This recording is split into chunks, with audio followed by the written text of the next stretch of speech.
solved, no one's going to come after us for anything.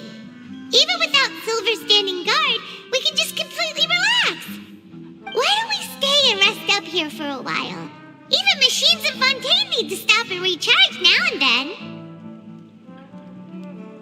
Oh, come on! This place isn't that bad. Besides, how often do we get to stay in an actual base? Oh, fine. Remember that detective story Paimon read before? Well, the author is about to release a new book, so Paimon wanted to buy it as soon as it came out and have a quiet place to read it. Yippee! Then it's agreed. Come on, let's get some sleep. We'll need to be up first thing in the morning to get in line and buy a copy.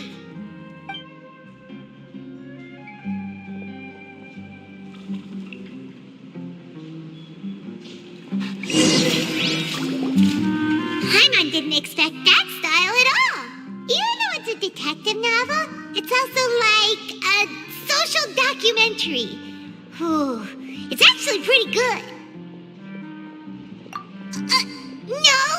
Paimon just spends a bit more time sleeping than you, that's all. Excuse me, but do you know if the Traveler and Paimon are lodging here? Huh? Who are you? Paimon doesn't recall seeing you before. Wait, you're not here to give us trouble, are you?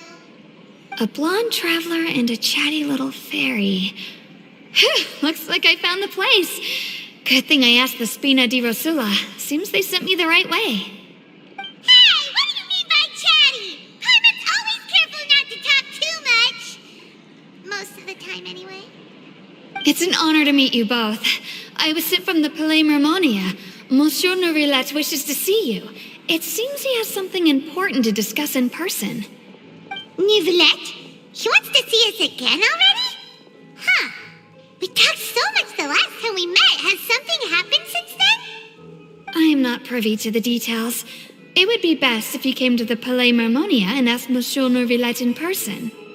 If you say so, but Paimon has a bad feeling about this. Now that I've delivered the message, I'll take my leave. Thanks! We haven't left the room for a few days, so we'll head over once we've freshened up a bit.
Yes, I did send someone to fetch you. But as for what I'd like to discuss next, well, I still have some reservations. Given that we've already made the trip here, you should just tell us. Bet you need us to help you with something, right? I do indeed have something I'd like to ask you to do. However, you should wait until after I tell you the details, then decide for yourselves whether you'd like to help or not. The situation is this. If I'm understanding you correctly, the Snezhnayan harbinger known as the Knave has essentially requested a diplomatic meeting with you, correct? I heard that she was originally from Fontaine, but for her to suddenly arrive here and abruptly request such a meeting like this, I sincerely advise you to refuse her invitation outright.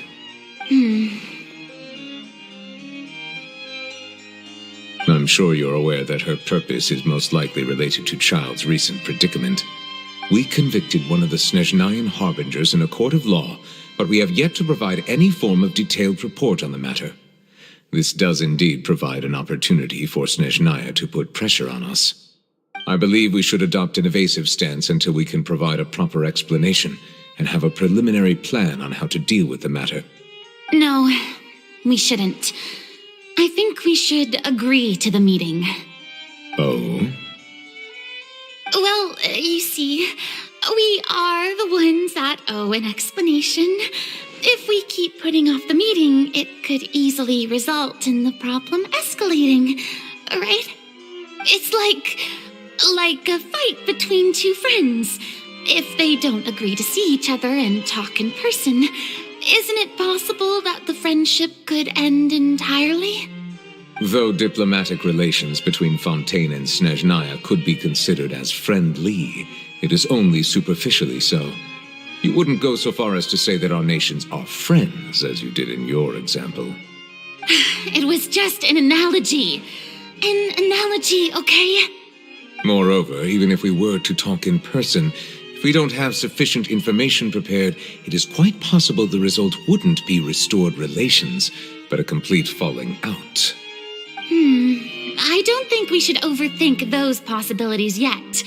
Even if the logic of the divine is not immediately apparent, its wisdom will only be revealed with time.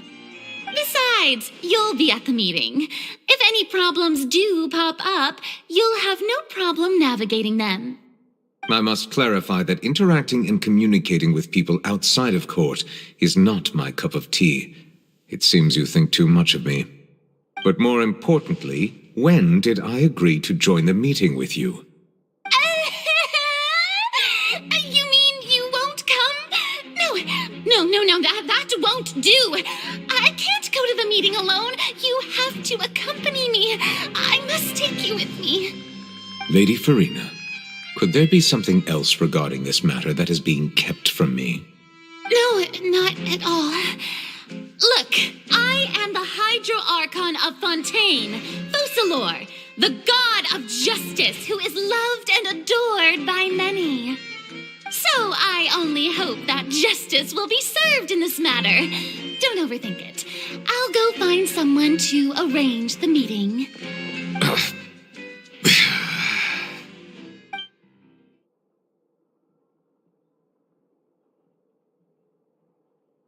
Though it could officially be considered a diplomatic conference, I prefer to see our meeting today as an ordinary tea party. I assume you see it the same way, Miss Farina?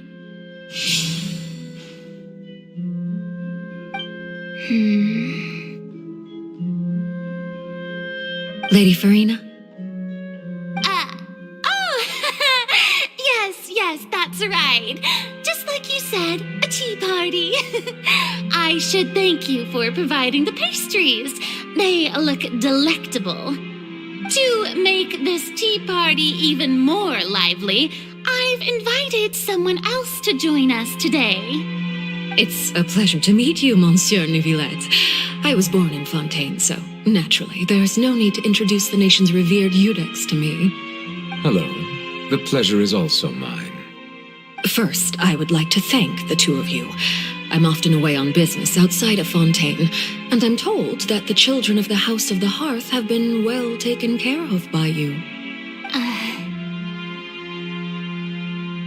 Oh, I'm not referring to when my children, Linny and Lynette, were falsely accused by you. Please don't misunderstand. The children of the House of the Hearth are often misunderstood. Perhaps due to the reputation of the Fatui. There's no getting around that. All I meant to say is that Fontaine has been stable in recent years. The people are well off and the children lead happy, fulfilled lives. That is something truly worth cherishing, and no one wishes to disrupt such peace. Now then, you have come regarding a matter of child, correct? Well, yes. It appears the ever-busy Eudex Neuvillette doesn't wish to waste time with diplomatic pleasantries, and hopes that we can get straight to the point of our talk. Yes, as you surmised, understanding child's situation is indeed one of the goals of this trip. As we are both diplomats from Snezhnaya as well as Fatui Harbingers, Child and I have always been colleagues. Were anything to happen in Fontaine, each of us would serve as the other's attorney to resolve the issue. So now, in my capacity as his attorney, I request that Child be turned over to Snezhnaya. We have a responsibility to cooperate with Fontaine and resolve what has happened to him together. The rules governing attorneys only apply before a trial has concluded. Since a verdict has already been rendered, we see the case as settled. I apologize for being unable to grant your request. An outright refusal. Very well. I respect all the rules of Fontaine's courts, just as I respect you as Chief Justice. Okay, why don't we back up a step? You don't need to transfer Child to us. I only request to enter the fortress of Meripede to see Child and confirm his condition. It's not like you couldn't even manage to fulfill a simple request like that. Right, Miss Farina? About that. The fortress of Meripede has always been completely autonomous. Even we have no authority to interfere there, and diplomatic issues do not suffice as an excuse. However, if you absolutely must confirm the situation of the Harbinger, I have a proposal.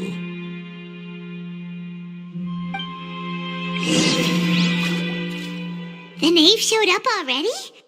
Well, Linny did say that Father will be returning soon. We didn't even know that Linny was from the House of the Hearth at the time, so we kinda overlooked that information. Yes, thank you for your kind advice. I'm well aware of the situation. I also noticed that Lady Farina acts a little odd and unnatural whenever I bring up matters related to the knave. Could the knave be threatening Lady Farina or something? If that were the case, then why wouldn't Lady Farina inform me? And what means could the knave possibly have to twist the arm of an Archon? So maybe that's not very likely. Even though Farina can act a little weird at times, she's still an Archon. In reality, this problem is even more thorny than it appears. According to reports from the fortress of Meripede, Child recently disappeared under mysterious circumstances. The details are still unclear. We cannot rule out an escape, but there have also been no reports of him outside of the fortress of Meripede. Special guards oversee the fortress, and its internal systems are extensive. Combined with the special characteristics of the surrounding terrain, an escape should not be possible. I suspect that there's something else behind Child's disappearance. I was only willing to share this information with you because you are friends of Child, and it is my duty to see justice done. So this is what you wanted to see us about before. Yes. I would like you to go to the fortress of Meripede and investigate Child's disappearance. This was my proposal during our meeting with the knave. Rather than allowing her to intervene, I offered to send someone to find out about Child's situation and report back to her in detail. The knave did not seem satisfied by my proposal, but she still agreed to go along with it for the time being. Her words were, "We will talk more once we have that report." So that means we bought ourselves some time. Firstly, you're already acquainted with Child. Your eyes may discern relevant details there that others would miss. And secondly, is the consideration of the unique nature of the fortress of Meripede. Isn't it just Fontaine's prison? I would not define it so crudely. The fortress of Meripede is not affiliated with the court system of Fontaine on paper. It has always existed as an autonomous entity. Early in Fontaine's history, criminals were punished with exile, not imprisonment. Even today, sentences against convicted criminals still include exile, just as before. The fortress of Meripede may seem like a prison, but it should in fact be regarded as a gathering place for exiles. All we do is dispatch guards to keep watch and help maintain security, but we have no right to get involved with any other matters. Although I do have a personal relationship with the administrator there, Neither myself nor the courts have the right to be directly involved with the investigation, no matter how serious the grounds. Oh, Paimon gets it now. That's why you need us to conduct our own investigation as a third party, right? Correct.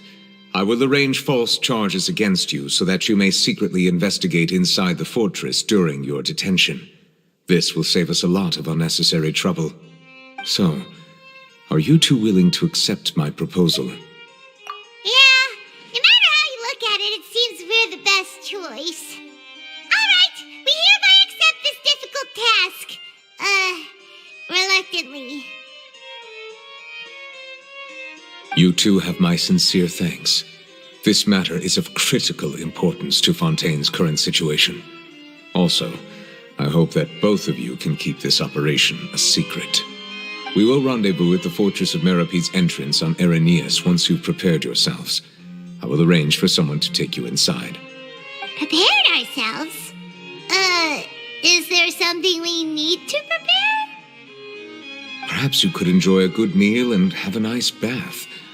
I'm afraid that living conditions inside the fortress are nothing like those on the outside world. All right! Even though we'll be there on trumped-up charges, we'll be in prison for real. On second thought, is it too late to back out? Please do not worry. Since you are sacrificing both your time and quality of life for the sake of delivering this report, you will be compensated according to the highest standards permitted to legal staff, regardless of the outcome. Now that's more like it! Come on, traveler, let's go eat the best meal we can find! We'll eat so much that we won't need to eat another meal for a whole month! You're a treat. Are you leaving now? In that case, please take this cake as a token of my personal gratitude.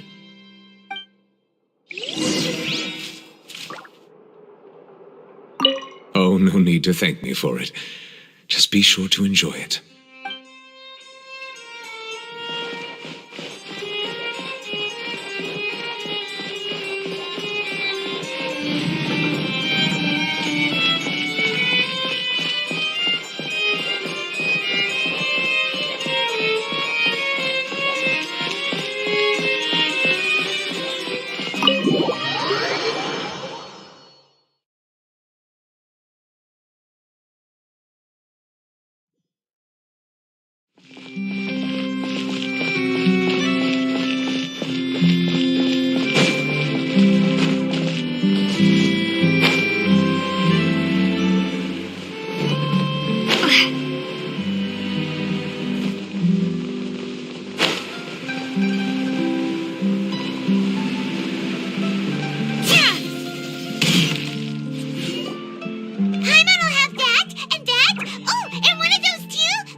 That cake was pretty good.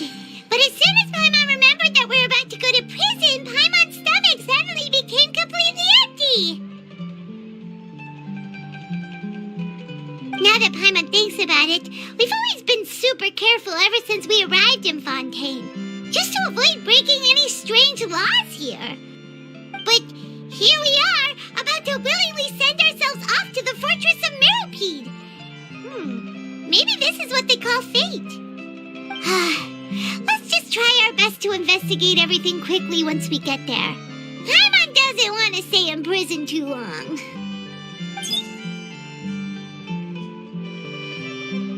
Oh, what is that I hear? Is it the taste of a breaking story? Hey! You can't hear a taste! And what are you doing here, Charlotte? Oh, don't remind me. I invited an eyewitness to a case to eat here, and I was planning to get some great material out of him, but he didn't even show up. Calm down, calm down. This is nothing new. As a journalist, you should be used to this by now. And as long as you can score some juicy tidbits from the traveler, you might still be able to recover the cost of the meal. You know we can still hear you, Charlotte. Never mind. It's nothing.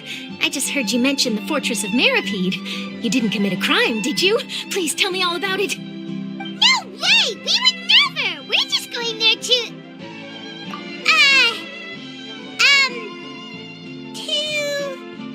Oh no, to keep it a secret. Huh? You're being arrested for that? Oh, but now that I think about it, I suppose that's not completely unreasonable. That's pretty despicable, almost as offensive as committing theft. You mean Paimon really did something that serious? Sorry, Paimon really messed up. Well, in that case, it's nothing particularly newsworthy after all. Oh, how disappointing. Oh, right, there's still a chance. Since you're going to be at the Fortress of Mirapede, would you be willing to help me gather some material for a story? About that, Paimon doesn't think we'll have any time. Oh, it's nothing difficult. All you have to do is think of a way to get some time face-to-face with the warden of the fortress. He was awarded the honorary title of Duke in Fontaine. Sounds really cool, huh? Only those who have made significant contributions to the nation have been conferred this title. It's incredibly rare. On top of that, the Fortress of Mirapede has never been under the jurisdiction of the courts. Practically nobody, including journalists like me, knows anything about the person in charge there. Oh, if I could write an exclusive article about him, I bet it would sell a boatload of papers. You make it sound easy, but it really depends. Of course, I wouldn't ask you to do it for free, so this meal is on me. All right, you got a deal. We'll do anything you want. Then it's settled. The food should be here any second, right? Huh? Wait, just how much did you order?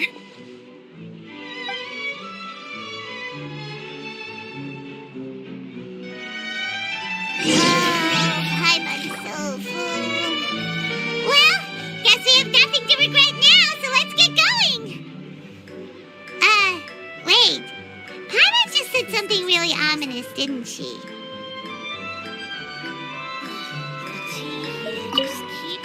I had no idea you could eat so much. That didn't go according to plan. Please, please, don't forget about the material for my news article.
You have come just as promised.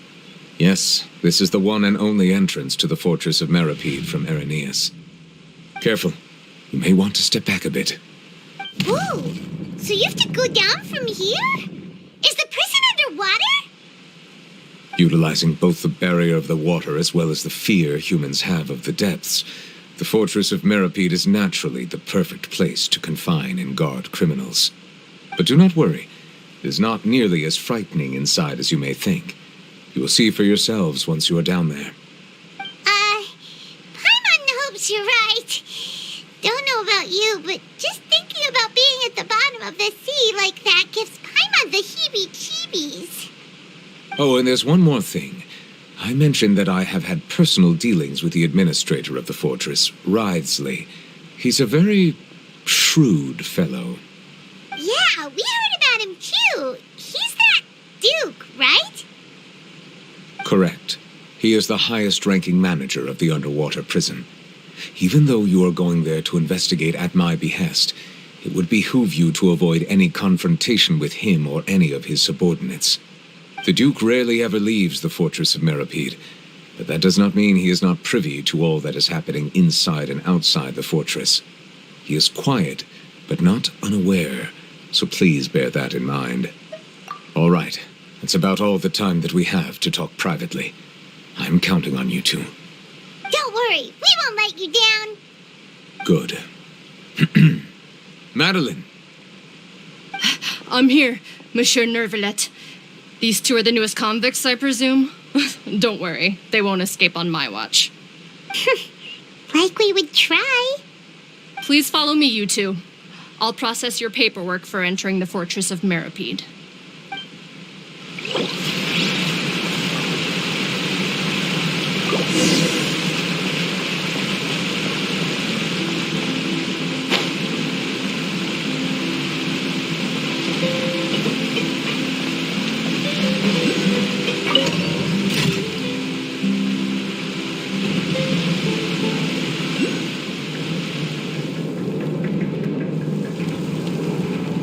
Are we already underwater now? Huh. So this is what it feels like to be a criminal in Fontaine. You two seem to be taking this pretty well. It's rare to see convicts in such a good mood.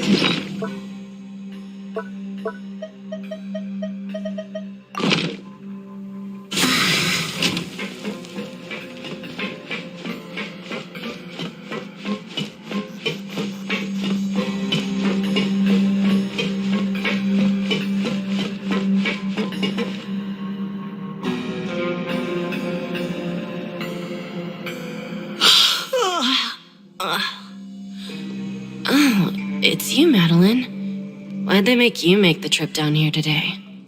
Monsieur Nervalet personally requested I escort these two convicts. I suppose he was concerned others might not be up to the task. Well, now, aren't you the lucky one? Must be nice to be on good terms with the big shots like the Chief Justice. The only people I get to see every day are the new inmates. Well, have you tried service with a smile? Who knows, it might help your professional reputation. Yeah, right. As if. Every criminal comes through here looking miserable. How can I smile with such a toxic work environment? And even if I did smile at them, the convicts would probably just think that I'm some freak getting some kind of twisted enjoyment from their pain. Oh, she's got a point. Well, I've finished transferring you. You two will register here, and Marette will guide you through the remaining procedures. Yep, I'll take it from here. You head on back to that bright and sunny world above. Okay, let me see. You are the Traveler and Paimon, correct? That would be us. Let me confirm your charges and sentence. Let's see. You two are charged with eating a cake specially prepared for the Archon by a Snezhnayan envoy without the Archon's permission, thereby incapacitating the political center of Fontaine for a brief period. Sentence, 45 days? Huh? Wait, you mean the cake that Nervalet gave us was... Just looking at the charges, it seems you two are capable of causing some serious trouble. And considering how fond Lady Furina is of sweets, this crime is tantamount to trying to assassinate the Hydro Archon herself. Now I've seen everything. Anyway, we still need to finish processing you before you can enter the Fortress of Meripede. Please stand in front of the board over there. I'll take your mugshots with my camera. Oh, all right. But be sure to catch Paimon's good side.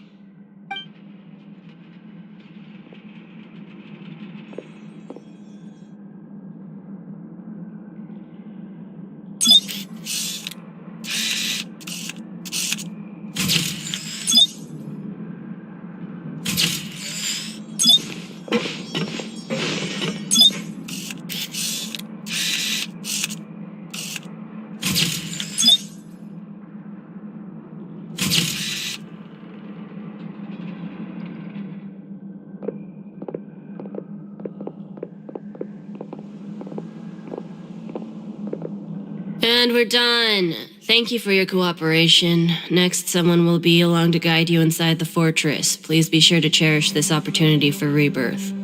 Huh? Rebirth? Isn't that a little much? We're only gonna be here for 45 days! You two are the new inmates, right? Follow me. Oh, okay. Paimon is Paimon and this is the Traveler. Save it. Not like I'll remember your names. Move it.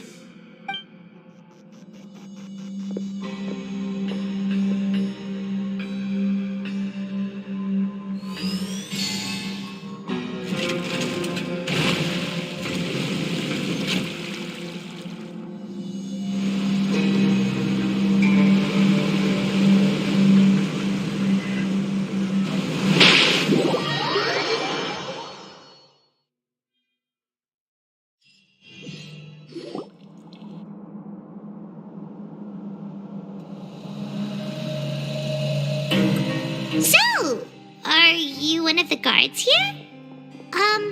Is there anything we should be careful of while we're here?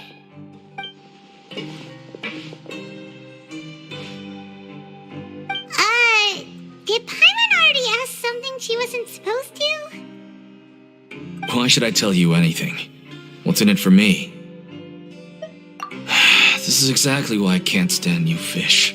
I wouldn't even be doing this if it weren't for the credit coupons. Credit coupons? Alright, seeing as you're not the annoying kind that's getting dragged in here crying and blubbering, I guess I can tell you a few things. But next time, it'll cost you some coupons. Mora means nothing here. Here, we use credit coupons. Coupons can get you almost anything in the Fortress of Meripede. Desires? Fulfilled. You want power? No problem. Coupons can even change fate itself. So, credit coupons are a currency that can only be used here? It's not as simple as that. Like Moret said, everyone gets a chance at rebirth. No matter how much money or power you had before, it means nothing once you set foot inside the Fortress of Meripede. You have to start over and earn your coupons. Everyone starts from the same place, and you have a chance at a new, less terrible life. I guess that's the real purpose of the coupons. They symbolize true fairness and true justice. And this is also exactly why so many criminals choose not to return to the outside world, even after they've served their sentence. Oh, so that's what the Fortress of Meripede is like. Huh. Paimon was under the impression that it'd be more like a prison. It certainly ain't all sunshine and roses here, but it's also not the worst place to be. You'd better take a good look at the scenery now. It'll be the last chance you get for a while. After being away from the sunlight for so long, even the terrifying depths of the sea start to feel like home. It just stops feeling oppressive, you know? Oh, I'm actually an inmate like you two. Welcoming newcomers is a job I've picked up to earn some extra coupons.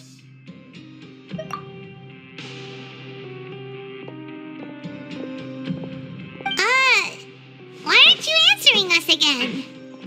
I've told you enough for free. Any more info is gonna cost you. So all you care about is Mora! Wait, no. Coupons? Almost there. It's down through here. Your turn to give it a try.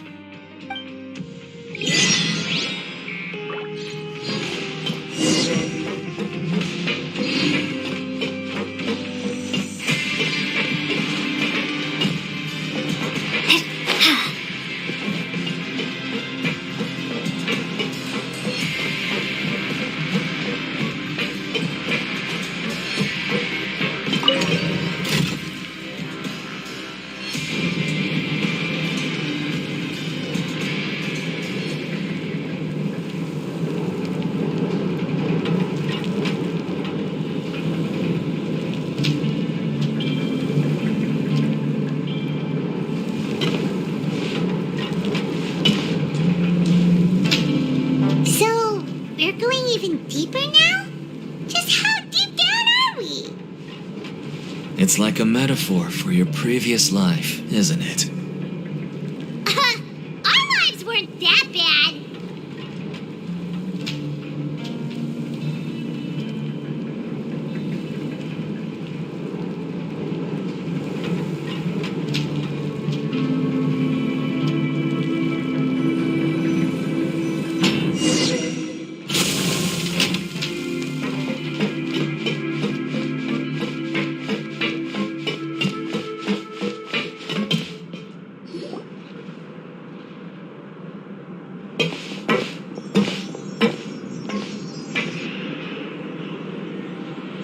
So this is the actual entrance to the Fortress of Meribed?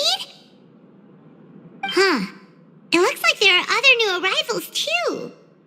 Oh, they sure don't look happy. Maybe we look too relaxed for fresh convicts. Oh, right. We're on someone else's territory now. We need to think of a good way to act like criminals to get by. If we're discovered, even Neuvillette might not be able to rescue us. Hey! Don't scare Paimon! Oh, Paimon's not ready for all this! Look, I don't really know you, and I have no idea what kind of crime you committed, but you wouldn't have happened to anger someone important, did you? Someone important? Paimon doesn't think so. Wait, why are you suddenly trying to talk to us now? Now's not the time to worry about that. Anyway, it's over there, so you just go on over there by yourselves. I've done my job, so good luck. What was that all about? Wait a second. Are there usually so many garter mechs around here? They're already onto us? Prisoners numbers 7459 and 7560. Welcome. Oh, no need to be anxious. These Gardamex aren't here to attack you. In fact, they're here as your honor guard. When I heard that you were friends of Monsieur Neuvillette, I had the Gardamex come and wait in formation. Wait, you know about our connection with Neuvillette? The seafloor isn't as cut off from the world as you might imagine. However, I'm afraid that I know nothing more than that you are friends of the Udex. And as you can see, committing a crime means being sentenced here, even if you're friends with the Chief Justice. Quite... The Duke! Greetings, Your Grace! Lovely weather today, isn't it? Oh, greetings, my good fellow. Well, I'm willing to imagine that the weather is as good outside the city as you say it is. How great it would have been if only the Fortress of Meribed had been built on the coast, huh? It would have been so convenient to enjoy a nice chat in the sunshine. My profuse apologies. I just got so nervous when I saw you, So this is the Duke. He sure looks a lot younger than Paimon imagined. The Traveler and Paimon, correct? Mr. Deacon here was responsible for your welcome. I trust you were satisfied with his guidance? Ah, I see. In that case, I regret to announce that Deacon here has just missed the best opportunity in his prison career to be promoted. I admit that I was only thinking about the coupons. I'm sorry to have disappointed you, Your Grace. I once hoped for a chance to do some higher-level work. I had no idea you two were big shots who were worthy of speaking with His Grace. Losing out on such a big opportunity because I couldn't see past my own nose. Plenty of time ahead, Deacon. There'll be more opportunities. Well, I believe that concludes the introductions. We've already taken enough time here. Deacon, if you would. Yes, Your Grace. I'll take my leave now.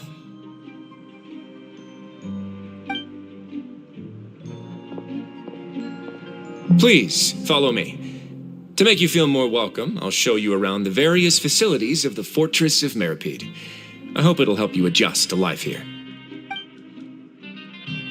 He's going to personally give us a cure? Huh.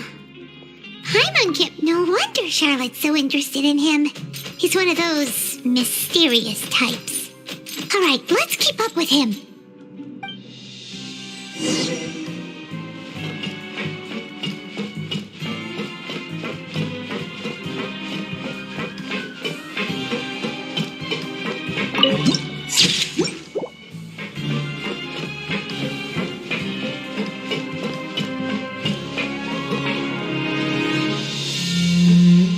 There's no need to be so reserved.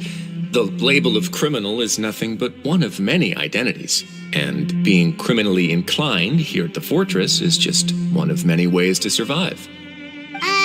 Is it really okay for the warden to think like that? We're real criminals, you know. What if we're too difficult to handle? Well, then maybe you'll be able to carve out a name and a place for yourselves in this underwater world, But before you go in swinging, please remember that in the Fortress of Meripede, it's better to not cause trouble for yourself or for the guards. Now, we've arrived at a very important place, the Coupon Cafeteria. You can come here and claim one welfare meal each day. Welfare meal? You mean it doesn't cost anything? That's right. Criminals are essential to fortress operations, so we must guarantee that they at least have the basic means to survive. But that's not how it was. Back in the day, it cost you credit coupons just to get a cup of water here. For fish like you who just arrived with nothing, you'd have to go to work hungry until you earned enough coupons to eat. It was only after His Grace became the administrator that we got the free meal rule. Now everyone gets a square meal every day, even no-good slackers who've never picked up a wrench in their whole lives. Nobody starves to death here. In the Fortress of Meripede, credit coupons are the only currency, and everything must be purchased. In some sense, you could say using the coupons is a form of trade. But trade is always conducted by people. So if we want trade here to prosper, we need everyone to work hard and live their lives. If nobody could even afford a meal, then the whole fortress would be up in arms. And that would only make things more difficult for me. So, rather than saying that we're giving everyone a free meal here, you should say that everyone's hard work has improved the living conditions in the Fortress of Meripede. Your Grace's reasoning is correct, but what I said is also true. Whatever the case, hard work is rewarded here. You'd be hard-pressed to find anywhere else as fair and reasonable. Right! Paimon sees your point. By that logic, this place doesn't seem so bad after all. Oh, wait, no. We shouldn't drop our guard so quickly. But it seems the inmates really respect the Duke because of his attitude, right? We should still try to verify the truth with our own eyes. Let's continue this way.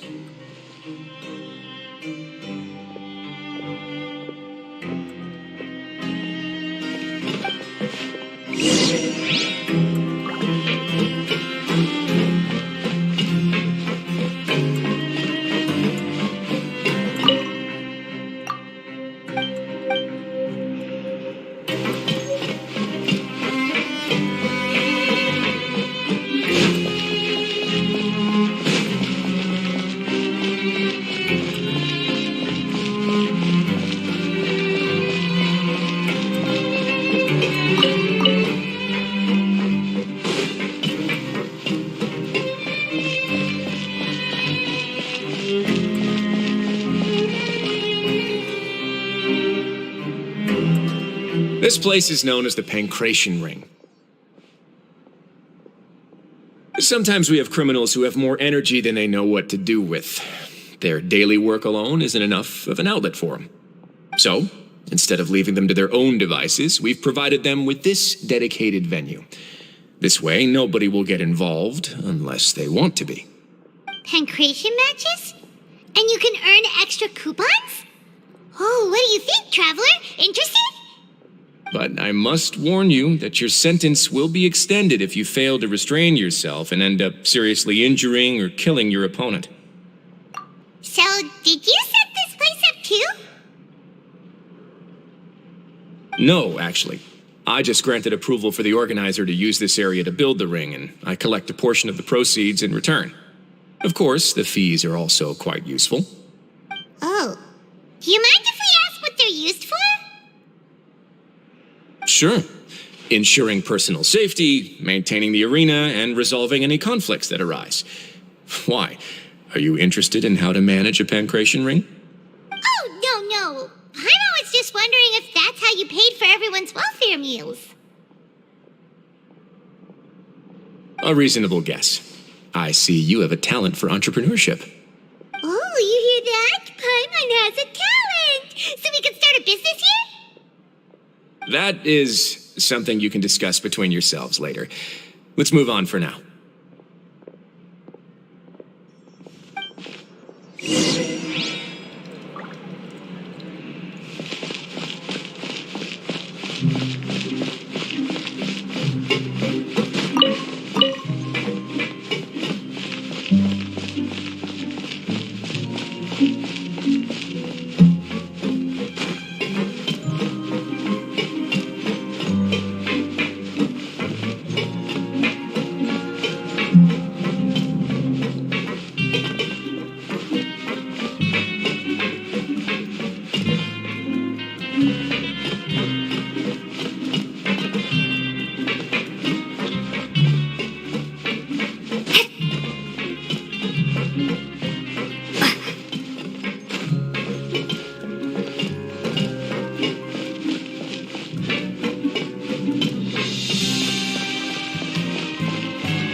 I don't get it.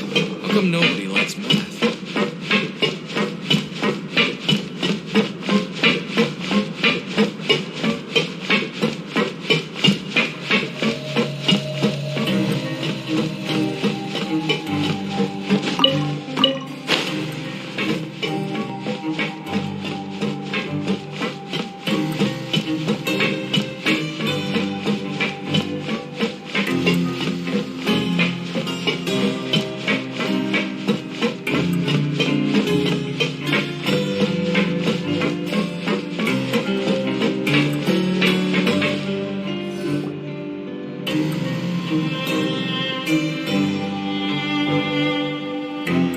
Your Grace.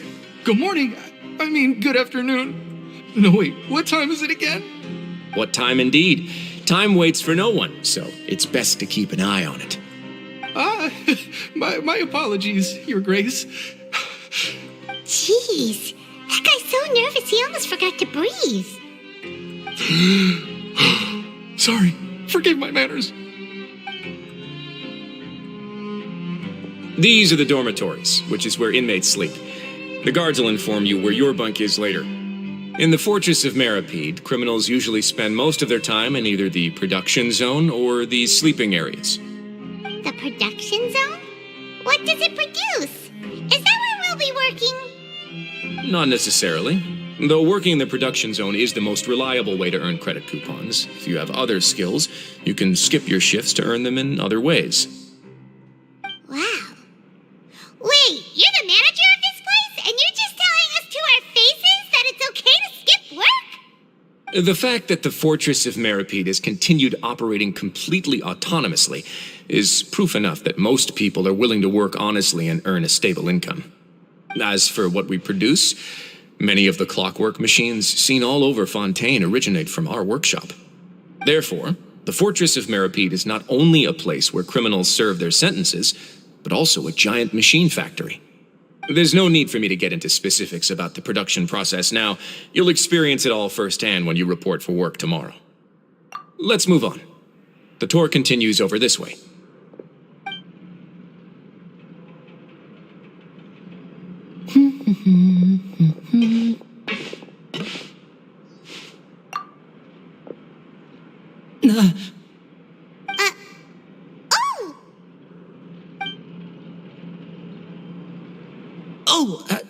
You really scared me there. I didn't expect to see you here, Your Grace. I thought maybe I was so tired from work that I was starting to see things. The only thing you should be seeing is the work in front of you. Stay focused and keep up the pace. Oh? Is something the matter? It's nothing. Paimon's just worried about how hard we'll have to work tomorrow.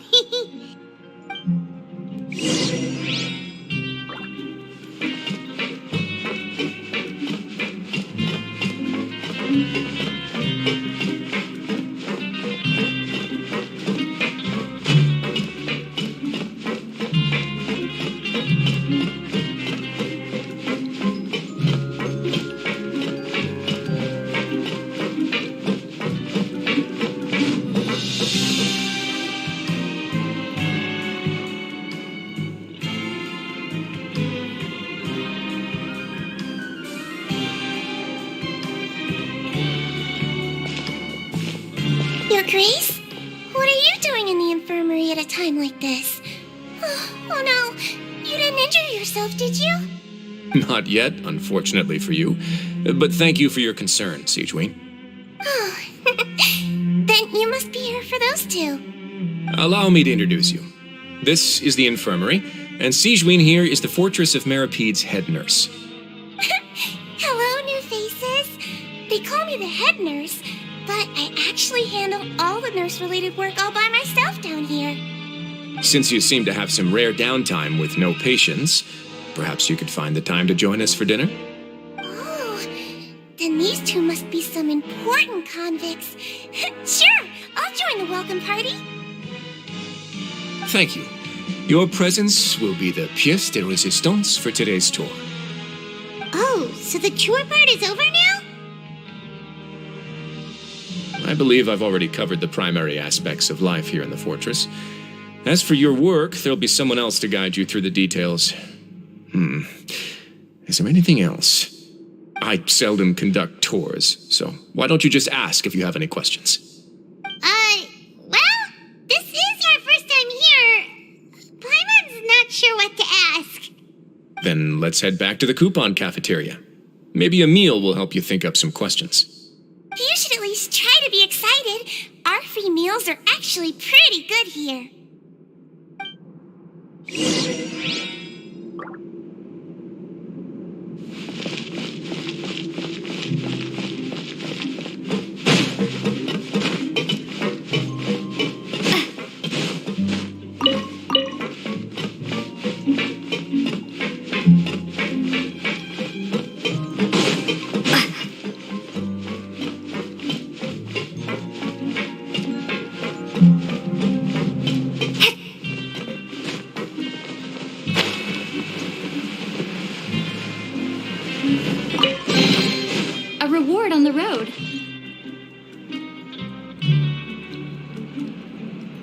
What do you think of the food? Does it meet your expectations? Wow, it looks delicious!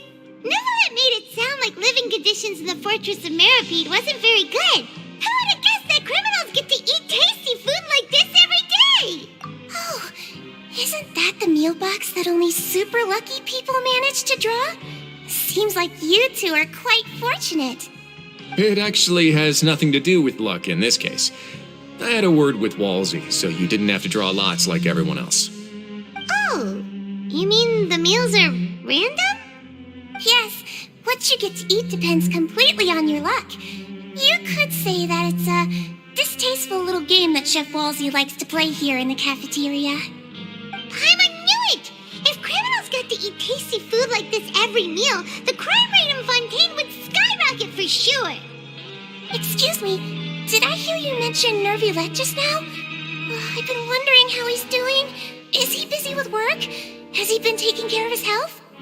He seems healthy no matter how you look at him, but he works so hard all the time, so it must be really tiring. Sounds like he hasn't changed a bit. Looks like you can stop worrying so much, Sigewinne. Oh, that's good. But I still feel like it's been too long since I've heard any news about him. No news is good news. Maybe next time I've got something to discuss with him, I can invite you to accompany us. But isn't the Fortress of Meripede independent from Fontaine's court system? What do you two have to discuss? Well, we provide all kinds of mechanical products for official use, and some essential goods have to be obtained from the overworld, so we naturally have to stay in touch about this and that. Monsieur Nervulette's character is unimpeachable. No matter the question, you can discuss it openly and freely with him. Talking with him feels quite effortless. In light of that, I am quite willing to go out of my way to show respect and accommodate him. In fact, right now, I'm treating you two as guests invited by Monsieur Nervulette. But unfortunately, I can only do so until the end of this meal. After this, you two will just be inmates here. You're very welcome. Well, your new life awaits.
The Traveler and Paimon, right? Listen up. As new inmates, the only thing you need to worry about is what to do and when to do it. Don't make any extra trouble for yourself. Your bunks are right over there. Follow me.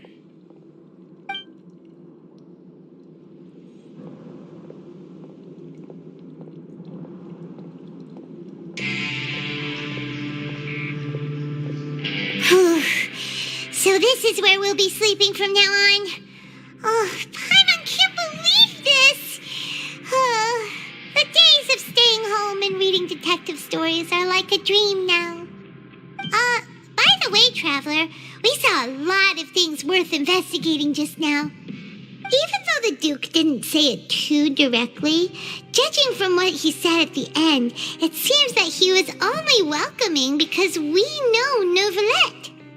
We are criminals, and Paimon did eat that cake, but we're actually here to help Neuvillette. Is it possible that he knows we're here on a mission? Or is Paimon overthinking things? Yeah, Paimon thinks so too. He probably knew why we came here from the very beginning and intentionally wanted to send us a message. Maybe something like, "Hey, I have my eyes on you, so don't try anything funny." Yeah, you're right. It's not like we can go back to Neuvillette empty-handed and say, "The dude looks scary, so we gave up." And besides, the Duke said that he was willing to go out of his way to show respect for Neuvillette, right? So, we at least need to try. But Paimon hasn't gotten a clue where we should start our investigation. You mean... Yeah, that's what Paimon was thinking too. Paimon almost spilled the beans when we ran into him. Fortunately, based on his attitude, it looks like the Duke sees Linny as just another inmate. We worked so hard to help clear Linny and Lynette's names, and yet we turn around and bam! He's in prison anyway! Oh, right! Linny and Lynette are from the House of the Hearth. They work for the Knave, so they could be here to investigate too! Huh? Oh, it's a card! Paimon didn't notice it earlier. It looks like a magician's prop. Lenny must have left it here. He's in prison and still doing his little tricks, huh? Let Paimon have a look. It was nice to bump into you again. Let's catch up in the production zone tomorrow. What in the world? It's written like he's greeting a buddy on the street. Paimon thought he'd write something important.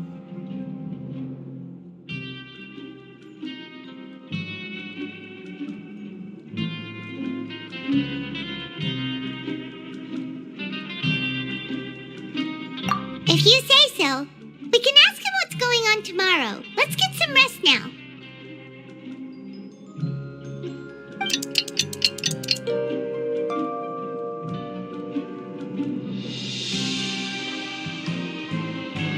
Hey, you're finally awake!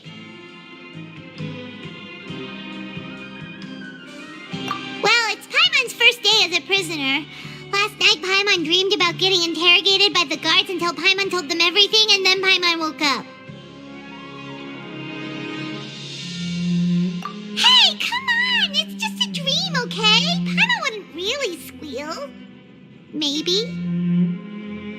Hey, lazy bones! What are you still doing here? If you don't want to starve, then get yourselves over to the production zone. Sorry! We're going right away!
catch of the day.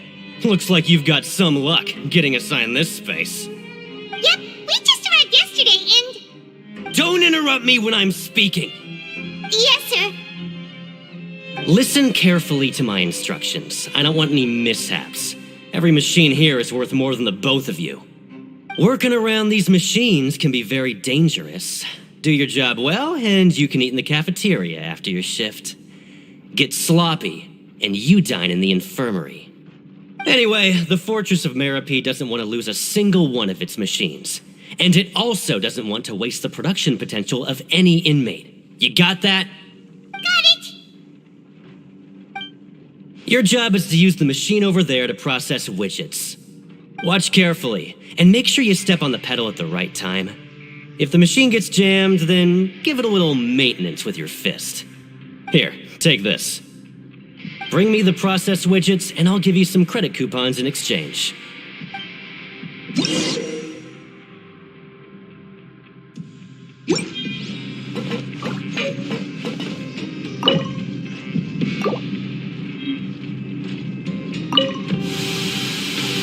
Once the widget is hot enough to glow, jump... So if the machine gets jammed, you just need to attack it to fix the problem.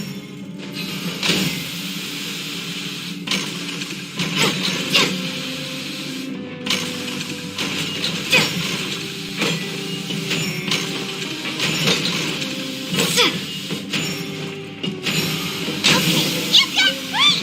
Now we can report back to the foreman and give him the processed widgets. This one is tolerable. Though since the processing is done by machine, the product is all pretty much the same anyway. Alright, I'll pass you for now. And we'll count up how many credit coupons you've earned.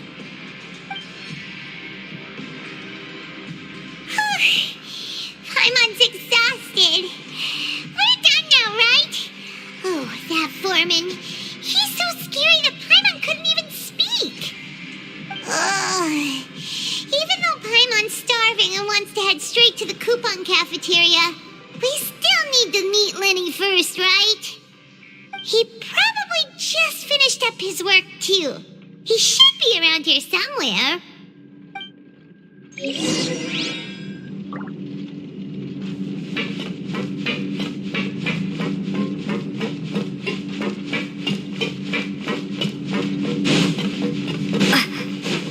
Lenny? Mr. Magician? Where are you? Oh, this had better not be some disappearing act. He doesn't seem to be around here. Let's try looking somewhere else.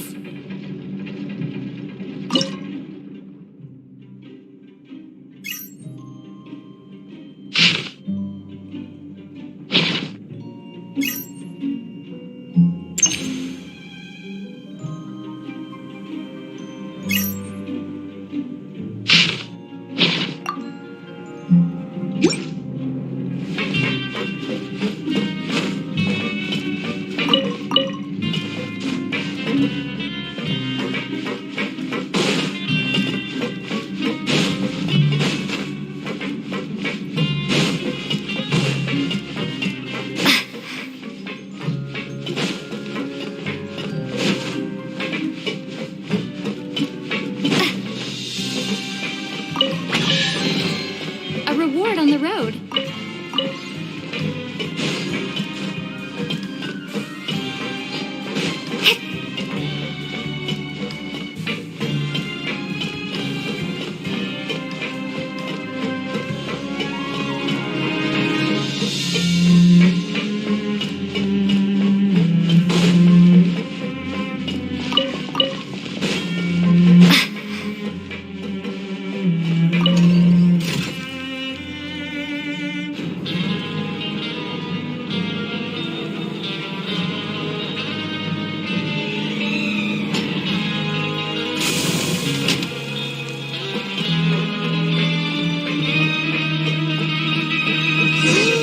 Where could he be?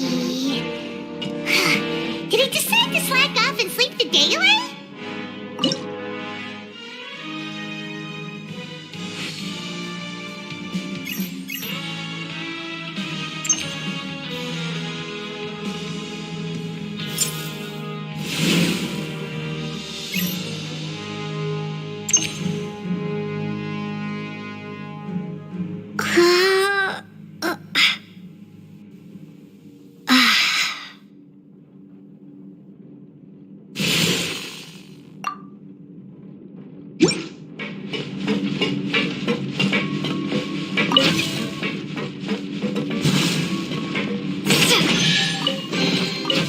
reward on the road. Learn the safety rules by heart.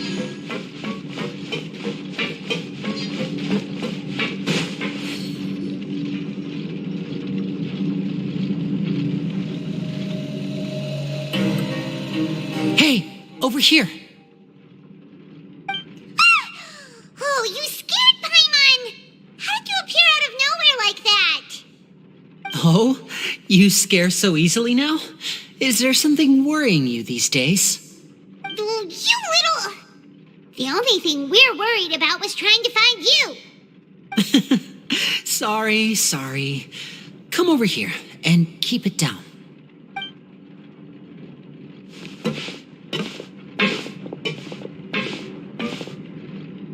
Oh, Lynette!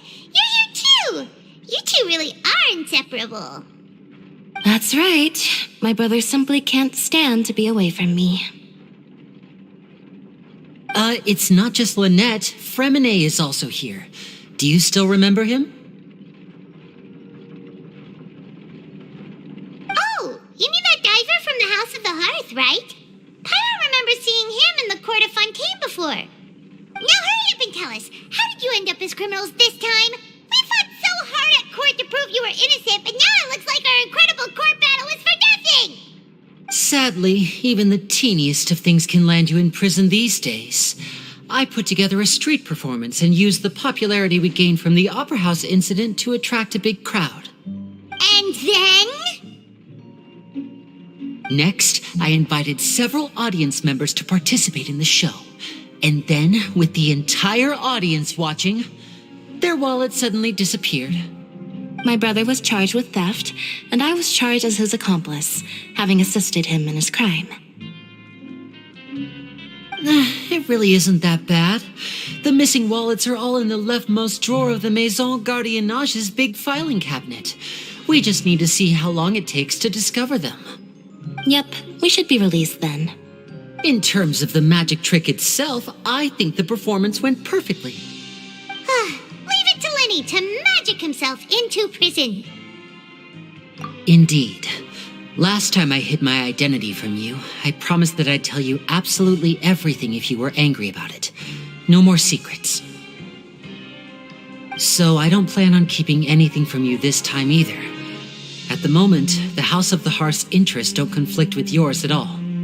We were instructed by the father of our house, the Knave, to come here and conduct an investigation. Told you so! See? Paimon guessed right. As for what we're investigating, perhaps you haven't heard, but the fortress of Meropide hides a secret. Some even say that the entire fortress exists just to protect it. The House of the Hearth has been investigating this for a very long time, trying to uncover its mysteries. But recently, all of our informants, including the ones that had infiltrated the guards, suddenly vanished and have not been heard from since. We believe that this is a direct provocation, and it's the reason why we came here. Father has somehow managed to confirm that Focalors does not have Fontaine's gnosis. Huh? How did she manage to learn information that important? Father has her ways. Many of them are beyond our imagination, and we've never had the chance to see her at work. But we trust her conclusions. It was this information that led us to suspect that Fontaine's gnosis might be in the fortress of Meropide and is related to that secret. So it's all about the gnosis again. Well, that's about it from our side. How about you two? Did Monsieur Nervulette send you here? Bingo! The Knave has been applying a lot of pressure. She wants to know what happened to Child, so we came here to investigate. Traveler, are we allowed to tell them? You don't need to worry too much about that. She's just asking for a report on Master Child's predicament as a means of pressuring you.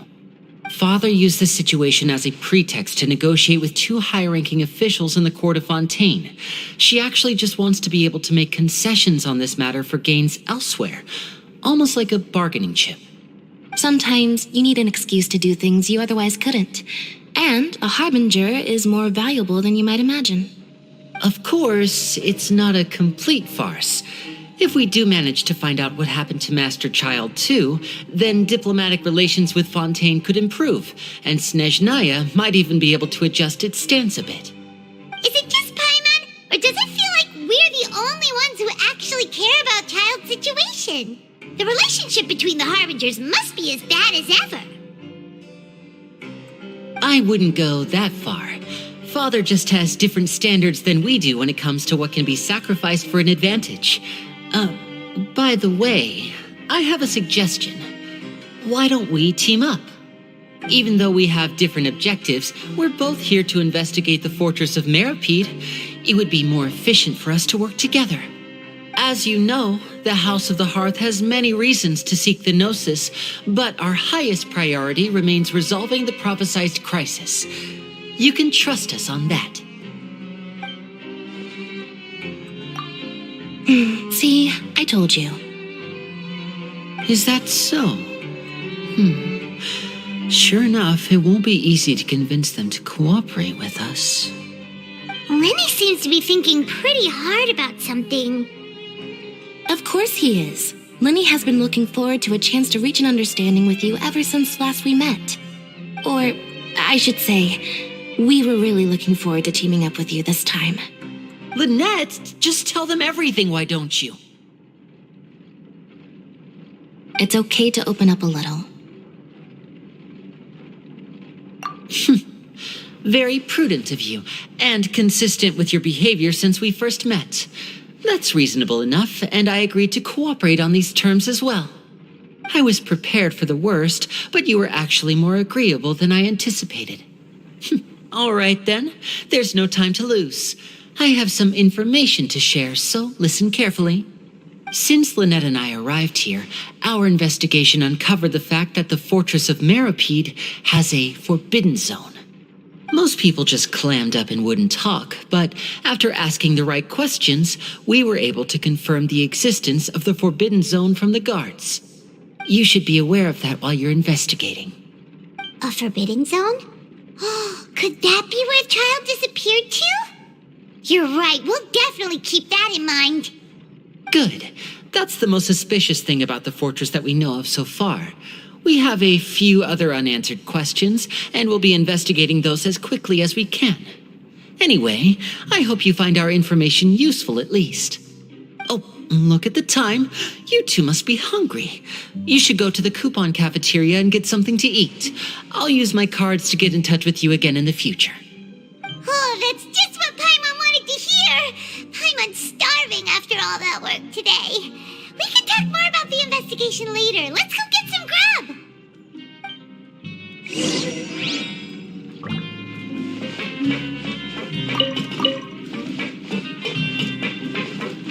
Serious noise pollution going on in the production zone.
today's meal is nowhere near as good as last time. Oh, who knows how long it'll be until we're lucky enough to get that super tasty meal again? Forget about it then. We'll just deal with the regular food for the time being. Let's just get out of here as soon as possible. But life here doesn't seem all that bad. Other than the foreman being kind of mean and the work being pretty tiring. You think so, mate? If I had a coupon for every fish who said that. Seems you fishies still haven't learned your lessons from your life up on the surface. If you take things at face value, then by the time you reach a dead end, you won't even know how you ended up on that road in the first place. I like your attitude. I can, let you in on a little something. Everyone's been telling you to just follow the rules and not cause any trouble for yourself. Am I right? But what they don't tell you is that the rules aren't exactly what they pretend to be. The rules for being a prisoner. The truth is, this place has a lot of hidden rules. Huh? Hidden rules? What do you mean? Not everyone knows about those rules, but whether you know them or not, once you break one, you might encounter something even worse than death.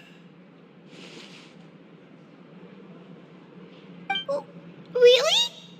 Oh, now you're really scaring poor Paimon. Don't joke around like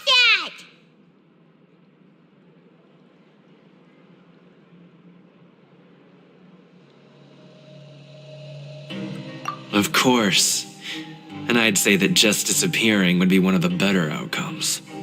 Oh, you mean that if there really are hidden rules, then Child's disappearance might have something to do with that? In that case, would you tell us some hidden rules? We definitely want to avoid breaking them. Come on, mate. This is valuable information. The difference between life and death. Do you really think you can just ask and I would tell you? Paimon understands, but we don't have many credit coupons yet. Yeah, I know. Not like I'm going anywhere.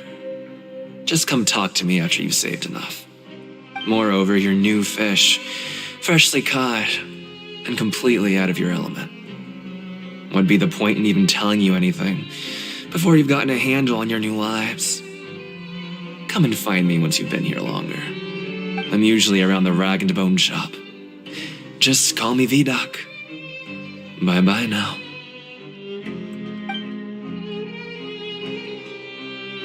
He left. Just like that. Huh. Do you think he's just trying to scare us into buying fake information from him? Yeah. It might be a good place to start in our investigation. Hidden rules, huh?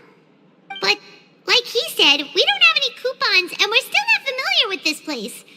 Oh, there's nothing we can do about it now. We were so busy talking, we almost forgot to eat. Even if it's not the best, it's probably better while it's warm. Come on, dig in before it gets cold.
I'll keep this close.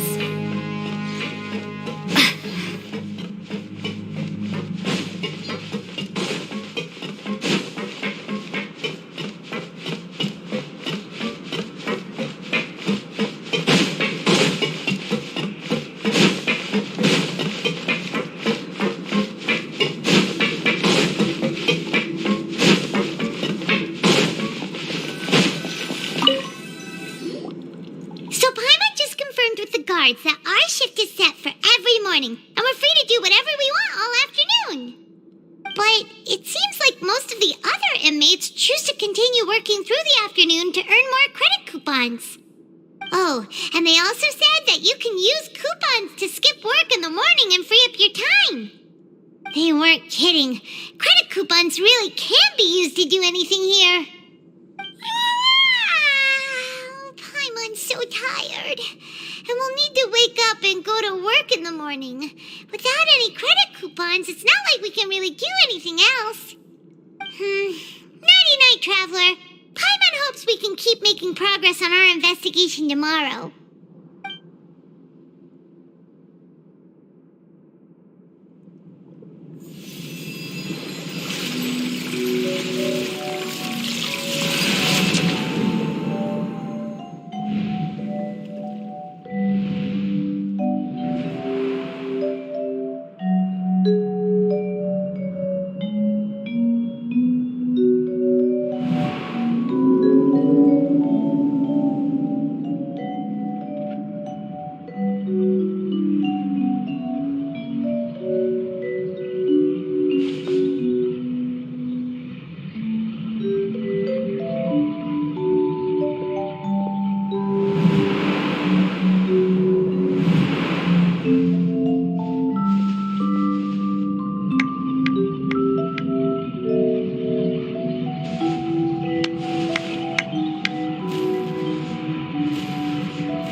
What's wrong? You seem to have something on your mind. Did you dream about something last night? Is that even possible? Unless it wasn't an ordinary dream?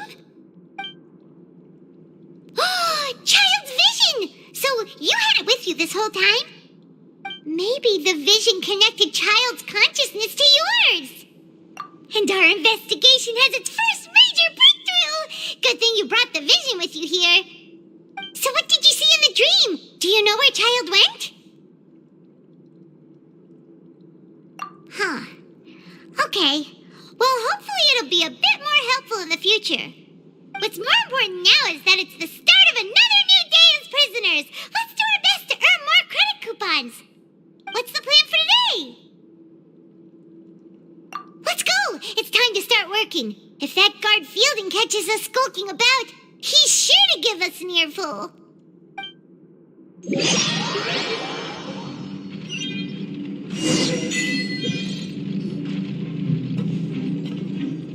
Look who decided to show up. Get your butts in gear and get to work. Time's a-wasting. Good, here you go. Remember to give me the widget once you've finished processing it.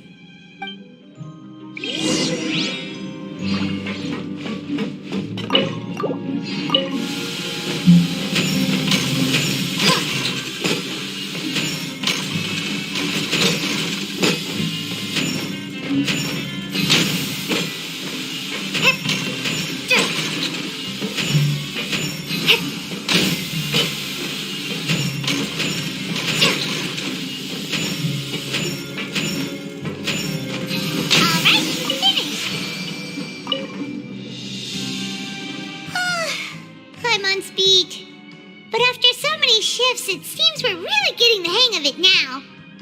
Hey there, fellow shiftmates. I saw you finished your work, so I thought I'd come over and say hi. Oh, hey there! We've seen you before. Your assigned workspace is really close, isn't it? That's right. The name's Rowan. This past few days, I couldn't help but notice the new faces working nearby. I guess we were destined to meet. I've been working here for almost 15 years. Even the foreman, Grainville, always calls me Chief. Whoa, you've been working here a long time, Chief. If there's anything you'd like to know, just ask me. I know the work here in the production zone better than the back of my hand. All right, Chief. We'll be sure to come to you first.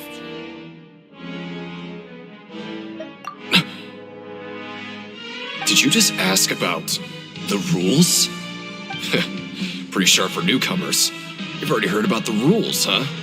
Who'd you hear it from?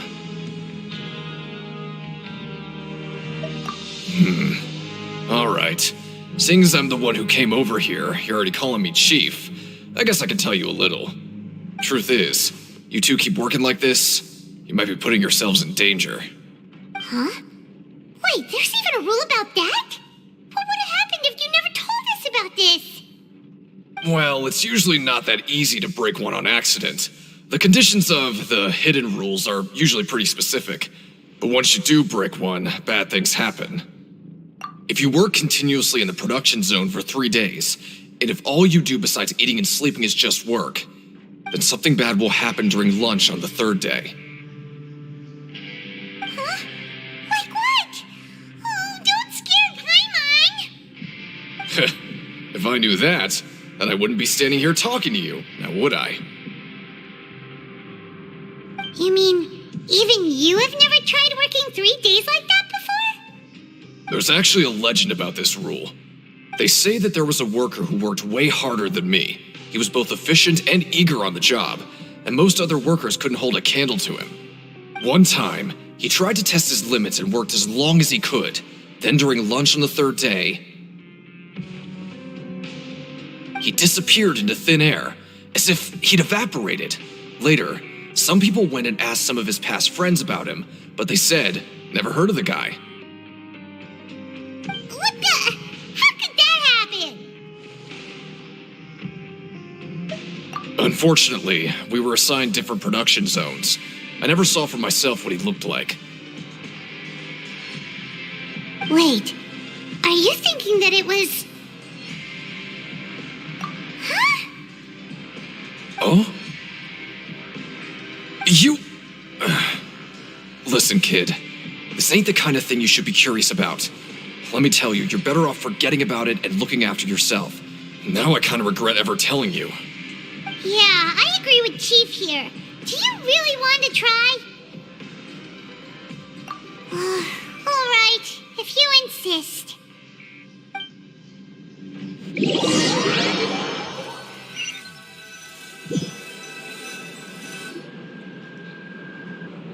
Whoa! Isn't this the Super Lucky Meal? Looks like hard work really does get rewarded. Paimon's gonna take her time and savor every bite. What would you like to do this afternoon? Maybe we'll be able to find some leads there.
You must be the Traveler, huh? Sorry, mate, but competitors as strong as you are prohibited from participating. I don't make the rules, mind you, but I was given very specific instructions. Even convicts value their lives, don't they? I hope you can understand. But we have a game here that'll let you show off your strength, and you'll even earn some credit coupons in the process. What do you think? Interested? And if we lose the game, will it cost us credit coupons? Of course. That's the cruel reality facing every competitor in a place like the Pancration Ring. Okay, great. Let me walk you through the rules. The targets in front of you will pop up one after another. You'll need to hit the targets in the same order that they popped up. If you can complete a few rounds in a row with no mistakes, then you'll win credit coupons. But the second you mess up the order, you lose. Game over. The game costs 300 credit coupons to have a go. So, you up for it? Thanks for your patronage, mate. Now, let the game begin.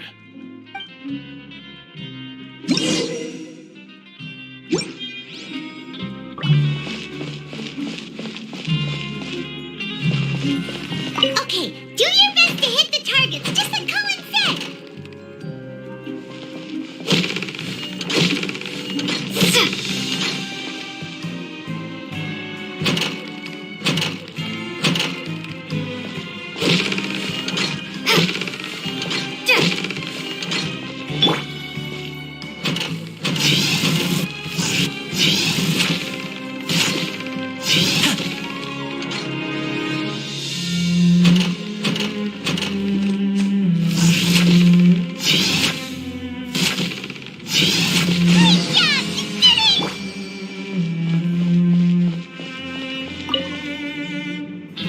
I'll be.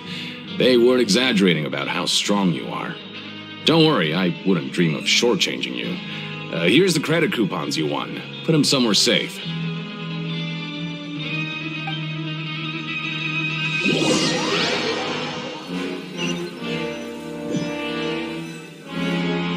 Seems we had a productive day. Hope we can make even more progress tomorrow.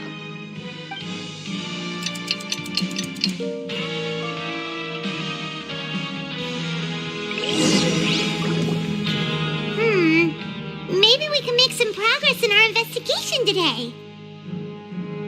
What do you have planned for us?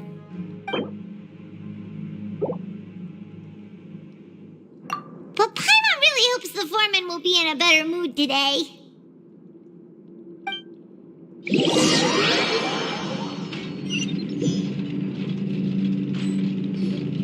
Look who decided to show up.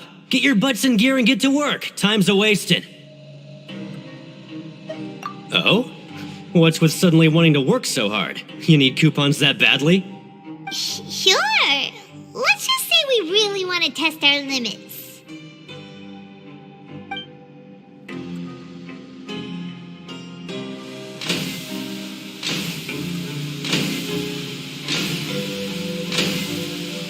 Nice! We did well today. Let's keep it up!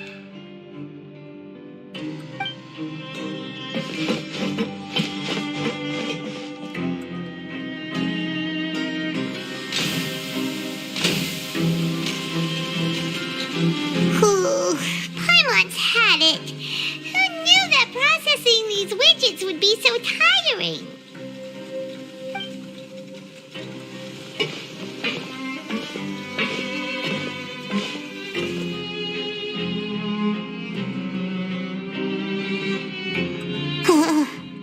That's it. Paimon doesn't even have the energy to talk anymore. Is it time to eat yet?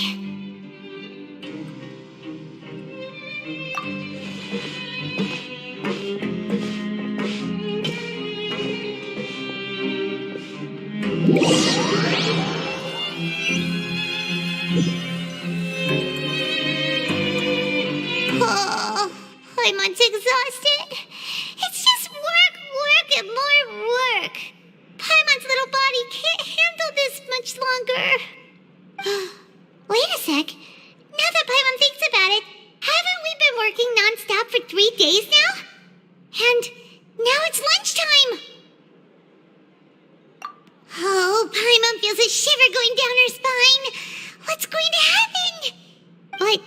doesn't seem like anything's changed at all. And we made it to the coupon cafeteria safely. Are the so-called hidden rules only a rumor after all? Well, there's no use to just guessing all day. Paimon's stomach has been grumbling the whole time. Let's just eat already. Paimon wonders what we'll get today. Maybe we'll get the super lucky meal.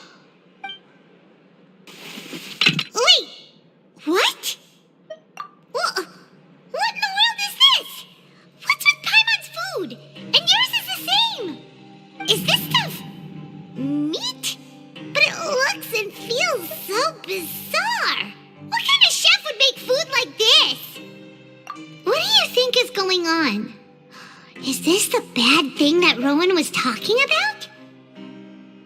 No, stop right there. Paimon gets what you mean, just don't say it. Hey, isn't that Woolsey over there? He must have made the food, right? So let's just ask him about the food and be done with it. Hey, Woolsey, have a moment? What is it? I'm about to go report the numbers for today's free meal, so you'd better make it quick. It's about the meat in our meals. Look, does it seem normal to you? The meat? Oh, that. Looks perfectly fine to me. Totally normal. You better hurry up and chow down.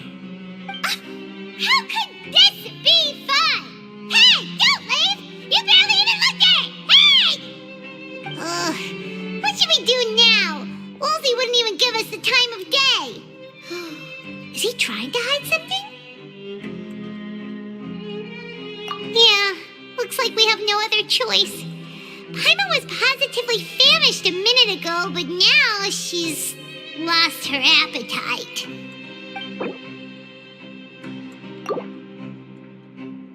What would you like to do this afternoon?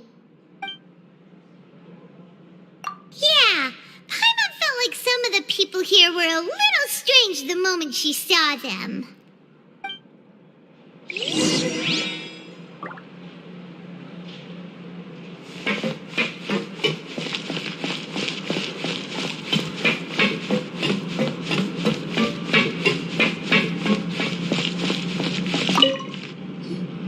Oh, hello. You two are the ones who were with His Grace. No need to be so nervous.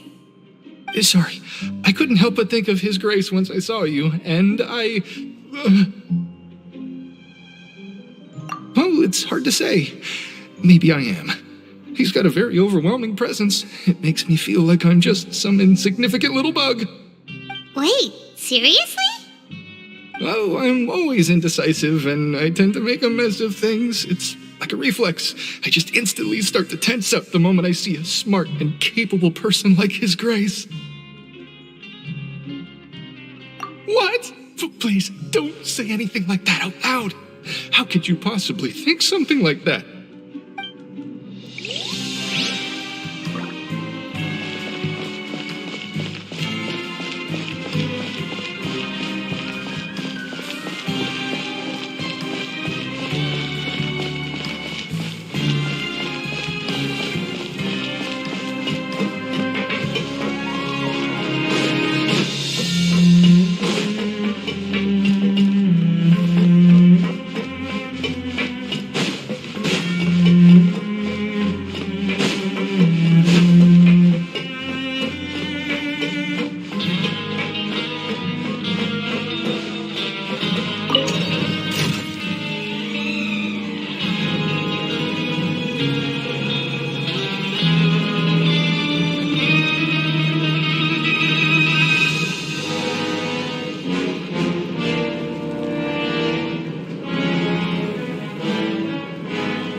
Hey, it's the Traveler and Paimon. No need to tease me, okay? I won't trip on the same step twice. Just like His Grace said, paying attention to every little detail is the key to prosperity. Maybe this is the true meaning of rebirth, not just earning credit coupons.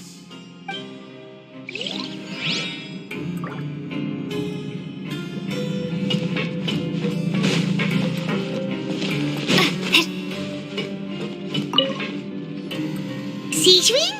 Aren't you supposed to be in the infirmary? What are you doing in the production zone? Hello, Traveler. Paimon? Everyone's usually busy around now, and we don't have any patients to look after in the infirmary. I thought I'd come here and enjoy the sight of everyone hard at work. Enjoy? What's there to enjoy here? It's really worth watching. I often stand here and observe everyone. Humans are just so interesting and adorable. I like to watch your expressions while you work. Are you talking about pets or people? Oh, I can see why you think that, but you shouldn't jump to conclusions. See, we Melazines are a different species, and we see the world very differently from humans. It's very easy for me to observe everyone's condition. All it takes is one look, and I can tell which workers are exhausted. Wait, Melazines can see that? Huh.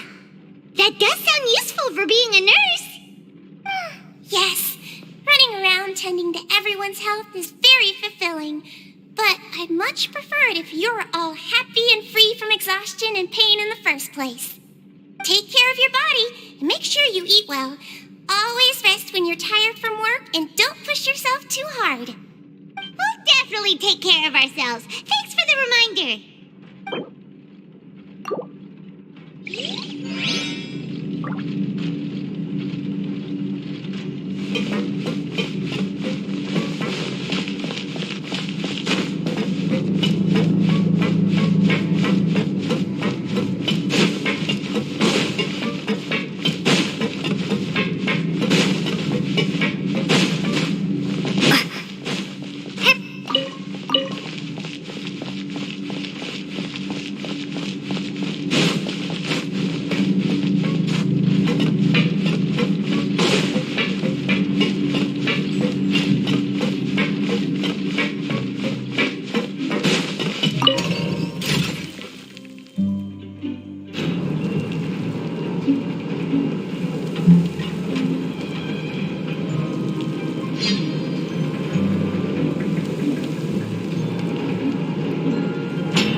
I was injured a bit just now.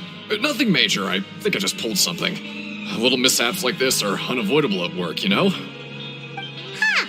Paimon wouldn't have thought someone as experienced as the Chief would still get hurt on the job. I just knew you would say that. This is pretty embarrassing. Where is Siegeween when you need her anyway? The one time I need to make a quick trip to the infirmary.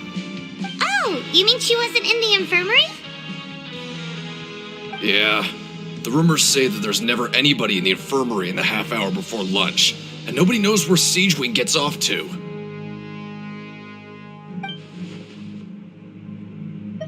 Huh. That's actually really strange. Siegeween's always super dedicated to her work.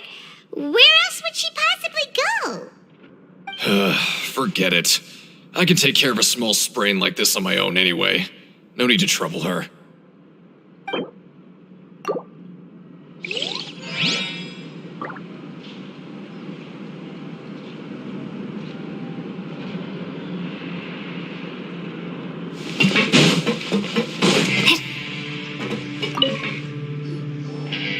Oh, wonderful. I was worried that you'd be busy trying to earn credit coupons all the time, but it seems like you haven't neglected your investigation work after all. Paimon likes having more coupons, but no one wants to work all the time. Have you also been investigating the area, Lynette? No, I was just slacking off, and you happened to catch me. My brother is still obsessed with anything remotely related to the Forbidden Zone. But knowing him, it won't be long before we get more leads. Oh, before I forget, this is for you. Huh? Credit coupons? Why are you giving us these? I've been here longer than you, so credit coupons aren't a resource in particularly short supply. What is in short supply are interesting people to talk with. Aw, that's so nice of you, Lynette. We'll be sure to make good use of these coupons then. Thanks a bunch!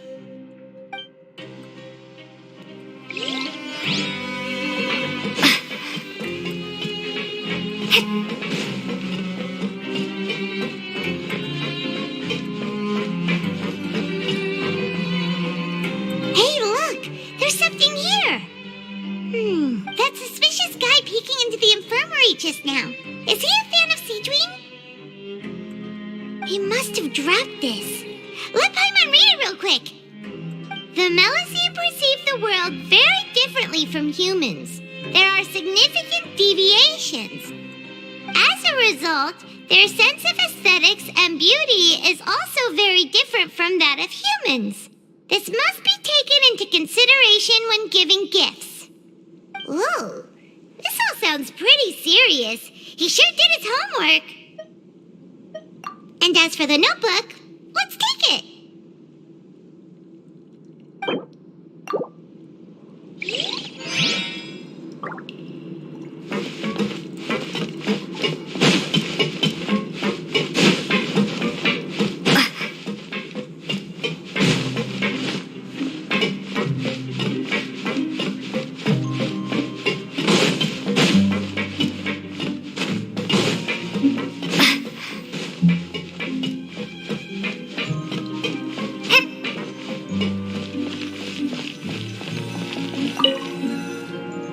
Oh, you want to stop investigating and go rest?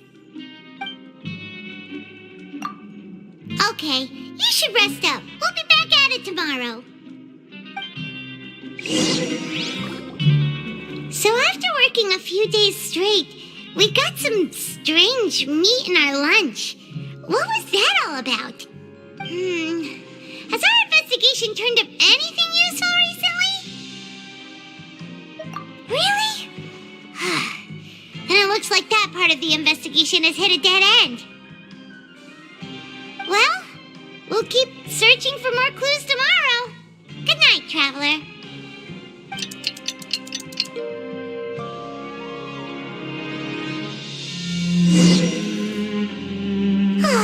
The dawn of a new day. Paimon feels like we're getting used to life as convicts. Is that a good thing or a bad thing? What do you have planned for us?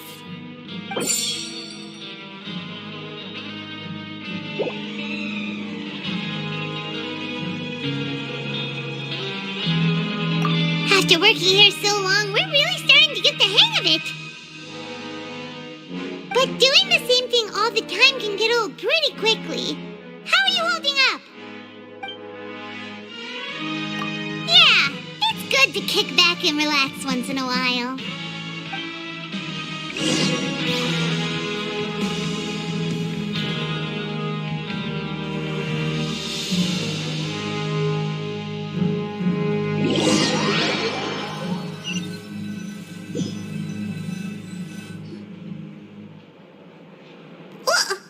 What is this garbage? Ooh, it looks disgusting. Oh, Paimon misses your cooking now. What would you like to do this afternoon? Knowing Child, he must have been there all the time.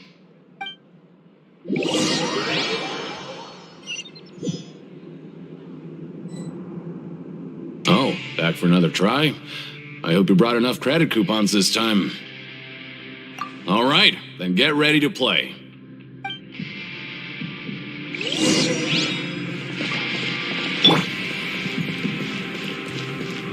Okay, do your best to hit the targets, just like Colin said.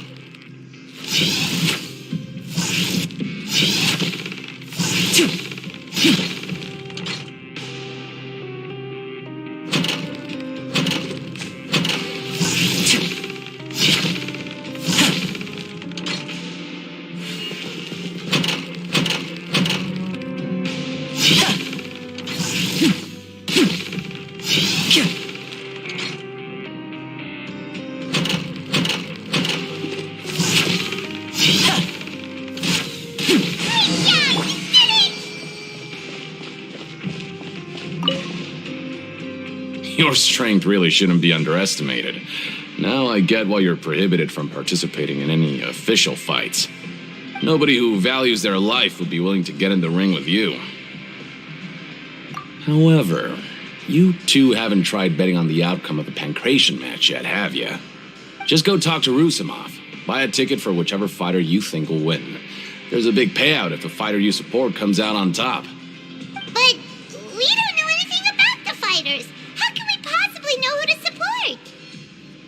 That's normal. Just watch a few matches and get a feel for the fighters.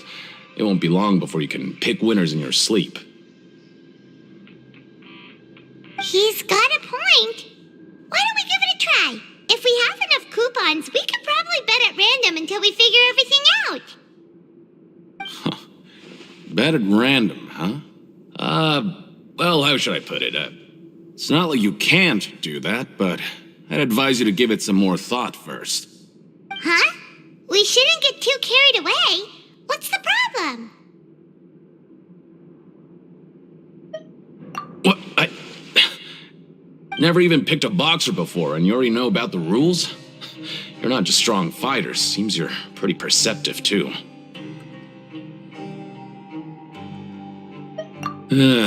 Might as well tell you about it, since you already know that much. Plus, I think you've got the potential to be one of my greatest customers. I think I can let you in a bit. Besides, I don't want to risk ever losing a customer like you. Is it that serious? Okay. The hidden rule here is, if you buy both boxers' tickets and support them both, something bad will happen the next morning. So the rule is that we shouldn't pick both boxers in the same fight. But if anyone actually did that, wouldn't they be guaranteed to lose coupons? Who would do that anyway? And what do you mean by something bad will happen? How would I know? Not like I'm stupid enough to do that. But I've heard a story about the rule. According to the rumor, there was a masked boxer who possessed incredible skill and power. None of his opponents even stood a chance against him. However, in the final match, the organizers told him to take off his mask. He refused and never showed up to the fight. And after that, he was never seen again. Some say he died, or that he was taken care of by the event's organizers. But everyone remembers that he was someone who cherished honor above all else. In his eyes, supporting both boxers in a match would dishonor the competition itself. So you mean it's like a curse? He'll take vengeance on anyone who does that? No, he was always wearing a mask, like he was intentionally trying to hide his identity. I don't even know anything about his past. Traveler, do you think that boxer was... Huh? We will? You're not serious, are you? Look, here I was just trying to be nice and warn you, yet here you are trying to break it on purpose? Yeah, it sounds pretty scary to Paimon. Seems you've made up your mind. Just be sure to protect Paimon, okay? Betting on both fighters will set you back about 3,000 credit coupons. If you have enough, then go ahead and give it a try. Just don't come running back to me if something happens. We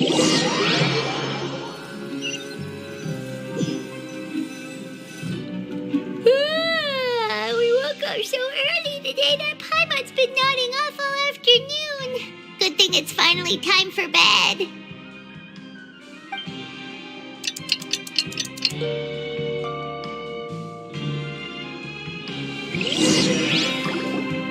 Oh, Paimon doesn't want to get up. Paimon still feels completely exhausted from yesterday. What do you have planned for us?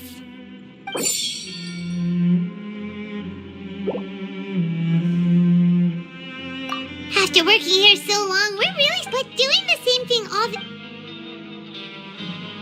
Yeah, it's good.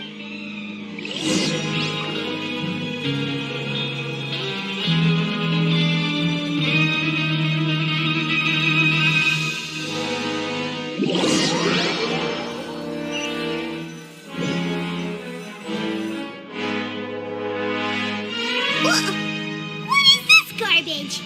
Ooh, it looks disgusting! Oh, Paimon misses your cooking now. What would you like to do this afternoon? Knowing Child, he must have been there all the time.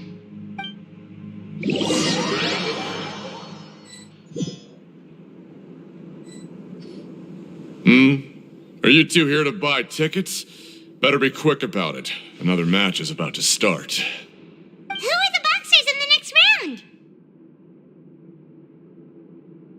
We have the reigning champ, Le Grappler, versus a contender from the Eastern Prison Block, Demon Horde. Are those their nicknames, or did they choose those names themselves? Either way, super weird. Since you're new around here, I'll help you out and give you a little suggestion. Even though Le Grappler is the crowd favorite, Demon Horde is a first-class dark horse with incredible potential. Anyway, for this match, I recommend... Huh? For both fighters? I can tell you're new to this, but I didn't think you were completely clueless. Maybe you don't quite understand the rules, no? Let me try to explain again for you more clearly. You see... Oh, no need. We're aware that we're going to lose coupons. All right then, if you're absolutely sure. Remember, no refunds once you buy the tickets. Yeah, we got it. Just shut up and take our coupons.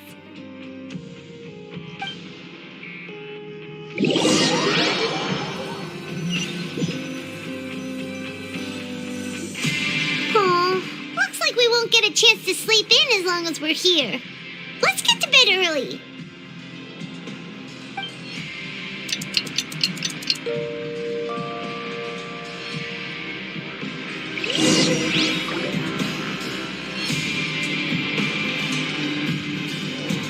Hey, Traveler, Paimon. Package here for you. The next time you buy something, go pick it up yourself. I'm not a delivery man, you know. Huh? A package? For us? Did you buy something, Traveler? Paimon's not quite awake yet, so why don't you go take a look? Right! Yesterday we broke the hidden rule and bought tickets for both boxers. Oh, maybe this package is the bad thing that Colin said would happen. Paimon suddenly feels wide awake. Wait, maybe let Paimon go hide somewhere first. Just call Paimon after you opened it. Hey, wait! Paimon's still here! Don't open it! Huh? What is it? Are you okay? Let Paimon take a peek too. Oh, it's just a small bottle. But the color of the liquid inside looks so wrong. All right, that's enough of that. No need to say it out loud. Paimon already knows what you're trying to say. Ugh, no way. Get that stuff away from Paimon. Paimon thinks we shouldn't open the bottle until we figure figured out what's going on. Just trust Paimon on this one, okay?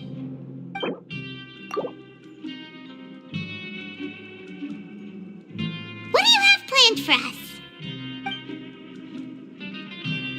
Though it feels nice to slack off a little, less work means less coupons. Let's make the most of our morning.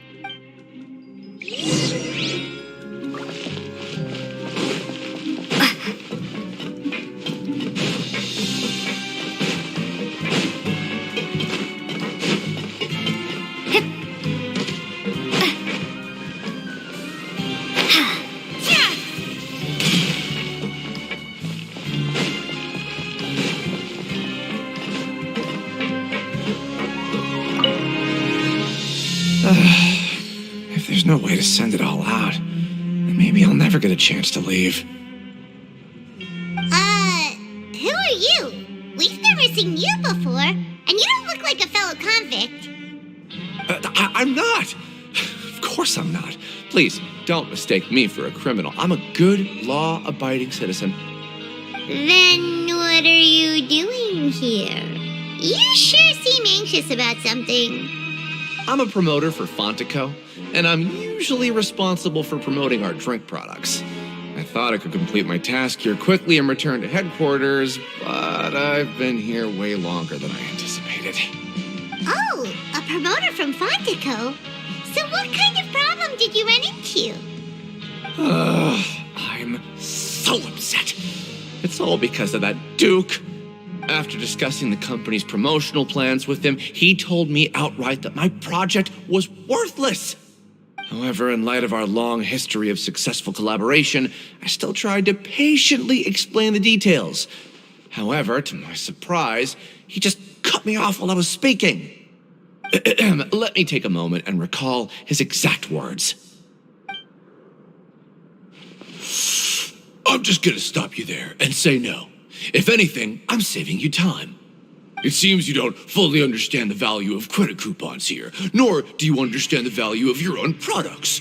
The former is because you are from the overworld. That's understandable, and I don't blame you for that.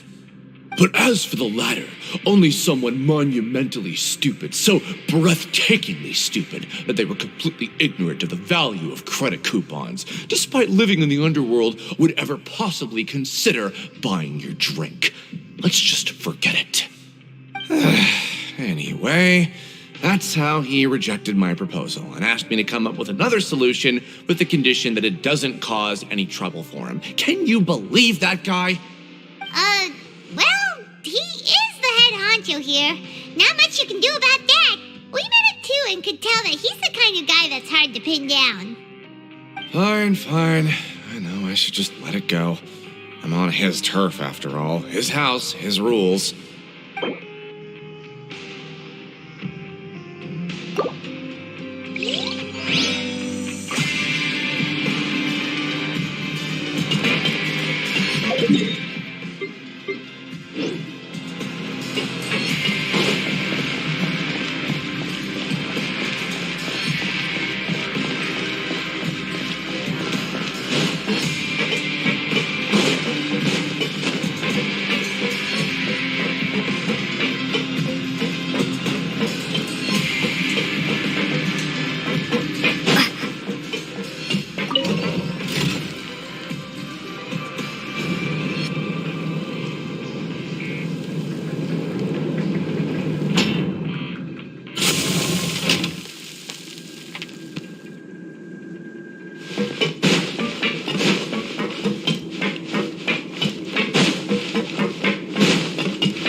Hey, I heard you crazy fools really did it. You bought tickets to support both fighters, didn't you? Well, did anything happen? Well, the next day we received a mysterious package, but we still haven't made any sense of the contents. So it is real. You didn't become cursed or anything like that, did you? Are you both still okay? Wait. Are you sure that it's still you controlling your bodies right now? Paimon's not sure. What do you think, Traveler? Is Paimon still Paimon? Okay, well that's good. Yeah, you two don't seem to have changed at all. But I wouldn't let your guard down just yet. Still, I didn't expect you would actually do it. You'd actually throw away coupons like that just to satisfy your curiosity? Even if we bought tickets like everybody else, it's not like we could hope to earn any coupons. When it comes to things like this, it's always the organizer who makes the real profits. Hey, just what are you trying to imply?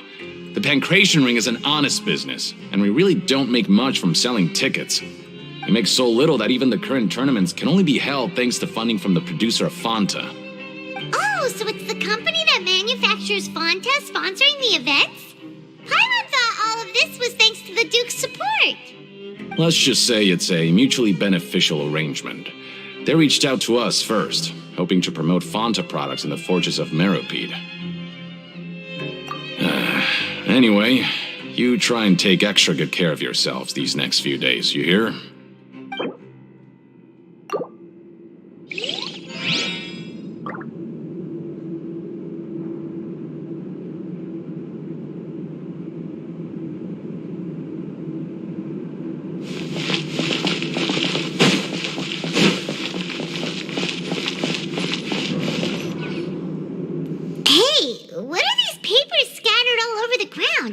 Are they registration forms or something?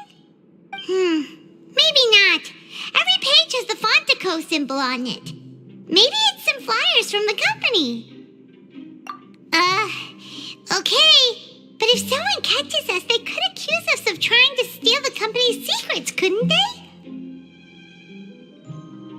Oh, you're right. Guess there's nothing to worry about then. Let Paimon have a look here. Without assistance from the Fontaine Research Institute, development of the new product has been slow, and some researchers on the project have voiced concerns. We have no choice but to let the new product undergo the first phase of promotional trials without a designated name or packaging. We will adjust the direction of future development according to feedback. We have decided to only conduct closed, small-scale trials for the time being. Sure doesn't seem like anything unusual. The company is just trying to develop some new products besides Fanta. But it sounds like things aren't going well at all. Let's put these papers back where we found them and make it look like nobody went through them. Okay, good.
Shouldn't get our hopes up.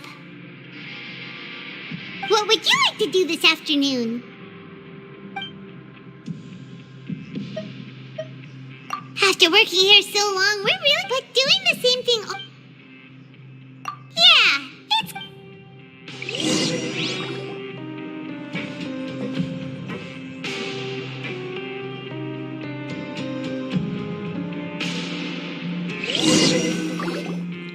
A mysterious box, a bottle of crimson poison liquid? Paimon still doesn't know what to make of it. Do you have any ideas, Traveler? Really? Then it looks like that part of the investigation led us nowhere. Well, maybe we'll have better luck tomorrow. Good night, Traveler.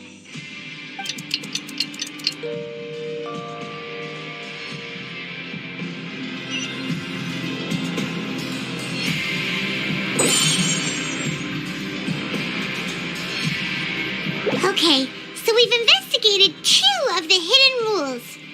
Paimon didn't think this prison would have so many weird things going on. We'd better pick up the pace with our investigation, otherwise we'll never get anywhere. Yeah, let's skip work for now and put our time to good use.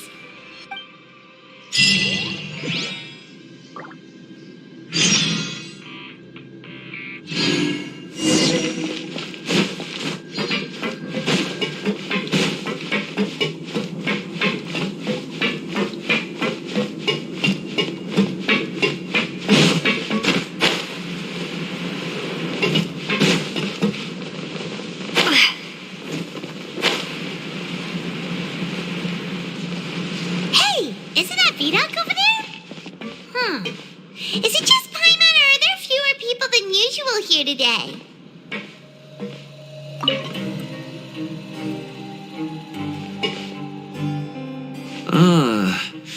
Seeing you at this time must mean you've already saved up a lot of credit coupons.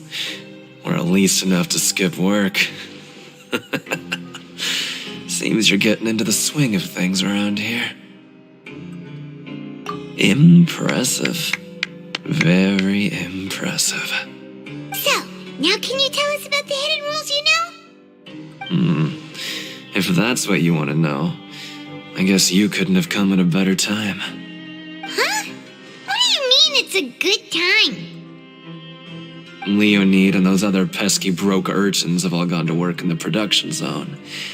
I wouldn't want them listening in without paying up. We get it! Just tell us already! So, you know those pipes that make strange sounds? Don't ever, ever go near them at night. Even if you manage to avoid the guards, you might find something even more terrible there. Something even more terrible? Like what? A group of cannibals. Cannibals? In the Fortress of Meripede? Every month, they meet a few times in the dead of night. Rumor has it they might be connected to the people that have disappeared here. But what's even scarier is that they have a special proclivity. Since they have no way to dispose of the leftover remains, they have ways to transform them into other forms and keep them in the fortress forever. Paimon might already know what you mean by other forms. So that's what's going on here.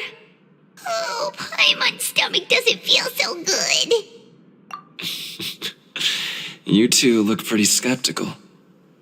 No matter, learning the truth behind dark secrets isn't necessarily a good thing. I've got things to do too. I suggest you just act like I never told you anything. Traveler, can we just trust him on this one? Oh, Paimon doesn't want her blood and flesh entombed here for all eternity? Oh, so that's how you see the situation.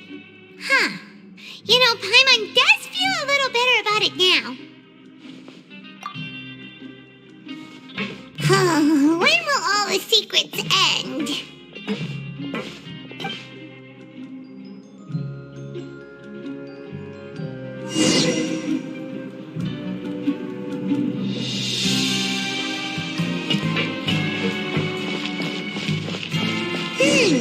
Vidok isn't here.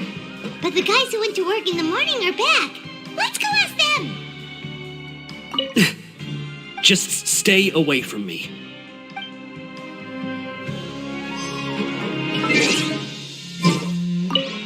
What? What are you saying? You shouldn't go around saying stuff like that.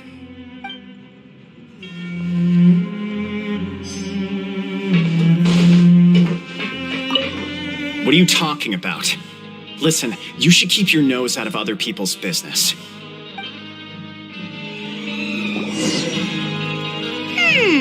Their attitude sure is suspicious. Like they're trying to avoid us.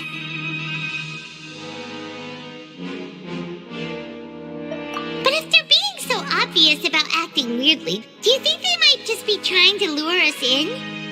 Oh, this is all getting way too creepy for Paimon. So you mean we still need to investigate some more? Okay, if you say so.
What do you want?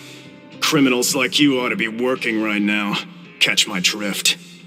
We just want to ask you a simple question. Have you ever discovered anything odd during your nighttime patrols? Why are you asking about something like that? Whatever happens at night isn't your concern. All you need to worry about is getting enough sleep. Right! We've heard it happens a few times every month. Paimon has sensitive ears, so it makes it hard to sleep. Really? I see. But it's not like I'm on duty every night. And now that you mention it, I recall my colleagues talking about something like that before. They say that strange things tend to happen at night on pipe cleaning days. Lots of us don't willingly take those shifts. So, what happens at night on pipe cleaning days? And they just conduct regular cleaning of the fortress's drainage facilities. There are 3 pipe cleaning days per month, and it just so happens that today is one of the scheduled days. You can try to confirm the sounds tonight if you want, and if they're real, then I can report the issue to my superiors for you. Oh, okay. Then we'll keep both ears out tonight. If that's all, then I'll be leaving now. I advise you not to try anything funny, though. Even if I'm not on duty tonight, someone will still be watching you. Don't worry, we don't want any time added to our sentences. Oh, he left. So what do you think about the pipe cleaning days he mentioned? Right, both are a possibility. But Fielding did say that tonight is a cleaning night. Paimon knew you would say that. Alright, sounds like we'll be up all night tonight then. Paimon just hopes the guards don't catch us.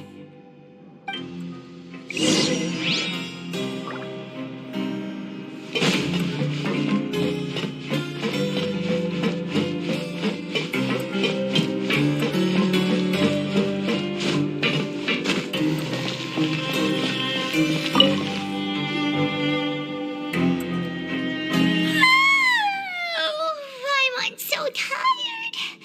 But we can't sleep yet. They'll be cleaning the pipes tonight, so it's the perfect chance for us to investigate. Whatever. Just be sure to wake Paimon if she dozes off. Paimon's worried something might happen if you go alone. Huh? Traveler? Did you fall asleep already?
moving to Paimon.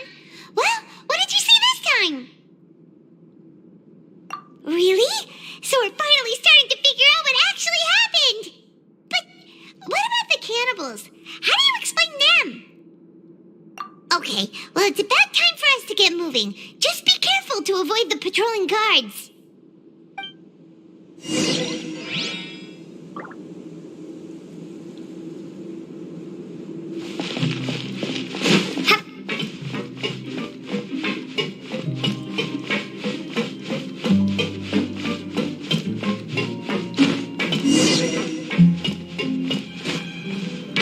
Careful! We'll get in trouble if the guards catch us.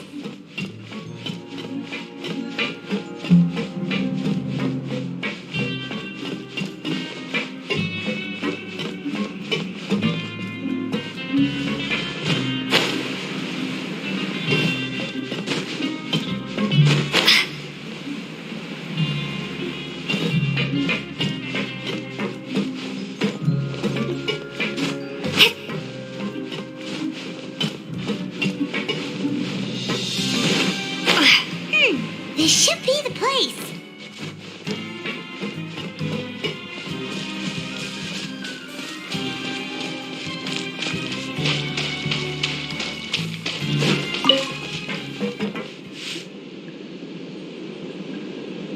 What? I know you. You were the ones we saw. Huh. You've got guts showing up here. You know who we are, right? You'd better leave now. Ain't nobody coming here to save you. What'd you say? Yeah, so what if they were? If you push us, we can make those rumors a reality at any time. Hey, what's the point of all those rumors anyway? What exactly are you trying to do? I don't have to tell you anything. If you turn around, go back to the dormitories, and act like you never saw anything, then I'll pretend that you never showed up here. Yeah, scram. Nothing worth seeing here. Huh? What did you say? Isn't that exactly what Boss said when he left? Hey, do you know our boss? Whoa. We had no idea our boss was such a big deal. He always kept his identity a secret. So, did he have you come here to find us?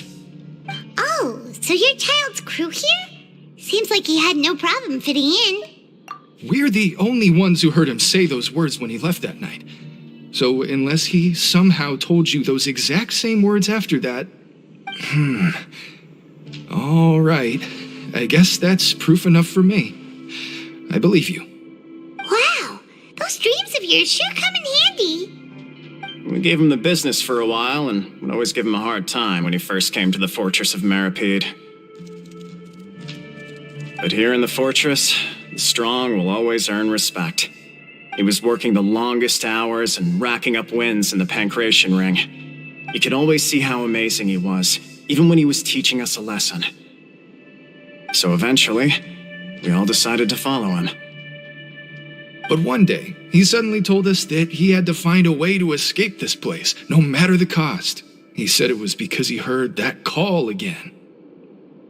And as his crew, if the boss wants something, then it's our job to get it done. So, we got to work and used the hidden rules that were here to make up and spread the rumor about the cannibal rule. We just wanted to give him a better chance of escaping on a night after the pipes had been cleaned. Oh, thanks to your rumor, nobody would want to come anywhere near here, prisoner or guard. Wow, it sure is easy to exploit people's fear of the unknown. But has a child already escaped? Why are you all still coming here after pipe cleaning day? Because as far as we know, the pipe he went into isn't actually an exit. It should be a dead end. It leads to an abandoned factory area, and even if there were a way to escape from there into the sea, we're still way too deep. No one could ever reach the surface alive. But Boss still insisted on going in. It's like he was obsessed about it. So we told him that we'd pretend as if he never existed while he was gone. And that if he wanted to come back, he should wait for nighttime on a pipe cleaning day. That way, we could meet him here and help cover the whole thing up. So you come and wait here through the night a few times a month just because of that promise? Yeah, but it's been so long now. We already know in our hearts that he must have managed to escape somehow. Is it also possible that something unfortunate happened to him? Nothing could ever defeat Boss or slow him down. It's one thing we know for sure. Okay. Paimon was just brainstorming possibilities. All right. Keep quiet and follow us.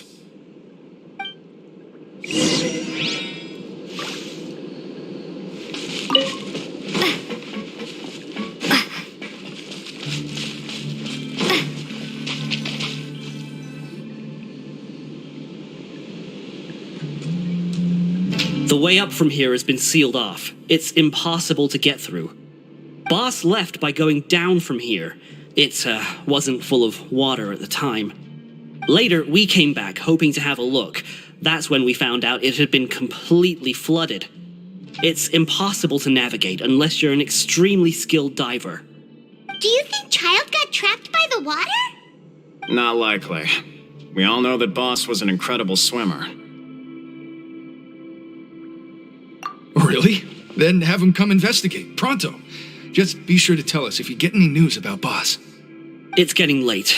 We should leave before the guards come this way. Yeah, we learned a lot about what happened to Child here. Let's get going.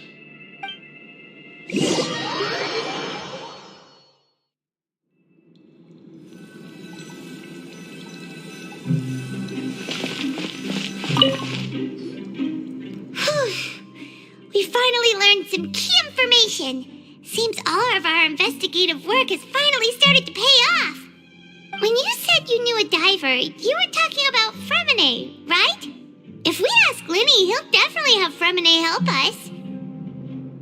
Ugh. Why is Child like this? What was he doing going into the pipes? Not making our jobs easier, that's for sure. Fortunately, though, it seems like it's only a matter of time now before we find out what really happened. Now that we can finally relax, I'm starting to feel super sleepy.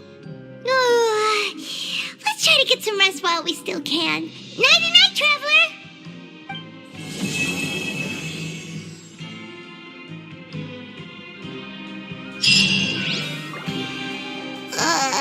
It's morning already? Paimon still needs more sleep.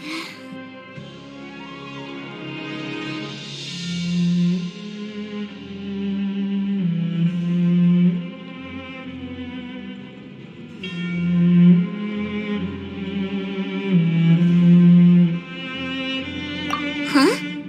Wait, look over there. Isn't that... It's one of Linny's cards. Let Paimon see what's written on it. Maybe you haven't heard, but today is the monthly free day. Everyone has the day off today, which makes it the perfect time to do some investigating. It's been a while since we last talked. Have you been making any progress lately? Let's meet at our usual spot in the factory area before lunchtime. I have new information.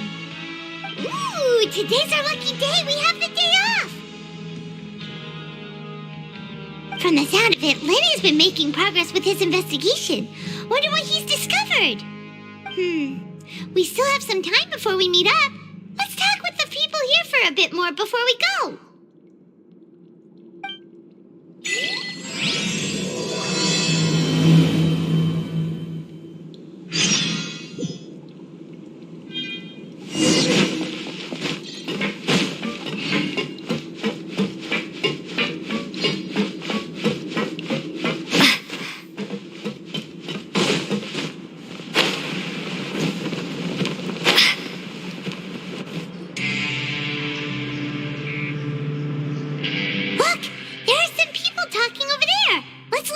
Conversation.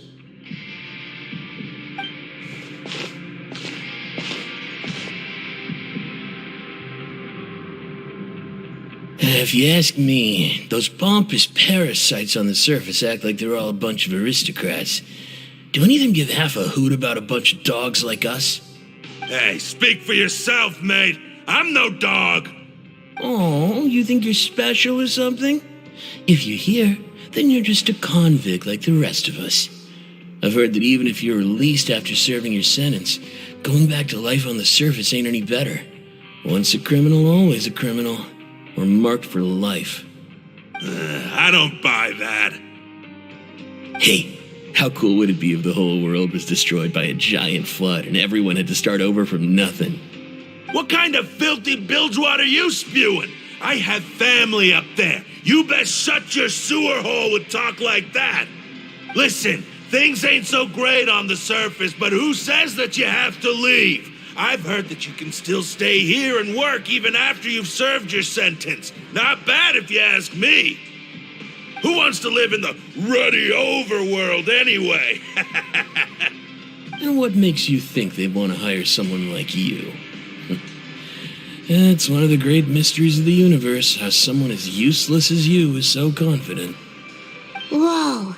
Sounds like they're really unhappy about the overworld. Speaking of which, Paimon never heard anyone use the words overworld or underworld when we were living up there. Is it only something the inmates down here say? That's true. Grab yourself a welfare meal.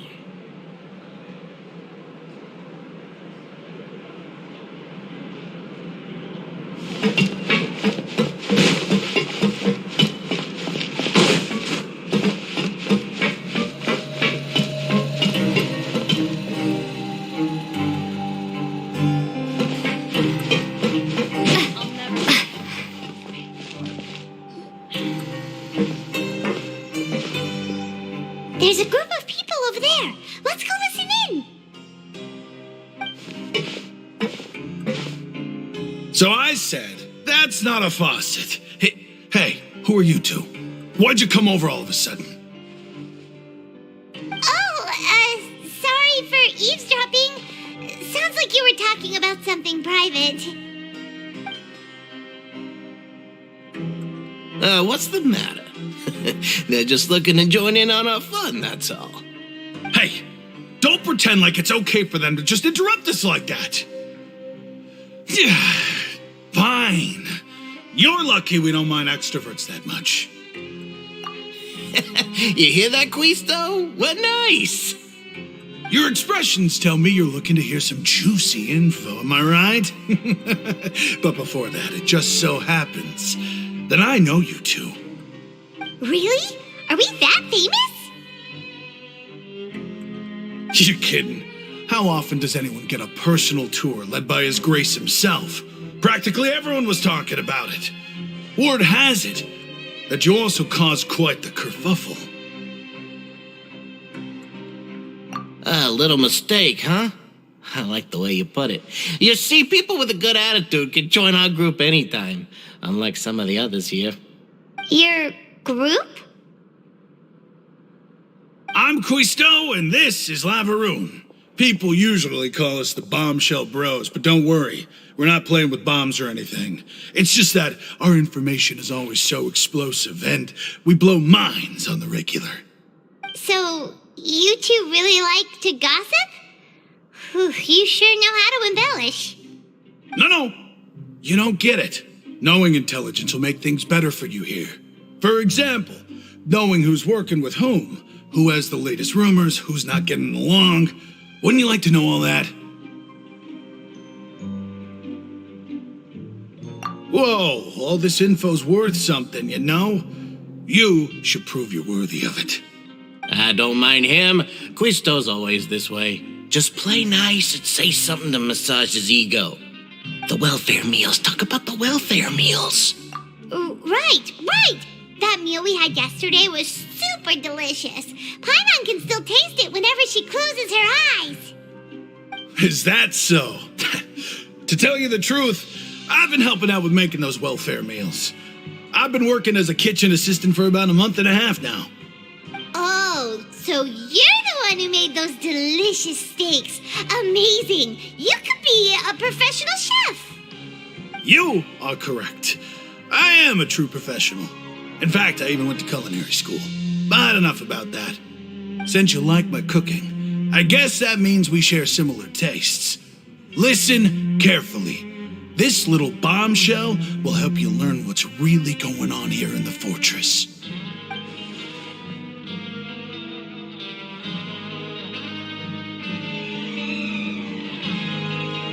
Listen, kids. The power structure within the fortress is quite complicated. The overworlders couldn't care less about us down here. We're basically dogs to them.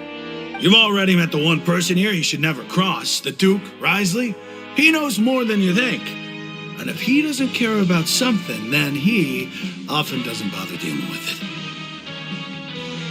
it. Those who have the Duke's attention get all kinds of special perks, even better treatment in the infirmary. I know who you mean. It's that Jurier character, right? I don't think there's anything useful about him at all. Why does he visit the infirmary practically every day? Is it normal for anyone to be going in and out of there so often? If you ask me, he's just faking it to get out of work. But did you know that Jurier was a talented researcher from the Fontaine Research Institute before he came here? There's no denying that.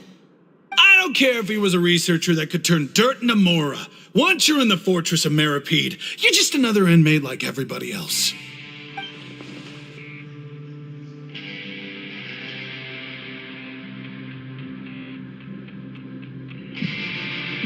Speaking of which, the last time I saw him, he was passing by in the corridor with Lorvine.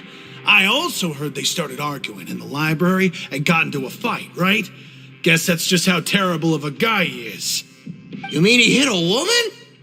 Wow, I never imagined he was that bad. But that Lorvine's also quite the odd one, you know? She's always gabbing away, got into a fight with a man, and she also got sent to the infirmary. Come to think of it, I always see her going to the sick bay every couple of days, too. Wait a second. You don't think? Do you think could it be that they're secretly meeting there to go on dates? But it's really hard to imagine. After all, I do remember seeing Lorvine beat Jurier to a pulp that one time. And we might be overthinking things.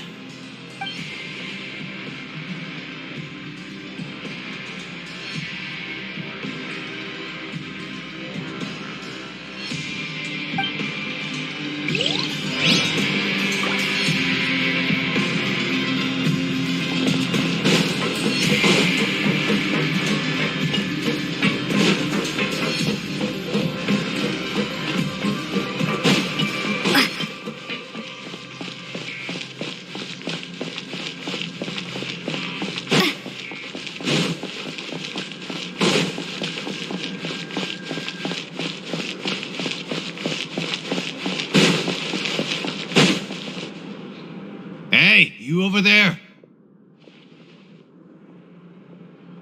Yeah, you. Say, do you like playing card games? You know, like Genius Invocation TCG? You TCG players are like mint in the wild, literally sprouting up everywhere. Hey, come on now. What's wrong with finding fellow Invocation aficionados? Anyway, care to join me for a game? All right. No pressure. But why would you be looking for people to play Genius Invocation in a place like this? Don't people usually come here to fight? Whether you're throwing down cards or throwing punches, it's all a competition, isn't it? It's all the same in my eyes. There are lots of card players here in the fortress. When I saw you, I immediately thought, hey, even outsiders from other nations play cards. So I came over to say hi. Sure. Great! Since you've been here longer than us, you need to flex your seniority a little bit, right? Maybe you could start by telling us newcomers some stories about this place. I thought you would have already heard everything by now. All right, then. Did you have anything specific in mind? Or do you want me to just pick a topic? Why don't you pick? We'll let you know if we've heard it already. All right. Have you heard any strange rumors since you've arrived? Ben, did you know that there are some people who are always gossiping over in the corner? Yeah, so you've already met those two. They're quite a pair. They always keep an eye out for the latest happenings and gossip about everything. I've never seen anyone with more time on their hands. I heard that they used to be a chef and a bartender before they were sent down here. You know how bartenders are, always chatting with customers. And chefs love to pass the time just hanging out when they're not cooking. Good to know. Do you have anything else to tell us? Let me think. Sounds like you want to hear something a little more tantalizing. Oh, did you know that the Duke was also a convict in the fortress of Meripede before? Huh? Wait, are you serious? That's right. The Duke was an inmate just like you and me. Seems he was exiled here for committing some crime. Who knows how he ended up rising up to become the warden, though. To go from an ordinary inmate to becoming the manager of the whole place? I'm not gonna lie, I kinda respect that. A forbidden zone? Sounds like something that someone just made up. I've never heard of that. Where did you hear about it? It's just a rumor we've been hearing, but no worries if you've never heard of it. Do you have anything else you can tell us? Anything else? Not that I can think of, but I'll be sure to tell you anything interesting I hear next time. You'll have to play a game of Genius Invocation with me first, though. Okay, we've talked to just about everyone, and it's about time for us to go meet Linny. According to the card he left us, we should go meet him in the production zone.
Look in your eyes.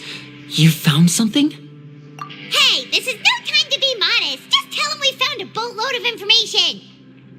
Oh, as expected of the legendary duo, you have my full and undivided attention.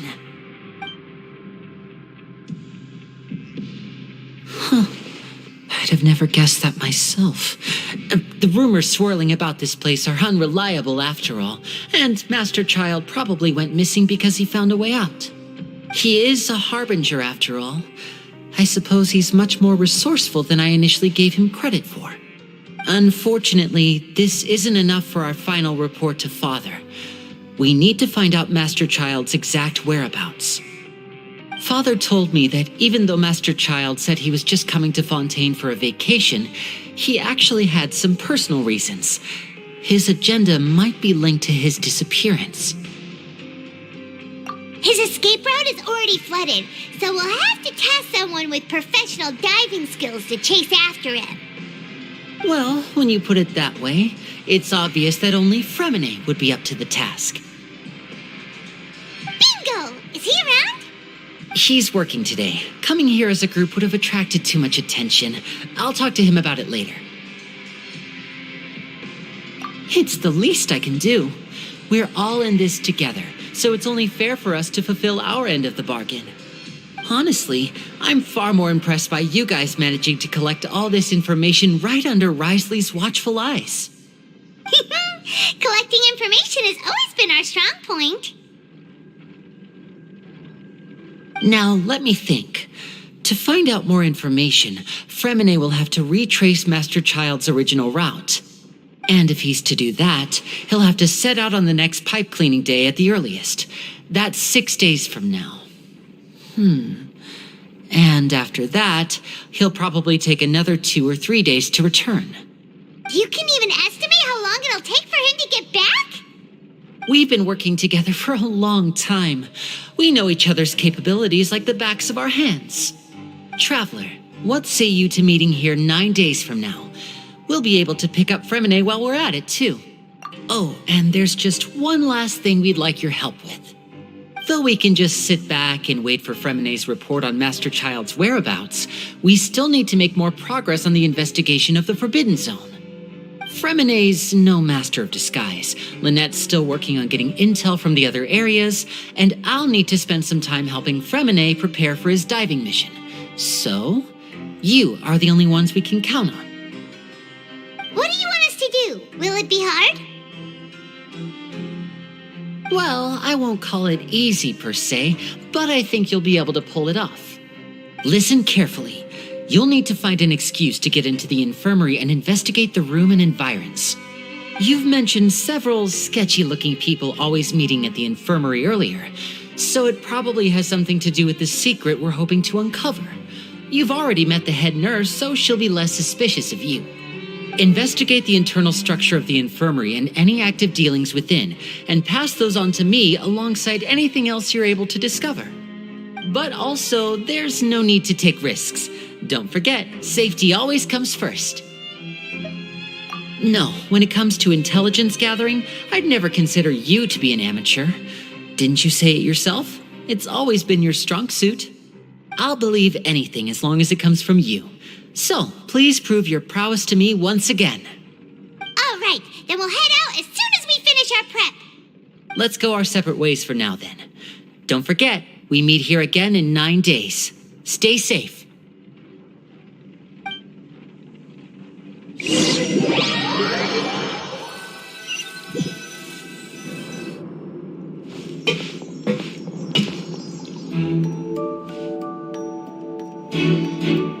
Hey, stay here for now. Paimon will take a peek. There seem to be several people inside.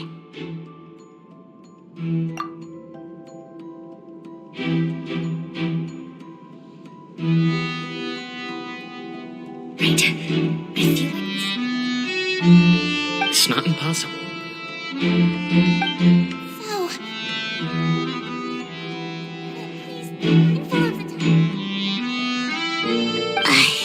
It's a bit hard to understand them from here. So, why don't we just try to talk to them in person? Let's go as soon as you're ready.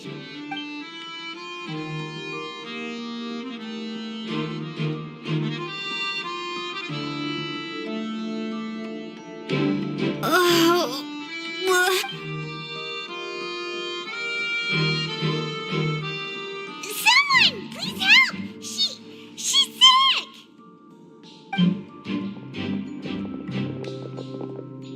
Whoa, are you okay? Oh my! What's wrong, little one? There's no need to panic. Take a deep breath before you begin. The traveler started complaining of a stomachache, and then nausea, and then collapsed onto the ground. Paimon doesn't know what to do. Freezing limbs, twitching fingers, and pale complexion. Could it be poison? Let me take a look. Please lie down over here. Don't worry, I'll get you to the bed safely. Here, hold on to my shoulder and walk slowly.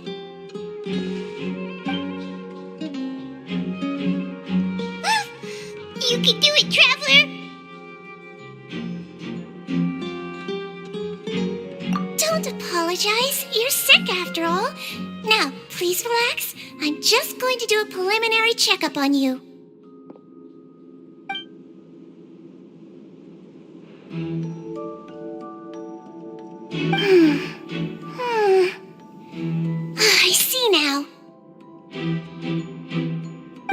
has confirmed that she's not in any mortal danger. That's our worst fear out of the way. Eh? Oh, that's good. But I'll continue my diagnosis of the patient now. Please, relax and take a deep breath.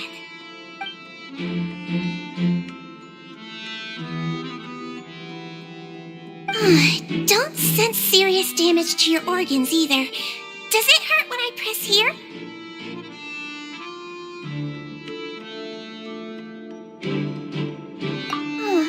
And here?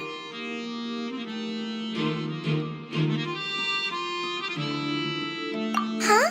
But based on my initial checkup, there shouldn't be a problem here. Oh, how strange.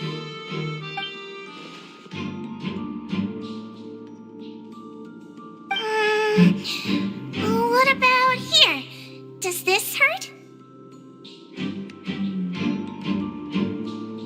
Oh, I understand. So that's what it is.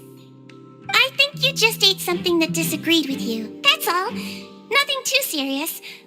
Outside of a pretty bad stomachache when it decides to act up. So that's what it is. Thank goodness it's not anything more serious.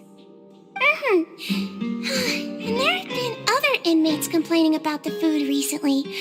I'll inform our head chef, Mr. Woolsey, of this problem as soon as possible. Congratulations! The health risk is incredibly low, so you should recover within a couple days. Why don't you take a rest here while I go get some medicine for you? Miss Levine, I'll have to trouble you to help me look after this new patient while I'm gone. Very well. And she hopped away just like that.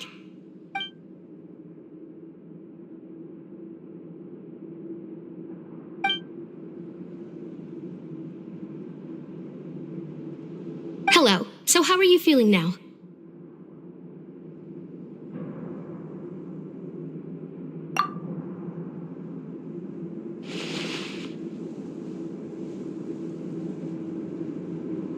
Her stomach aches really bad. She was stumbling about the whole way here, so Paimon's really worried. If Miss Sijuin says it's not a serious problem, then there's no need to worry. She's the best medic we've got down here. But it also looks like she's the only medic you've got down here. Well, that's true. What do you mean, that's true? That's really misrepresenting the situation. Of course I can't speak for the whole fortress, but it's not like everyone imprisoned here is useless, you know? Though they may have committed crimes and gotten locked up here as a result, they still know a thing or two about medicine, and they help Miss Sijuin take care of the sick and injured. Yeah, you're right. But did you have to lecture me about it in front of another patient? Aren't you a patient too? Where did all your energy come from? That's correct. Sorry, I got a bit ahead of myself. Are you two also sick? We've been sick a while. I come back every once in a while for checkups, and to pick up the medicines Miss Sijuin prescribes for us. That's just the nature of chronic illnesses. As for her, you could say she fancies herself as Miss Sijuin's capable helper because she learned a bit of medical knowledge ages ago. Please watch your mouth, Mr. Jurier. Don't forget that you are the primary reason I have frequent heart palpitations. Hey, don't start arguing now. Please, keep it civil at least.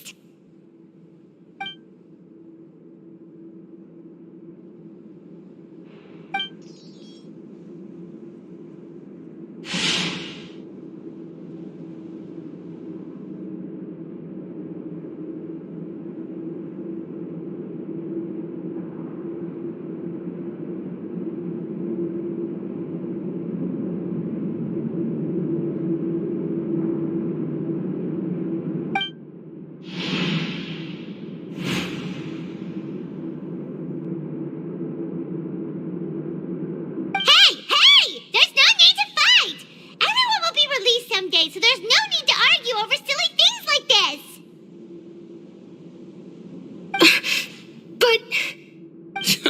Release. It's way too early for us to even think about that. And who the heck knows if we'd even be able to continue our previous lives?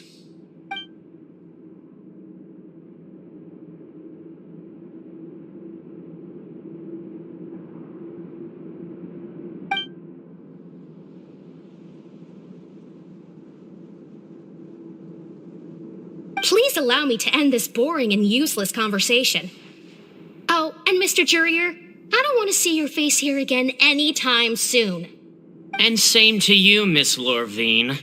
Anyway, that was more than enough rest for me, so I'm going to get out of this excessively noisy place. See you later, everyone. He just slowly walked off like that? That's just what he's like. I'm sorry you had to see all of that. I'm Lorvine, and that's... Well, his name is Jurier, but I hope you'll never have cause to remember his name. You really can't stand him, huh? I mean, can you blame me? Who would like someone who is as arrogant and obsessed with weird research topics as he is? But there's no need to keep dwelling on him. I'll accompany you two for a while. Miss Seashween should be back soon, and I'm sure you'll feel better as soon as you've had some of her medicine. No, it's nothing. I'm back! Did you rest like you promised? Thank you for getting our medicine, Miss Seashween. Did you all cooperate with your bed rest? I trust that nobody got up to walk around. Good. Here, this should be 2 days' worth of medicine for you. Take 1 pill now, and then continue your bed rest.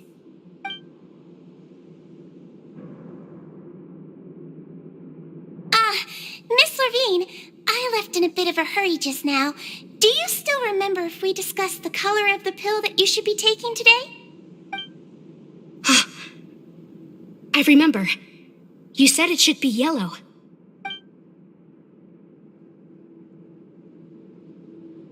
Yellow, huh? I understand. These are yours. Please, make sure to go to bed early after taking them tonight. You'll benefit from a good night's sleep. All right, then I'll also be on my way now. I hope you feel better soon, too. See ya! I'm going to fill out your medical record now. You're widely known as the Traveler, right? I just want to double-check a few details, if that's all right with you. Those two made quite the commotion just now, so why don't we let the Traveler rest? Paimon can answer the questions instead. So her primary symptoms are abdominal pain, with secondary symptoms of nausea. Is there anything else? That's it. All right, then. Is there anything we should know besides to take the meds? No, her base constitution is quite good, so I'm sure she'll recover quite quickly after taking the medicine. Please, make sure to stick to bland or less stimulating foods, and don't stay up too late at night. Got it. Paimon will hold the Traveler to that for sure.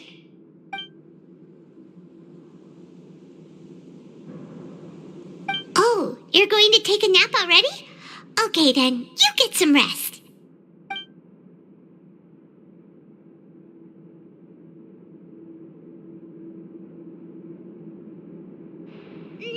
We've been to lots of places together. She may look a bit under the weather now, but she's actually super strong. So you're the best of companions. Well, don't worry, she'll recover soon.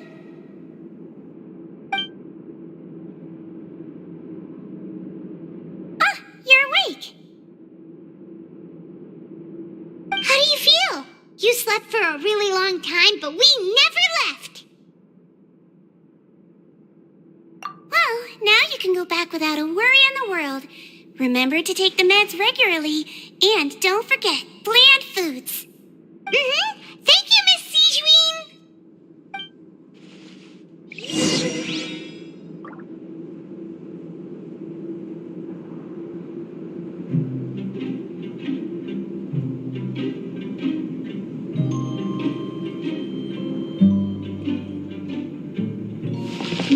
Seems like a lot of people have been coming down with an upset stomach lately.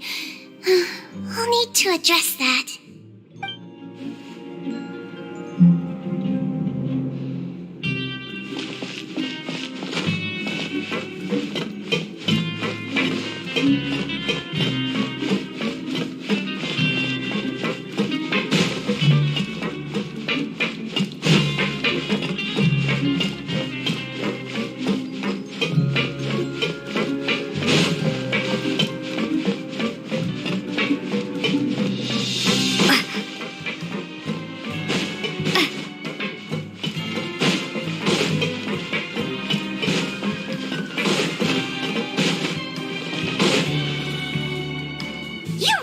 something. To be able to fall asleep like that and even sleep talk the entire time, you scared Paimon half to death! No, but you kept mumbling things along the lines of, Pyron, don't take my grilled fish, and put down the Adeptus Temptation now! Paimon talked with Sigewinne the entire time you were asleep. She seems like she's just a sincere nurse, and Paimon didn't notice anything unusual in the room. Are you sure we're not going off track with the infirmary?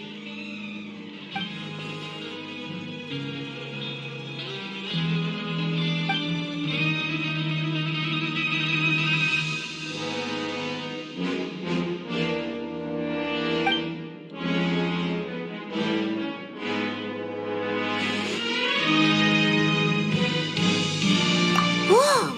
You really are super thorough.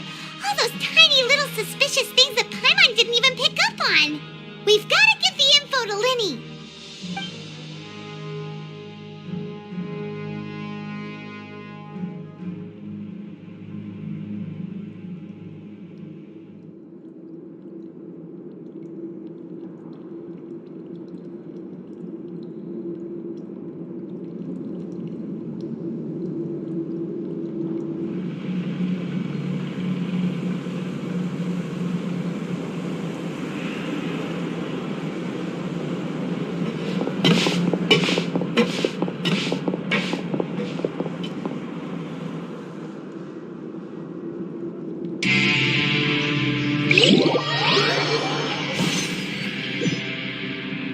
Today's the day! Let's go meet up with Linny!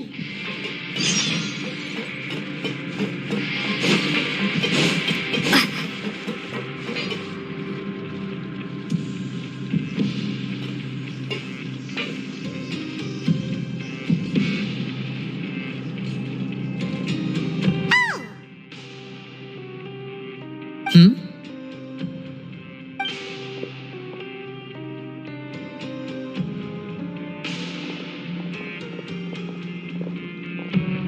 Did you two run into any trouble over the past few days?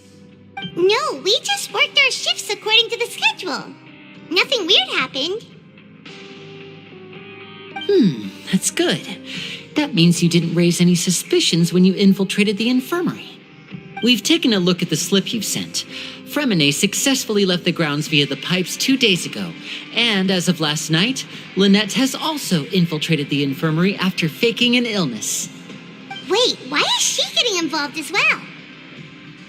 You already went above and beyond when you scoped out the infirmary. To put it more bluntly, even if we were to view that as something you did in exchange for Fremine's help, you've already done more than enough. Infiltrating a guarded stronghold is a different kind of job from a one-off investigation. We want to avoid using the same faces over and over and reduce the amount of suspicion that will fall on any given person. Lynette also felt like you have already taken the first step for us, so she should be the one to finish the job. So that's what Lynette thinks. Oh, Paimon hopes everything's going well for her. Then, let's go check on Lynette before Fremine returns. If everything went well, then she should be wrapping up her investigation right about now. Is now really a good time to go over? According to my observations, Sigewinne always spends around half an hour away from the infirmary right before lunch. Lynette knows this as well, so this should be a good time to meet up with her.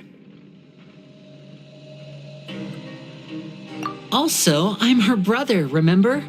It's only natural for an older brother to care about his younger sister's well-being. Okay, then let's head over right away.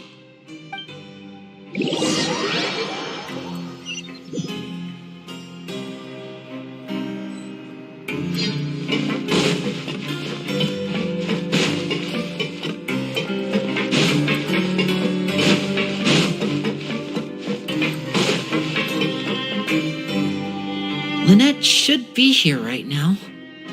Huh. Strange. Lynette? As expected, Sigewinne isn't here, but why isn't Lynette here? No, Lynette rarely deviates from the plan. We agreed that if she were to make changes on the fly, she'd find a way to let me know. Unless... Let's any clues around here. We can look while we wait for her. Who knows? Maybe she'll be back soon. Okay.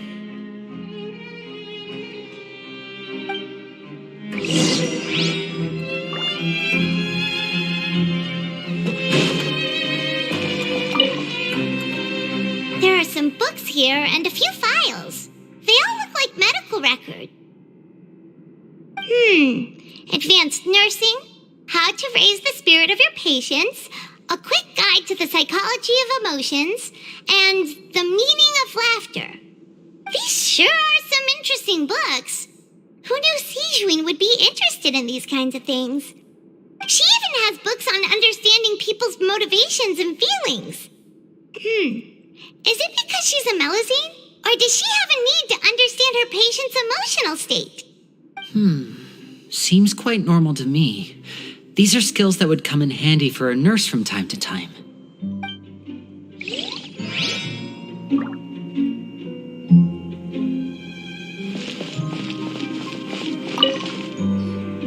None of the beds have any signs of having been slept in, except that one over there. That's the one Lynette must have used, right? You said she was pretending to be sick. She would have said her migraine was having a particularly bad flare-up. Generally speaking, the head nurse would then ask her to lie down and rest while she left to retrieve the medication. Which means either the head nurse didn't return the entire time from when Lynette laid down up until she left the bed, or the nurse intentionally left it this way.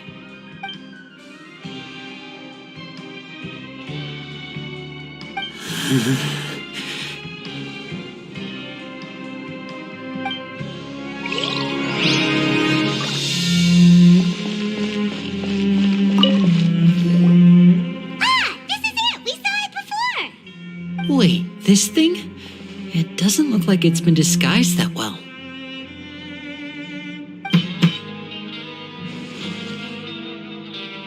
The space behind it is empty. From its size, I don't think it's an entrance that is meant to be taken apart. There's probably a mechanism around here somewhere. Could Lynette have tried to get inside? But if that's the case, she would have contacted me for sure.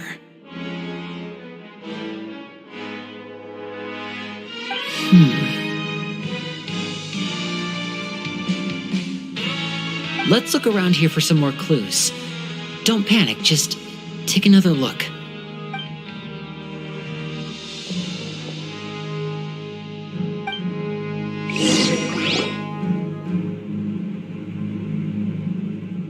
Hey, you guys, there's a slip of paper over here.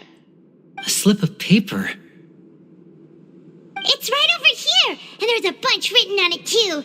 It reads, "Out of respect for your usual practices, I'll use a piece of paper or card as the medium to pass on my message. You may consider this as me giving you my best regards." This is...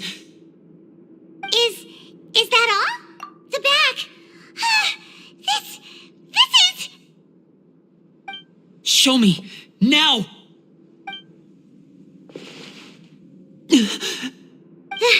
That look on your face. Paimon's reading it now. Would you care to guess where Miss Lynette of the Fatui could be right now? No. Could she have? Is she already? Wriothesley. Did he deliberately leave the infirmary unguarded to use it as bait? Wait, you mean he was aware of our goals from the very beginning? But why? We didn't run into any trouble last time, and he also never reached out to us since. Yes, that is a crucial question. Wriothesley, he doesn't do anything without a clear goal or reason. So this means he had no concerns about your activities from the very beginning. You're not from the same camp as us. You were sent down here by Nervulet, so you have no conflict of interest with Wriothesley. We're a completely different story, though. I'd like to know that, too. Why did he only go after her? Don't panic. Just think everything over. I have to stay calm. This is not like what happened last time. The situation's different now.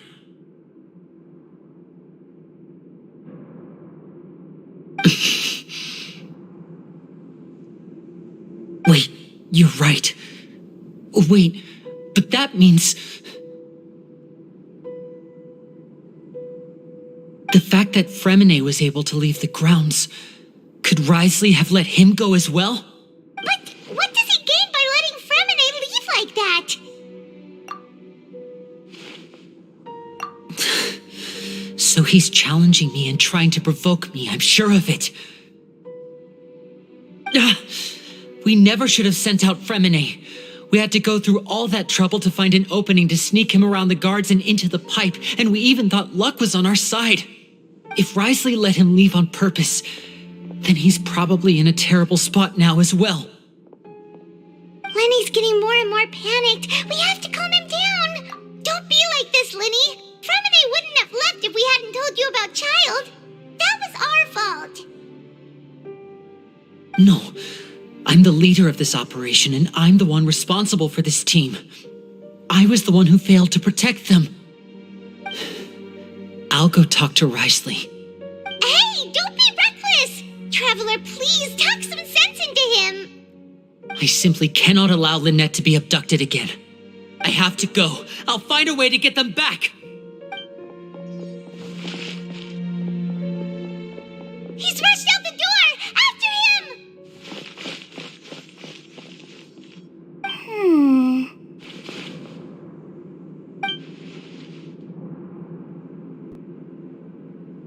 Right. I feel like we still have some room to make changes on these details. It's not impossible, but it'll require extensive testing. Is that so? Very well. Then please be mindful of the time. Huh? Is someone? Pack everything up. Whoever's outside is eavesdropping. They'll probably come in once we stop talking. Someone! Please help! She's sick!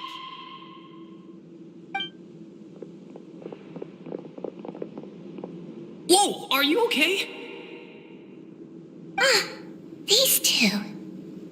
As expected, they've already found this place. Oh, they are quite sharp. What a delightful turn of events. I like smart people, but I also like playing dumb. I like the feeling of being trusted. Oh my! What's wrong, little one? There's no need to panic. Take a deep breath before you begin. Being able to read human expressions is quite the useful skill. Lenny! Wait! It's no use. We have to catch up to him.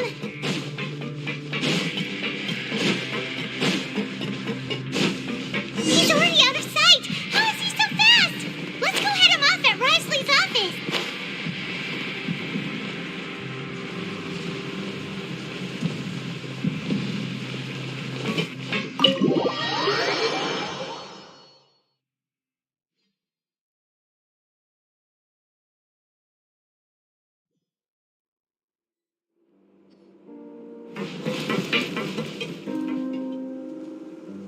Come out and face me, Wriothesley!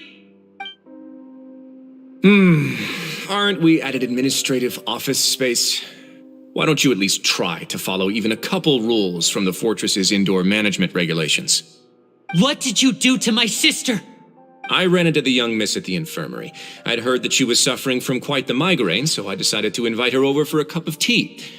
I do have some teas in my collection that can work wonders against such an illness. Stop joking around! Where did you take my siblings? I have also heard that your performances are quite the spectacle. Miss Lynette would sometimes enter a box filled with water, only to emerge the next second from another place altogether. Maybe she'll appear behind you right now if you were to turn your head. Is he trying to trick me into turning my head? No, he's probably not looking to attack me right now. All of the hostages are in his hands, and he's even in the mood for small talk. That means Lynette is probably still alive. You knew we were investigating the infirmary from the start, so you deliberately aroused the traveler's suspicions and baited us into continuing our investigation, just so that you'd be able to kidnap Lynette. As for Fremine, no, you probably didn't even interfere with Child's escape. You let him go so you could purge the Fatui members that we had planted into your ranks. There was no need to do so. The Fortress of Meripede is a pretty pleasant place. Most people enjoy their lives here. The only ones who act differently are those with personal agendas. It was quite easy to identify your colleagues. You removed our original members and spread the news of Child's escape so Father would assign our team to come down and investigate. Fremine has also fallen into your hands, right? If you're oh so omnipotent and so in control, why would you need hostages? One correction. Lynette is in my hands right now, but Fremine is not. He's not? What do you really want? Lenny! Oh, wonderful. Everyone is here, so I'll only need to say this once. Thank you so much for cooperating with me. Eager and to the point, I see. Alas, only Miss Lynette is currently having a cup of the fortress's finest tea. Although, as per your original plan, Mr. Fremine should also have returned to the fortress by now. But he has neither shown up within my gates, nor has he been taken into any kind of custody. So where do you think he may be right now? Wait, you can't mean you locked him outside in the sea? I closed the fortress's gate to the outside world. That's all. Fremine's a star diver, so he should be fine, right? No, we're still here, so he definitely tried to find a way to come back for us. So we can't assume he might have made a break for the surface. But why would I do this, you may be asking? To have an audience with you, of course. My intel tells me that Mr. Linney is a great magician, so it's only natural for me to want to have some cards of my own when it comes to negotiating. Besides, I do recall you mentioning to Miss Lynette that you've always wanted to have a face-to-face meeting with the Lord of the Fortress of Meripede, regardless of whether it was in a personal or a professional capacity. Well, you got your wish. So, you've been keeping tabs on us before we even set foot in the fortress. Some of my folks just happened to hear a thing or two, that's all. In any case, I will be straight with you. I was willing to play dumb and turn a blind eye, so we had a pleasant few days playing games together here. But once you started focusing on the Forbidden Zone, all of that changed. Mr. Linney, the cards are stacked against you right now. Miss Lynette is in my hands, and Mr. Fremine is still slowly being pickled out there in the brine. You know just as well as I that he cannot last out there forever. You need do but one thing to guarantee their safety. I would like you to contact your superior, and ideally invite her over for a cup of tea with me. You want to see Father? But why should she bother giving you an audience? Well, if she cares for the well-being of her dearest children, she should have plenty of motivation to join me for a parents' evening. I've heard that the bonds between the members of the House of the Hearth are like the bonds of family. I don't see why she would refuse. Why did you think Father sent us to handle the Fortress of Meripede? This place is basically a no-man's land. It wouldn't be fitting for anyone as important as a harbinger like Father to come here in person. Oh, I see. So it's because she doesn't care for my place here. That's such a shame. After all, I've amassed quite the tea collection. I was looking forward to sharing it with her. Both Monsieur Neuvillette and Lady Farina have already received many samples as gifts. Was this the extent of your master plan to get to Father? No matter how much pressure you may put on me, I won't allow you to use us to blackmail her. You people really are difficult to get along with. All I'm asking for is a face-to-face conversation. Does she truly have no interest in the fortress's secret? Mr. Linney, you have one last chance to invite your father here. If you refuse... Lenny! Instead of asking why I'm doing this, why don't you try to see things from my perspective for a second? From the very beginning, the Fatui has been actively infiltrating my fortress. I gave you a warning by cutting off the first few operatives I found, but that only caused you to double down. Had you given up on the fortress then and there, I'd have no reason to want to talk. Mr. Fremine left the fortress on his own. and Miss Lynette tried to pry out my secrets right in front of me. No matter how you look at it, the responsibility for this falls on you. I shouldn't ask Father to do anything because of us. 6, 5, Wait, 2, 1. Time's up. It really is a shame, Mr. Linney. Risley! Negotiations have broken down. Please leave, ladies and gentlemen. It's time for my afternoon tea. Yeah, listen to the Traveler. If you can't talk to Linny, can you at least talk to us? You do realize that I'm only letting you go because of Neuvillette, yes? You're here helping him out, and I've already done my best to stay out of your way. But that doesn't mean you can just do whatever you want. The fortress may be small and remote, but it still has its own set of laws. Then how about this? Those who are capable deserve respect. You've spent quite some time investigating my home turf by now, so why don't you tell me a thing or two about what you found, I'll ask you 3 questions. Answer all of them correctly, and I'll agree to your request. Question 1. Regarding the hidden rules of the production zone, what is the truth behind the one about not being allowed to work for 3 days in a row?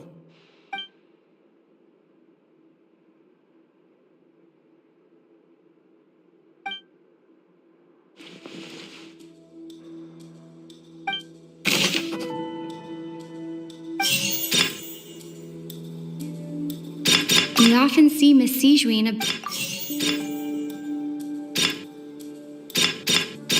Fonta's internal reports suggest that The research note said that the Melusine race according to Collins, the Pancratian I've been told that the infirmary is always empty for the half hour just before lunch. We often see Miss Sijuin observing the prisoners at work near the production zone.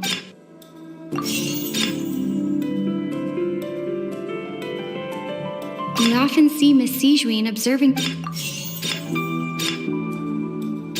Fonta's internal reports suggest...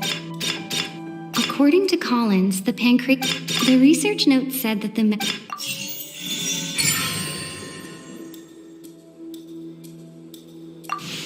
So that's what's going on. Paimon understands it now. Who would have guessed? The hidden rule of the production zone. People are not supposed to work 3 days in a row, and if they do, they'll get strange meat in their welfare meal. At first, we thought this strange meat must have something to do with the people who disappeared, but in reality, they were all prepared by Sijuin, the head nurse. She often visits the production zone to observe the workers' health and makes a note of anyone who has worn themselves out after 3 full days of work. Out of her sense of duty as the head nurse, as well as her genuine concern for the workers' health, Sijuin visits the cafeteria right before lunch and cooks an extra dish for those who can use the stamina boost. Sijuin has only the best intentions with her surprise gift and doesn't want anyone to find out about what she does. However, unfortunately, Melusines as a race perceive the world differently from humans, and their sense of aesthetics is even more alien to us. The recipients of her lovingly prepared special meals cannot taste the care within and usually just freak out. Are we on the right track? Not bad. You've uncovered Sijuin's secret and even guessed her intentions correctly as well. It's nice to know that her efforts have not gone unacknowledged. All right, now for my next question. There are also some hidden rules in the Pancratian Ring, including the one that you're not allowed to support both sides of a fight. Why is that?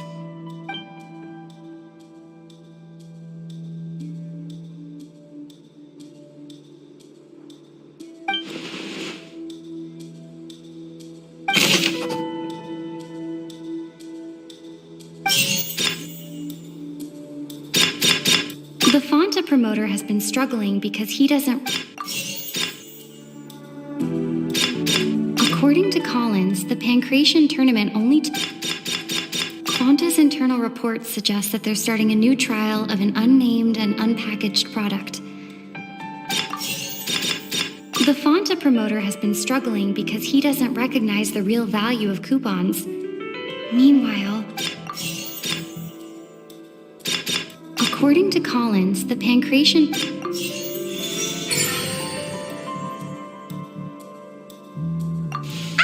Paimon gets this rule too now, so there really was nothing to be afraid of. That hidden rule of the Pancration ring is about how, people are not supposed to bet on both boxers at the same time. And if they do, they'll receive a package containing a strange, blood-colored liquid. People get scared when they see it because they've subconsciously begun to associate it with the missing boxer. But really, it's just a bottle of the latest yet-to-be-named and packaged new Fonta trial product. A blood-red drink. It's no wonder even Fonta's own staff were questioning the company's decision-making. The company, facing backlash from its own staff, decided to try to trial the product on a smaller scale to see how it might be received by customers. They came to the fortress of Meropede and offered to sponsor the Pancration tournament so they could push their new product. But the Duke completely refused to even entertain the idea. The Duke, knowing how valuable coupons are in the fortress, knew that only total idiots who didn't understand their true value would bother buying a Fonta product here. And so, only those who proved their stupidity by being dumb enough to bet on two opposing sides of the same match were selected to receive the drinks. I acknowledge the effort you've put into bringing the truth of this mystery to light. Although, based on your description, that Fonta promoter is a bit too careless with his words, I may just reconsider my collaboration with the company. All right, and here's the final question. What's the secret behind our head nurse and all of her patients in the infirmary? Stop your cruel and pointless games, Risley! You know that we haven't finished our investigation, so there's no way we can answer the last question. The thought of sparing Lynette and Fremine never even crossed your mind. You'll pay for this!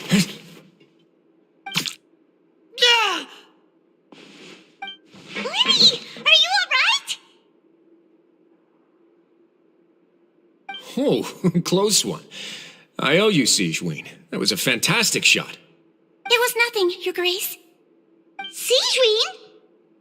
Though this gun may look like a toy, it's actually fully functional, as I just demonstrated. Sigewinne... You... Not at all. I am merely a resident of the fortress, and thus protecting it is my duty. When Monsieur Nervulette asked me to come here, he told me that my job would be to take care of the well-being of everyone here. I am merely discharging my duties. But if you mean what you just said, then isn't Linny someone you should be looking after as well? Isn't he a resident here just like the rest of us? But I really am just doing what Monsieur Nervulette told me to do. Everything I did, I've done to protect them. Had I not, they would be in far more dire straits right now. His Grace knows it too, right? Your Grace? Mind proving my innocence to them? My dear Sigewinne, whatever shall I do with you? Would it have killed you to just wait another minute or two? Well, it's nearly time after all. The way you do things can be truly frustrating sometimes, Your Grace.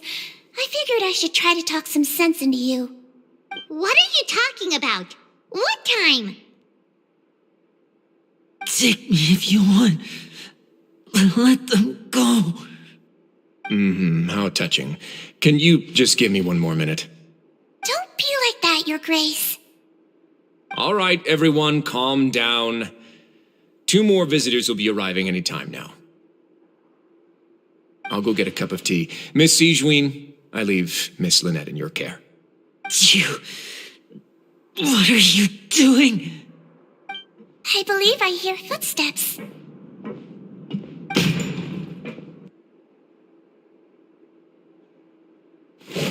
Some space, please. Ah, Miss Clarande. my door. Fremine! Fremine! What's going on? What is Clorinde doing here? Work. I'm sorry about shooting you, Mr. Linney. The tranquilizing effect will begin to wear off soon. Please take it easy in the meantime, though. What happened to Fremine? Wasn't he diving just outside of the fortress? Why is he looking like this?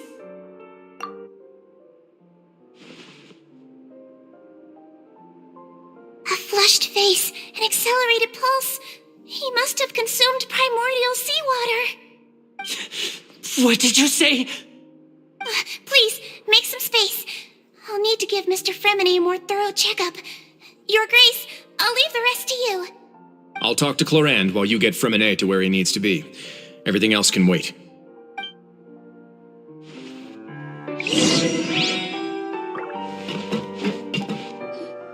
What's that look on your face? I thought I made good time on the way back.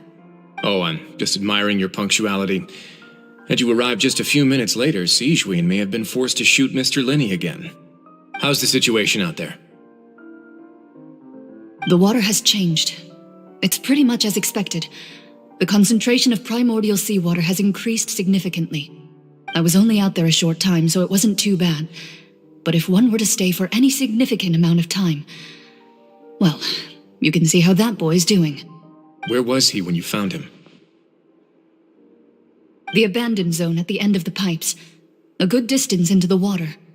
Closer than I thought. He must have recognized it early on and tried desperately to swim back. Locking the door was necessary. I don't think we could have saved two. Well, I did try to convince him that I had my reasons. Never seems to work, though.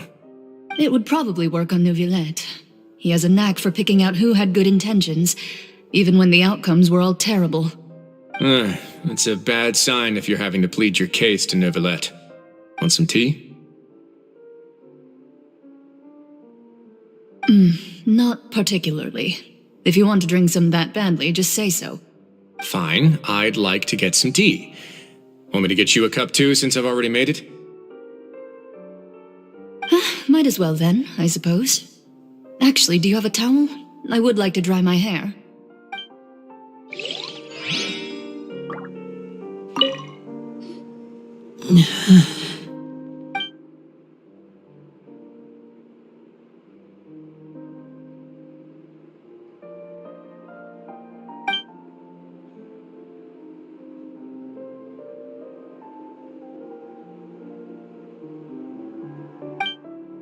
How is he?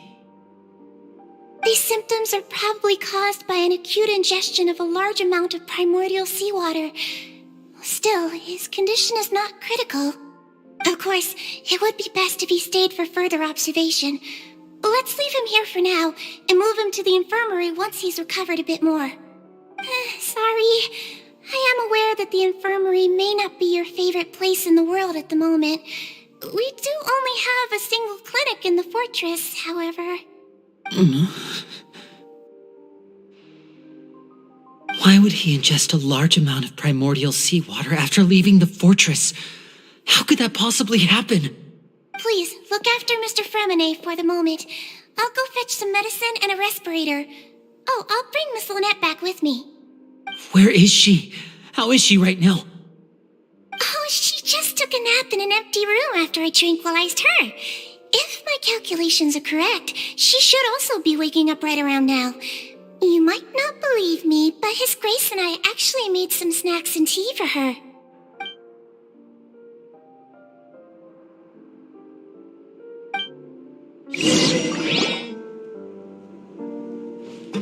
Linny, are you okay?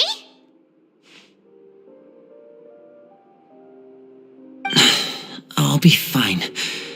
They're all here now. Don't worry about me. Are you sure? You don't look all right. My hands and feet are still a bit weak, but that's probably just the residual effects of the tranquilizer shot. I'm back, everyone.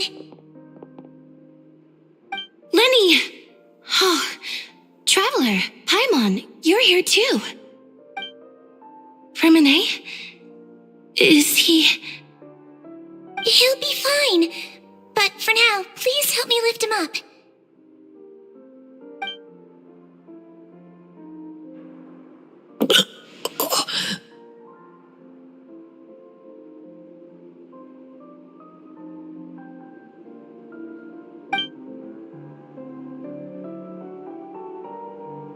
His breathing's beginning to slow down. Give me a hand and help me get him to the infirmary. Yeah, I'll take him from this side. Lynette, together? On it. Traveler, you seem pretty worried about him. Want to come with us?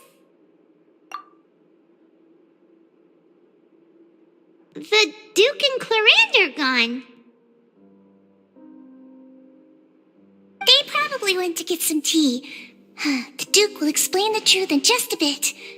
Miss Clarande will need a break, since she only just returned from rescuing Fremine out of the sea.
He's awake.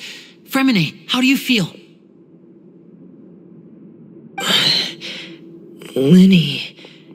Lynette. We're all here. Where am I? The infirmary, at the Fortress of Meripede, Mr. Fremine, and you are no longer in any danger. How do you feel? Don't push yourself if you're not feeling up to it. Traveler, Paimon, it's been so long. The sea. There's something wrong with the seawater. Shh, it's okay. We can talk about it after you've recovered. No, listen to me. This is really serious. There's primordial seawater mixed into the regular seawater. I don't know why it's there, but no one should touch it. Pipes. Right, the pipes. It's all coming back to me now.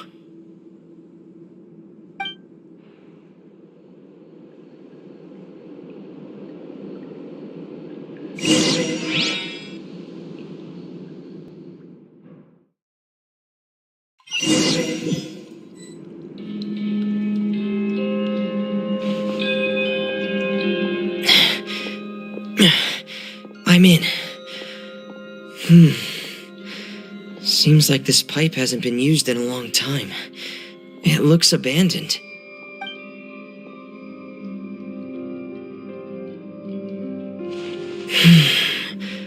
Where could Master Child be?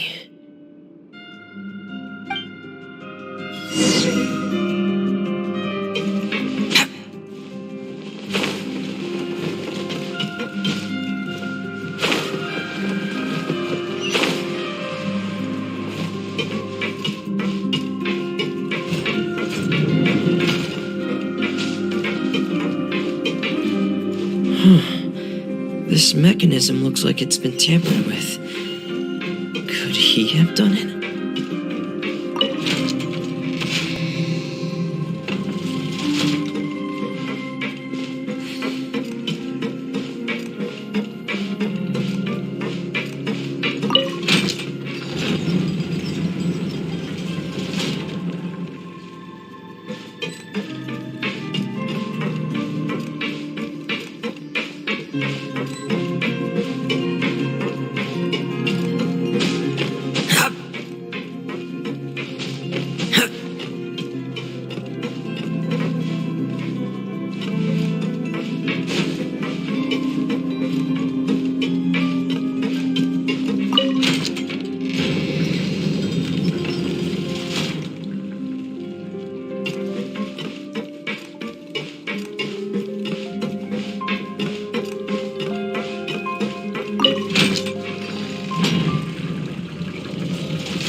This is where the water starts.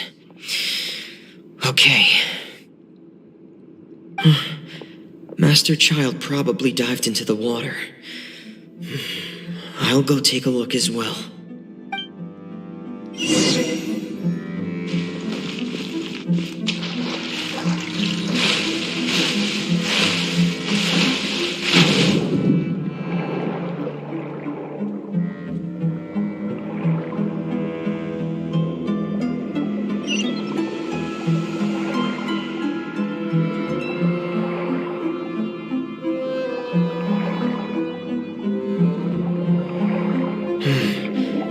The vegetation here is a bit more sparse.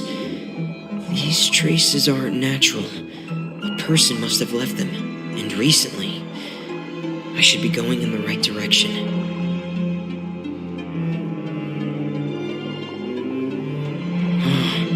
There are traces here too. I need to keep going. The traces are gone, but I don't see where he could have gone from here.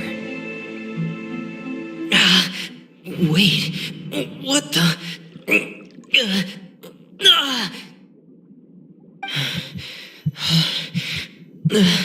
My heart is racing, and it's getting harder and harder to breathe. What's going on?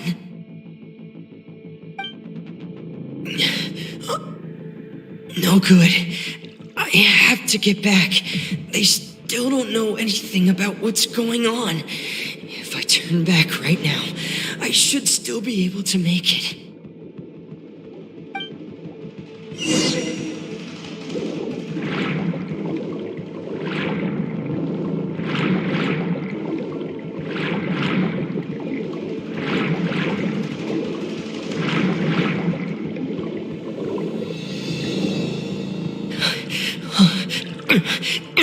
I can't die here.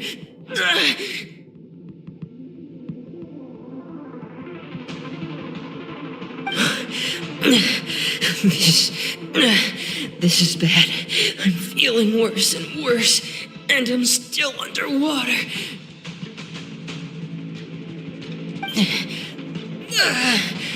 I have to push on.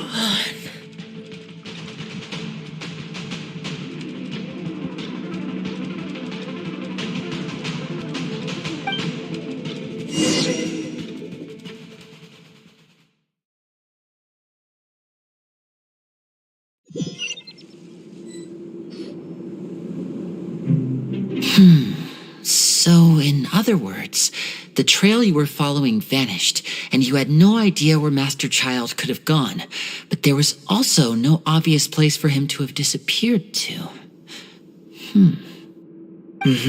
That's right.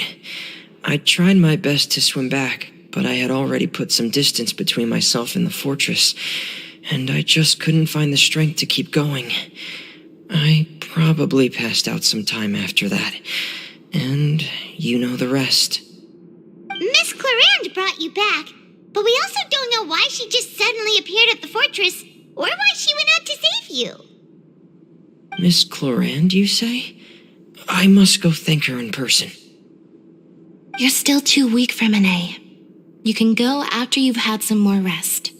Miss Lynette is right. I believe Miss Clarande will stay here as a guest for another few days, so there's no need to hurry. A guest? Then I can assume Risley was the one who invited her to come down here? You should ask His Grace about that. He'll be able to explain better than me. Yeah, it's about time he actually told us what's going on. Wanna come with us, Lenny?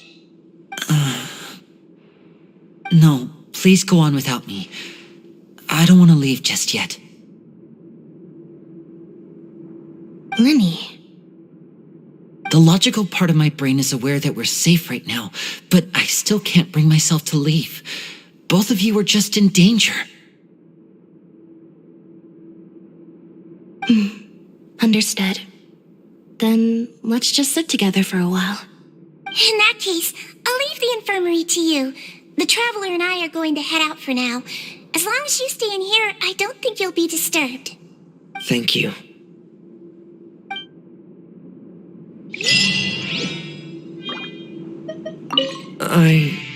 I'm so sorry, Lenny.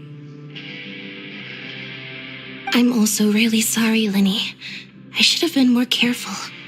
Don't say that. It was all my fault. I was the one who should have been more careful. You two were nearly... If I was stronger, maybe I would have already found Master Child. No, how can you say that? Huh? I'm sorry.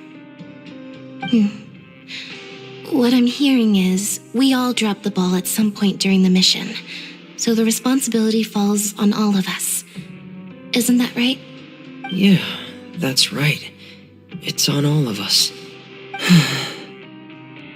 Lenny, we understand that you're worried about us, but we're worried about you as well. Please don't blame yourself. We want you to keep your spirits up. Yeah.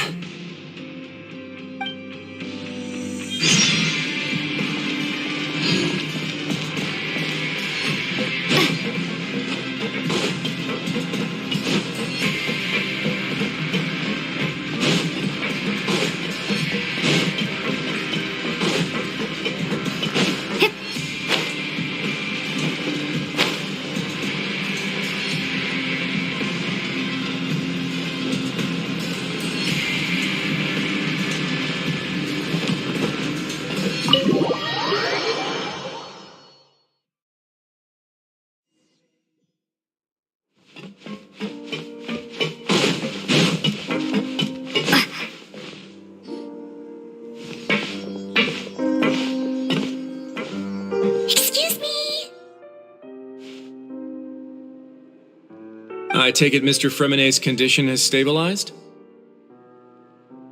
Of course! I wouldn't have left the infirmary otherwise. I've been expecting those two, but might I inquire as to the purpose of your visit, Miss Siegewien? I wanted to check up on Miss Clarande. How are you feeling? Mostly fine, I think. If you don't mind, I'd like to perform another quick physical exam. It'll just take a few minutes. All right. Thank you for looking out for me. I'll take my leave for now, then. Well, want to explain yourself, Risley? Of course, but I'm not partial to the word choice of explain. How about enlighten? Where should I begin? How about you start by asking me any questions you have? You can start with whichever one you'd like to get answered the most. Then Paimon will begin. Did you know about Lenny's goals from the very beginning? No. I just knew they were Fatui operatives sent to the fortress by the Knave. As for their specific goals, I only figured those out as you made progress on your investigation. You managed to monitor and stay ahead of them even though you didn't know what they were trying to do? They came here with ulterior motives. I'm quite adept at discerning what that kind of behavior signals. Initially, I thought their goal was just to investigate Child's disappearance. Linny suggested that I had deliberately let him escape, but in truth, I didn't really do anything special to help or hinder him while he was here. Everything he did, from finding helpers to leaving this place, he did on his own. Of course, it's inevitable that the knave would make a big deal out of her fellow Harbinger's unexplained disappearance. I'm also quite curious about where that Harbinger went, so I figured I might as well let the Fatui do their own investigative work. All I care about is the answer. So you were hoping Linny's group would just do your work for you? You make it sound like that's a bad thing. Unfortunately, things didn't go as planned. I assume that Fremine has told you already, the ratio of primordial seawater around the fortress of Meripede is on the rise. The Forbidden Zone has always been Linny's target, and you got roped into that investigation after running into him. I began to intervene out of concern for your safety, and also to prevent the fortress from becoming entangled in more irksome matters. Are the rumors true? That you're also a former criminal? Now, why would you put it like that?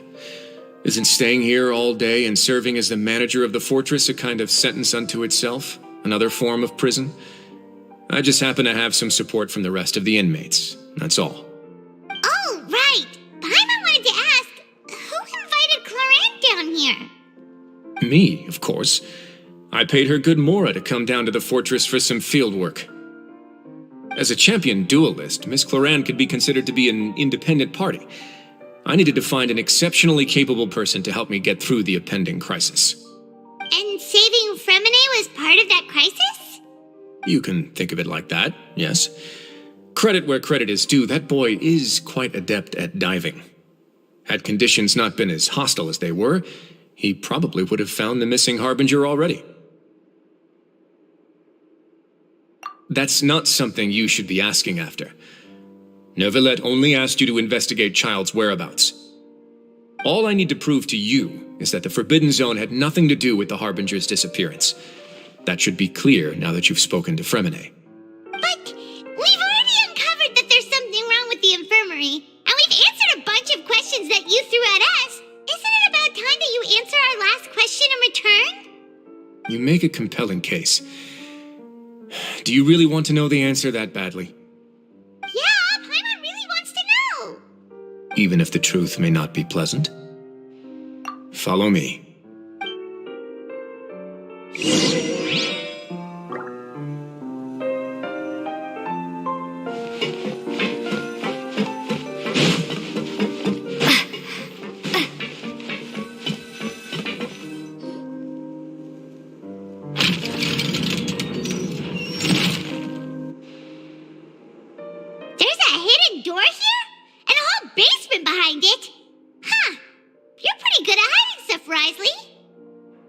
It seems you've forgotten just what kind of place the Fortress of Meripede is.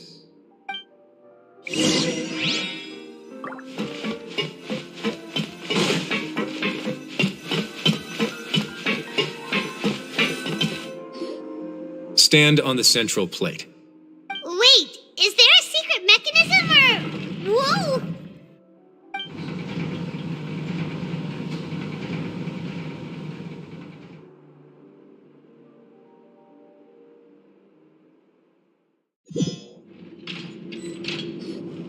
So, this is the Forbidden Zone?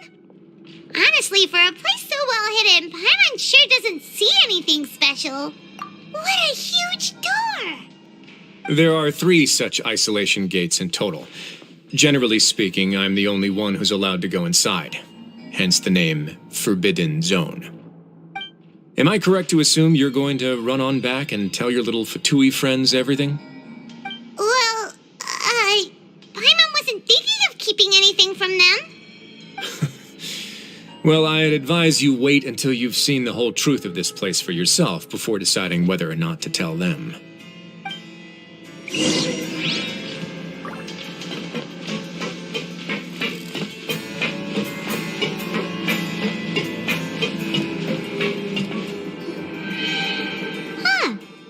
switch on the side. Stand back.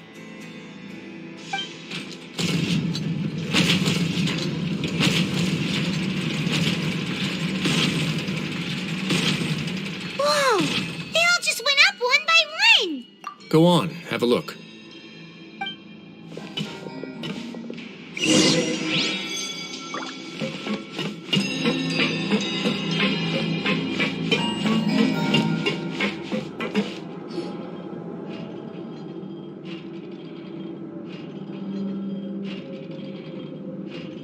I've been interested in what lies beyond that gate ever since I assumed leadership of the Fortress of Meripede.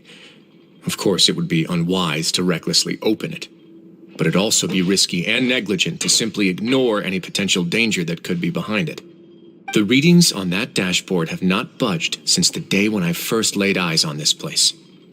But over the past year, the needle has crept upwards from its original position, likely because some parameter it's been tracking has changed, if only infinitesimally. Normally, I would have ignored it, but I happened to have some free time when I noticed it, so I investigated. Any guesses what the reading could be tracking? Very reasonable guesses. I've considered both of those as well. Unfortunately, our dashboard is tracking something less ordinary. The temperature should vary with weather and climate changes, so for something that rarely shifts, the water pressure is more likely. We ran a few tests to increase the pressure from the outside, but the readings didn't change at all. Later on, a few more possibilities occurred to me, such as a potential connection with the primordial sea. I began to make a few preparations based on that hypothesis. Over the past few days, the needle has moved again. With that and the symptoms that Fremine displayed after leaving the fortress, I can now confidently conclude that the readings represent the concentration of primordial seawater in the seawater nearby. The concentration of primordial seawater? But we're already under the sea! And that is precisely the problem. We're at the bottom of the sea, and now we're surrounded by toxic seawater. Somehow, primordial seawater got mixed in, and the concentration is steadily rising. Yes, that's very likely. But forget about the two of us. Not even Novelette knows where the primordial sea could be, much less where we could find and plug a leak. Oh. Oh! Seems like you've figured it out. I believe the primordial sea lies directly beneath this sluice gate.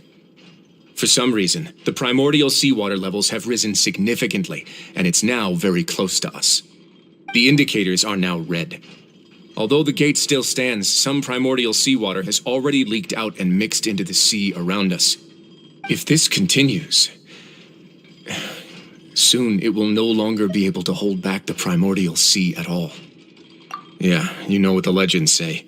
If this place falls, then everyone in Fontaine will be turned into puddles in the span of a night. But that's just too weird! Why would the Fortress of Meripede be built right above a sluice gate for the primordial sea? Who built this place anyway? Your expression tells me you think this might be part of a vast, complicated conspiracy. To be honest, you might find the actual answer may be exceedingly boring. It's just that the secret of the Forbidden Zone had been long forgotten by the nation before I rediscovered it with my research. There's no single founder of the Fortress of Meripede in any traditional sense. What we know about its history has been left to us by the people who used to live here. When the previous Hydro Archon, Egeria, ruled the land, all convicted criminals from Fontaine were exiled.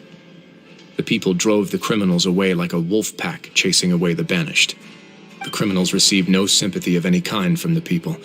They were exiled to the desolate seaside, where they experienced only pain, struggle, and the bone-chilling cold.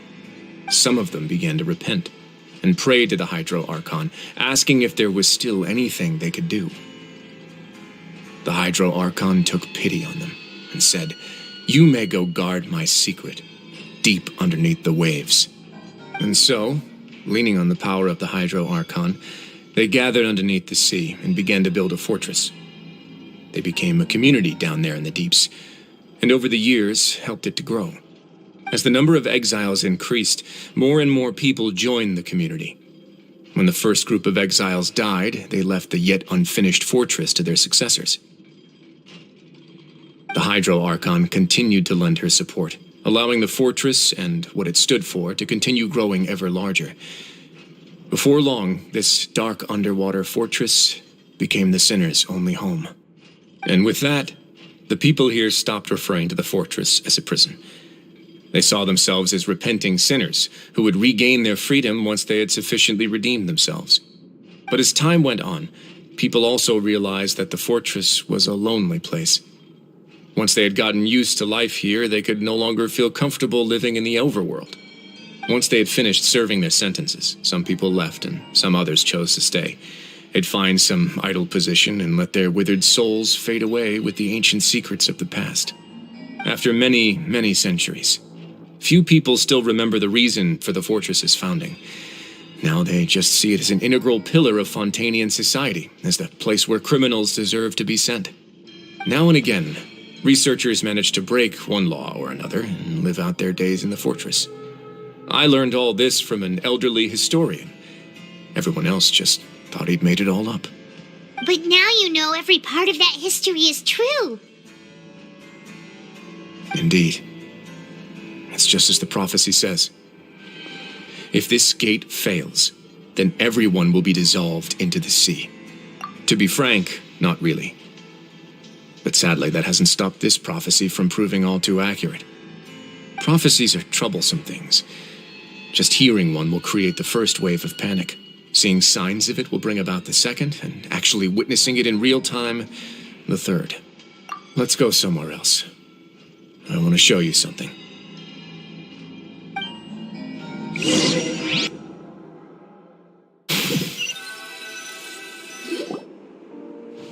This is it.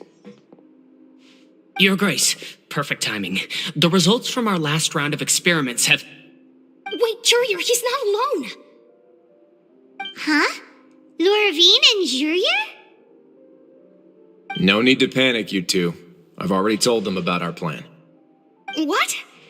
After you warned us not to tell a single soul about any of this? I'm skeptical as well. Are you sure they are trustworthy? The results speak for themselves, don't they? These two may already know more than you could ever imagine. All right then, if Your Grace insists. They seem harmless enough, so I'll trust them for now. Well, how about some reintroductions? This is Jurier, one of the highest-ranked researchers from the Fontaine Research Institute. He used to work under Edwin. I trust that you've heard of Edwin? Good. Saves me a bit of time explaining. Edwin's main areas of research were archaeum and gravimeters. As his assistant, Jurier is quite familiar with them as well. I hired him to be my technical consultant. You want to blow up the fortress of Meripede? Ah, what a lovely idea. I'm already imagining it in my head. Gotta admit, I'm tempted as well. Guys, focus! Focus! That taskmaster over there is Miss Lorvine, and is also one of my technical consultants. While Jurier used to be Edwin's assistant, she used to be Jurier's assistant. Ooh, are they together? See, everyone keeps asking this question. Are you too sure you're not a couple and just using your work as a convenient cover? Your Grace, I am not in a relationship with this man. If I dated her, I'd officially be madder than Edwin. Jeez, forget I said anything then. Follow me. Whoa, there's another door that goes right up. Your constant amazement makes it seem like the fortress can do anything. But Paimon really thinks everything's super cool.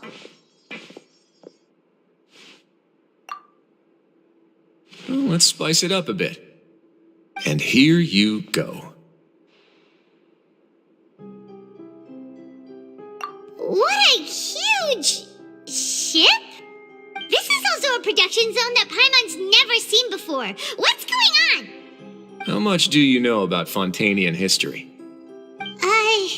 Not much at all. Well, then maybe you haven't heard the story of ancient Lemuria. To give you a quick rundown, Fontaine used to be ruled by the Lemurian dynasty. According to legend, The Lemurian king Remus came to this land after being inspired by divine revelation and found the seer Sibila, who had taken on the form of a golden bee. Taking the golden bee with him and riding on a huge ship, the Fortuna, he created his nation above the surging waves. He called his nation Lemuria and used the Fortuna to incessantly search for new tribes and islands, calling on them to join his empire. There's a ship in this story too? Where there's water, there'll be ships. People believe that hope can always be found at the end of a voyage. Do you believe that too? To a point, I think. As you've already seen, I have a whole factory's worth of labor, materials, and technology at my disposal. Certainly can't hurt to give it a try. So the moment I began to speculate that the primordial sea might lie underneath the gate, I also began this project. Were you inspired by the legendary Fortuna? Maybe. Fontainians need something to hold on to cope with the impending disaster. Were the workers to find out the truth behind this ship, riots would destroy the fortress faster than any catastrophe. As the fortress's administrator, I'd never make such a reckless call. All right, that's enough talking for now. I'll need another 3 cups of tea to soothe my throat. Do you have any other questions? Seems like you're good. Come on, I'll take you back.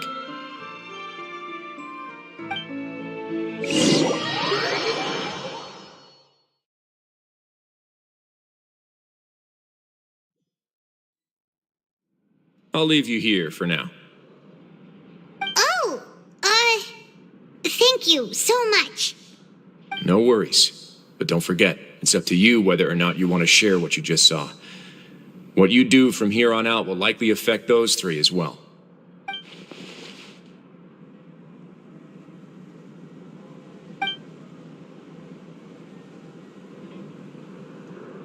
Yeah, we'll put a lot of thought into it for sure.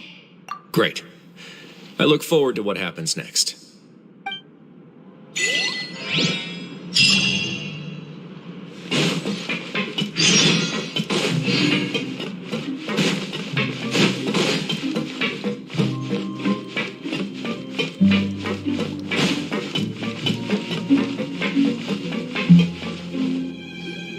We're back! Welcome back. Do you want a cup of tea? How can you be so much like Risley, always drinking tea? Huh. Actually, now that you mention it, I just remembered something now. While I was sedated, I could still barely hear 2 people talking next to me. They were discussing everything, from the leaves to the water and even the teacups themselves. Must have been Risley and Sejuin. Yeah, I heard 1 male voice and 1 female, so it should have been the 2 of them. They really were just talking about brewing tea. I really can't make sense of this place. So, Traveler, Paimon, were you able to learn anything from Risley? Yeah, he explained everything. Very well. Then, would you mind checking your answers against my speculations? Yeah, I took the time to rest, so I'm feeling a lot more relaxed now. Nobody else is around, and Miss Sejuin is also busy with something or other, so let's just talk here. All right, then I'll posit my theories. I asked myself 3 questions. Firstly, why was Fremine affected by the primordial seawater? It was because he dove into the sea. My theory is, the long-lost primordial sea is probably very close to the fortress of Meripede. Whoa, he's good. He got that right on the first try. That's Arlini.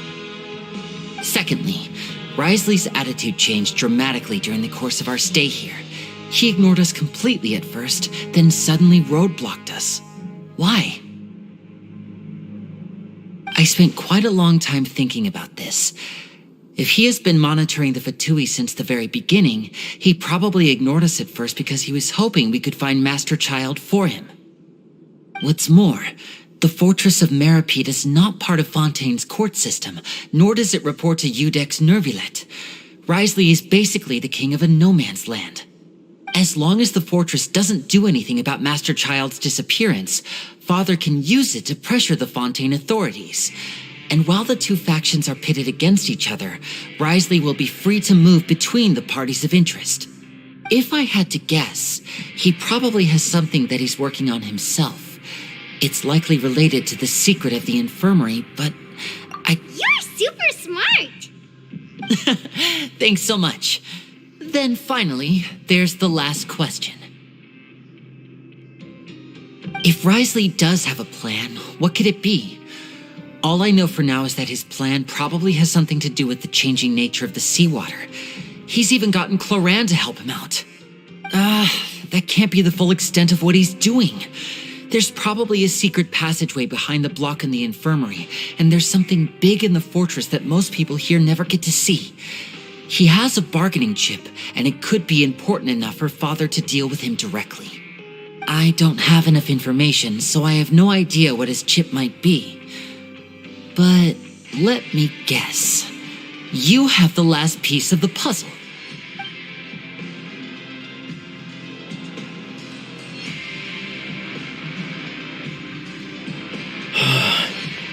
I can't believe it. The sea will engulf everyone. Just like the prophecy said. Could Wriothesley have wanted to meet Father to figure out a way to deal with this crisis? If you remember, I once mentioned that Father sees the House of the Hearth as her base of operations, and she truly wants to resolve the crisis. But how could Wriothesley have known that? Or perhaps he didn't know and just wanted to bring Father over to his side, which could be why he said he just wanted to negotiate. Yeah, that makes sense to me. I understand your concerns as well, Traveler. I'll figure out a way to pass this on to our father. No matter what, we're on your side. The two of you have already aided us far too much. We probably wouldn't be standing here right now if not for you. If you ever need anything else going forward, please come to the House of the Hearth at any time. Though you may not share the sentiment, after all that we've gone through together, the three of us basically see you as family now. You have my gratitude.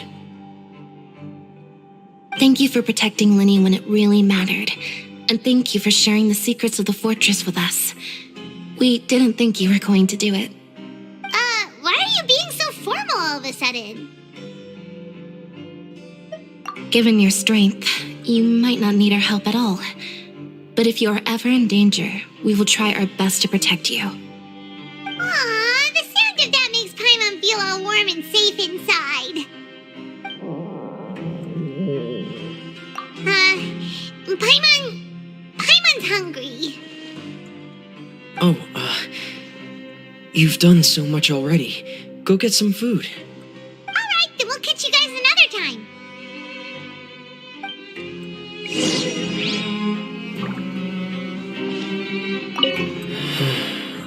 I feel like I should try to become someone more capable of helping. You're incredibly helpful. Lenny thinks so too. Yeah, you two are always telling me not to push myself, but aren't you just like that as well?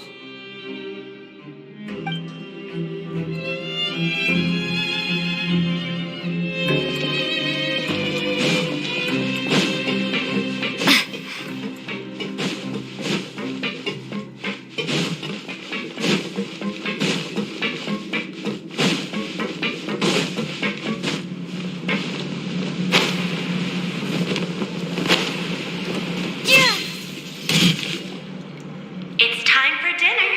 Welfare meals now being served in the coupon cafeteria.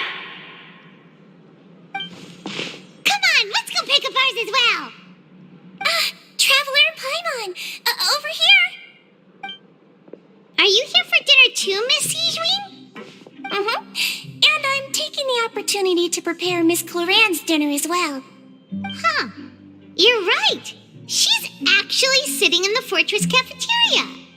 What would you like to eat? Yep, you can. I've already talked to our chef, Mr. Walsey. It's all on me today, so you can get whatever you'd like. Me too! Don't forget Paimon! No problem. Just leave it to me.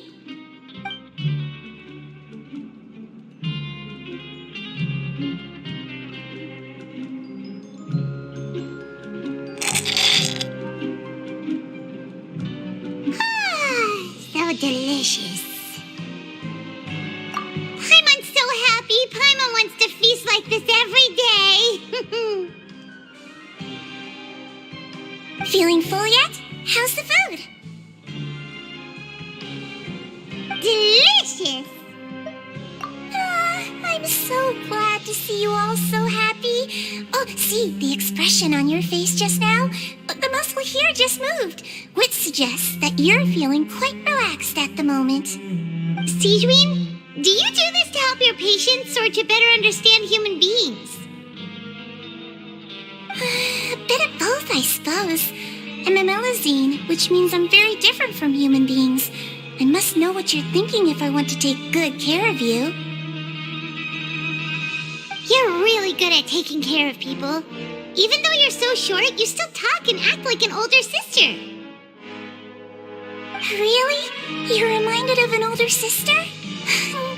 That's great to hear. Oh, and what did you mean back in Risley's office? When you said that you were protecting Linny and his siblings as well? Oh, that. I just asked His Grace to look out for those children, especially that diver boy. I was getting a bit worried after hearing that something was wrong with the water. Thankfully, Glorand is very strong and managed to save him in the nick of time. His Grace also sealed the pipes after Glorand left, to make sure that Linny wouldn't impulsively chase after his brother. Although the path was blocked, we still stationed some guards there to stop anyone from approaching. They were instructed to only open the door once Miss Glorand had returned. Oh, and I was keeping an eye on Mr. Linny as well. We had to press him, but we couldn't allow him to be in any real danger. You were all super considerate and really thought everything through. It's just what we do down here at the fortress. At least this has been His Grace's style for as long as he's been the leader. Oh, I really wish Monsieur Nervula would come down here more often too. I feel like he'd like it here, with all the darkness and chaos.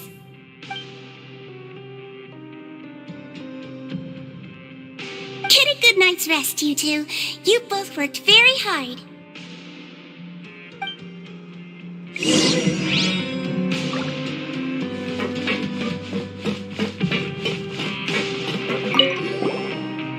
Glorand! Ah, it's you two. How's dinner? It's all right. Miss Sijuin really put in a lot of effort. So we heard that Risley invited you to come down to help, and you saved Fremonade too. You sure work super fast. Oh, it was child's play. Still, Paimon didn't know even champion duelists could take on side jobs. Oh, and why aren't you eating with Sijuin and the Duke? Won't you get bored eating by yourself? Miss Sijuin was with you, and the Duke has business of his own.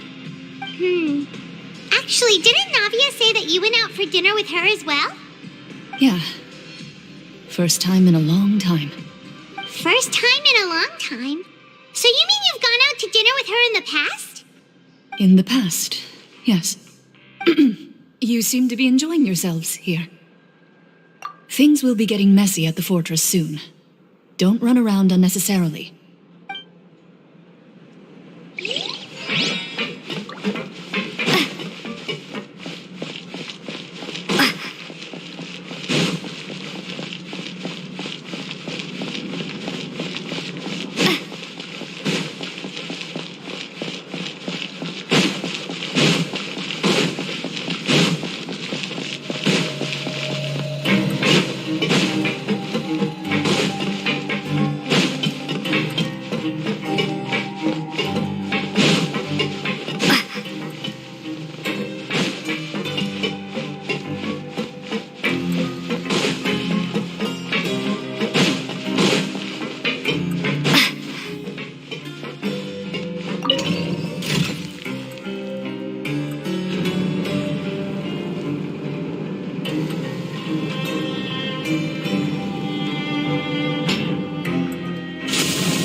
exhausted now that she's finally relaxed.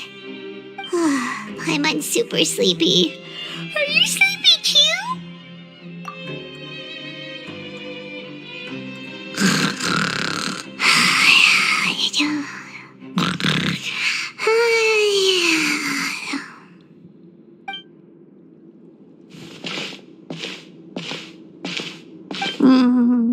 Delicious.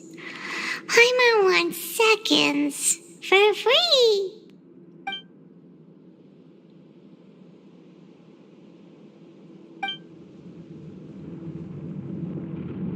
Out of my way! Get out of my way! What happened? Why is everyone running? No idea, but something must have happened. Stop asking! Who's yelling? Paimon still wants to sleep.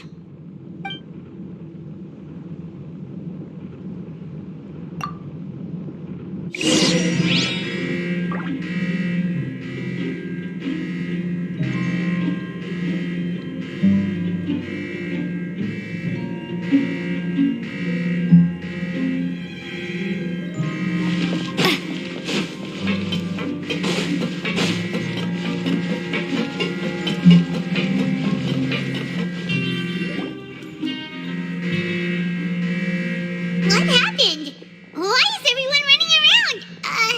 Hey, what are you doing? There's no time to explain, mate. Goodbye. Hey, wait! What's wrong with these people? They won't even talk to us. They're here! Yeah, there you are! Oh, thank goodness! Quisto and Lavaroon, do you know what happened here? We came here especially to inform you. Something seems to have gone terribly wrong just now. His Grace is telling everyone to evacuate and get out of here. Lavaroon was saying you two are new here and you don't have many friends, so you might slip through the cracks. Haven't you heard all the stories like that? An evacuation is successfully completed, yet you only find out once you do a head count that 1 or 2 people are missing. Wait, weren't you the one who brought that up? Why is it suddenly my idea? Hey, shut up! Okay, whatever. The point is, you should come with us. Yeah, he said to get as far away as possible, upwards and outwards. Oh no, it can't be that thing! Whoa, wait, what? What? Hey, where are you going? We have to go find the Duke! You two just go and get out! Go on without us! Hey! Be careful! Attention! Please evacuate upwards and outwards, upwards and outwards. If you're already at the topmost layer, then try to move as far outwards as possible.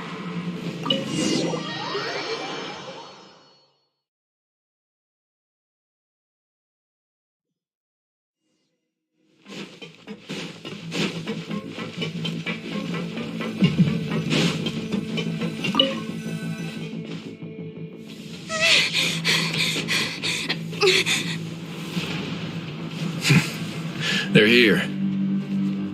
Just like I said. What happened?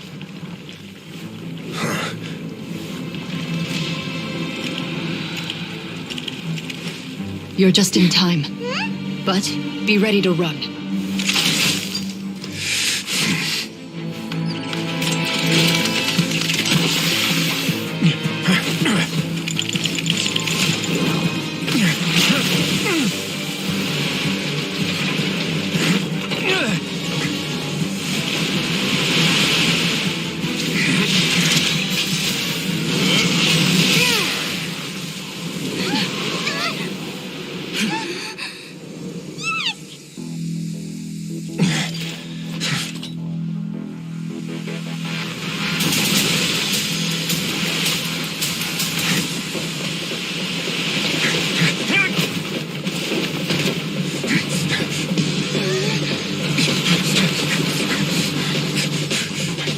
Three, 2, 1.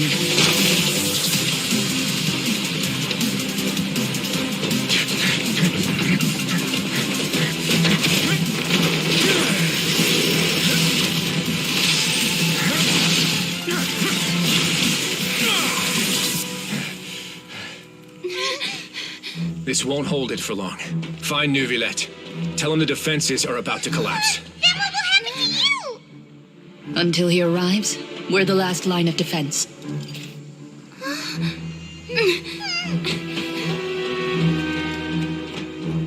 The gate. How long do you think it'll hold? That depends on us.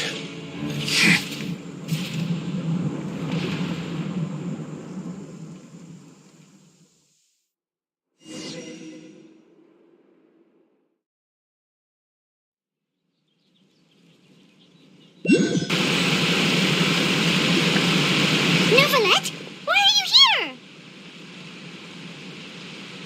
Traveler, I need you to head to the Opera House immediately.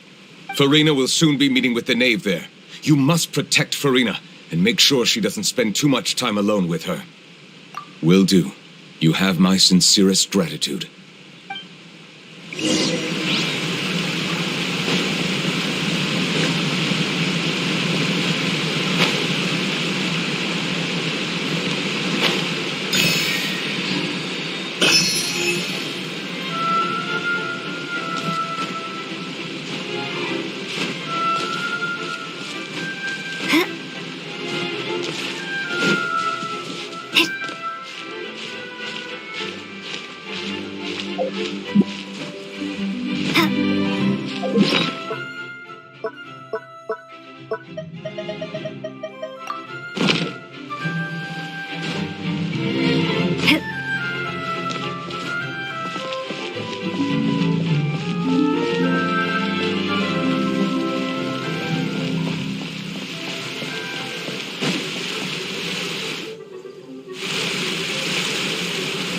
Look, there are a ton of Fatilian Palais Mermonia people over there. The knave is probably here already. We need to hurry.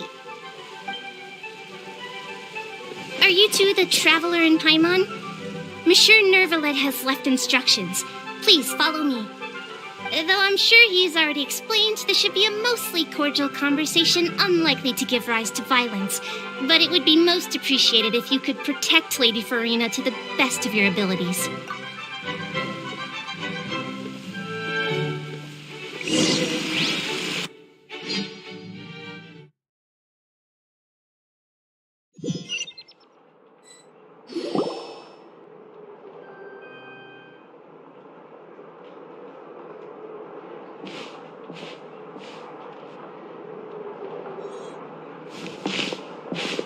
Oh, so you two are the honored guests Miss Farina mentioned.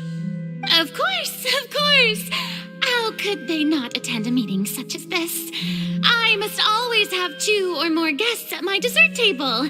Otherwise, the occasion would be too lonely and unbecoming of my station. It is my pleasure to make your acquaintance, traveler. I have heard much of your accomplishments. I am the knave, one of the 11 Fatui harbingers.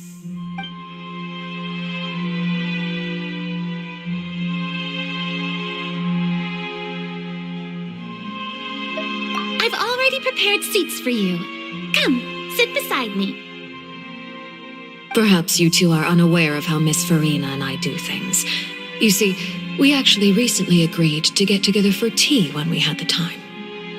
See this? This is a limited type of confectionery that Miss Farina simply adores.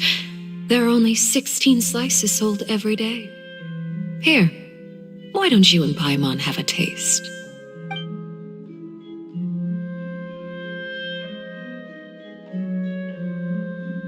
Traveler, what do you think of this cake? That's good to hear. So what Child said was on the mark after all. You do share a taste in desserts with Farina and I.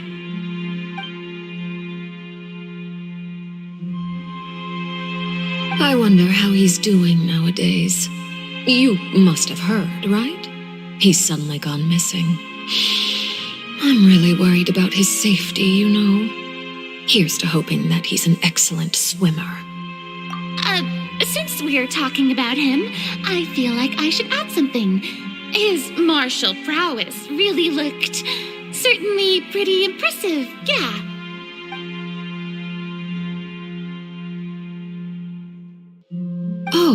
So you're also familiar with his aptitude for fighting, Miss Farina. Oh, right. I almost forgot. Child was subdued by Udex Nuvillette right in front of you. Against ordinary people, my colleague would never be on the back foot.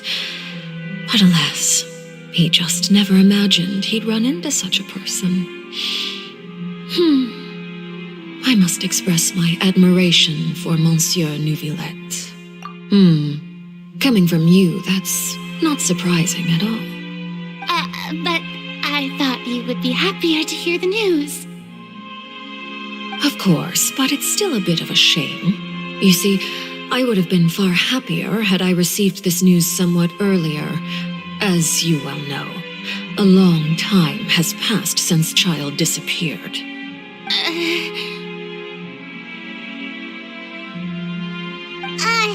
Well, in any case, there's no need to worry. We know for sure that Child is still alive. Oh, and just how do you know that? Because we found evidence that proved he left the Fortress of Meripede.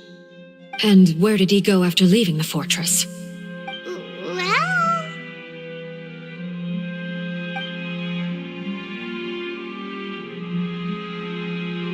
The Fortress of Meripede lies deep beneath the waves. Unless he pranced right out of the main gate, he must have had to swim for it. Do you have any proof that he surfaced safely? Ah, that is good news at least. His sister Tonya sent a letter to Fontaine not too long ago. Since he was unfortunately unavailable, I picked it up on his behalf. Do you have any idea how he usually writes back to his family? Dear Tonya, your letter made me feel like we were still enjoying our time in Snezhnaya together. I'm currently admiring the scenery on the streets in front of the opera house. Is it something like that?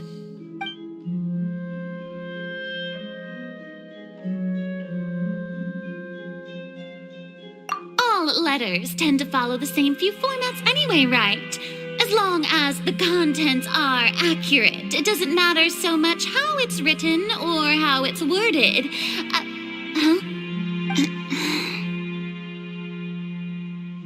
Hold on. The water in the teacup is shaking. I suppose this is also a sign of things to come, Miss Farina. I don't quite understand what you're trying to say. Have we entered into the next stage of the prophecy?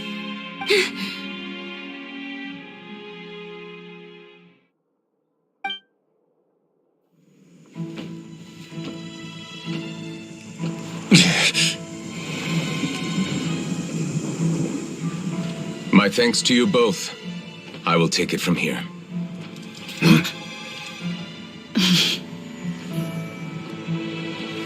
Sure you don't need a hand? Quite sure. Wow. So, what's your secret, huh? Let me guess. Nah, who knows? Maybe it's just your sense of responsibility. Sounds about right.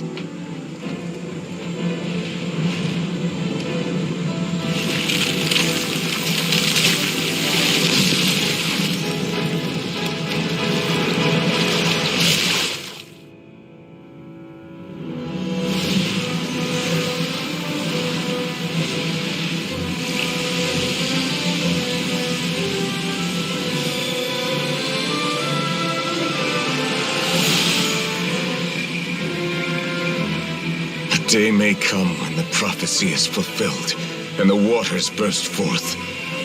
But it is not this day. This ancient power could easily obliterate an entire race. A tsunami of fury would unleash endless catastrophe.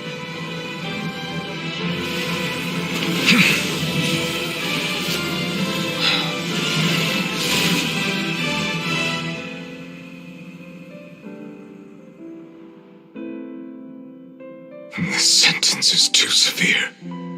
Forgive me for overruling it.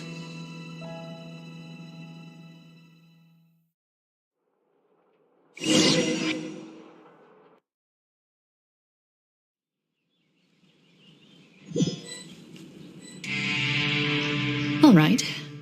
Seems like the problem inside has been suppressed. Let me guess. We're safe for now. Indeed. But only for now. I win this bet. You owe me a present. Very well. It was indeed just as you said. You made a bet? We made a bet on the size of your entourage. Cloran thought you wouldn't come down by yourself. I figured you would have at least brought a few people along for appearance's sake. It appears I underestimated just how confidential the mission was. Shouldn't you have gotten used to confidential missions by now? That's just how the courts operate. So what gift must the loser give? Tea? He already has tons of tea in his office. I'm thinking about a set of legal codices. That wouldn't happen to be a dig at my lack of legal awareness, would it? Well, I'm sure His Grace doesn't consider the fortress to be outside the law. I was under the impression the residents of a place like this would be uninterested in the legal codices. That was obviously a joke. Anyway, you've still got some unfinished business to attend to in the overworld, correct? No need to stay here if you have a pressing matter. We all know you can't leave Palais Marmonia for long. Thank you. I hope everything went smoothly with the Fatui Harbinger.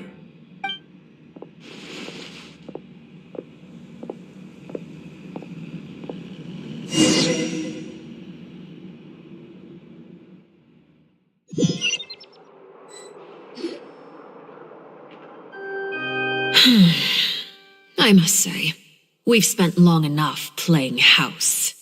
Miss Farina, as the Hydro Archon, I am sure you understand the exact meaning of the phenomenon we just witnessed. Or should I say, that's what I originally thought. But looking at your expression, was I wrong? And you haven't a clue? What are you trying to say? At this point, I don't think there's any more need to speak as diplomatic representatives. Allow me to speak to you now as just a Fontainian. You know the prophecy by heart, and also that every part of it is being proven true. Yet, here you are relaxing, drinking tea, and eating desserts as if it's all nothing more than a few stray bugs in your garden. Do you really think that's acceptable? The prophecy's hanging above our necks like a guillotine. Every faction is looking for a way to either avert the disaster or save their own. Even the orphans of the House of the Hearth have devoted everything to saving their homeland. But you, it beggars belief just how nonchalant and carefree you have been. From the very beginning, you, the god Focalor, you have utterly failed to take action. You're wrong. I've never ignored the prophecy, nor have I just been passing the time in self-indulgence. Retract your accusation and stop doubting the wisdom of the gods with such absurd conjectures. I am not alone in my doubts, you know. All the children of Fontaine may be harboring the exact same thoughts right now. Oh, great Hydro Archon, how are you going to save them? Save us? How are the people you've sworn to protect supposed to survive in a land that will soon disappear beneath the waves? I have my ways, and I've been working on them for all this time. Even if you look down upon me, you have no right to judge me. Fontaine will be saved. Even if I still cannot see the true future right now, as long as I continue on as I am, I will be able to hold my head up high.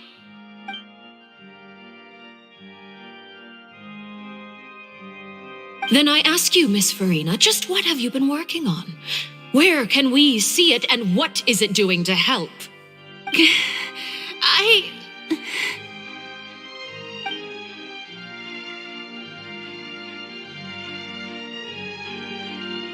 My machinations are just like the prophecy itself.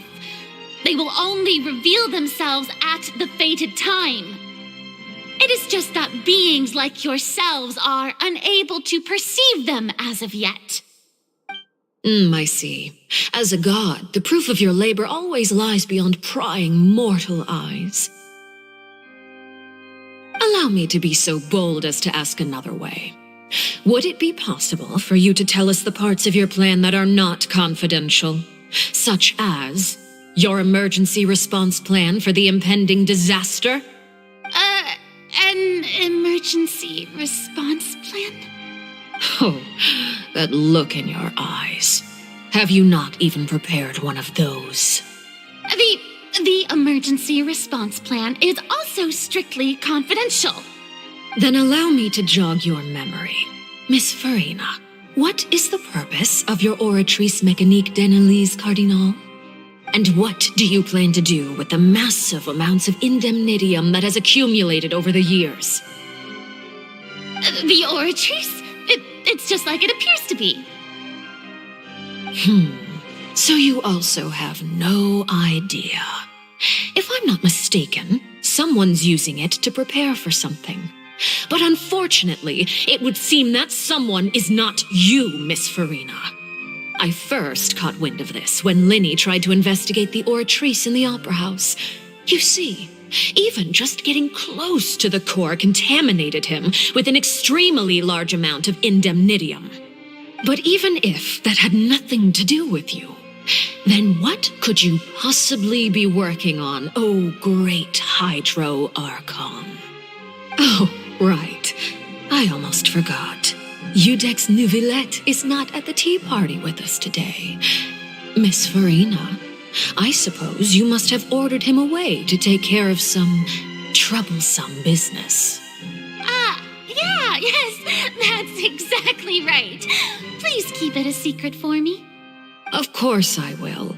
Although, I must say, Miss Farina, you seem quite insecure without the Udex by your side. Oh, very well. Let's stop that conversation here. There are still a few slices of cake left, so please, help yourselves, everyone.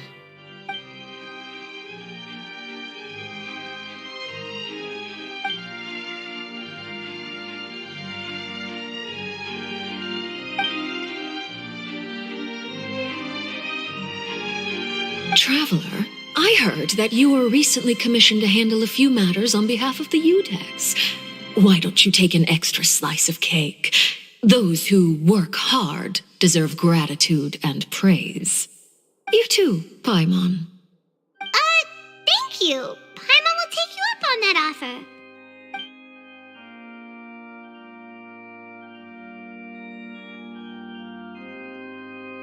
Oh, Paimon's super full. That cake was great. If it's on my tea table, it must be of the highest quality. Yes, and we must thank the knave for bringing these over as well. You're welcome. I'm sure the cake also felt greatly honored to be featured at Miss Farina's table, and I was merely catering to Miss Farina's tastes, seeking a chance to chat over tea. It is getting late. Why don't we call it a day? There are still a few matters that I need to take care of, so I must take my leave now. Very well. We'll end it here. Mind seeing me off, Traveler? We could use the opportunity to discuss Child before I must be on my way. Paimon's coming too!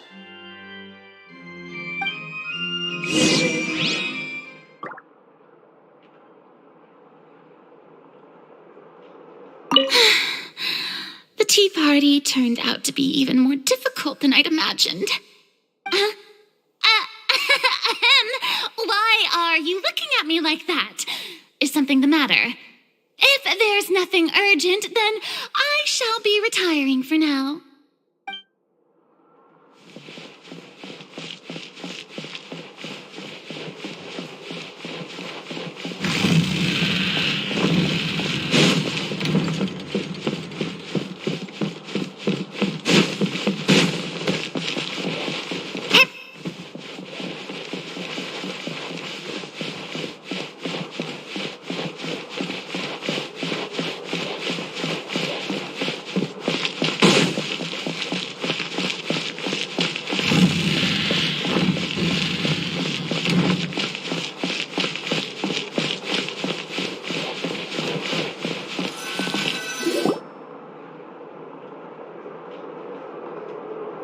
I'm glad that you were willing to come with me. Of course, child was just an excuse.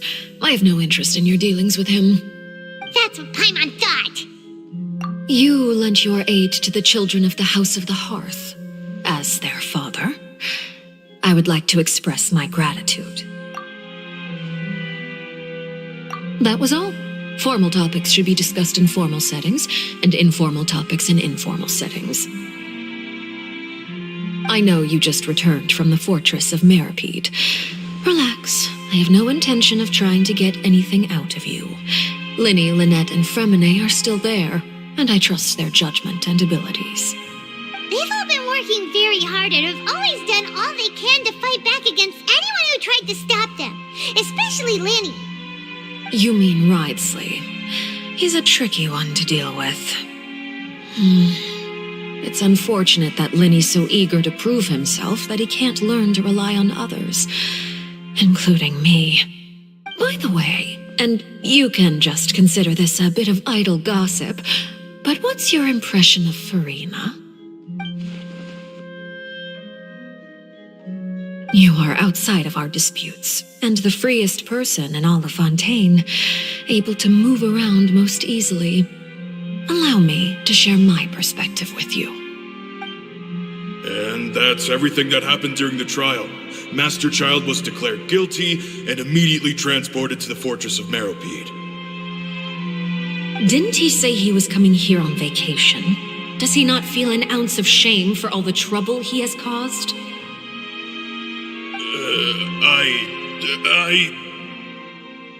Forget it. He did give us an opportunity. I will be meeting someone shortly. Do you require help with any preparations? No need.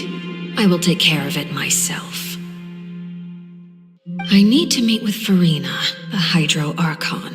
She is at the heart of Fontaine. But what's fascinating about her is that she often seems more like a celebrity than a working Archon. Oh, come over here, you little critter, you!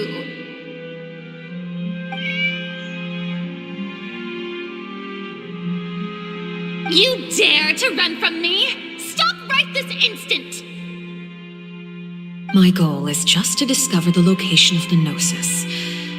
But I didn't expect the chance to approach Farina to be handed to me on a silver platter. This is so easy, it's actually making me a bit suspicious. Anything left unguarded is usually just bait. But no one will blame someone for taking the bait. After all, from the moment it was attached to the hook, the bait is meant to be sacrificed. It's just as I guessed in the second before I struck. The Hydronosis is not currently held by the Archon. In fact, this Archon doesn't seem like a god at all. And I sense that she's under some kind of curse. Who are you? And what are you trying to do? Please don't kill me. I'm begging you, please. The fear in her pupils is genuine, so perhaps she's not bait after all. Either way, targeting her has lost all meaning. I left the scene with ease. Nobody came looking for me, and nobody could serve as a witness to my near assassination of Focalor. I suspect even Farina dares not mention this incident to anyone.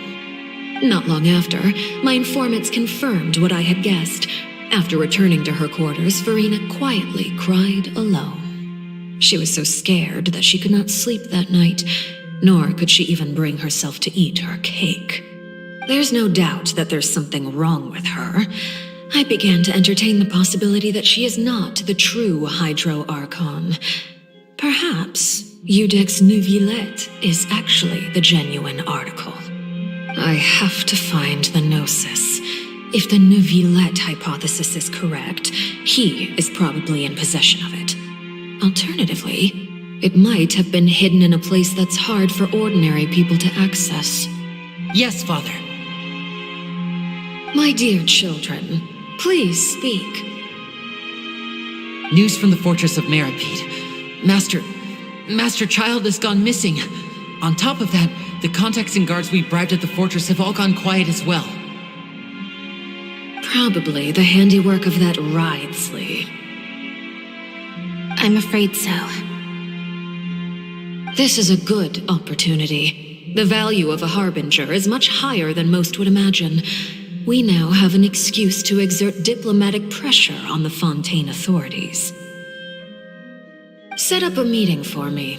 I would like to meet the Hydro Archon and Eudex Neuvillette. Oh, and I have an additional mission for you three. Yes, Father. Tartaglia's disappearance was not a part of my plan, but I can use it to make a breakthrough. With this as my excuse, I can ask for an official audience and continue my investigation of Farina and Eudex Neuvillette. The initiative belongs to the House of the Hearth. My wish to investigate the fortress of Meripede will be a front. Linny and his group will be responsible for the actual intelligence gathering.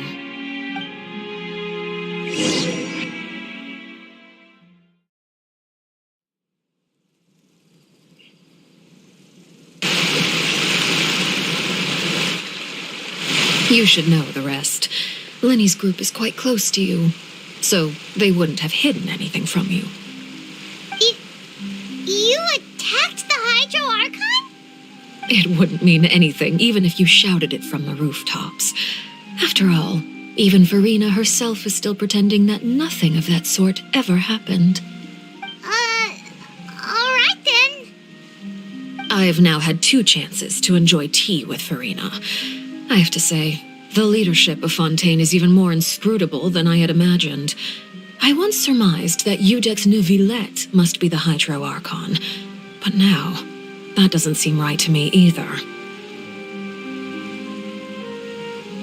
I am a servant of Her Majesty the Tsaritsa. Over my years of service, I've learned how a real Archon conducts and carries themselves. Whether Eudex Neuvillette or Farina, neither fits the bill. It's hard to imagine either of them as the Archon. Of course, that is all just how I feel. Gut feelings often do not require justification. It is, however, quite amusing to me that after all my years working in intelligence gathering, I've come to realize I am at a complete loss regarding the identity of the god of the land of my birth. Don't you think Fontaine is quite intriguing? A catastrophe looms, yet many secrets have yet to rise to the surface.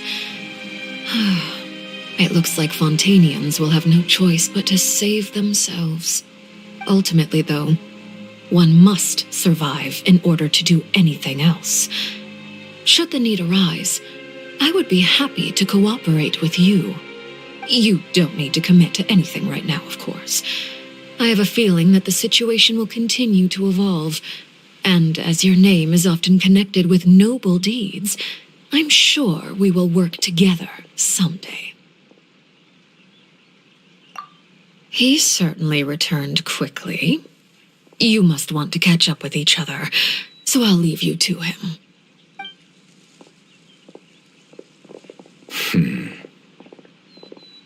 Neuvillette, is it over? For now, yes. But this issue will prove quite thorny in the long term. I am concerned that sooner or later the prophesized events will occur. Thank you for protecting Farina.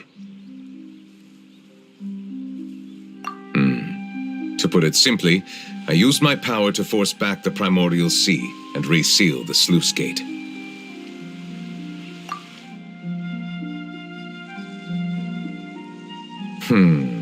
So as expected, the knave has turned up the pressure on Farina.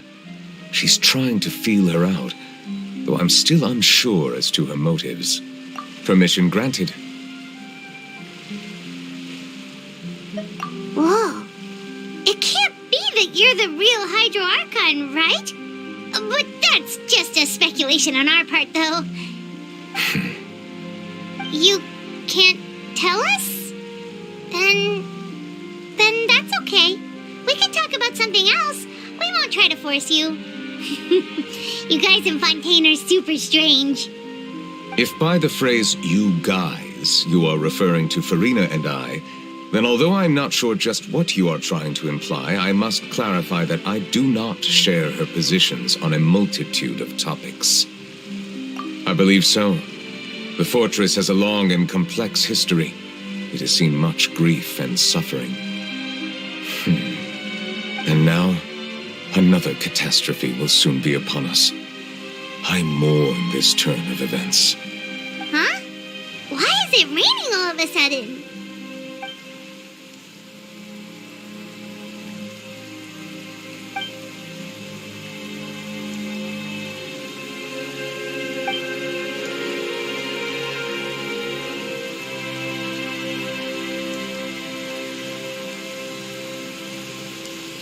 You may be closer to the truth than you think. Oh? And what are you thinking? The dragon of... what? Huh? Please do not be so surprised. Farina?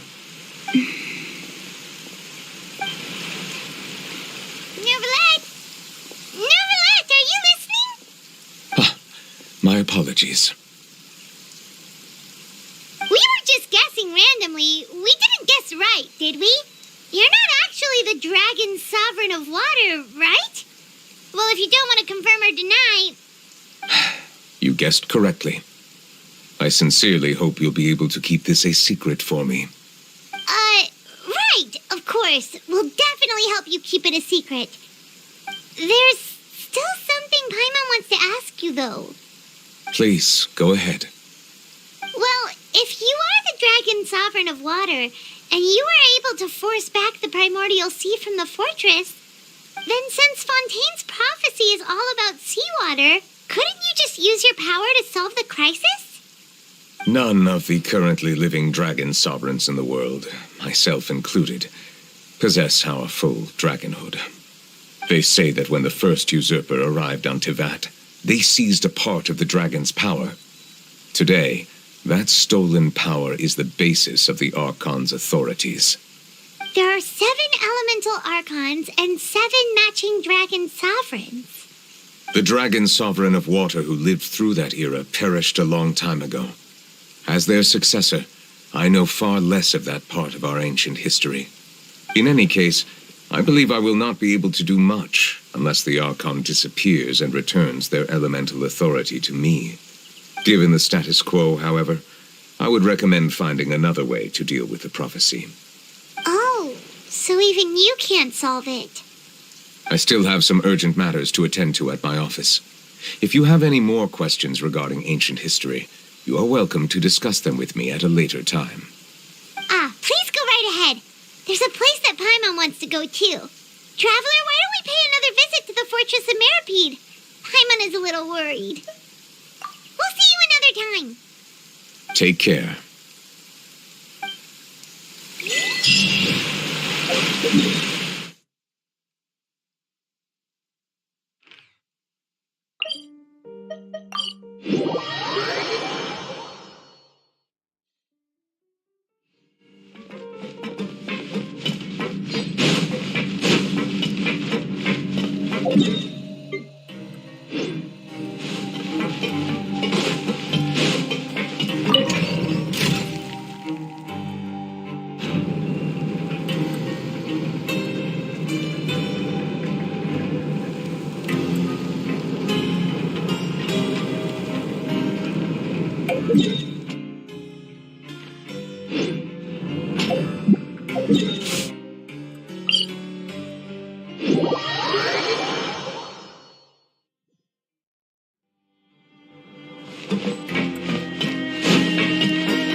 What suit will this next card be? A bare teeth cat?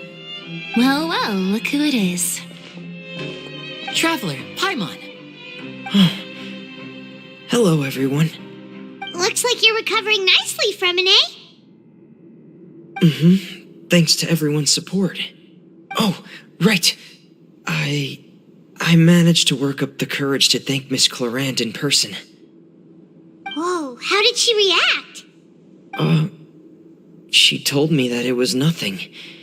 It was as if saving a life wasn't a big deal to her at all. She also told me not to worry about it. She didn't want to stress you out, that's all. She's right, and it's best not to dwell on it. Yeah. Okay, but check this out. We went back to the opera house and we met the knave. You met Father? Did she say anything to you? She said a few things that were, a bit hard to understand. And also that she's looking forward to working with us in the future. Her attitude towards you is even better than what we'd imagined. That's fantastic. You should believe her. She has her own way of doing things, and she'll do everything in her power to help those she considers close, which now might also include you. Father is very capable and also trustworthy. Oh, Paimon just remembered that she thought Lenny was a bit too proud as well. She said that you should learn how to rely on others sometimes. Got it. That does sound like something that Father would say. Hey! Are you going to stay here for the next few days? Looks like it, yeah. Excellent. I will host a tea party. For real? Then Paimon wants another serving of cake. Another implies that you were already served some delicious cake while you were up there. How lovely. Well, next time, you're going to have tea and snacks with us.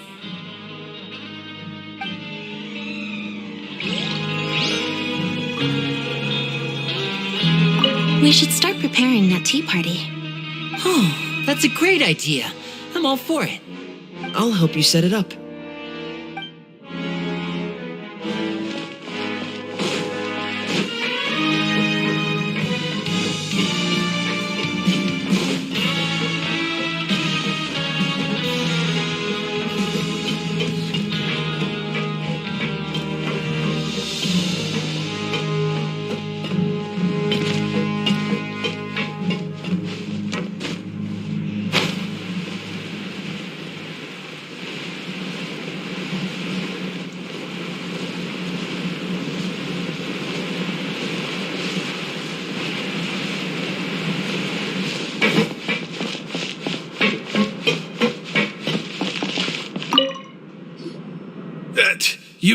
You guys are back?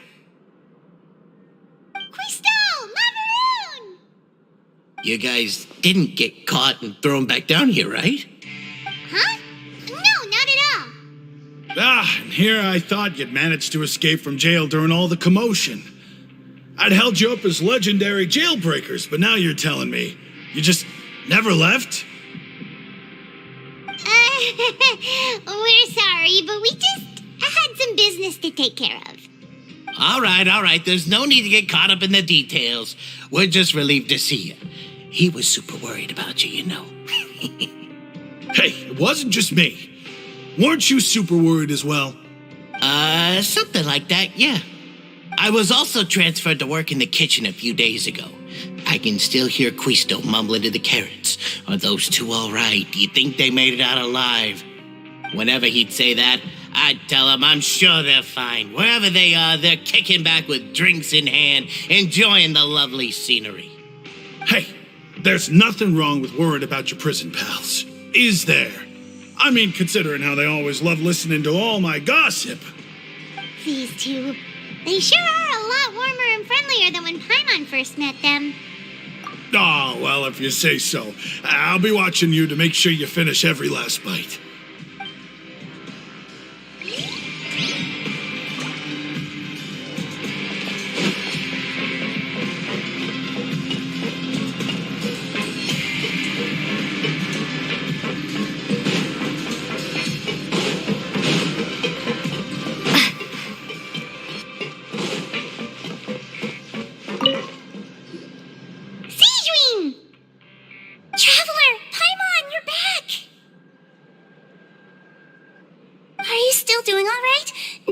if you get hurt?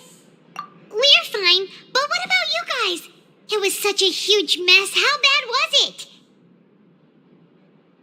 A few people sustained superficial injuries, but that's about the extent of the damage. Monsieur Nervillette paid us a visit. It was all thanks to him that we managed to suppress the crisis for the time being. Of course, we must also thank you for the help you provided. How did Nervillette know that he was needed here? Well, Monsieur Nervillette has strong resonance with the hydro element. When the water level rises, he can feel the waves produced. I ran into the bombshell bros while bandaging the injuries of the wounded. They were mumbling the whole time about how you just ran down without a word. I'm so relieved to see that you're both all right. If you're not too pressed for time, please stay with us a few more days. Just let me know if you get a craving for any particular dish, so I can have Mr. Walsey get your meals prepared. Oh, and please feel free to visit the infirmary for a break at any time. I'd like to take the opportunity to spend some more time observing your facial muscles as well. Your happy smiles are quite contagious, you know. They're so memorable, and I've missed them immensely while you were gone. If you can find the time, please stay at the fortress for just a while longer.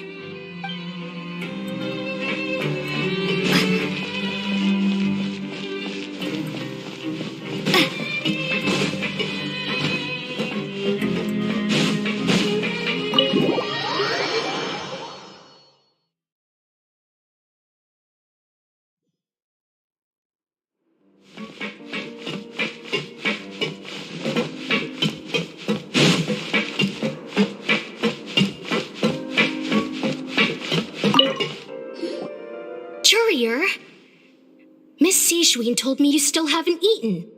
Yeah, I was working on something, so I forgot. That's no excuse for... Huh? It's you two. Junior, Lurvine, we're back! Hello there. It's been quite the mess here recently. How have you been? And you? Are you still taking the secret passageway from the infirmary to work on the ship? Yep. That is still top secret, though, so don't say a word to anyone. It can be a bit annoying when there are lots of people in the infirmary, but I still prefer taking that route over the one from the Duke's office. I mean, the infirmary does make it easier for you to slack off. Oh yeah? Then why are you also here so much? You two really are just using your jobs as a cover for your relationship, aren't you? Not at all!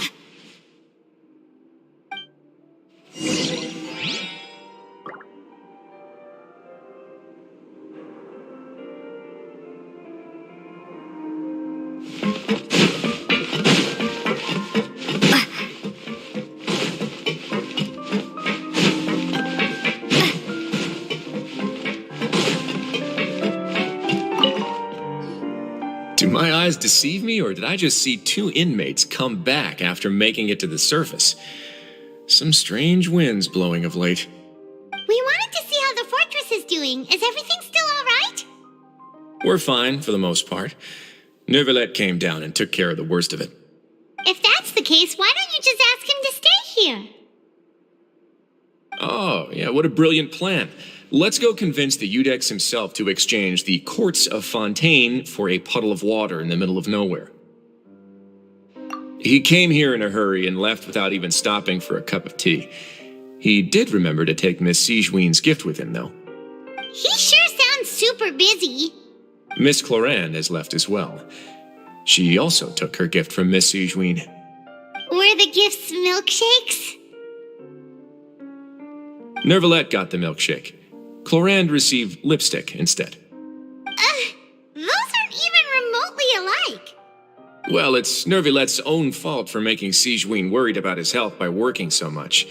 But besides that, our head nurse is still pretty fond of picking out beauty products for the ladies. Oh, and I have some gifts here for you as well. Are these from Sijween too? Nope, they're from yours truly.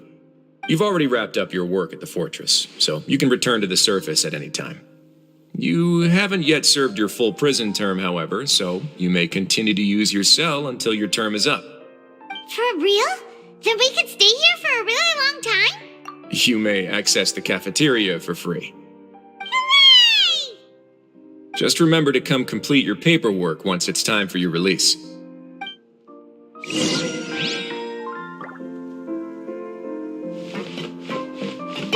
Your file can't be closed until we've completed your paperwork, so don't forget to come find me again when you're done serving your sentence.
We're back in our cell again.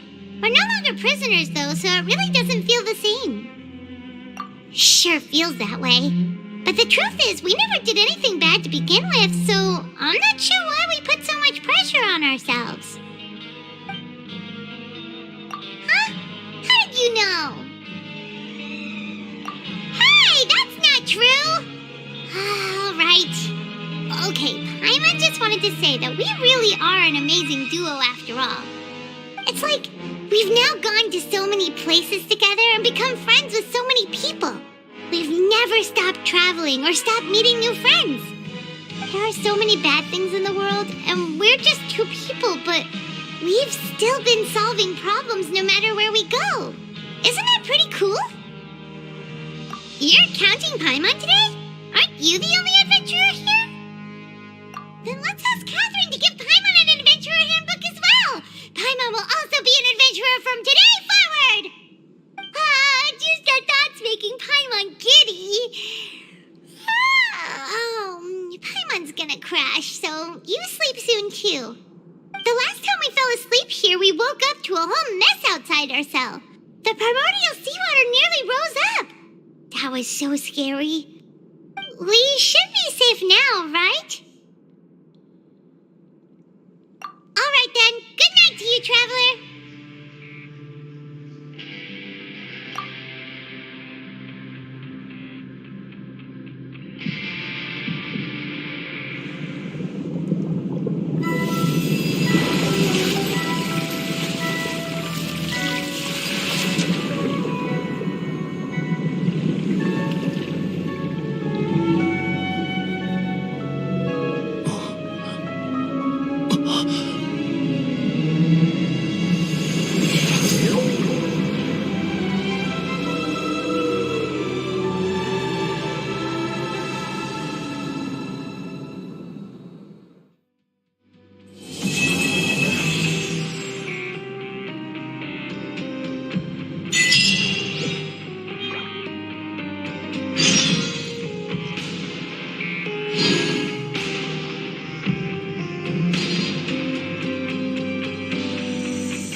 Now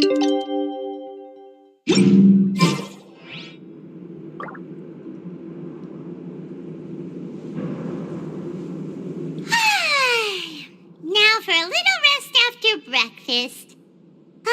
This is the life. Wait a sec. Isn't something important supposed to happen today? Oh, today's our big day! We're supposed to leave the Fortress of Mirapede! Come on, we've got to go complete the release procedures now!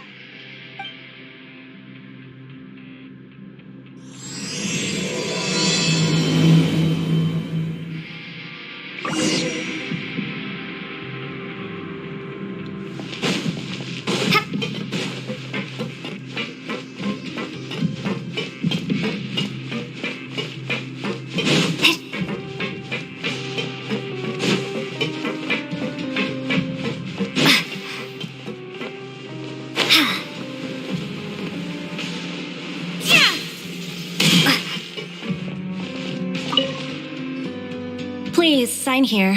This document will be effective immediately upon signing, and you two may exit the Fortress of Mirapede via the regular channels. It's been so long since we've been to the surface. Let's hurry up and... What's happening?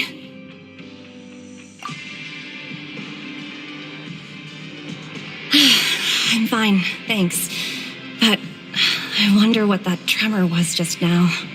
Let's go ask the Duke.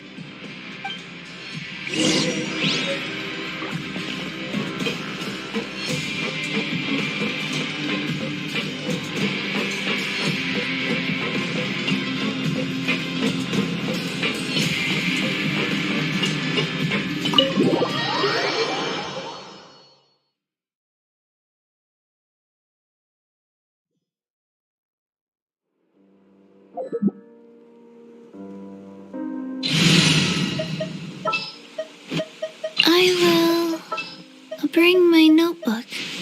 Prepare to...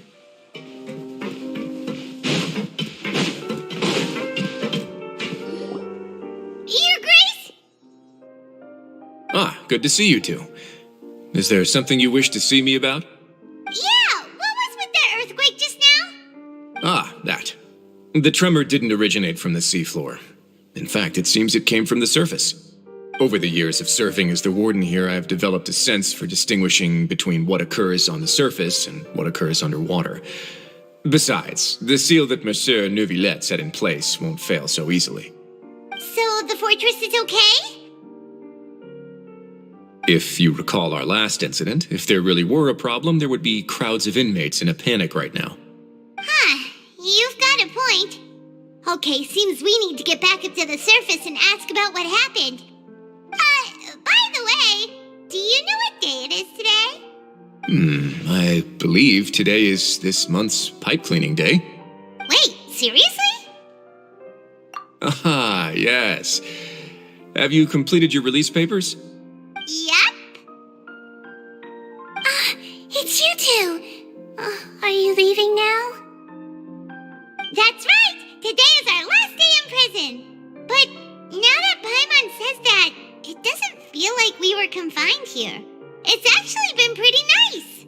Oh yeah, Paimon feels fond of this place now. Then be sure to come back and visit. I'll miss you. If you've signed the release papers, then you're free to go. The guards will escort you out. You're not going to see us off? I knew you'd ask. All right, sure. Let's go. Well, you actually agreed. No worries, you must be busy. Paimon was just joking. Ah, so you do have a polite side, I see. After being down here for so long, I imagine you must feel like you're lacking companionship. Shall I come along too? Yeah, don't worry, we'll come back to see you. Paimon really likes the cafeteria here. The chefs sure do know how to make good grub. I hope you won't be here as convicts the next time I see you. We'll do our best to stay out of trouble. Well, it seems our work in the Fortress of Mirapede is finished. That's the end of another chapter in our journey. And since Neuvillette was the one who asked us to come here, We should probably go report to him now. Next up, the Palais Mermonia! You're going to see Monsieur Nervillette? Please pass on our kind regards. I'm sure just your regards will do, no? I believe it would be the polite thing to do. You're right. I've heard the Palais has been terribly busy these days. Tell him that I hope he hasn't been overwhelmed by the recent string of troubles.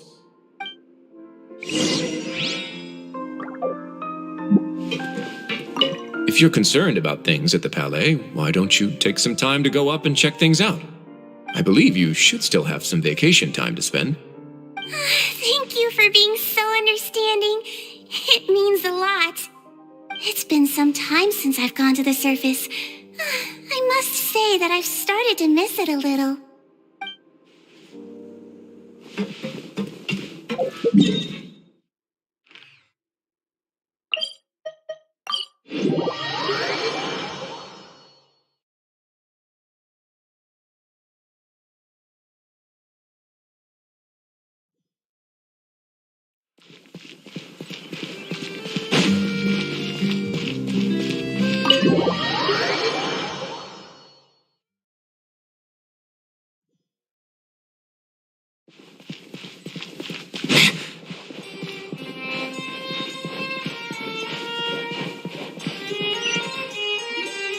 The Palais Mermonia sure is buzzing with activity today.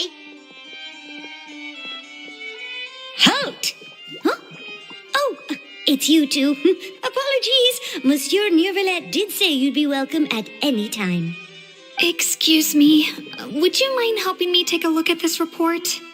I'll be right there. Sorry, I've got my hands full here. You can see yourselves in. Everyone's so busy. Seems a lot has been happening.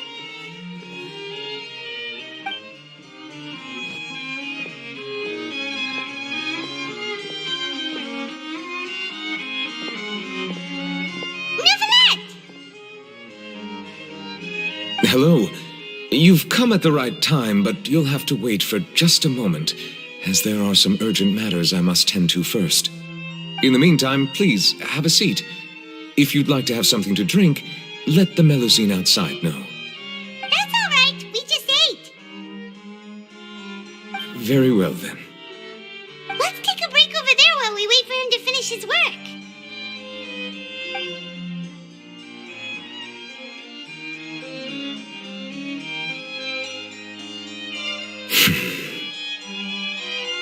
All right. That should wrap things up for now. Are you done with your work? Yes, sorry to keep you waiting. Today should be the day you were released from the fortress of Meripede, and it appears that you have managed to complete all the release paperwork. That's right, and we came here to see you right away.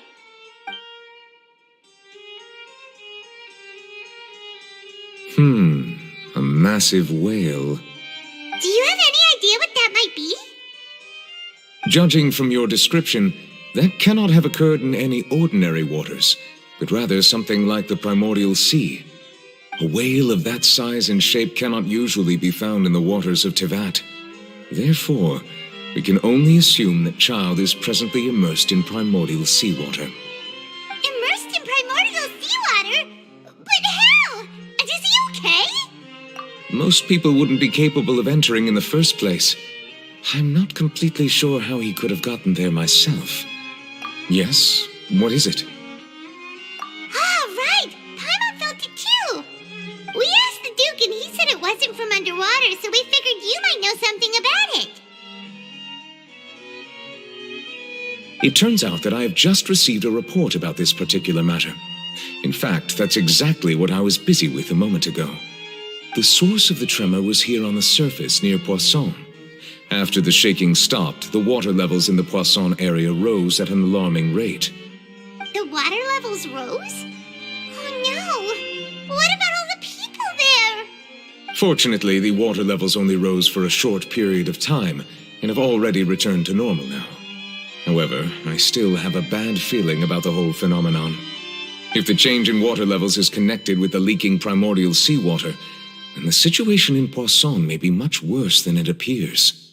Navia should be in Poisson, right? We need to go check on her. I would also like to go there as soon as possible, but I'm afraid I can't leave just yet. We must immediately formulate disaster prevention plans for the surrounding coastal areas to avoid potential catastrophes. I'll have to ask you two to go to Poisson first. I'll meet you there to check on the situation once I finish things here. There's no time to lose. Let's get going. Please be careful.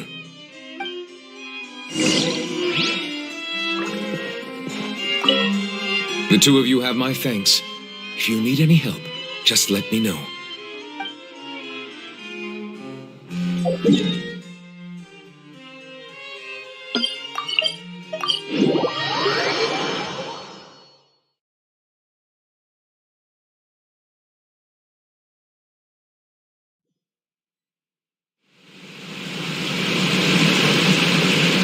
Oh no! What happened here?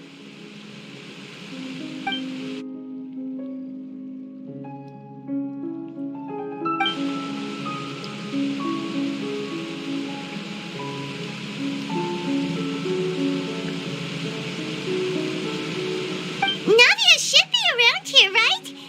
We need to make sure she's still... Jaima means we need to check on her.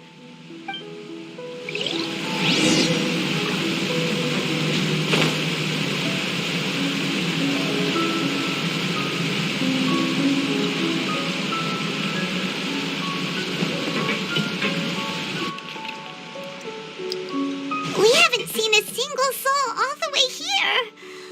Oh, this is getting scary. What will I ever do now? Look, there's someone on the roof over there. Just stay put. We're coming up. Watch your balance. All right, just hurry.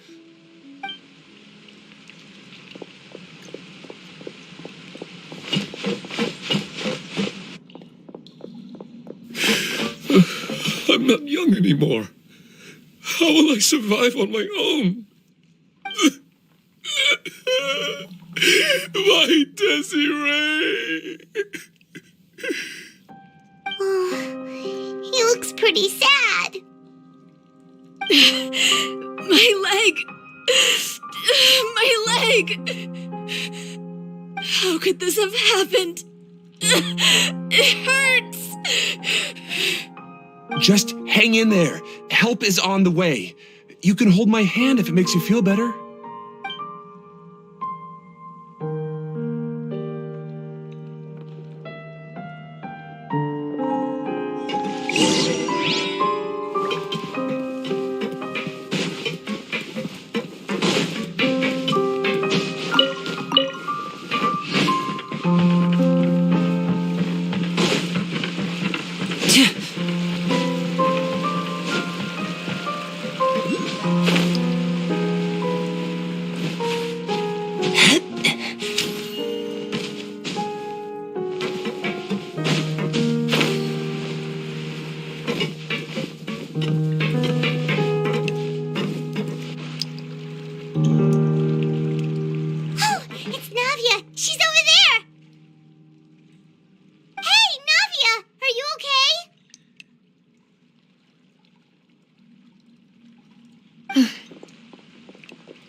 You're here.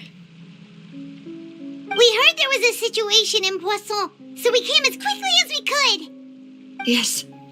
As you can see, the water level suddenly rose. It caused quite the disturbance, in fact.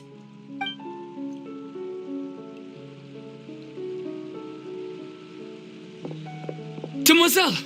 There was a wounded resident next to a building southeast of here. We've already transported him to safety, but we've run out of medical supplies. He's wounded? How badly? He fell, so it's probably a broken leg. He's pretty shaken up. When the water level rose, he desperately climbed up to the roof. Once the water receded and he saw the ground, he became terrified and eventually... He jumped down then. Find the leader of Squad 1 and tell him to take the wounded resident to see a doctor. he should know where to go. Understood. I'll take over his search and rescue mission in the meantime. All right, you'll be in charge.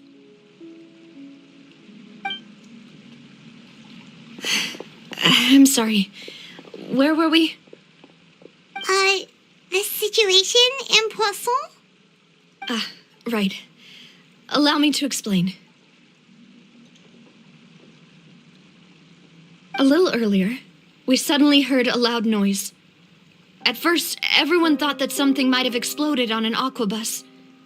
But before we knew it, water started pouring out from everywhere. The rushing water seemed a little odd, almost like the unique color of primordial seawater.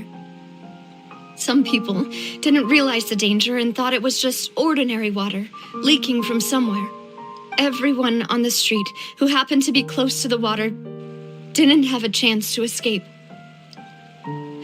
As the water levels rose, they suddenly disappeared. They were all dissolved. Those who realized what was happening started to flee in a panic, desperately trying to get to higher ground. Many were injured in the stampede, and some people fell from significant heights.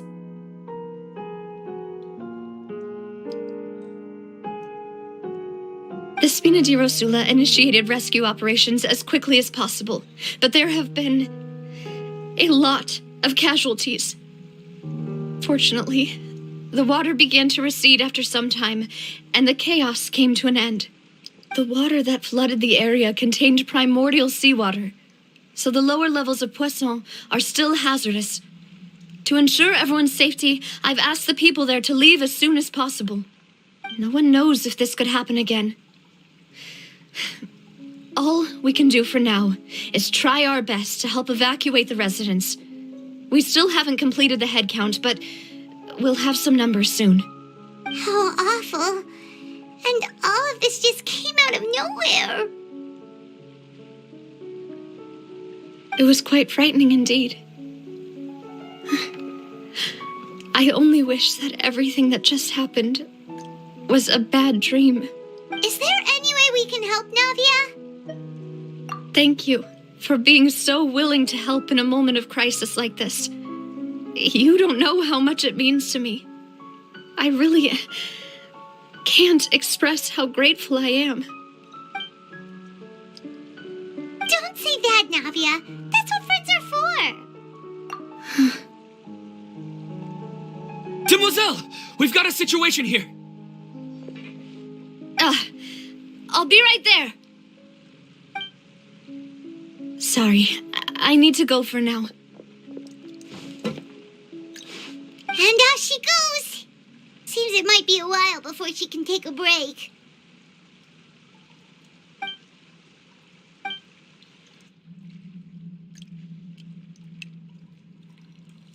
Okay, the wounded are being tended to, and we finished a preliminary head count. More support has just arrived, so I suppose I finally have a moment to focus on my own matters. Of course, we should remain ready for anything and continue doing our best to rescue others. I'll be sure to have everyone at the Spina di Rosula ready to render assistance. Traveler, Paimon, would you two accompany me to my father's grave for a moment? Huh? Right now? Thank you.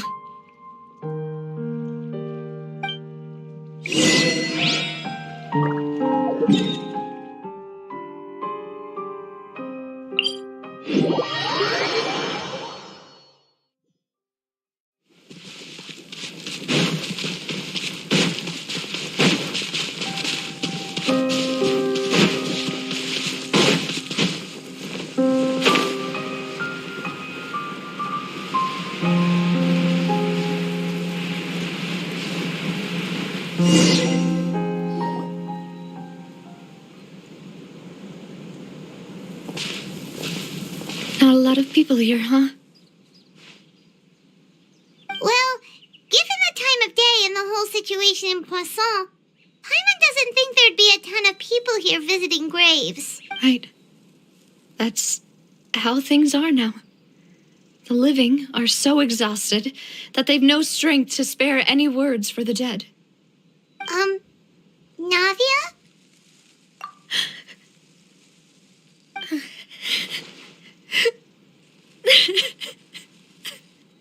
Navia, what's wrong? Sorry.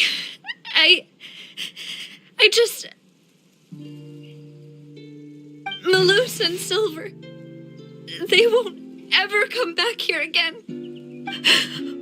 What should I do, Papa? Huh? What happened to them? Everyone agreed on the rescue plan, but still, I was the one who initiated it. They were helping evacuate the residents, but they couldn't leave in time. And they were caught in the seawater. What should we do? I've known them for so long. And I know they weren't afraid. But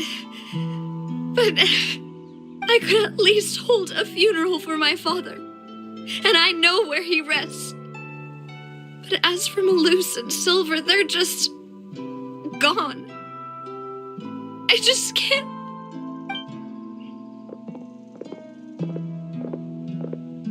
Everything looks so clean after it rains. Even the gravestones. I didn't expect that you'd enjoy a glass of red wine in front of Master Callus's grave. I can understand. Besides, the scenery here isn't half bad. See, it's not just me. I always want to bring something when I visit Papa. Perhaps we might even have a picnic. He wouldn't be angry, would he? How could Master ever be upset with you, demoiselle? Yet the cemetery is the home of those who have passed, is it not? Everyone ends up here sooner or later, no matter who you are. Buying yourself a plot in advance, are you? No need yet. But when I do, I hope you'll let me be buried beside Master Callus, demoiselle. Hey, stop joking around. I'm quite serious. That way, it will save us both the trip to see each other whenever you visit your father's grave. That makes sense. In that case, could I be buried on his other side? After all, besides you, demoiselle, the two of us could certainly be considered Master's closest companions, no? Personally, I believe we fill those shoes just fine. Why are you bringing this up all of a sudden? Seriously. All right. I'll remember your requests. But I'd really prefer not to talk about this stuff. And what do you mean by saving me a trip? I'd make the journey even if I had to visit you two somewhere else. I'd promised to let them rest in peace here. But here I am breaking that promise. I'm sorry for letting you see me in a mess like this. I don't usually cry, really. Paimon doesn't know how to help you feel better. But, well, she understands how you feel. I'd always thought I could make my wishes come true. But now that I think about it, that never solely relied on me. Many things can only be accomplished with someone else's help. Malus and Silver have helped me so much. But by contrast, I could do nothing for them. I'm so sorry. You can spend as much time as you need here, Navia. We'll stay with you. Thank you. Right now, you don't know how much that means. By the way, you can have a look at this. It's a list of victims from the incident that took place here. Obena, Khan, Burnett, Giverny, Francine, Karina, Daisy Ray, Joinville, Jolienne, Esson, as well as Malus and Silver. So, everyone else is safe. But still... It's okay. I know what you're thinking. And you're right. We lost Malus and Silver. But we were able to save more than we anticipated. The overall outcome indicates that the cost was worth it. Right. Don't think that way, Navia. One person might be saved at the expense of another, sure, but that isn't something we should ever consider a trade. Malus and Silver were not the price for saving anyone. They're heroes. You're right. Thank you, Paimon. What you said just now was pretty amazing, actually. I'll remember your words. Oh, really? Seems you've become more eloquent in the time since we last met. The knave? What are you doing here? Is everything going well on your side? Yes, my people are carrying out the mission according to your request. All the residents of Poisson have been evacuated, and we're preparing to relocate them to higher ground. As for these supplies, we have everything taken care of. There is no need to worry. Thank you very much. Wait, do you two know each other? We just met recently. Right, Miss Navia? Usually, I would call this a coincidental encounter. But that doesn't quite fit this time. Besides, it never even crossed my mind that a Fatui Harbinger would come looking for me. Thanks to the knave, Spina di Rosula received generous support from the Fatui, which allowed us to complete the rescue and evacuation work so quickly. Mutual aid is essential to fostering positive developments. We were already in the area, in any case, so it was nothing.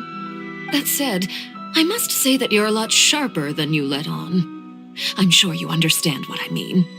I apologize for all the ways in which I tested you previously. We've never worked with a Fatui before, and it's extremely important for us to know who we're working with. My subordinates have reported that Fatui soldiers have been observing water levels and taking head counts in various locations. I hear that they've also prepared a large amount of emergency supplies. I'm quite surprised.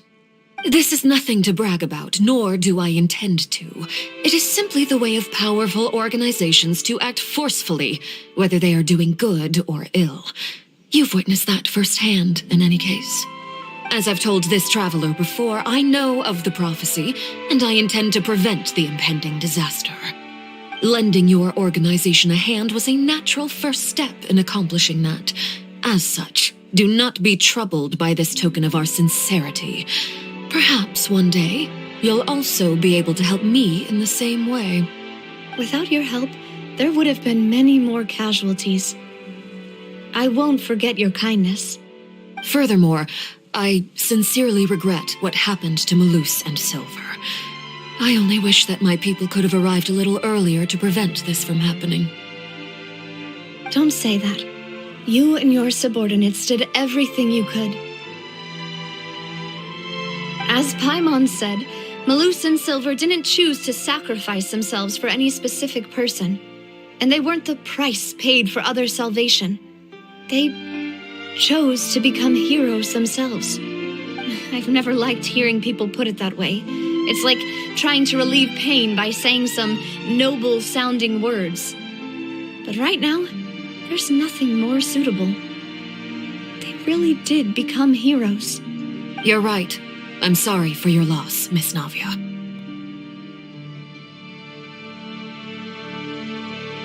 Water is life to Fontaine's people, and it also spells disaster. It's no wonder that people always say that prophecies represent fate. Fortunately, I've never been one for such opinions.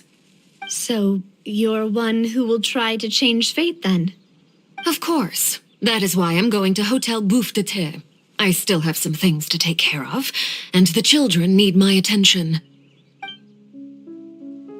By the way, traveler, Paimon, one more thing. All right, then we'll just... Huh? This isn't right. Paimon thought you would ask us to walk with you for a moment so you could tell us something in private. That is a clever and useful conversation technique, which I do like to use when necessary. But there's no need today. It would not hurt to have Miss Navia listening in. Traveler, I'm sure you remember that I said we could work together when we had the chance. You and I both know that there may be issues with the Primordial Sea. Previously, it was the Fortress of Meripede's sluice gate, and this time it was the water levels in Poisson. These are both signals. Indeed. Allow me to share the latest intel I've received from the House of the Hearth's intelligence network with you. During some recent investigations, a child claimed to have discovered some ruins near Poisson. The ruins date back to ancient times and seem to be worth investigating in many ways. Judging by the dating of the ruins, they may be related to the prophecy and the coming crisis. The situation is becoming more urgent, so any pertinent information will prove extremely precious. My people initially came to prepare for ruin exploration.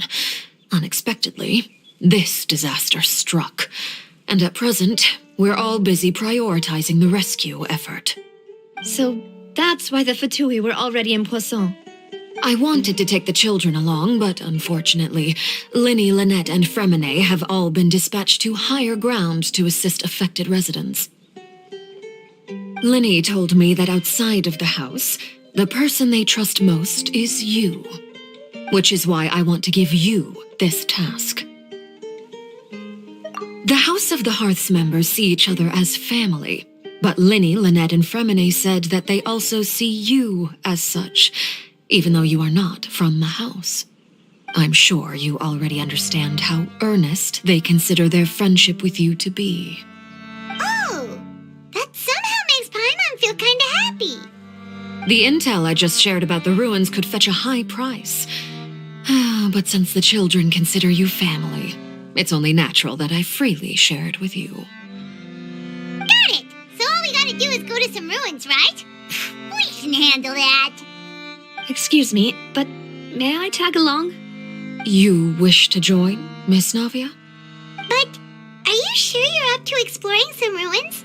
You need to rest. Well, I'm sad, yes, but I can't just go back and plop myself into a chair by the roadside and do nothing. There's no point in being depressed while we still have a disaster on our hands.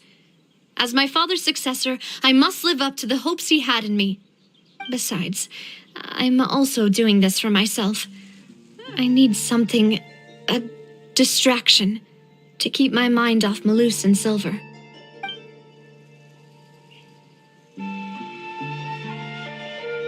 Since you put it that way, I have no objections. What do you say, traveler? All right, the ruins are to the south of Poisson. Here's the map. Okay, the three of us will handle it. Come on, let's pack up and get going.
So, are these the ruins the knave was talking about?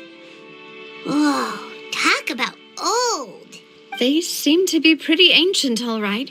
Let's go in and have a look. Just be careful.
place has also been contaminated by primordial seawater.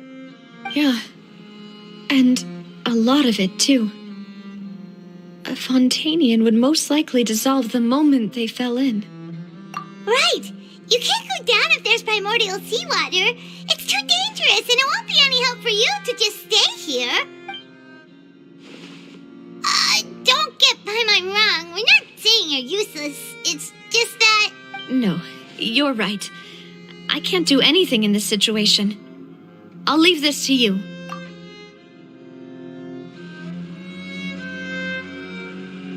That complicates things. Maybe the only way left is forward. In that case, do you want to wait for us here? The water levels here are unstable, and there's a chance the water will rise. So staying here wouldn't be safe either. I'll go together with you. Perhaps we'll find the exit just up ahead. All right. Come with us for now then, but please be careful.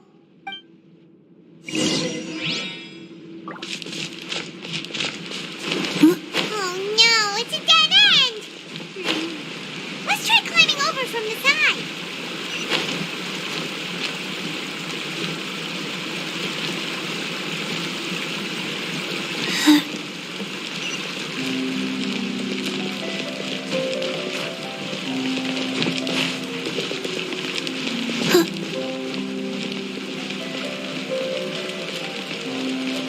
Faster? Okay, faster.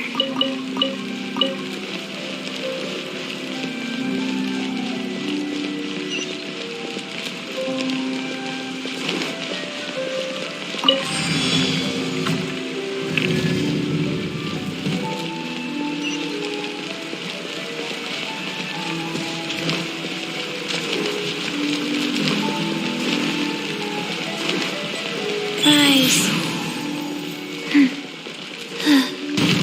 Wait, there's something wrong with this bridge.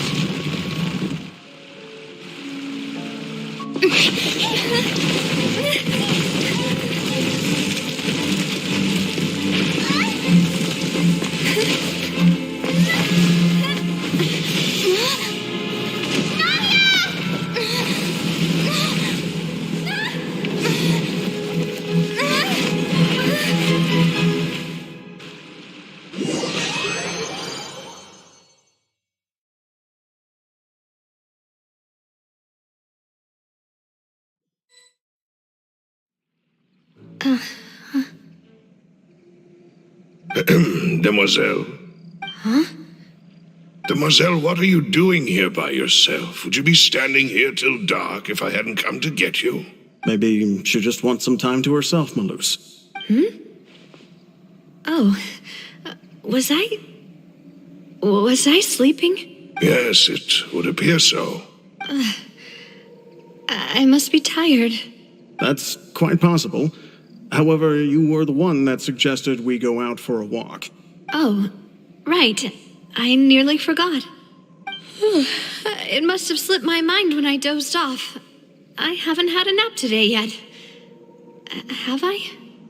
This is a familiar feeling, yet something's a little strange. Is something the matter, Demoiselle? Oh, no. No, I'm fine. I was just trying to recall why we came out for a walk. Do you remember Mr. Giverny? He'd requested our help before with foreign merchants who had a debt dispute with him, and we'd resolved the matter not long ago. We were headed to see how things were going with him at the moment. Ah, right. Yes. I remember now. Oh, Miss Navia. Ah, Mr. Maloose, and Mr. Silver, too. It's good to see all of you. How have you been? I've been great. Thanks to your help, those bothersome merchants finally realized that I wasn't the one they were looking for. Why, I wasn't even the guarantor for that person. They were knocking at my door day and night. Even my neighbor, Obina, was getting fed up with them. Sometimes force is required to calm someone down and get them to listen to what you have to say. That's right. Oh, by the way, Burnett, what was it that you wanted to give to Miss Navia again? Oh, yes. One moment, I have it right here. Miss Navia, these are some flower seeds that I prepared. Please take them. They're a very good variety, and they'll become very big and beautiful once they bloom. I don't know what we would have done without your help, so this is a little token of our appreciation. I hope you won't refuse. Ah, did you cultivate them yourself? Thank you so much. I'll certainly take them. Maloose, we do still have some empty flower pots at home, right? Why, we can have as many pots as you'd like, demoiselle. Perfect. In that case, we'll swap out some of the decorative plants for some of Mrs. Burnett's flowers. Very well. Wait, something seems to be off here. Excuse me, madam. If I'm not mistaken, your name is Burnett, correct? That's right. Is something wrong? No, it's nothing. This is the first time we've ever met, but your name seemed familiar to me. I must have heard it when I was discussing things with your husband previously. I've heard this name before. Sometime recently, I'm sure of it. And why are there so few people around here? Where did everyone go? We must mind the time, demoiselle. We still have important things to attend to today. Huh? We do? Like what? Well, now, did you forget? Miss Navia, here you are. I've been looking for you. Please, come to the Opera House. Your trial is about to begin. My trial? Wait, why would I need to go to the Opera House? Yes, she's right, demoiselle. It's just about time now, so we should get going. Oh? All right then.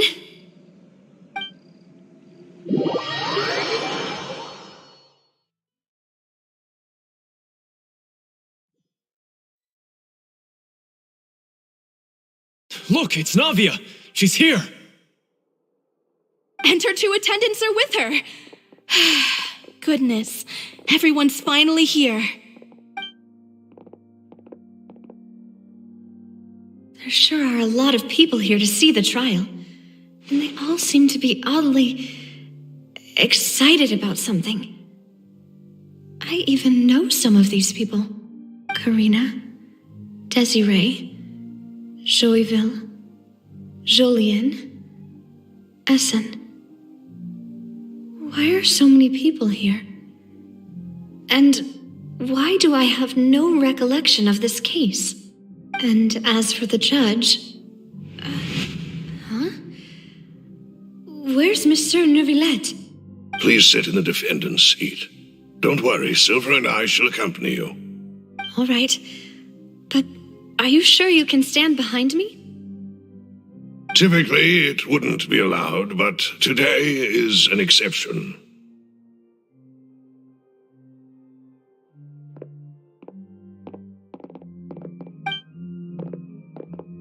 Hey, what kind of place do they think this is? Come on. Do they have any idea what they're doing? Seriously.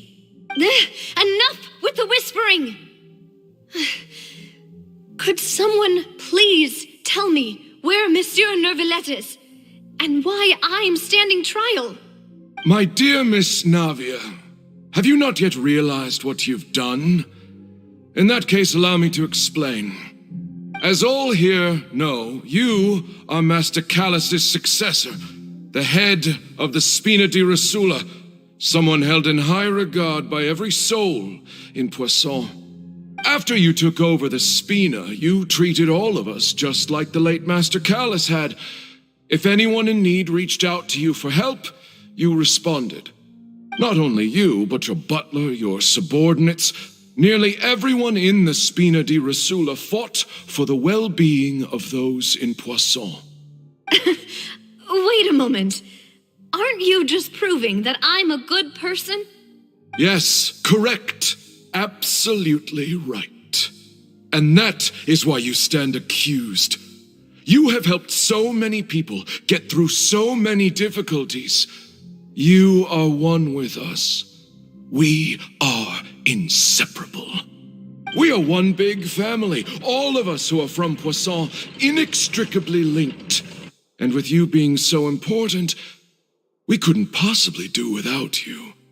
Therefore, this fair and honorable court shall declare you guilty, and you shall stay here. You will be together with us forever. Huh? What are you saying? Everything you have said is correct. I have indeed done a lot for my hometown, and I would be willing to be with you all, but what is the purpose of having me stand here like this? What is there to discuss? Ah, well, if that's what you think, then I have no further comments. How wonderful, Miss Navia!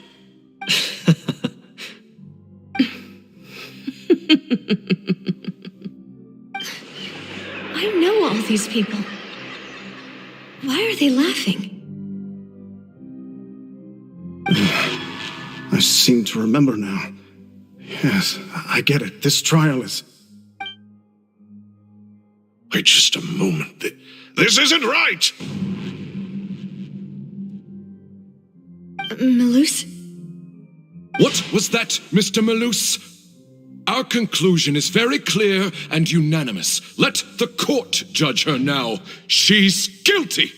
Stay here, Navia! You're one of us! Demoiselle, don't admit guilt. This trial means to keep you here forever. I wish to exercise my right to defend Our Lady. Mr. Joinville, you only know of Navia's goodness, but nothing of her utterly independent mind. She was born a free and independent spirit. She has never been tied down by anything. Indeed, even the death of Master Callus couldn't stop her. Her actions cannot serve as proof that she identifies herself as part of any group. She merely acted as an individual, extending her hand to help others. Please do not mistake her actions as being otherwise. Really?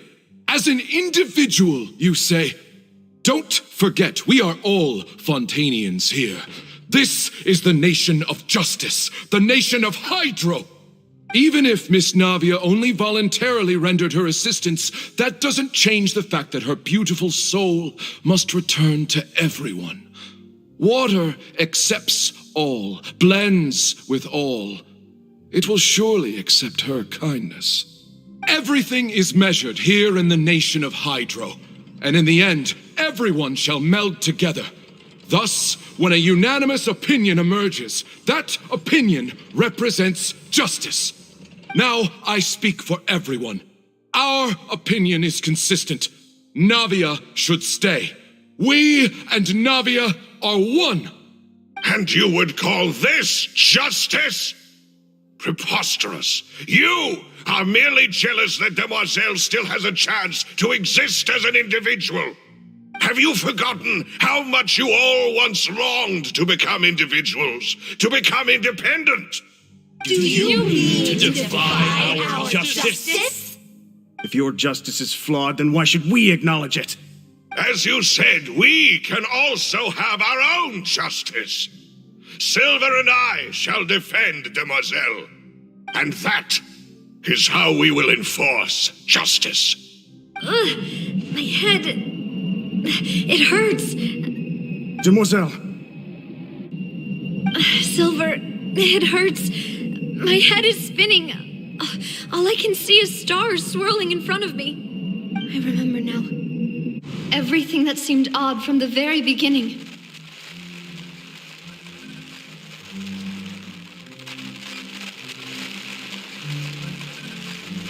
Karina, Desiree, Joyville, Jolien, Essen, and Mr. Giverny and Mrs. Burnett, who we met earlier. Even Malus and Silver. I don't want to admit it, but they're all dead. Don't be afraid, and don't admit guilt. We will protect you to the very end. Absurd! Who are you to say that she cannot be judged? We are the majority, and in the nation of trials, the majority is absolute justice. We are the will of all. Don't let them escape! We shall keep Navia here with us! Mr. Malus and Mr. Silver, must you be so stubborn? How could the two of you possibly hope to stand against the collective? Do not resist. This judgment is fair and just. Navia belongs to us. After all that happened, she should not be left alone in Poisson. What are you saying? No more excuses. She says we're jealous. Jealous? How could she possibly be an independent individual? What's with these people? Who's jealous of her? She belongs to us. Miss Navia, she... Silence! That's...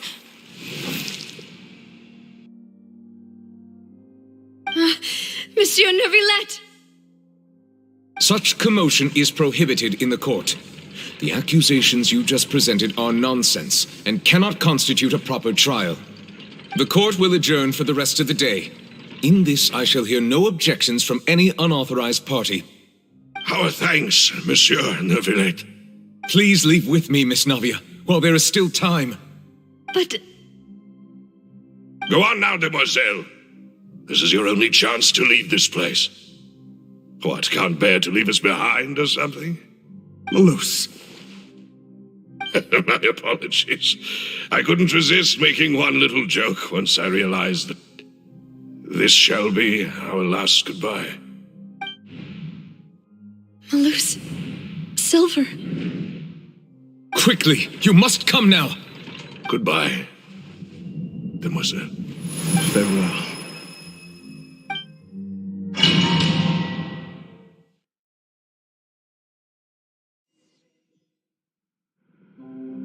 No, wait! Just a second! Hey, Navia? You're awake? Good. I must have been dreaming. Malus and Silver were still alive, and they were defending me at some insane trial. It looks like you're all right. Did all the sad feelings cause you to have a nightmare? Paimon could give you a hug. The ruins you were exploring suffered a cave-in. When I arrived, I found you falling toward the water. You were just about to be dissolved within, but I...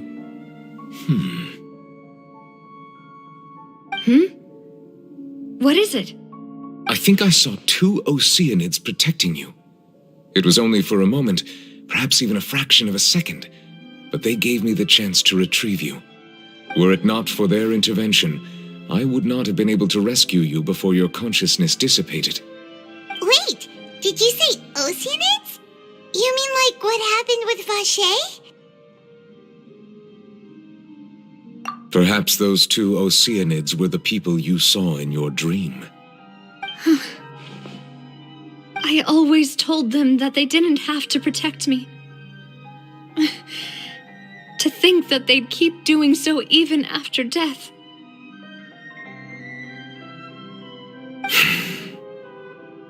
Please come with me.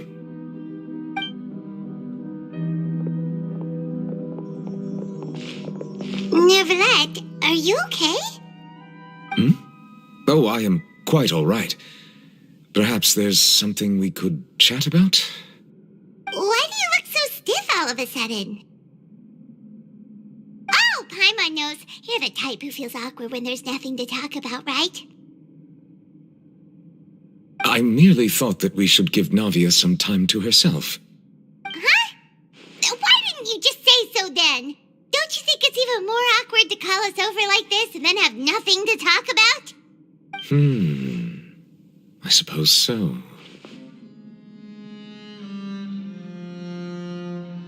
Ah, Sigewinne. I hope all is well with her these days. Her work in the fortress of Meropide has not been too much for her, has it? No way, don't worry. She's doing fine down there. She's an amazing head nurse. I see. Well, that is good. I have always worried that Sigewinne would need a lot of time to understand the world of humanity, just as I have. Oh, and the Duke also says hi. Even though Sigewinne made him do that. He hopes that you haven't been overwhelmed by all that's happened lately. Thank you. I have indeed been busy lately, and I also hope that everything is going well in the fortress of Meropide. He still doesn't know what to talk about. Let's chat about something else then. So, Neverlet, you're probably quite the swimmer, huh? Mm-hmm. Yes, of course. This isn't going anywhere. Let's try something else. How did you find these ruins? Did the knave tell you? Yes, in fact. I had arranged to meet you in Poisson, but when I arrived, I discovered that the Fatui were helping the residents evacuate. They had even transported a large quantity of supplies to the area. Amid my astonishment, I ran into the knave, and we had a chat. She informed me that she had asked you to investigate the ancient ruins here. Yeah, we originally planned to meet up with you, but we thought you might still be busy with all those official documents. We didn't think exploring the ruins would take very long, and who would have thought you'd wrap things up so quickly?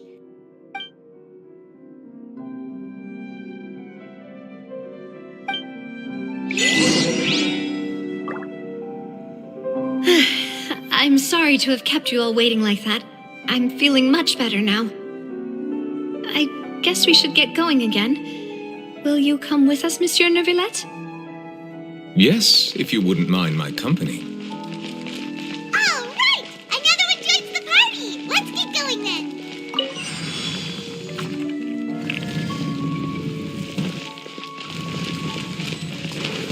Life goes on, yeah. Check this out! Supporting fire!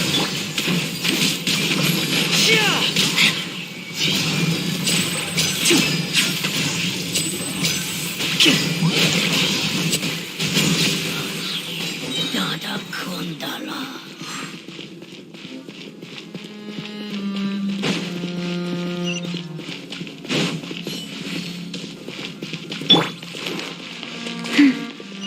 Oh no! Another unstable path! Watch your step!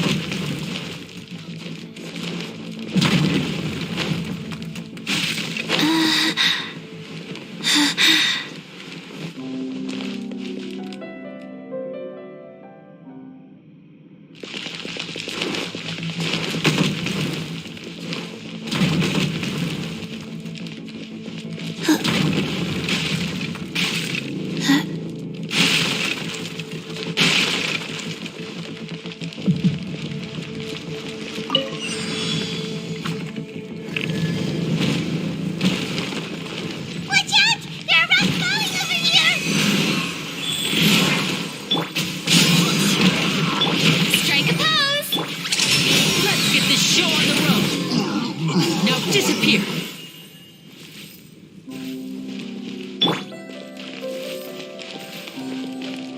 Faster? Okay, faster.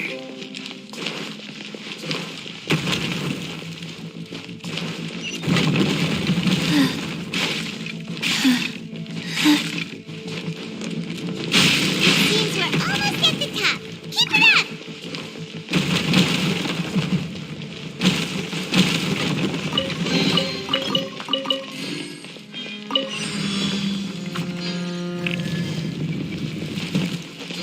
Rise.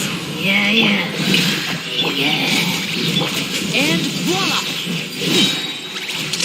Here comes the finale! Let my name echo in song! Check this out! Here's backup! Nada Kundala. Step right up!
This is the place. There should not be any other hidden spaces in the vicinity. The path sure had some twists and turns, but it turns out that this place isn't actually that big.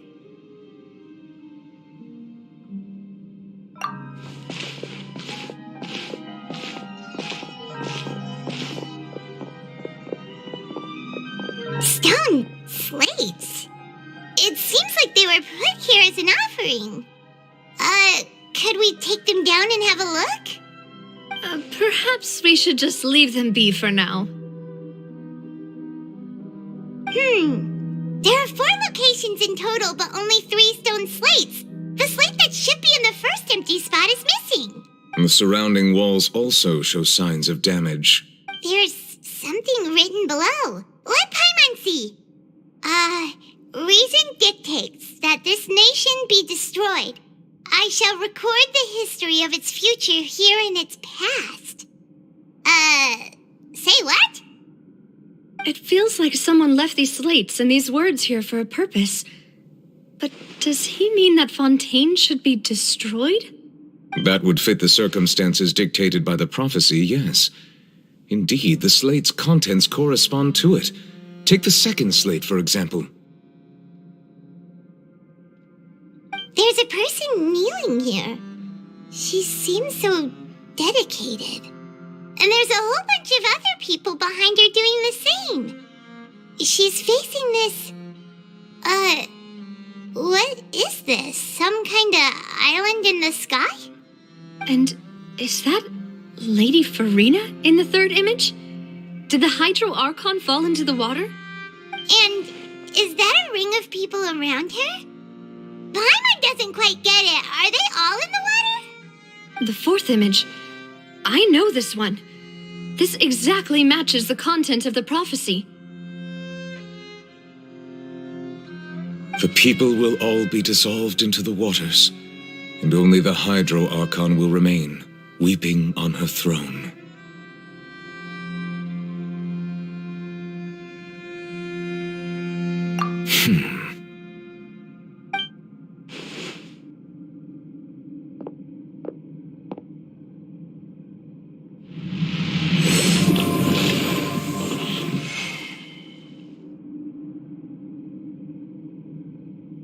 More information should be hidden in these slates, but I fear I cannot easily uncover it, most likely due to us missing the first slate.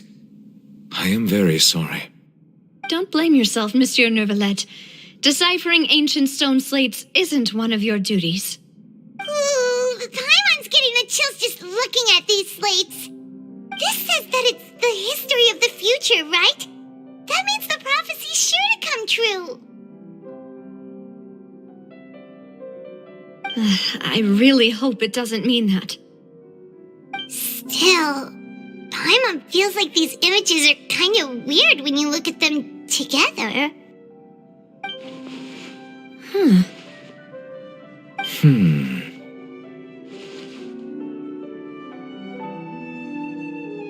That's right! If the images are in chronological order, shouldn't the fourth, the waters drowning Fontaine, come before the third, where the Hydro Archon herself falls into the water? And yet the order is reversed here.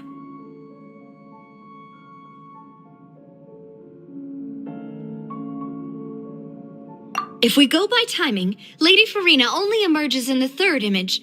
That means that the person in the second image might be the previous Hydro Archon. Egeria, then. I had never met her, but her appearance here does match the records. The previous Archon kneeling before the floating island in the skies, as if confessing a sin.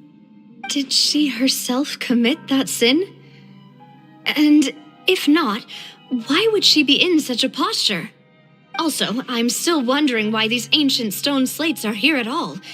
Judging from their contents, could this place be the origin of the prophecy?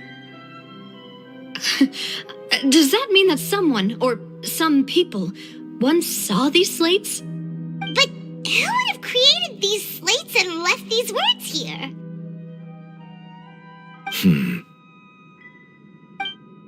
It seems that any further clues will have to come from Farina. In that case, there's no time to lose. There's nothing else to be gained here, so let's head back first. Yeah, we better get somewhere safe for now.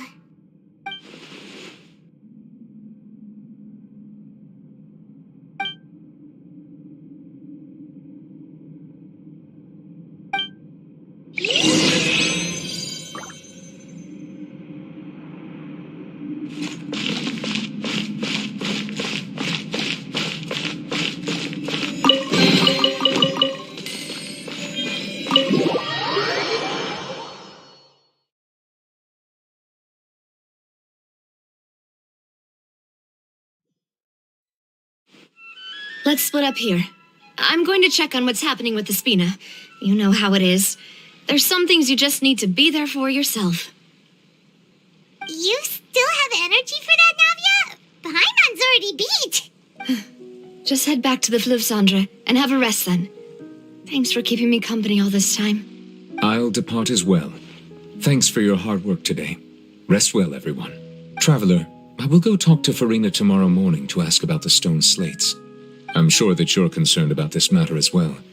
If you have time, drop by my office. I will share the results of our discussion with you. Are you really going to talk to her about this directly? Will that be a problem? Paimon's getting a little scared now that it's come to this. She has long been harboring secrets and will not give them up easily, which makes it all the more my duty to ensure that she understands the present situation.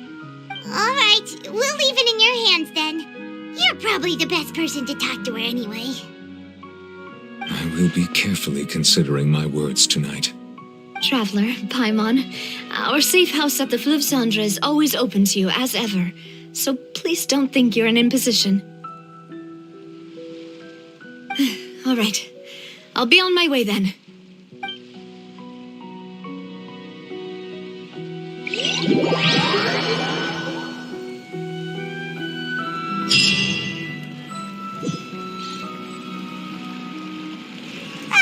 We're finally back! Welcome back. We've got a special menu prepared for you two tonight. Yay! And there's good food too! Navi, no, the boss is the best. Ooh, desserts! Nice! These are all Paimon's! Paimon's already starting to forget what happened today. Oh, that voice. Is that who I think it is? Huh? It's you two. What are you doing in Fontaine?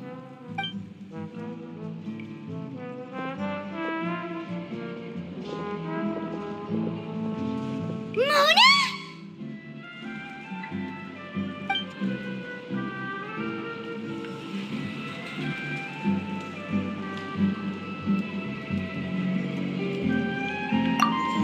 Seriously, nobody just uses a scry glass whenever they've got time to just see who they'll meet on the road. Still, we didn't expect to see you here.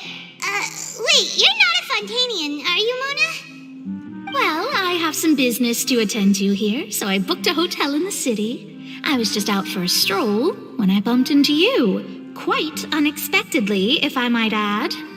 Why did you think I was from Fontaine, though? Is that because Magistus doesn't sound much like a Mondstatter surname? Yeah, let's go with that.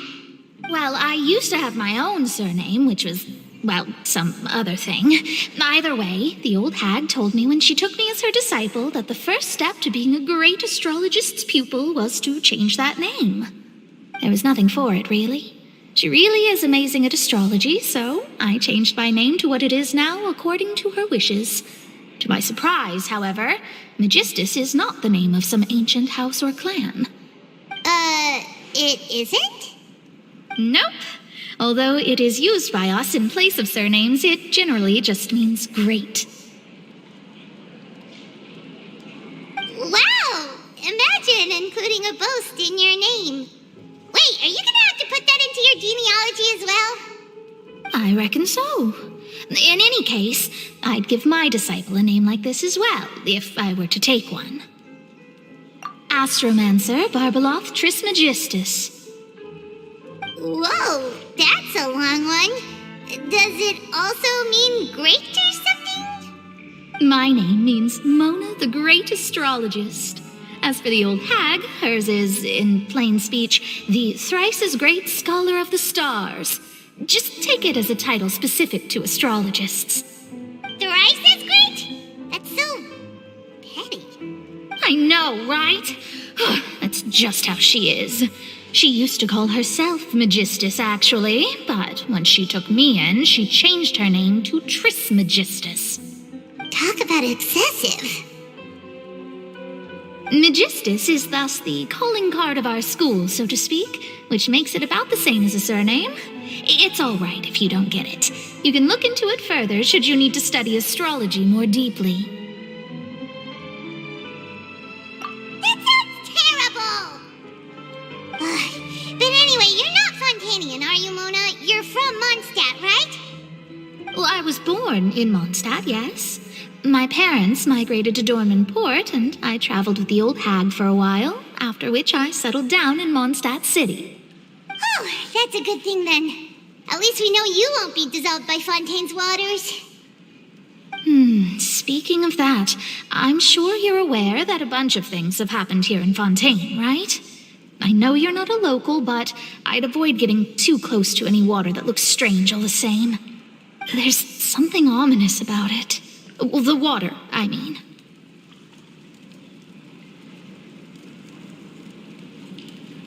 That was the main reason, yes. Just a while back, the Steambird invited me to take part in a panel and speak about the circulation of the prophecy as an astrologist. The invitation was sent quite early on. I don't think anyone expected Fontaine to be in this much trouble. What do you make of that prophecy, Mona? Just tell us what you think as an astrologist. Your word would go a long way to make things more certain and less scary. What I can tell you is that I'm an astrologist, and that this prophecy concerns the fate of Fontaine, even that of all Tevat. Ascertaining this is akin to reading the fortune of the whole world. I'm afraid that this is not something that just anyone can do. If I could do it, you would no longer call me an astrologist, but a visionary.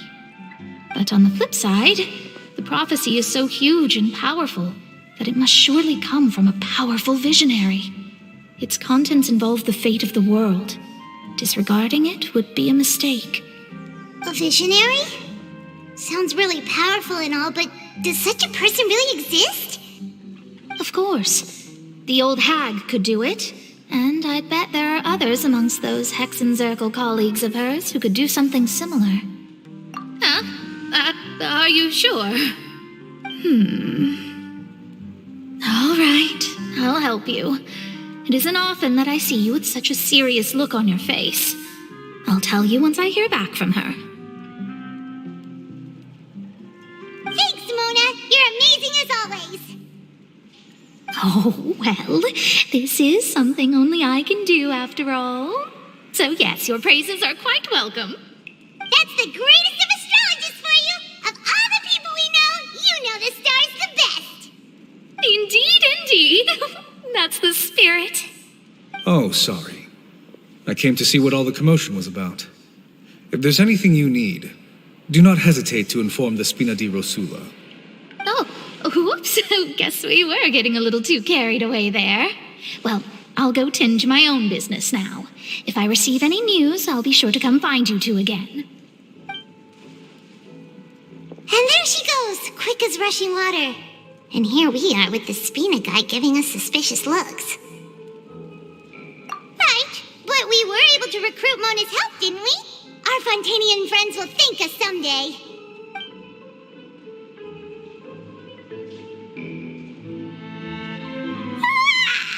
Good morning. To be honest, I'm still feeling kind of sleepy. But it's time to get up, traveler. We agreed to go see Neuvillette, so let's pack it up and get going.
Juliet and Lady Farina, they seem to have gotten into a dispute. Please go see for yourself.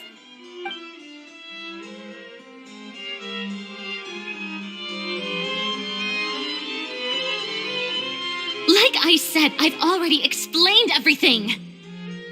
And yet the problem has not been properly solved. There is little space for excuses between us. It is not my intention to offend you, but please tell me where you stand. You are the Hydro Archon Focalor, are you not? Look at this. This is a list of the victims from the recent Poisson incident.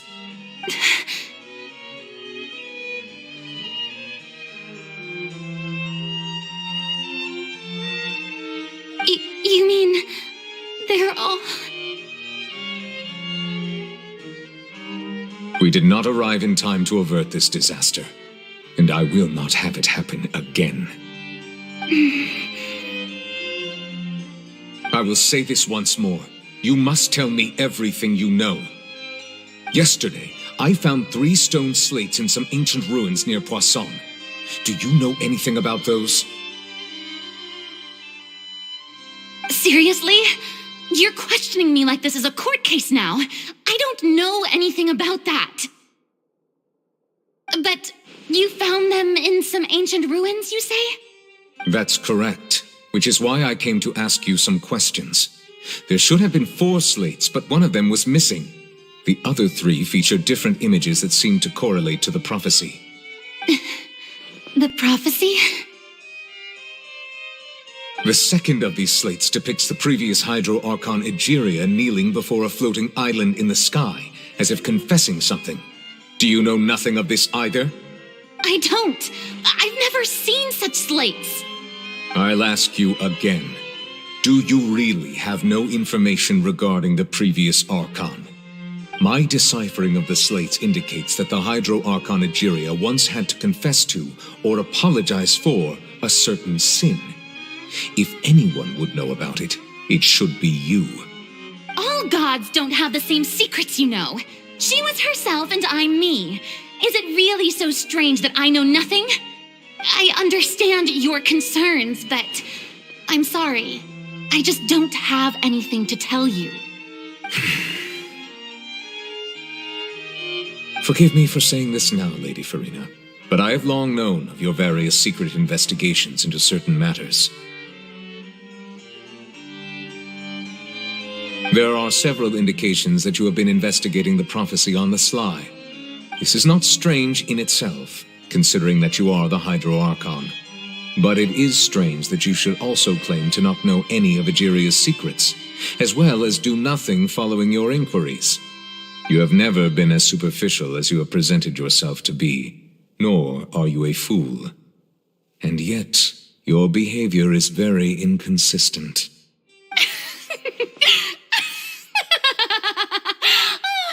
So you've been watching me all this time, have you? I didn't think you were that type. You... Well, since you know about my secret investigations, then you should know I'm actually working to take care of it. There's no point questioning or suspecting me.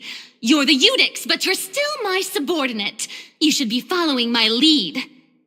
Just trust in me, you're Archon, and do as I say. Never mind whether you can truly convince yourself to or not. It'll all turn out fine. That's all I have to say. We do not discuss this matter again. Oh, the opera's about to start. Toodles!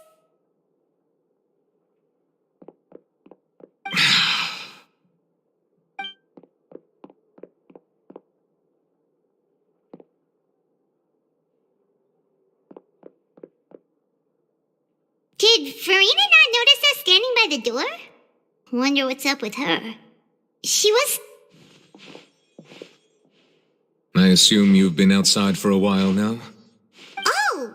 You noticed! Seems Farina didn't even realize we were here. She was in a great panic, though I cannot discern the reason. Our discussion reached impasses time and again, a state of affairs that we cannot allow to continue. Still, I do not understand. Dialogue is the basis for understanding, so why did she keep refusing to engage?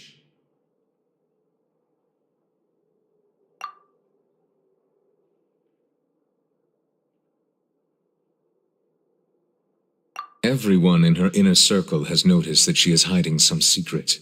The issue is her attitude. I fear that she will not reveal anything unless absolutely forced to. We may have to create a situation in which she will have no choice but to speak. Oh? Like what? Normally, people will only reveal the truth when standing trial. Perhaps we must have the Hydro Archon experience just such a scenario. But Farina's seen so many trials, and she's really good at dodging questions. How do we make sure that she won't just slip away at the first chance she gets? We will need to consider this thoroughly, join forces with various parties, and then do what we can. If at all possible, I would prefer to recuse myself from this affair, but we must prevent the prophecy from coming to pass. This may be cruel to her, but all Fontaine is incredible. But who will lend us their aid to do such a thing?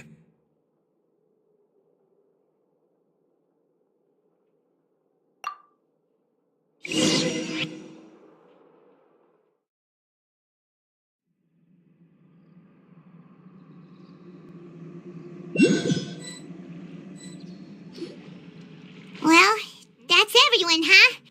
Speaking of which, it was pretty smart of you to think of hiding here. Poisson was just involved in a disaster, so it's presently devoid of people. That naturally makes it the best choice. And here you are drinking tea like it's the most natural thing in the world, huh? That's what family should do. Sit and enjoy a leisurely time together. It's nice to enjoy tea here, you know? Care for a cup? Lend me your ears, everyone. Or perhaps one of you might like to start us off. How about you, friend? Me? No, I don't think I can. Then, how about you, good sir? I fear that I will cause the mood on this boat to become as somber as it is in court. Well then, I guess we're lucky we've got a local like me to organize things. Wonderful, the spotlight at last. I guess I'll be facilitating things from here. That was a little long-winded, don't you think? Oh, you might be right. Anyway, to cut to the chase, our friend here, the Traveler, has brought us together to discuss something. As for what that is, well, let's start by saying that we'll be pooling our efforts together to create a series of traps. Oh, how intriguing. Well, it's just an expression, really. One that I just learned from Chlorand, and used on the spot. So, let's invite her to explain in detail. A round of applause, please.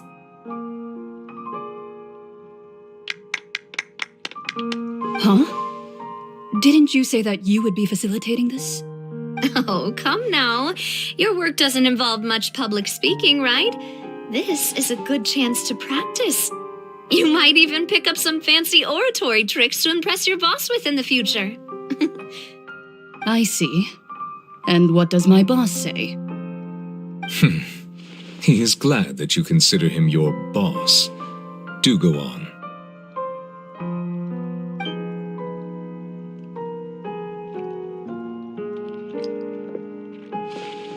In that case, do any of you have experience hunting? Not that I recall.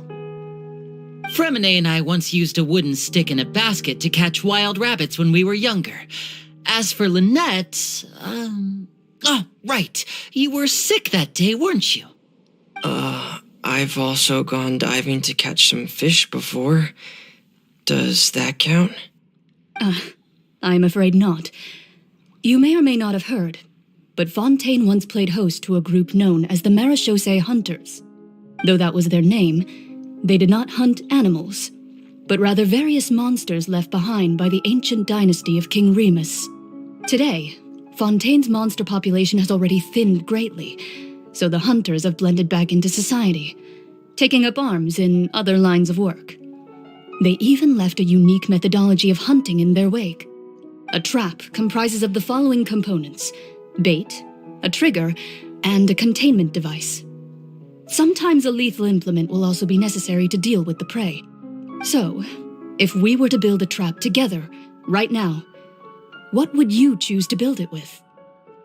For me, I would prefer something basket-shaped. Pigeons and rabbits will see the bait and naturally enter the snare.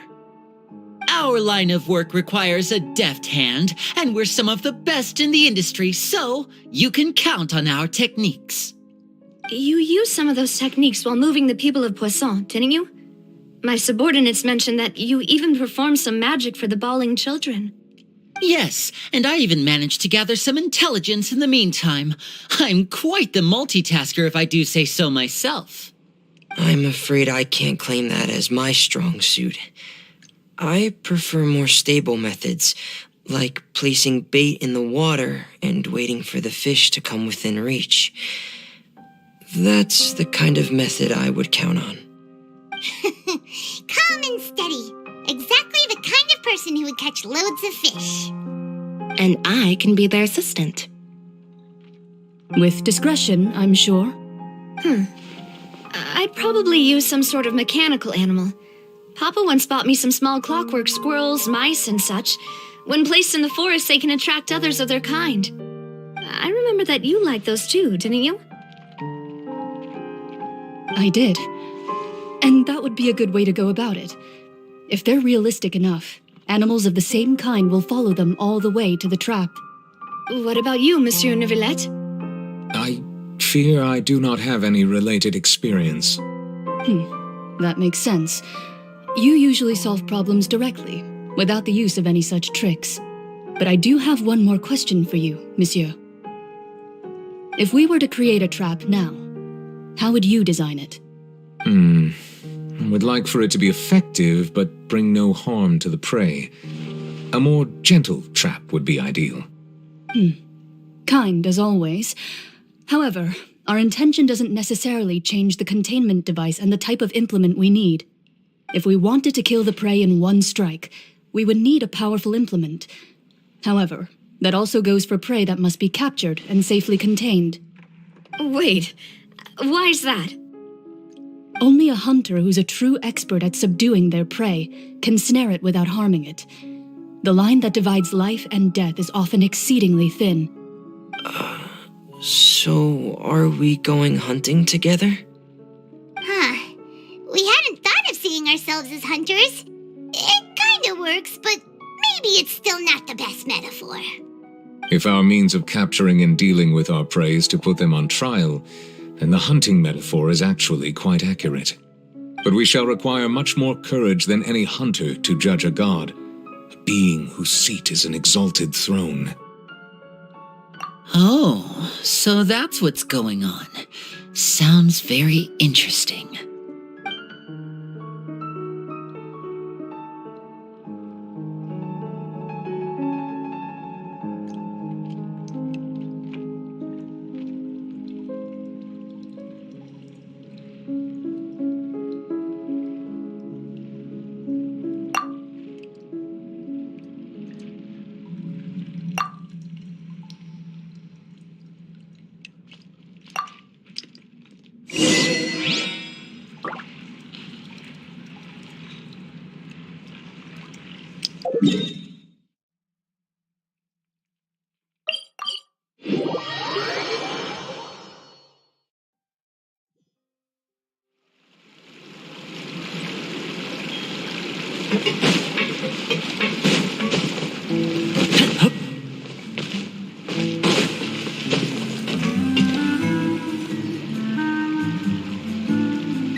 It's been a tough few days, hasn't it? So much has been happening. Paimon didn't think the meetings would go on for so long, but everyone seemed pretty fired up, huh? Paimon thought they'd be at least a little frightened. Well, Fremine was, now that Paimon thinks about it, but everyone else just looked a little surprised. Well...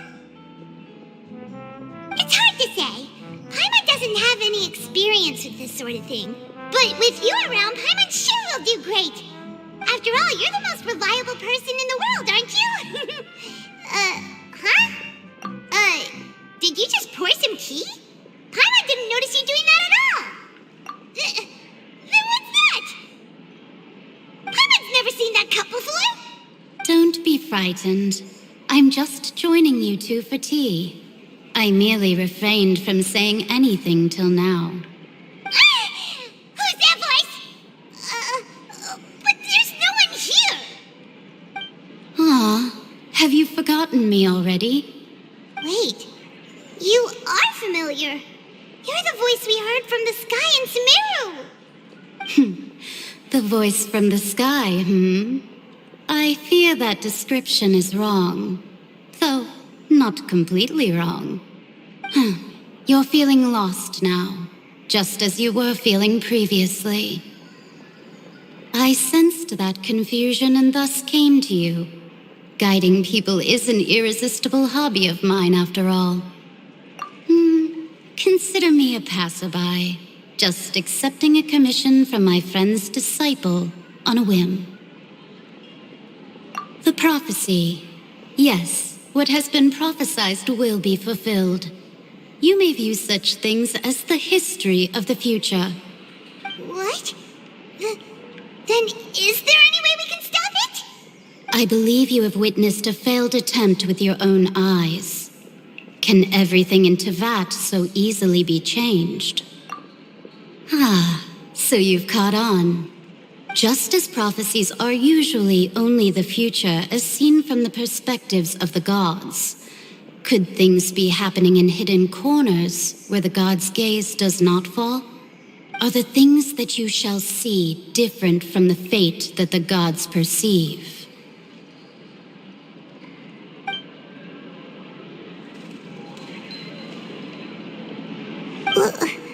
What is she talking about?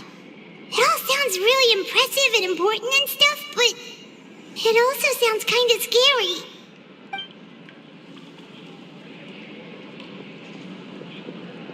I believe that you understand, right? Some things are insignificant, but others you must reach out to change. Ultimately, fate shall serve as your only guide, no matter what will happen in Tevat's future. All you need to do is to play your part. This was good tea, by the way. Thank you for your hospitality. Well, that'll be all for today. The voice. It's gone.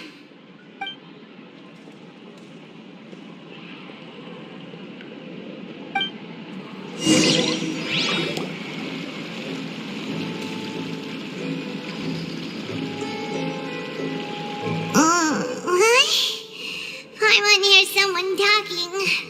All right, coming.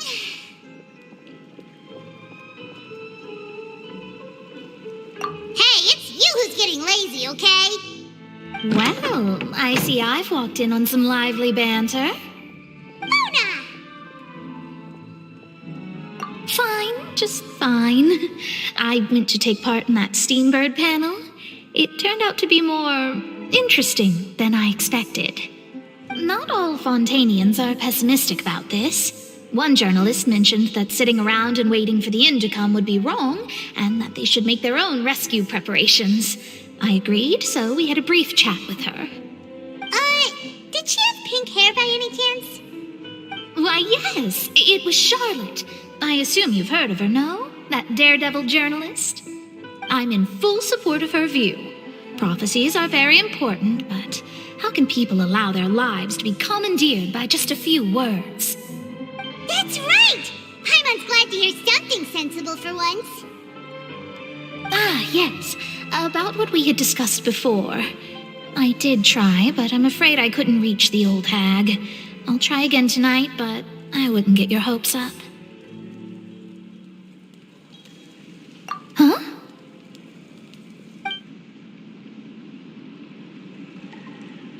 Goodness gracious. Are you serious? She said that even the god's gaze has blind spots. pretty bold if you ask Paimon.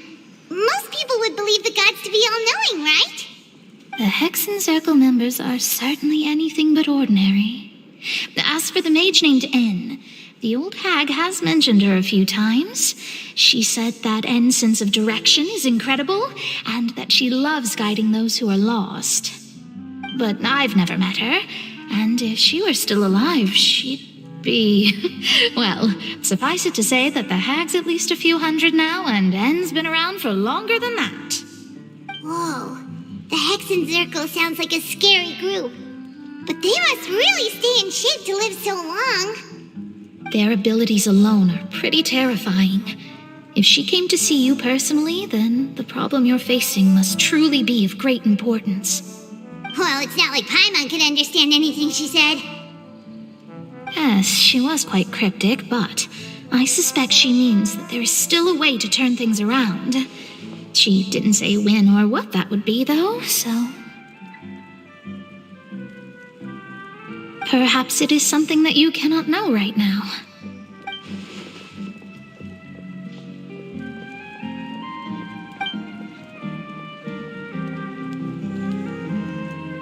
Traveler, Paimon, are you two all right? Oh, we're fine. We're just a little down right now. It kind of feels like the end is coming, you know? I see. I feel that same sense of desperation, too. I guess you could consider me someone who has often witnessed fate. So far as I have seen, it cannot be swayed. But even so, I still hope for and believe in miracles. Astrology is eternal and rational, but fate may not be. It is cruel, but it can also be beautiful. Perhaps that's what En was trying to tell you. Not to lose heart, and to believe that what you are seeing playing out before you is not yet set in stone. I did originally think of steering clear of all this, but I couldn't. Even if this is all futile, I still wish to help everyone. If we don't struggle to the last, then how can we face the end when it comes? Huh. You do have a point. There I go, talking about astrological principles again. Sorry about that. The moment I start talking about work-related stuff. I need to get going. It was worth trying to comfort you, even if only a little. I believe that you'll help those who are struggling in the same way I did. I suppose that might be why we always seem to meet by coincidence. Paimon feels kind of moved by what Mona said, but also kind of sad too. Hey, Traveler, Paimon suddenly feels like going outside for a walk. Let's go. Let's walk around the city, shall we? There's a few spots we always like to walk by.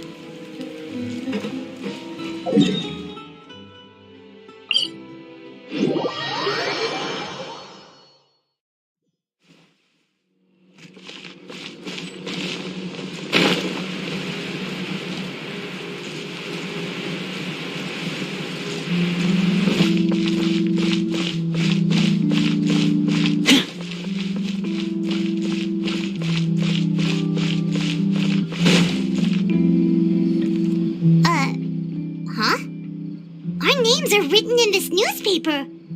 What's going on?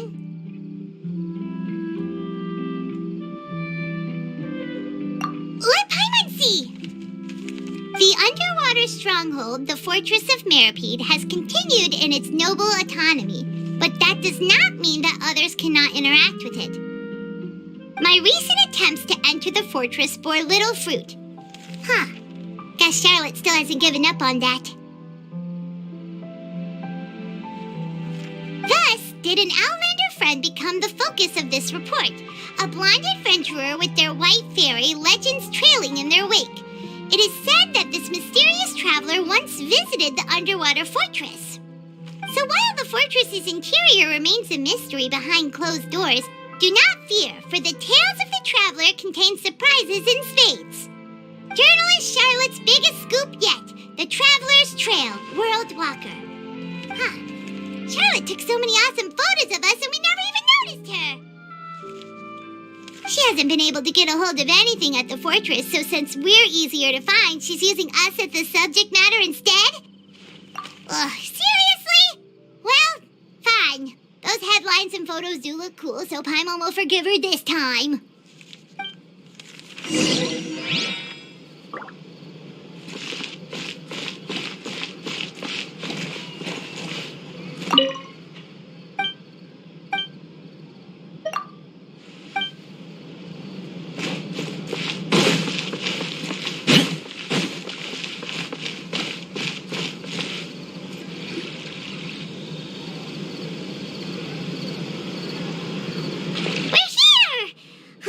Paimon's hungry. Should we go in and get something to eat?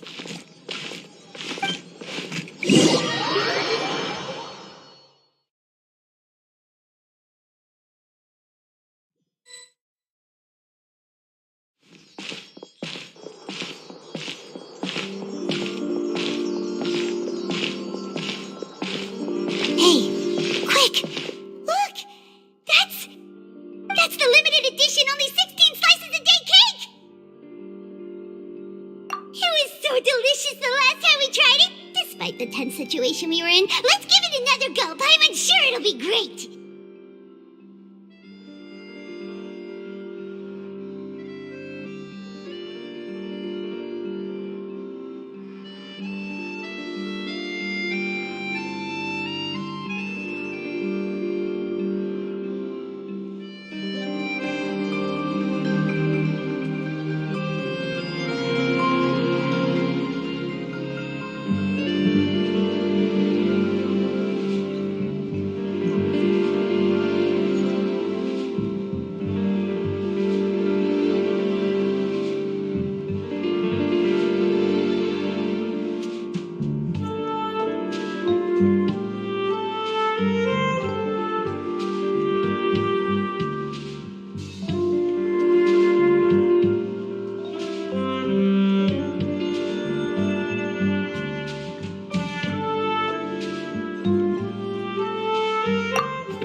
One slice of cake, please. Someone showed up after all. Oh, wait, you're the one from the Palais Mermonia. Oh, are you here to buy cake too? It seems Monsieur Nervalette was right. You really can eat. Wait, did he really say something like that? That's right. Even he has his own preferences when it comes to food. As for me, I love the cake and coffee here. Do you come here often? Usually every day. Every day? It's part of my daily schedule, apart from work. I shall have my cake and coffee. Then what if someone told you one day that this place would be closing soon, and you wouldn't get to eat cake here anymore? What would you think? But why would it close? Well, Paimon doesn't know either, but maybe the waters will rise tomorrow. You know, like in the prophecy. Oh, the prophecy. To be honest, I haven't paid much attention to that. No, still, even if there'd be no more cake tomorrow, that wouldn't keep me from having some today. No, it's the same for eating in general. You might not be able to eat tomorrow, but if you can do so today, then you should carry on. That's what people call living, you know. Huh. Don't be sad. Excuse me, could I have 2 more slices of cake to go? These 2 slices are for you. Sijuin said that this kind of expression you're making is what humans call being sad. Oh, you know Sijuin? I sure do. She was born before me, and she sometimes comes to the surface to teach us things about humans. She said that humans are creatures that are saddened easily, yes, and you can only lift their spirits by feeding them delicious food. So please try the cakes here. I've got something else to do, so I'll be going now. You two try to stay in a good mood after eating, all right? Bye.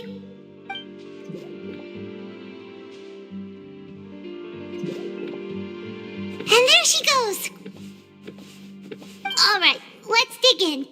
I'm unsure this cake will be delicious.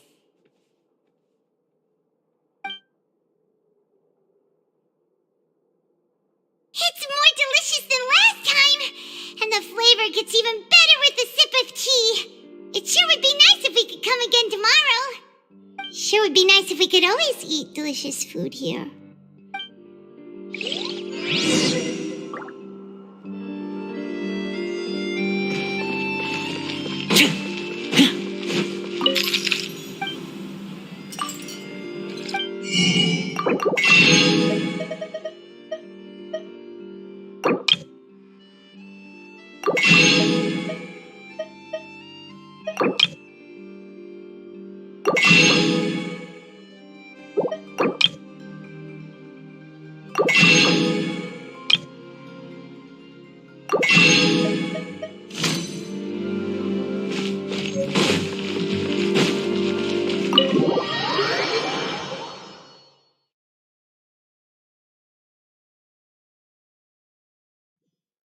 Oh, we're near the Seabird office.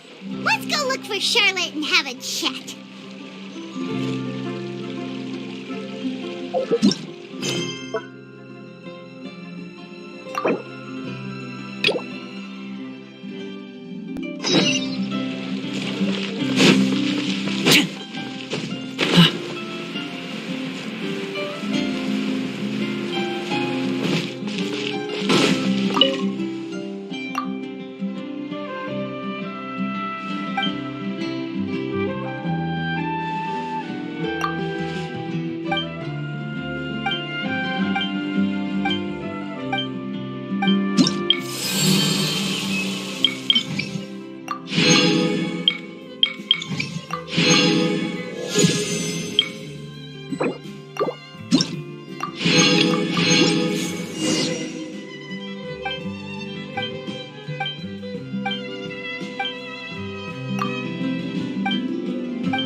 Wow! If it isn't the Traveler and Paimon! Oh, have you seen the article I wrote about you? Ha! You've got some nerve! You just used us to make some quick mora! Oh, you needn't worry about that. I heard that you were in Poisson some time back, so I sent you a letter to discuss just that. It appears you didn't receive it, though. It's all right, though. I've set aside the amount intended for you. I've even set the table with some food. Really? Oh, you're the best! You're almost a little too easy to win over, Paimon.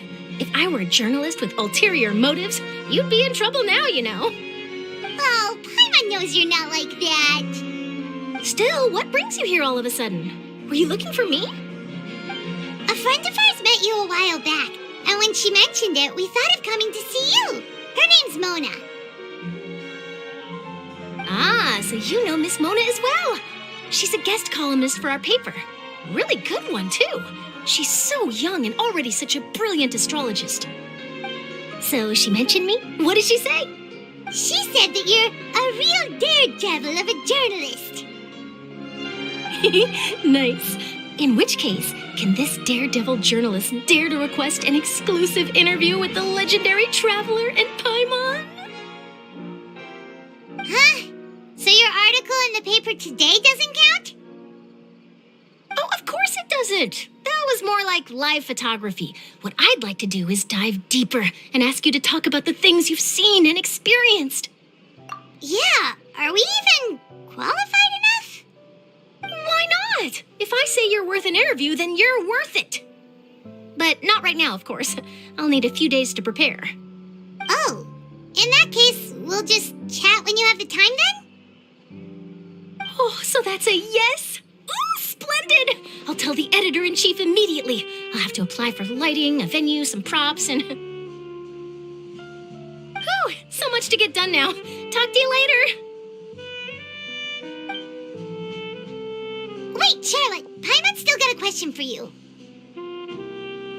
And what's that? If, just for example, Fontaine were to be flooded tomorrow, what would you do today? Huh, that's the prophecy you're talking about, isn't it? I mean, I do hear about it often, but I've never once thought that the day could be tomorrow. If you're seriously asking, then I might try and think of a way to leave Fontaine. Oh, but I'm still a journalist first and foremost. That means I have a duty to be reporting from the scene. And secondly, I wouldn't forsake my homeland that easily. From what I've seen, most people don't know what they'd do should the worst come to pass. In truth, it might be better just to behave like normal rather than worry over such an end. So in all likelihood, I'd probably still be prepping at the office for that interview of ours. I know what you're thinking. That sounds a bit sad, but I've always believed that it's best to do what you enjoy. Just think about it. If this nation really were to be suddenly destroyed tomorrow, but I still successfully finish an exclusive interview with a truly unique person, then the story I would wind up writing would truly be timeless. And then do you know what I'd do? Well, I'd write that story, send it for printing, and use messenger pigeons to get copies out to the various nations as soon as possible. I'm not a dreamer, nor am I a workaholic, but I do love my job, and I'd be proud of leaving such an article behind. I guess you could say that I was born to be a journalist. But anyway, that's my answer. And on that note, I'll get back to my preparations. That's so nice. All of a sudden, Paimon actually kinda envies her. Anyway, let's go and take a look at the sea, shall we?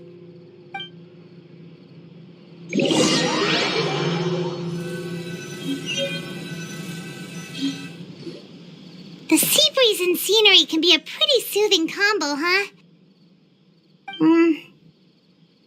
Paimon's been thinking.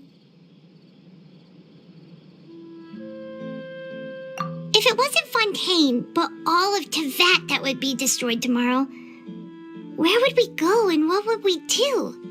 No, Paimon should ask, if you could choose, what would you like to do?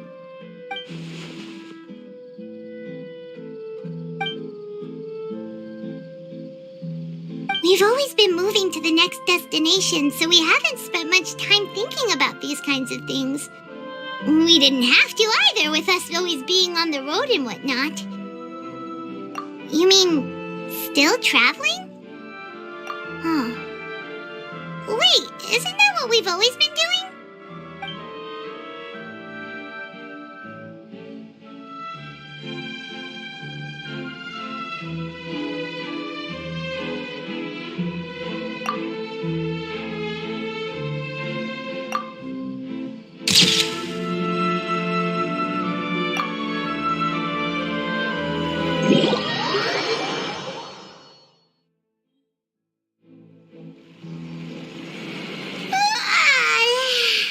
Feels like you'll grow mold if you stay here long enough. But it's still better than the Fortress of Meropide, that's for sure. It's not only damp there, but salty too. Ah, so the two of you are still here. Wonderful. Oh, you're from the Palais Mermonia, aren't you? Yes, I'm Isadora. Monsieur Nervillat sent me to look for you two before. I heard that afterward you went to the Fortress of Meropide. Not at all. I'm well aware that you're friends of his. Actually, I'm here to pass along a message from him. Yes, inside the Opera House. The Maréchaussée Phantom has declared the incident a small-scale riot. A riot? Well, that said, I don't personally think it was that serious. Lady Farina was watching a performance at the Opera House, and while she was resting during an intermission, some other audience members suddenly started harassing her, loudly accusing her of doing nothing about the prophecy crisis. And before she could respond, others started to join in. The crowd continued to grow, and protests against the Hydro Archon started to break out. So people have started to put the blame on Farina. Guess they finally found an outlet for the pressure they've been under due to the prophecy. I agree. People will naturally rely on gods, as is customary. But the moment people feel threatened, gods are also the first to be blamed. So what happened after that? Is Farina okay?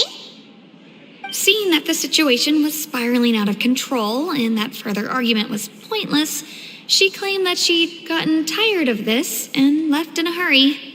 The Maréchaussée Phantom had their hands full maintaining order and did not catch where Lady Farina had gone. Only when things had stabilized did we realize that she had gone missing. So, You mean she's still missing? That's right. The Marechaussee has dispatched many people to search for her, but we don't have any leads yet. That said, I don't think there's much to worry about. She is a god, after all.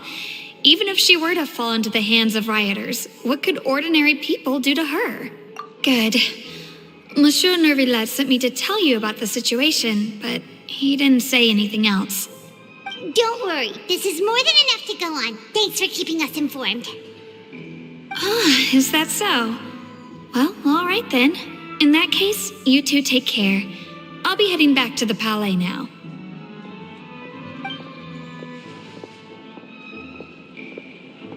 Well, sounds like we should hurry over to Poisson then. If we know Farina, she won't try to fix things in this situation. Instead, she'll look for a place to wait out the heat. And, as we also know, she may be loud and dramatic, but she doesn't have a heart of stone. When Nervillet was talking to her in the Palais Mermonia, and she heard about Poisson, she couldn't hide her sadness and remorse. It would be hard for her to ignore being accused by the public today. Paimon thinks Farina's probably taken the opportunity to slip away to Poisson and try to relieve the sense of guilt that she's feeling. Huh. Well, what do you think? Paimon knows the answer, of course, but Paimon can do the analysis to back it up, too. Cool, huh? In that case, there's not a moment to lose. Poisson, here we come!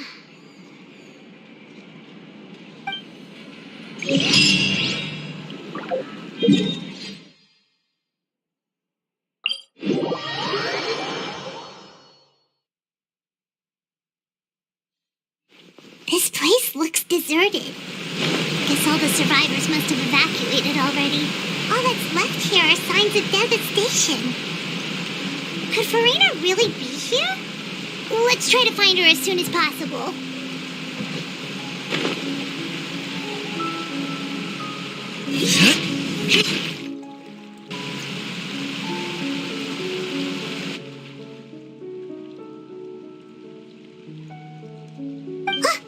That's Farina, right over there. She really is here all on her own.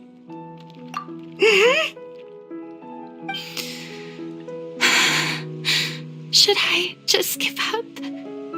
This is all meaningless. What was meant to happen did happen after all. Everyone's dead. I'm sorry. I am so sorry. Give up, Farina. There's no point in holding out. I'm sorry. But what can I even do other than to repeat meaningless apologies over and over?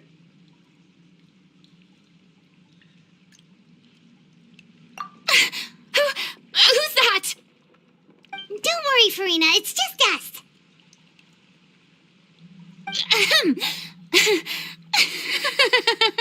So it is you, blonde traveler from another land.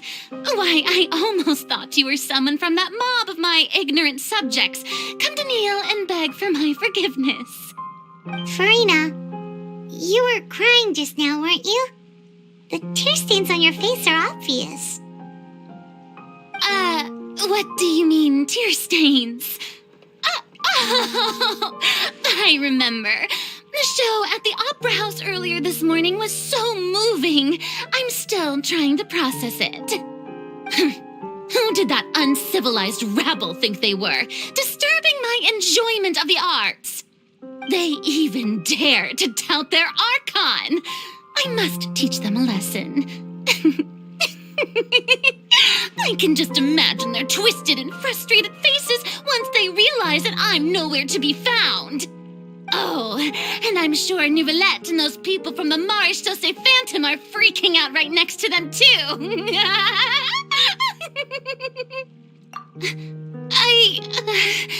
Of course not.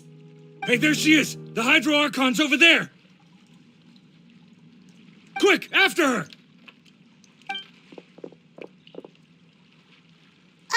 Farina, those people seem to be after you.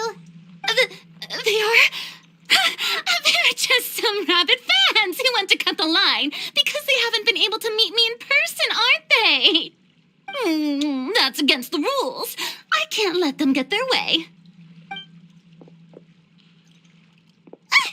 Farina just ran off! Quick, we have to catch up with her!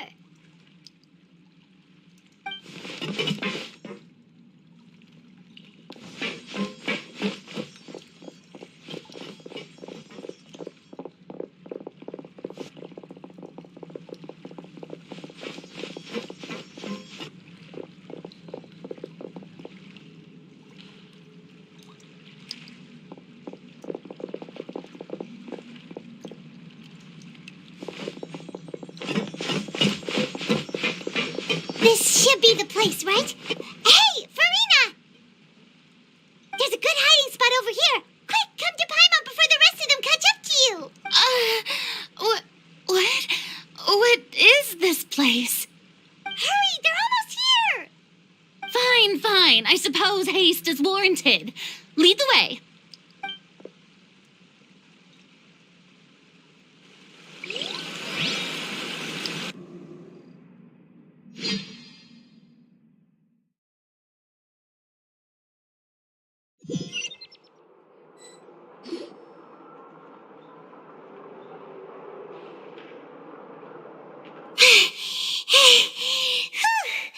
Paimon's exhausted.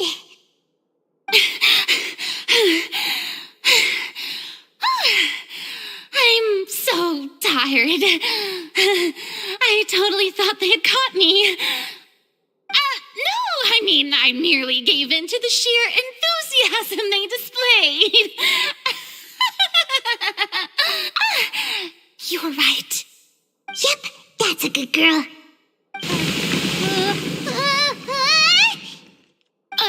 What's happening? The ground's shaking. Is it an earthquake? Yeah, a quake of this kind preceded the flooding in Poisson, didn't it? It can't be.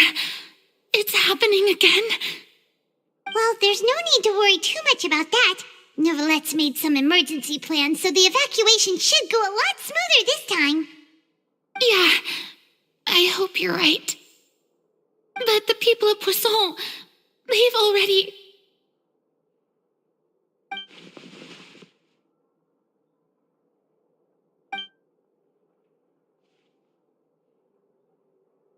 It's true.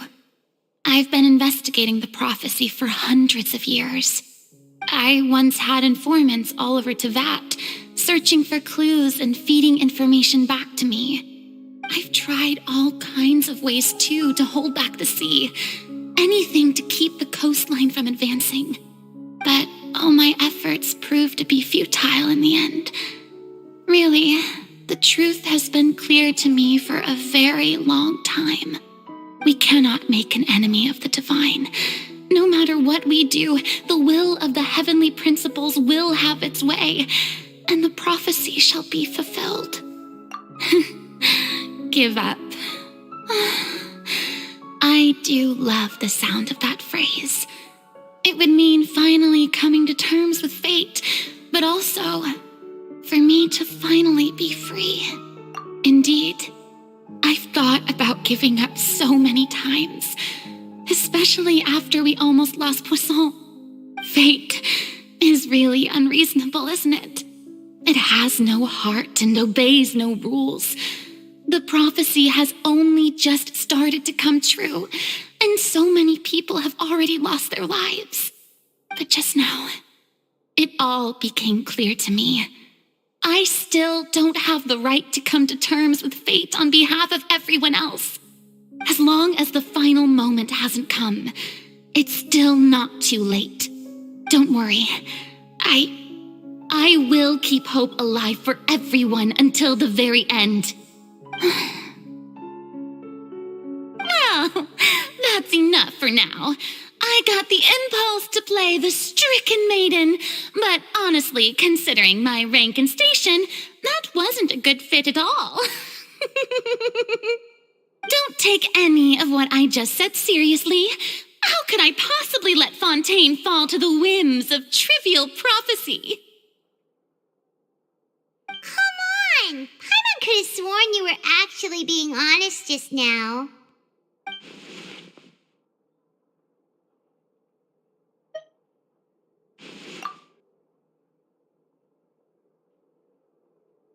share my burden. That's impossible. It was fated right from the start that this would be my duty alone. A witness. Yes, I've heard that you came to Tevat from beyond the stars, yes. In other words, you never belonged here. And if Tevat is, in its entirety, a show on a stage, then you're just a spectator, aren't you? If that's the case...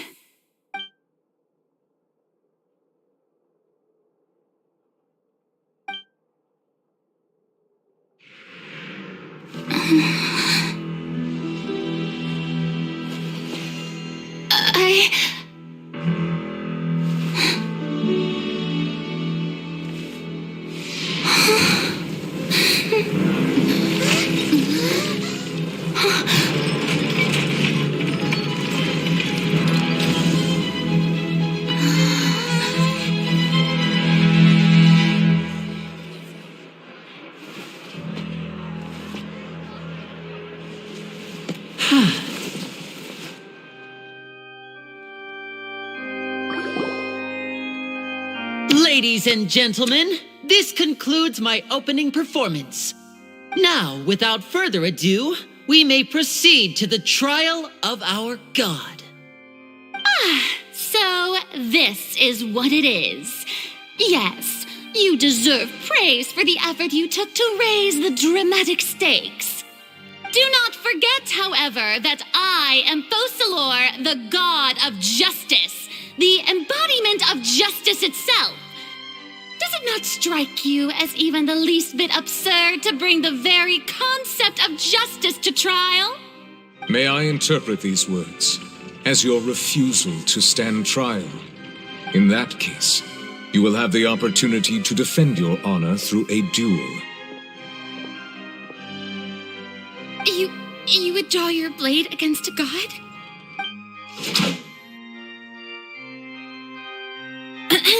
I see. It seems like you have made up your mind.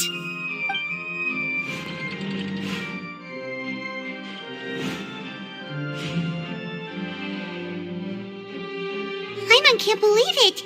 She just surrendered. What the heck is going on? Did I just see an Archon surrender to a human? Wow, how utterly humiliating. Lady Farina, what is the meaning of this? It would seem that there has been a misunderstanding. To be clear, the raising of both hands is not always an indication of surrender. Looking for excuses again, huh? I raised my hands just now to indicate my acceptance of the trial. No duel shall be necessary. I will admit that I've been running away for a long time. I'm sorry, everyone.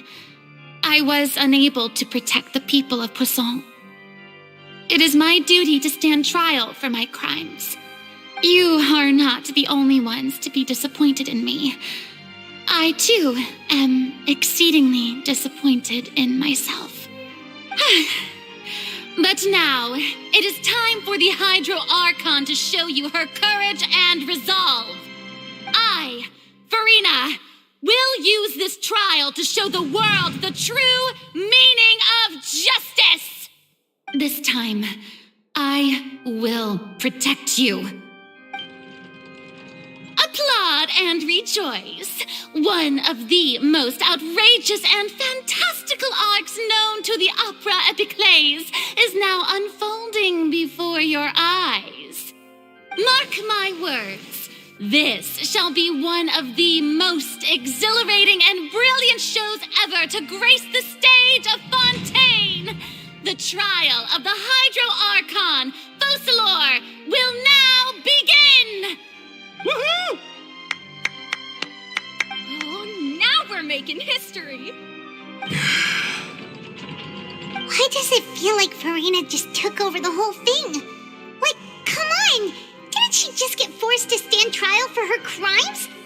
Also, even though she's still acting super dramatic, she is taking this seriously this time, right? All right, then. Who will be my opponent in this trial? The court asks the prosecutor to please take the stand. Is that so? Very well. Then please speak, witness of Tivat, my accuser and fated opponent.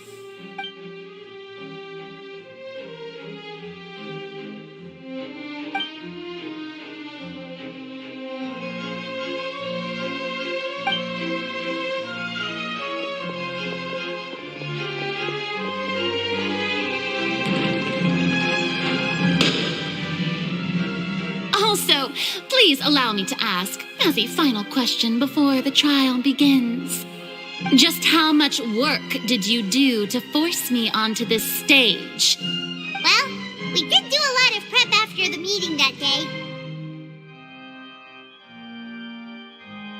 I can go over the tasks assigned to the Spina di Rosula, since they were rather straightforward and easy. Navia, the president of the Spina di Rosula. Most of the people who participated in the disturbance this morning were my subordinates.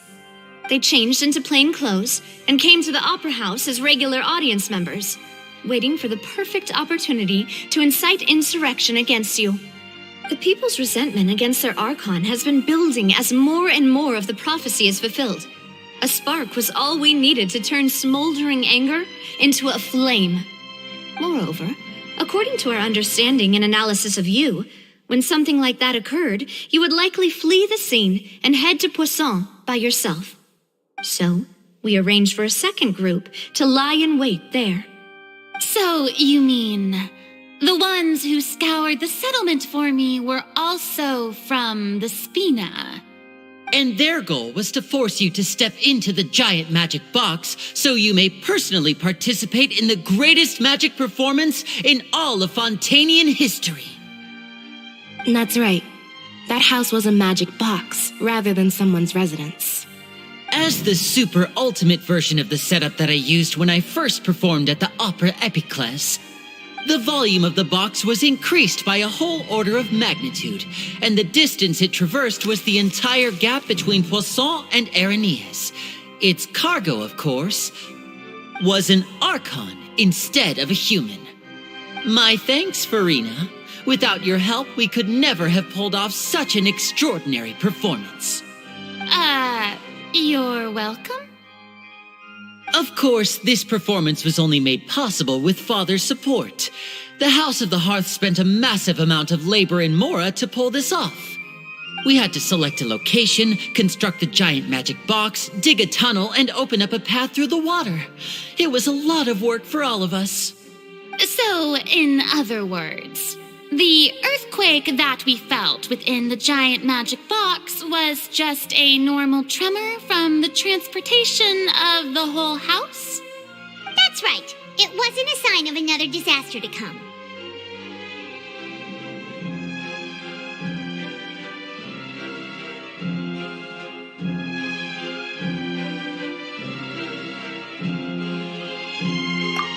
Then, I can guess Nervillette and Cloran's parts. You gathered a crowd, prepared a stage, and made sure that the champion duelist would be immediately ready for a fight. Also that as soon as I appeared on the stage, the trial may commence without a hitch. Am I right? Yes, that is correct. Well, Clorand, I must commend you for your courage. Only the most outstanding champion duelist in all of Fontaine would accept a duel with an Archon without flinching. Thank you. As for you, Traveler, I suppose your role was to keep me distracted with conversation once you found me in Poisson. You'd make sure that I didn't notice anything amiss before revealing yourself as my prosecutor once we'd arrived onto the stage. Oh?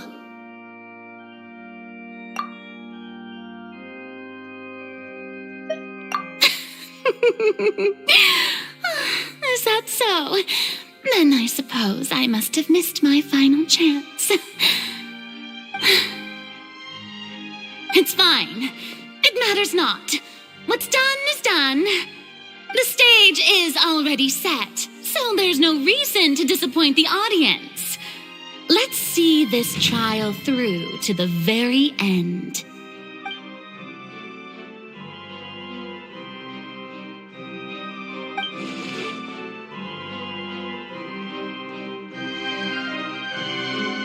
Madam Prosecutor, please allow me to pass this along. This is a document that Miss Charlotte applied for and received permission to share with you during the trial. According to her, it should speed up the proceedings. Huh? Charlotte wanted to give us something? Oh, so she's here too! Hey, Charlotte! Oh, Lep Haimansi. Isn't this the exclusive interview that she did with us before? So she's already finished it, huh? Wait, then that means this document is a perfect timeline of everything that's happened ever since we stepped foot in Fontaine. So in other words, we can refer to this anthology of evidence every time we want to use something from our journey as evidence for an argument. Let's quickly confirm the information in it. Just think of it as a refresher, all right? You defeated the Hydro Archon in the very first duels you took part in at the Opera House. That's one for the history books, all right. I didn't think that you'd wind up getting to the bottom of the case I'd been following all this time. I guess you could also see this as a happy coincidence. This is the first time Monsieur Nervillette had a difference of opinion with the oratories. Even the Hydro Archon can't figure it out. This is the first of Fatui Harbinger. She's an extraordinary person. Her instinct must mean something. The fortress of Meripede was almost destroyed in a single day. That I didn't witness that scene personally will always be a source of professional regret, I think. According to Monsieur Nervillette, both Child and that whale should have been in the primordial sea at that time. I nearly lost my awesome friend Navia. To be honest, that still gives me shivers. The words of someone as extraordinary as a witch can probably only be truly understood when something surreal happens to you.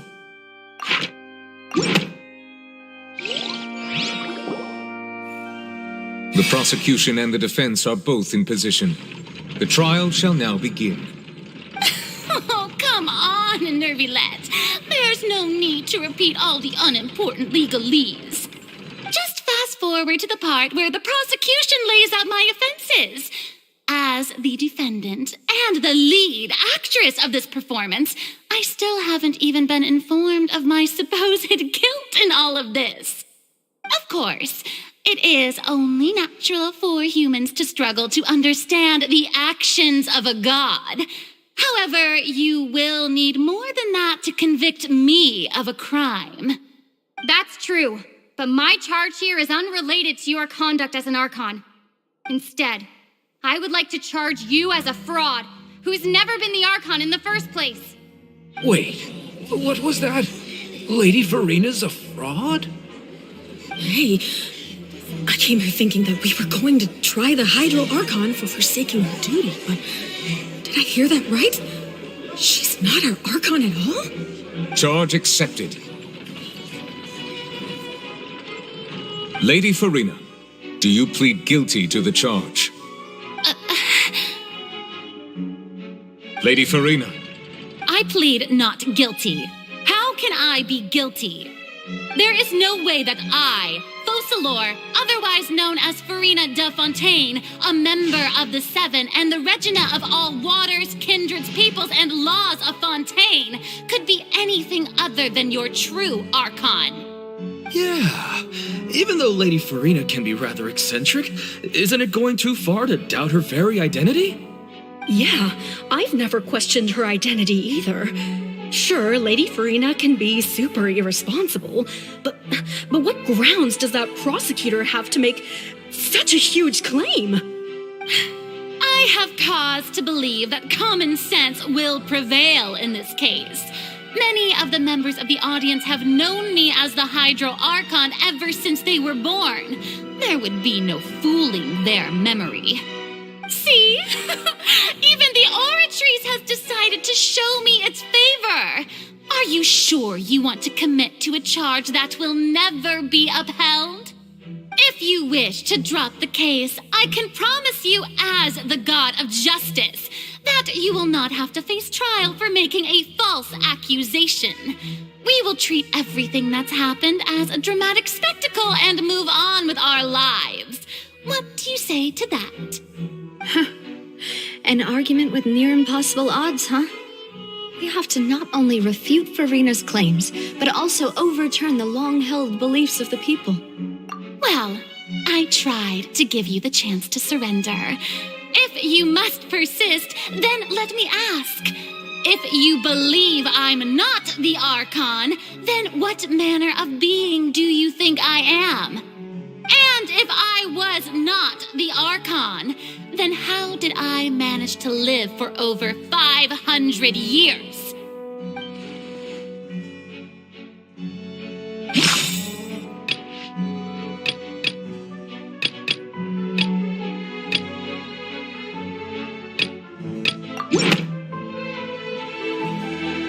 First of all, you may be a member of another long-lived race, which would allow you to naturally possess an extended lifespan. And second of all, even if that wasn't the case, there could be other ways to extend your life. Who gave you that idea? Was it the knave? You'd sink so low as to use a harbinger's words against me. A curse? I once thought it possible that the aura of an Archon might naturally resemble a type of curse. But in light of this claim, perhaps what I sensed was not your divinity, but a curse after all. Neverlet sensed it too, huh? Lady Farina is actually a human? Well, it is true that it's extremely difficult to tell humans and gods apart just by looking at them. It's not impossible.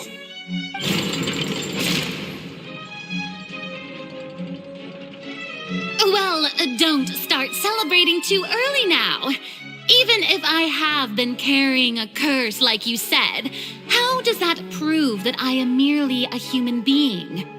Besides, everyone knows that the main difference between a human and a god is the possession of authority. Gods can do what humans cannot. That's why they're worshipped as gods. For centuries, manifestations of my authority have served the nation of Fontaine. One need only to turn their eyes towards the Oratrice Mécanique d'Analyse Cardinal in this very opera house, or consider the endemnitium that is used in every aspect of life.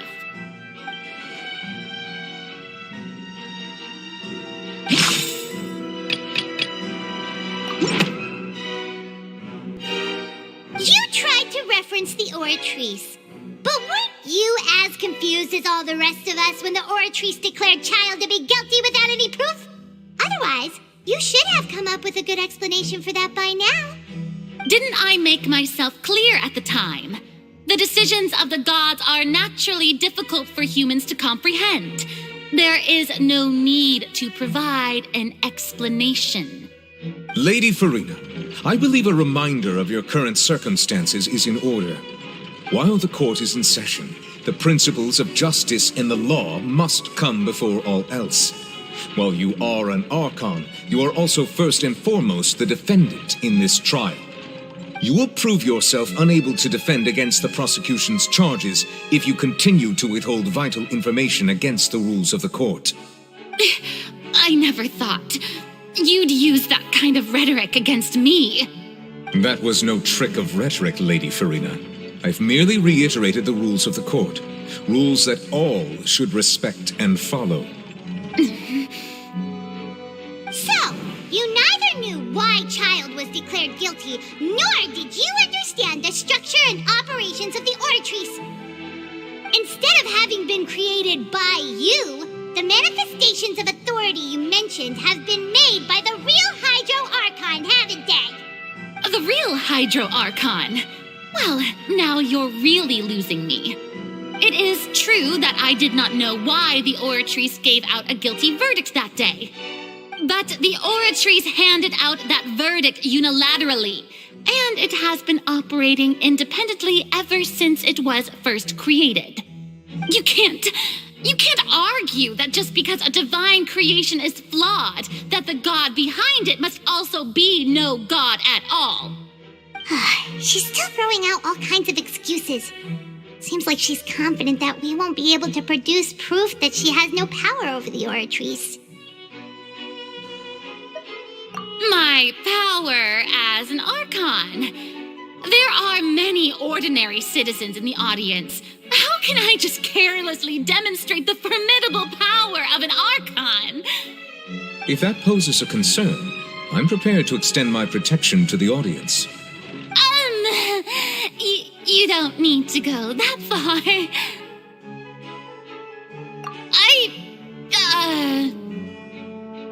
Aren't you the Hydro Archon? Or is it that you can't even wield the power of Hydro, much less the authority of a god? Indemnitium! Yes! It's all because of Indemnitium! All Archons derive their power from the faith of the people, and I've converted the people's faith in justice into Indemnitium! Thus did I give up all of my divine power to provide everyone with energy for their daily lives. Have you ever seen a more magnanimous god? Isn't that a huge stretch? Yeah, no matter how generous an Archon can be, how could they give up all their power? Can a god with no power even still be called a god? It seems like nobody's buying Farina's excuse. Hey, come now, everyone. Please don't stare at me as if I was a liar. I'm still the same Farina you knew, right? The one that you loved. Shouldn't you want to believe in me? Please? You've got to believe me. If what the prosecutor said is true, she really has committed a grave offense. Did she deceive all of us? And all of our parents and grandparents too? And all of our ancestors? Ever since they were born? Enough! That's enough. Tell me then, if I'm not the real Hydro Archon, then who is? If you have no evidence of another Hydro Archon's existence, nor can you find anyone who can back up their claim to be such, then what grounds have you to say that I'm not actually the real deal? Wow, she came up with yet another argument. How can we refute her now? Seems like she really doesn't want to give up.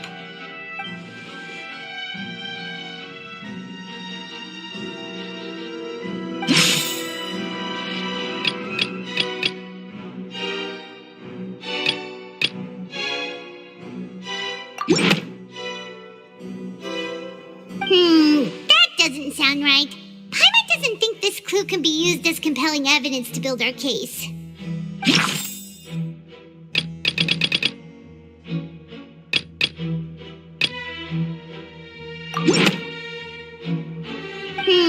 That doesn't sound right.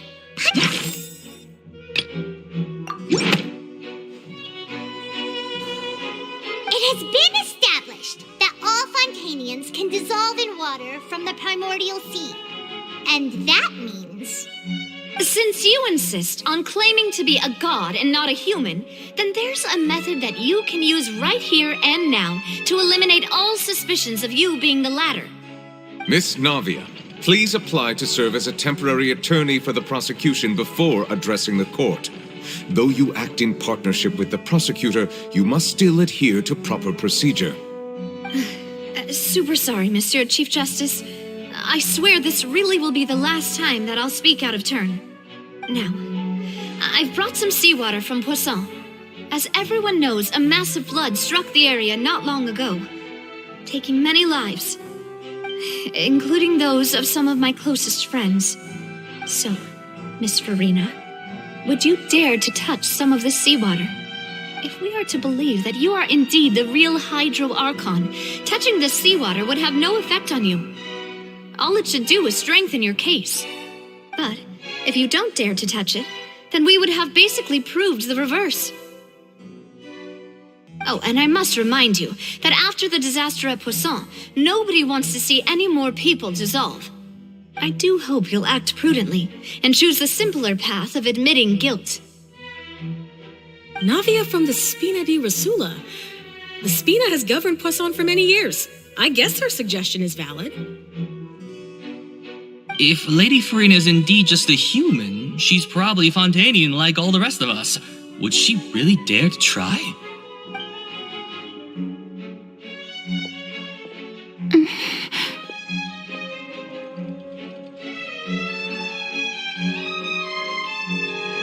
Lady Farina, this test has been unilaterally proposed by the prosecution. As it falls outside the realm of standard court proceedings, you possess the right to decline participation. Well, of course he had to tell her that. But refusing to participate is basically the same as a confession of guilt. She's just staring at the water without saying a single word. It really does seem like she's quite terrified of it. That could only mean... What's going on? Is she really planning to... that's not what we thought she would... Due to the inherent risk of the test, Lady Farina, you may...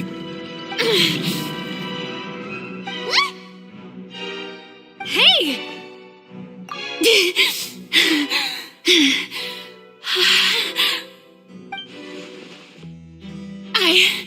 I'm fine! Look at me, everyone! My hand is still here! I haven't been dissolved! Will you believe me now? I really am your Archon! I'm nothing like a normal human who would fall apart as soon as they touch this water! Really? Was this not the most obvious thing in the world? Miss Siegewin? If you're present, Miss Siegewin, please come forward and attend to the defendant. Siegewin? Don't be nervous. It'll just take a few seconds. Let me see. That should be enough. Please announce the results of your evaluation to the court, Miss Siegewin. As everyone doubtlessly saw, Miss Farina was displaying symptoms of hyperventilation and flushed skin. These indicate that she was experiencing the adverse effects of exposure to primordial seawater. The extent to which she was affected is the same as other humans when exposed to primordial seawater of a similar concentration. Thank you, Miss Siegewin. Lady Farina, you may return to the defendant's stand. Oh, wait. What did she just say? I didn't get dissolved. Shouldn't that be enough to prove my innocence? Well, considering your tendency to run from your problems, we did originally prepare a direct sample of the seawater around Poisson. However, after extensive discussion, we exchanged it for a sample that is not concentrated enough to dissolve an actual human. After all, on the off chance that something entirely unexpected might occur, we don't want anyone else to lose their life to the sea. Yeah, so out of regard for Farina's life, you secured a low-concentration sample and asked the head nurse to serve as an expert witness. It's a great thing that the direct sample wasn't actually used. Farina could have... I can't believe... You...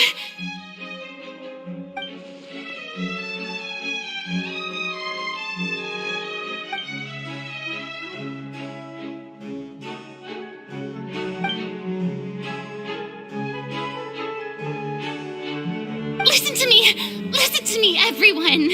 Please don't give me such cold and disdainful looks.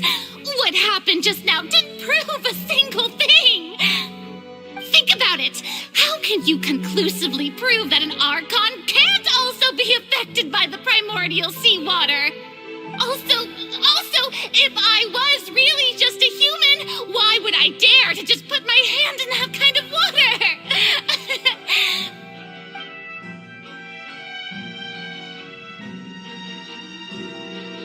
Please, anyone, just listen to me. I swear, I really am your Archon.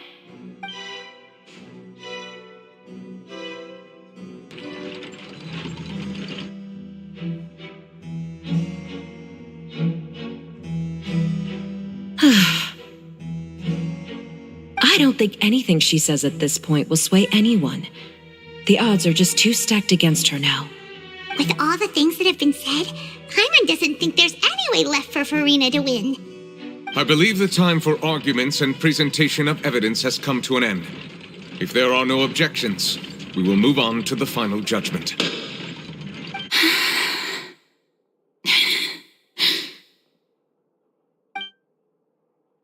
I don't think anything she says at this point will sway anyone. She's too stacked against her now.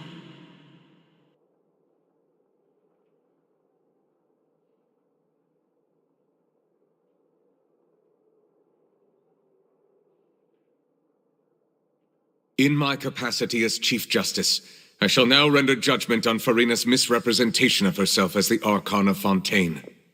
As a human who knowingly deceived her fellow citizens, Farina is guilty.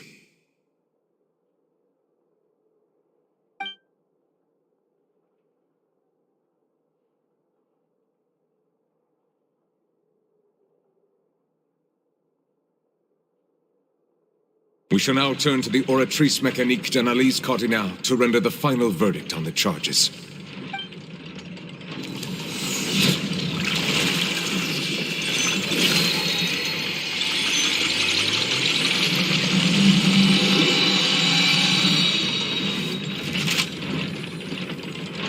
According to the judgment of the Oratrice Mécanique d'Analyse Cardinale, Farina is... Well, what's wrong? What's the Oratrice's verdict? No, the Oratrice also displays a guilty verdict. Isn't that correct, then? However, the exact wording of the verdict is thus. The Hydro Archon, guilty to be punished via the death sentence. The death sentence? That's actually one of the available sentences? I've always thought that it was just a myth. The one and only time the death sentence has been handed out at the court, and it's been given to the very person we've worshipped as the god of justice? What an unexpected twist. Farina's been sentenced to death by the Oratrice? We just wanted to use the trial to show her the seriousness of things so she'd tell us the truth.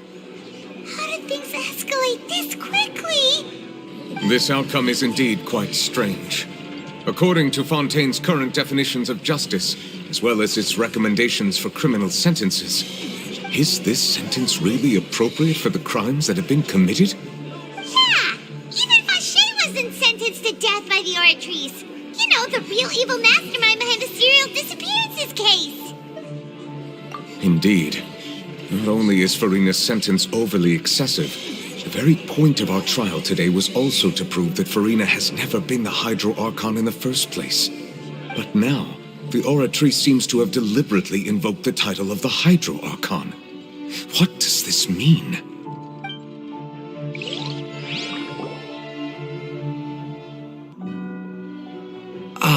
Excuse me, if I may interrupt. Is the trial still going? Fremine! You finally made it. I assume this means you've completed your mission? Mm-hmm. Any mission Father assigns to me will always be top priority.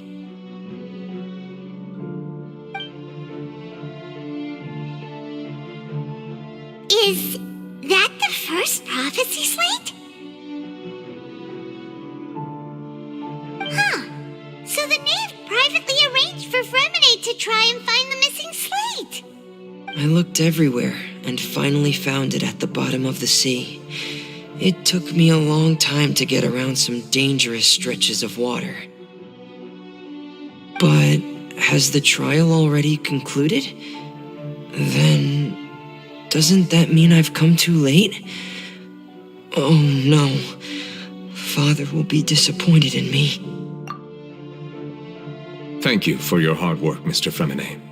Please allow me to review the record left on the slate. Traveler, I believe that you have already seen the other existing slates, and would like you to come here and confirm their contents.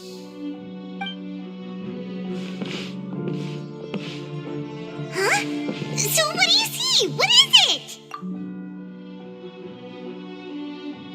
I believe I have now made sense of the Hydro Archon's crime. It has to do with Fontaine's lost history. Huh? Isn't the Hydro Archon just guilty of deceiving her people? Oh, wait, no, that's Farina, and we've already proven that she's not the Hydro Archon. So when you say Hydro Archon, do you mean the real Hydro Archon we've been kinda talking about? In truth, everything that you've encountered in Fontaine up until this point can be traced back to the contents of these stone slates. However, I'm uncertain as to how much sense they currently make to you. Okay, let's try to recall the contents of the other 3 stone slates. Paimon will do her best to help you remember.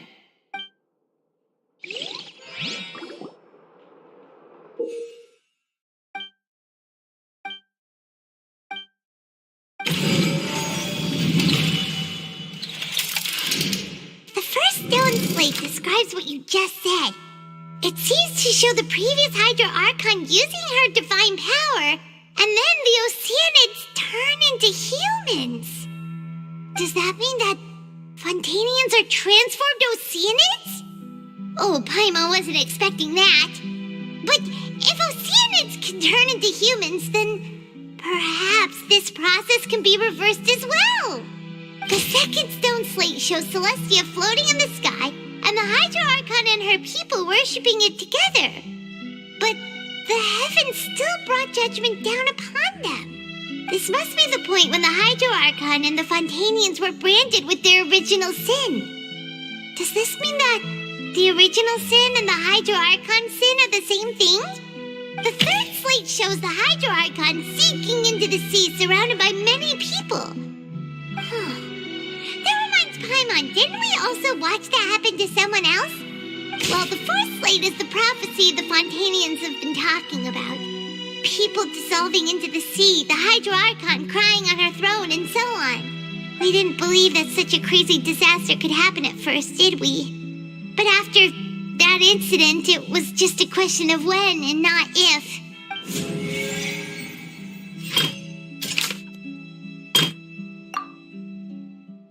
That doesn't sound quite...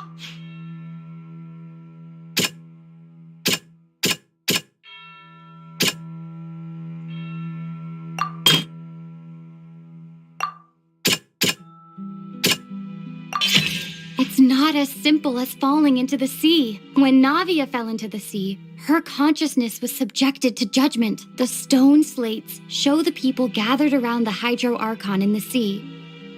Could that be alluding to the same thing?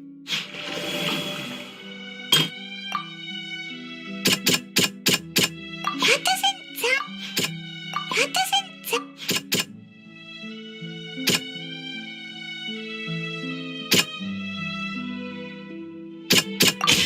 The prophecy from the stone slates found its way into society, but not many people believed it at first. The fortress of Meropide was nearly flooded with primordial seawater, which we know can cause Fontainians to dissolve.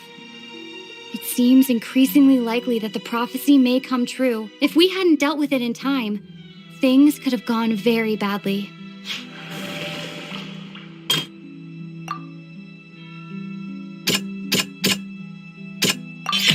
Perhaps what is about to take place has all happened before. The true sin of the Hydro Archon that Nervilette mentioned, and the original sin cast down on the people of Fontaine by Celestia as recorded on the stone slates.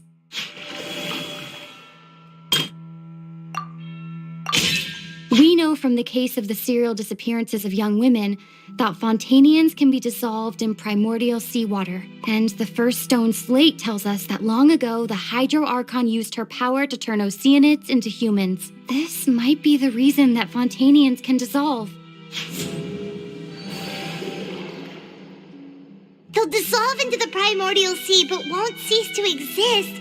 Their essence will flow in the seawater, converge, and take the form of an Oceanid. The Hydro Archon was sentenced to death in court, shocking everyone present. Perhaps this means that her sin was actually Fontaine's original sin. Navia fell into the water inside those ruins, and she nearly dissolved. She was surrounded by the people of Poisson in a court within her consciousness, and was forced to take part in a trial meant to make her stay. The eruption of the primordial sea at the fortress of Meripede was the surest sign that the prophecy was about to come to pass no matter what. The stone slate's contents can all be verified by recent events. If we combine what we know together, loads of truths should come to light.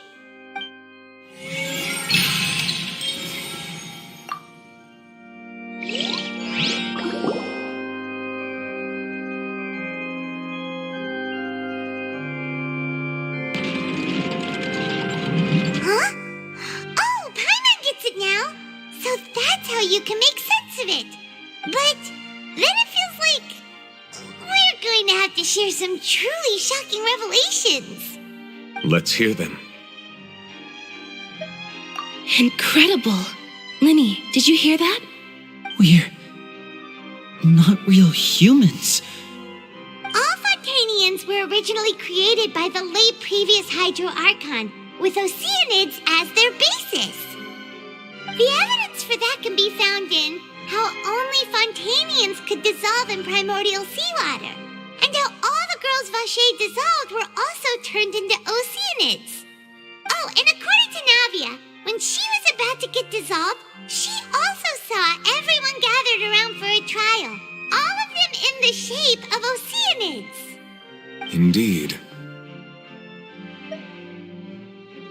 Yeah, and it follows from the content of the first slate that she probably angered Celestia by creating humans without prior permission. That could also explain why the Oratrice judged the Hydro Archon to be guilty. It's to account for that ancient sin. The Hydro Archon's true sin was creating us? And yet, after many hundreds of years, the Hydro Archon's creations have turned around to try to judge the Archon within the Opera Epiclese. The twists of history are often the most unexpected of all. Yeah, isn't the image here just like when Navia fell into the sea? So wouldn't it be trying to show the image of the Hydro Archon also falling into the sea once the prophecy has been fulfilled in the fourth slate? In the end, the people will all be dissolved into the waters, and only the Hydro Archon will remain weeping on her throne. Only then will the sins of the people of Fontaine be washed away. Did Paimon get all that right? You've made some keen deductions. I must say, given how much you still don't know, it is impressive that you've already managed to connect so many pieces of the truth. However, while you were able to decode all the information on the slates, they've also been etched with an additional layer of hidden information using a different power source. When we were at the ruins, I tried to decipher the hidden information recorded in the slates. But since we only had 3 slates at the time, I was unable to come to a full conclusion. Now that the slate collection is complete, I shall make another attempt to decipher the narrative recorded within. If everything goes well, we should finally be informed of the unadulterated truth.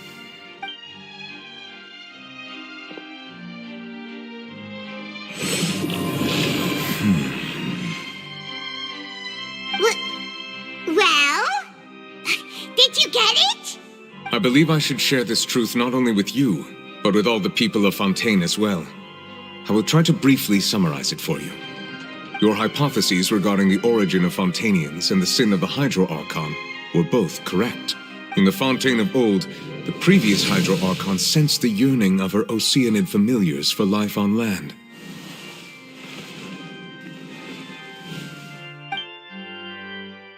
The Oceanids were enamored with the beauty and romanticism of human beings, and wishing to have those experiences for themselves, expressed to the Hydro Archon their desire to become of a similar kind. However, even though water as an element is intricately linked with the power of life, the Hydro Archon, as one of the 7, did not possess the authority to create a new form of human life. Not one to give in, she eventually found a way to create permanent humanoid bodies for her familiars by appropriating the power of this planet's primordial sea. She poured primordial seawater into the Oceanids' blood vessels, creating humanoid mimics in the process. But if Fontainians were to ever come into direct contact with water from the primordial sea, the power within their bodies would escape these artificial restraints and return to the sea.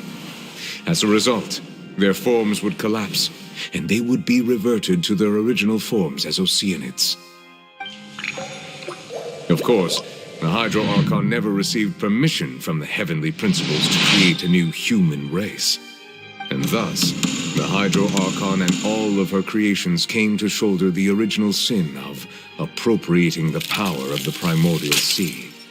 That is the true history of how the people of Fontaine first came into being.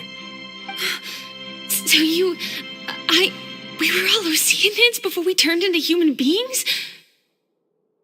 That's way too much information for me. I think I'm just going to pretend that I never heard a single thing. Wait, but if that's the truth, we can't let the Hydro Archon be sentenced to death. After all, her only sin was creating us. This really might be too much information for your regular Fontainian, but it does answer a lot of our questions. Alas, your hypothesis regarding the third and fourth stone slates was inaccurate. The slates' respective positions are, in fact, correct. A key point of the visual on the third slate is how all the individuals depicted in the water are humans rather than Oceanids.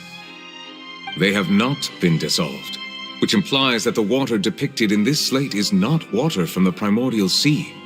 The nation of Fontaine is the nation of Hydro, as well as the nation of trials and justice. Instead of being the literal element, the water in the scene symbolizes judgment and justice. You may also recall Navia's experience. When she fell into the sea, her consciousness was surrounded by that of many others who intended to hold a trial to determine her fate.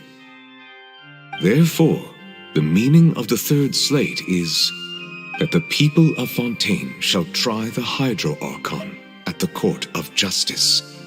Yes, it refers to our present situation. I think I'm following now. So, what you're saying is, even though we decided to put on this trial to avoid fulfilling the prophecy, in truth, everything we've done has happened exactly as the prophecy foretold. So now, it seems, we're the ones making sure it comes true. What should we do? No matter what, the prophecy will be fulfilled. Is this what it feels like to be a prisoner of fate? If that's the case, does that mean the scene in the fourth slate will also be fulfilled soon? Traveler, I would like to point out another small fallacy in your deductions.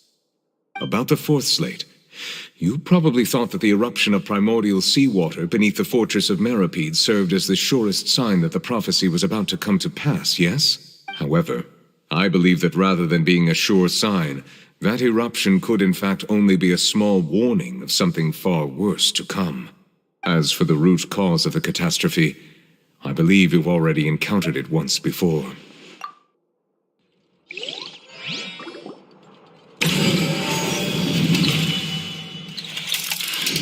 This eruption was just a small warning of the things to come. We must find the root cause of the disaster.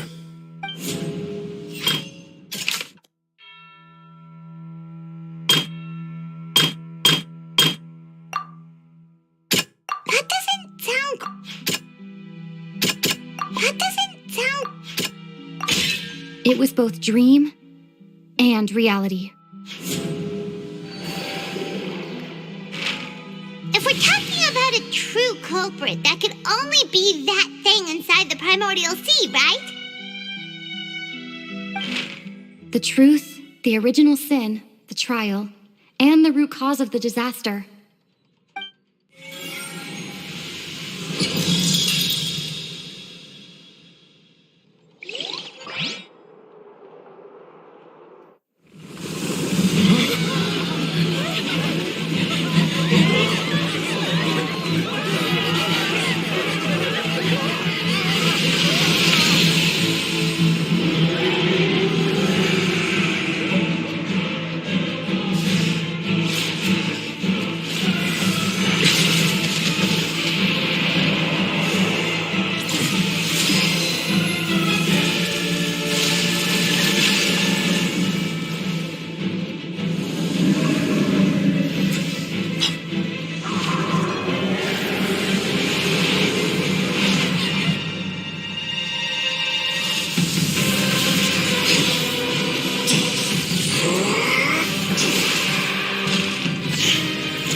So we've met it at last.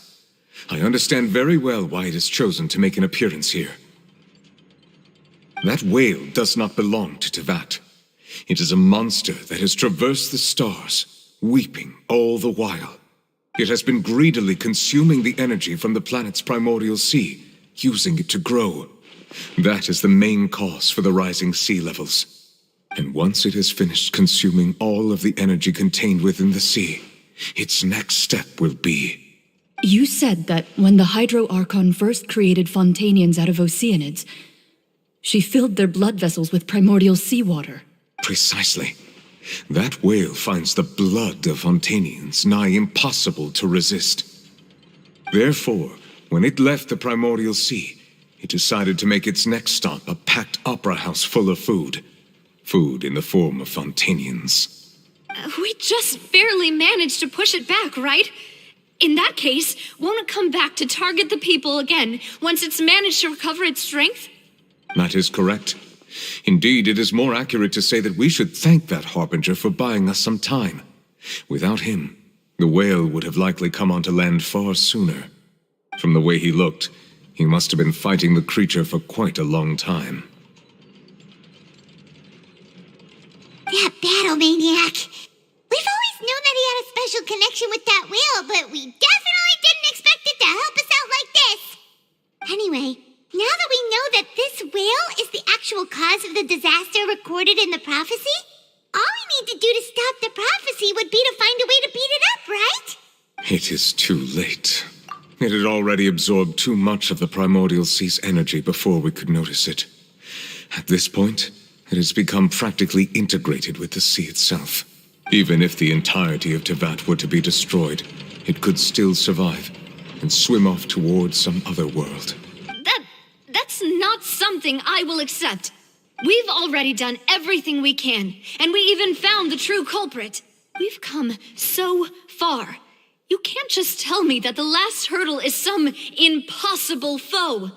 That's just not fair. Indeed, that's not how a grand performance should end. I'll fight it to the end, no matter what. So the prophecy will be fulfilled no matter what, huh?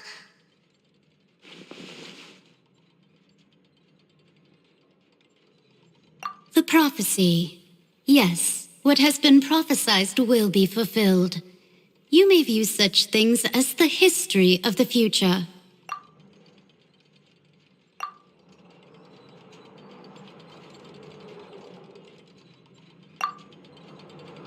Just as prophecies are usually only the future as seen from the perspectives of the gods, could things be happening in hidden corners where the gods' gaze does not fall?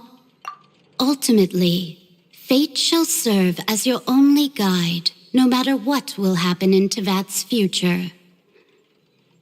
All you need to do is to play your part.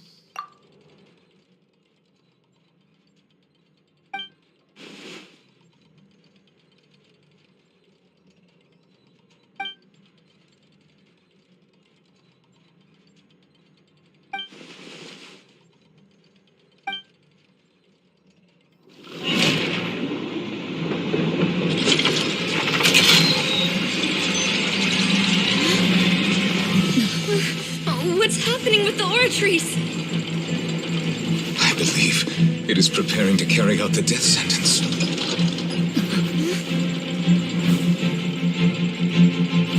Marina!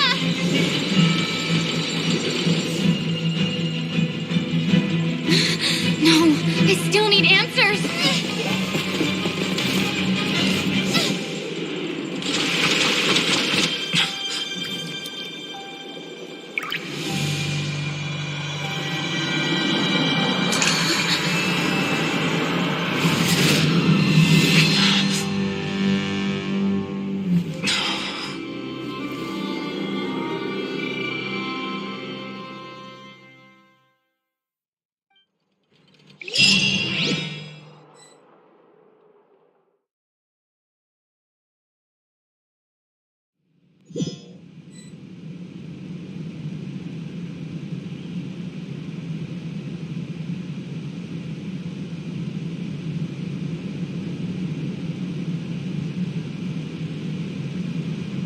You.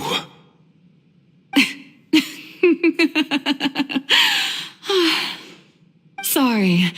That shocked expression on your face is just too amusing. I couldn't help myself. You are not Farina. Who are you? The sweet sound of bewilderment. Marvelous.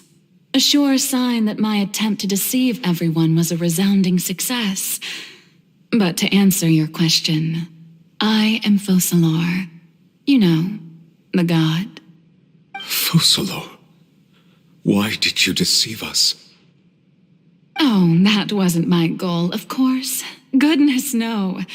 But I had to fool everyone else too, if I was to stand any chance of deceiving the heavenly principles. Deceiving the heavenly principles? It's all because of that pernicious prophecy. Dreadful, wasn't it? Everyone doomed to dissolve. Fontaine condemned to be flooded. One was not amused. In fact, one was positively bemused when that problem was thrust upon me by my dearest predecessor. That's the former Hydro Archon Egeria for the uninitiated.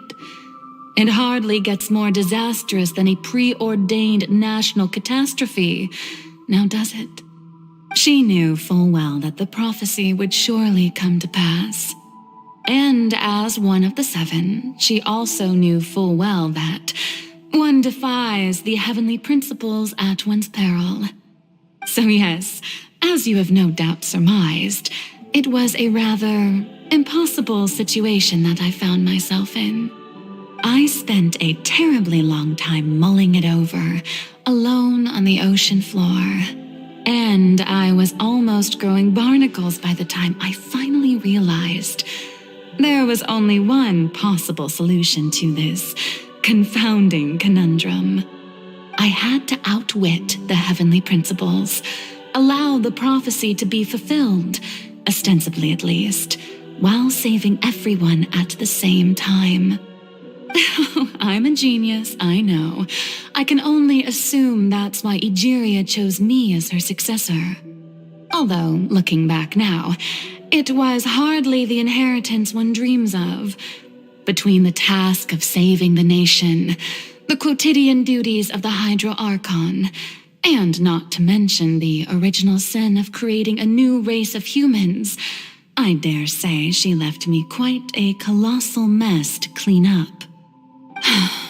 But one can only play the hand one is dealt.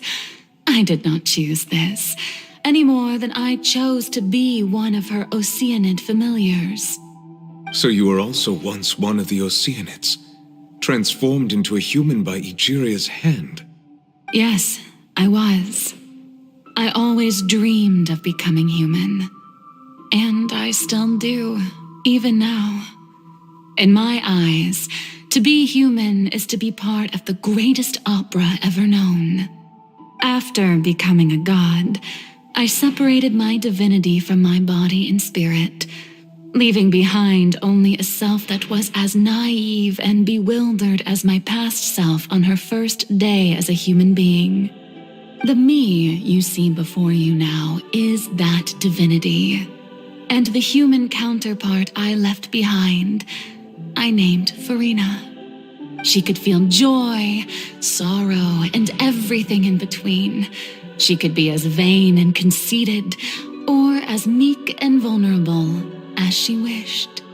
Her strengths were of a kind only a human could possess, as were her shortcomings. But in my eyes, Farina's humanity was what made her perfect. She was perfectly human in every way.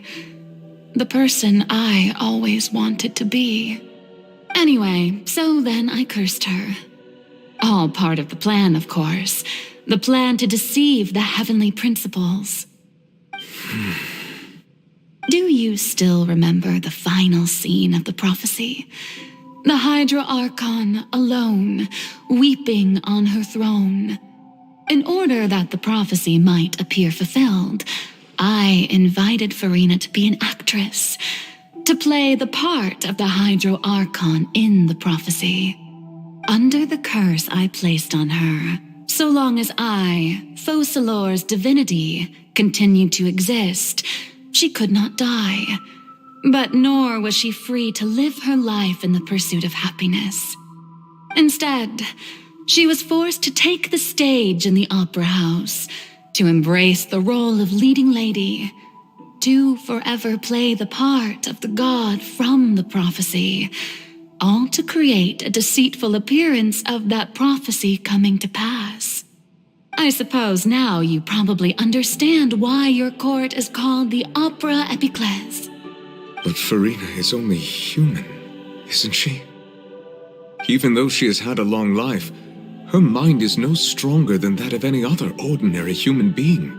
I cannot begin to fathom what she has had to endure.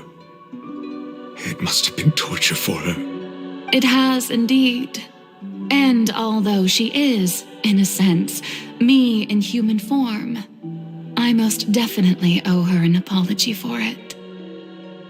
It's been 500 years, and all along, she's been playing her part in the most unimaginably long, unbearably lonely, and agonizingly painful opera of all time.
Come onto the stage. Now, I understand your admiration for my august self, but I must ask you to keep to the rules. All right. It is not my intent to reprimand you. There is no need to state your name. Just be off with you. Do not distract me from my performance. Oh, do not jest. Can you not feel it? I am Focalor. The eyes of countless Fontainians are upon me. I must, at all times, display the utmost elegance and nobility.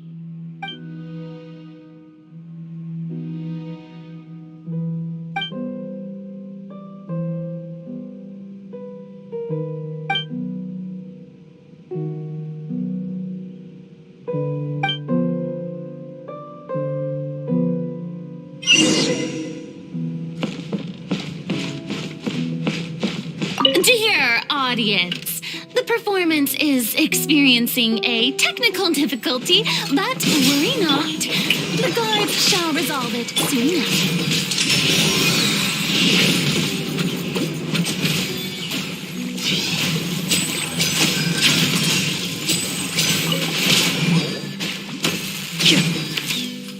Hey, what gives? The audience is still watching me, you know. Guards! Wait, where are the guards? Guards!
you.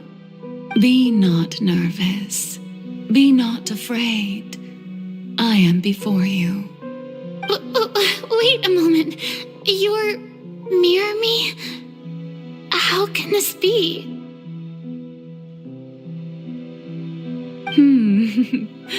Mirror you, huh? You know what? That's not bad. Let's go with that. Mirror me? What do you wish to say? The prophecy. Have you heard of it? What prophecy? Wait. I know. I think. I don't know why, but it's in my head somehow. The people will all be dissolved into the waters, and only the Hydro Archon will remain, weeping on her throne.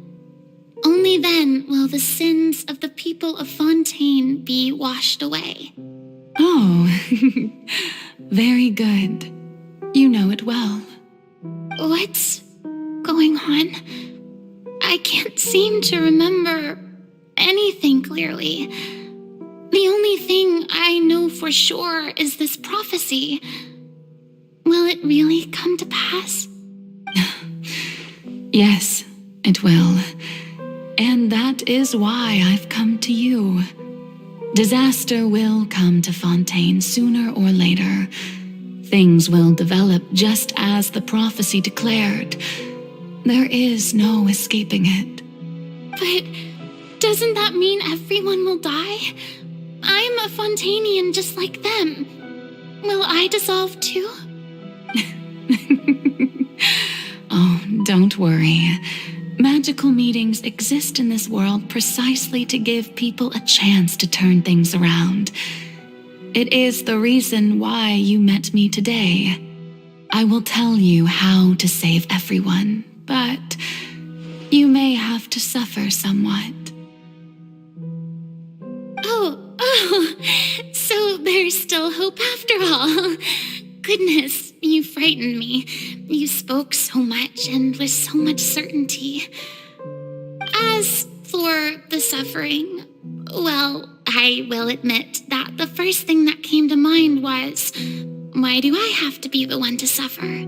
But if the prophecy will come true, I'll also die anyway, right? So if I've already met you as my magical meeting in this world, if there were scales, with all the people of Fontaine on one side and my pain on the other, is it not obvious where the scales should tilt?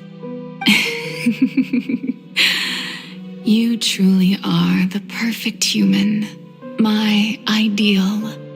I suppose this would also be the justice that belongs to you. Huh? Don't worry, it's nothing. Listen well. Fontaine has just lost its Hydro Archon. I need you to play a role, that of the new Archon. Play as a god? That's right. You must begin a never-ending masquerade. You must never let anyone suspect your identity. If you can keep it up, then I shall have my way of defying this prophecy. But should your identity be revealed, then all hope will be lost. But how will I do this? A human assuming the role of a god without being exposed. Don't worry. What you must do is not to turn yourself into a real god. You simply need to play the role of a god as humans imagine them to be. Being a human yourself, I'm sure you already know what such an entity would be like. Remember, your true challenge will not be pursuing divinity, but contending against humanity. I'm still not sure I understand, but I'll try. I'll try to do this. So, how long am I going to have to play this role? To accomplish this mission, You will have to stay on the stage for many, many years. You will endure and not grow old until your task ends. But I promise you, all will eventually end in a magnificent and dramatic trial, and everyone will be saved. A trial? Huh. How exciting. I'll be looking forward to it.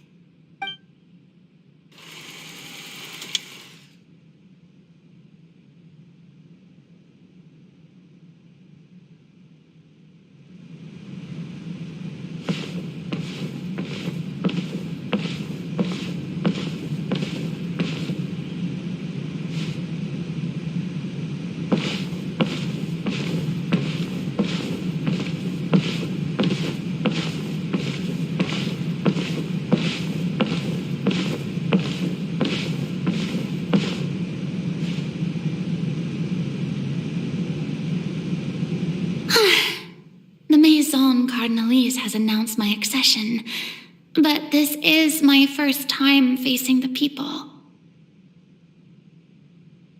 What should I say to most appear like a god?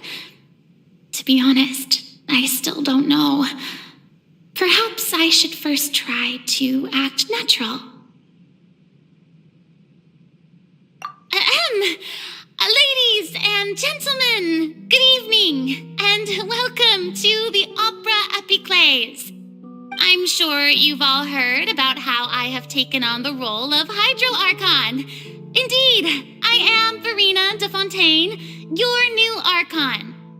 In truth, I know little about becoming a nation's new god, but it will be my honor to guide you all. As the god Focalor, the god of justice, I shall do all within my power to lead you into an age of fairness and justice. Once again, thank you all for coming. If you should have any questions or suggestions, please send them to the Maison Cardinalise. The future of Fontaine will require us to work together, after all. This should do it. I thought I might stammer, but thankfully, I was able to convey my thoughts just fine. Okay, and next. That's the new Hydro Archon. Is this some kind of joke by the Maison? I would have thought that a being that surpasses humanity would be a bit more assertive. Hey, did you hear that? She even told us to send her suggestions there at the end. Shouldn't gods be all-powerful? She's being so modest. What's the difference between her and an ordinary person, then? If you ask me, perhaps the succession didn't actually happen. She might just be a Maison-back puppet. Wait, what's going on? Why is everyone suspecting me of being a fake? Oh, this is bad. If I get exposed here, there'll be no saving the people from the prophecy. Right. Mirmi said that I just need to play the role of a god as humans imagine them to be. Calm down, Farina. Think. What do the people want? How would they imagine a god to speak and act? Assertive, with a strong sense of presence. One who can dispel all doubt. That is the character I'm fated to play.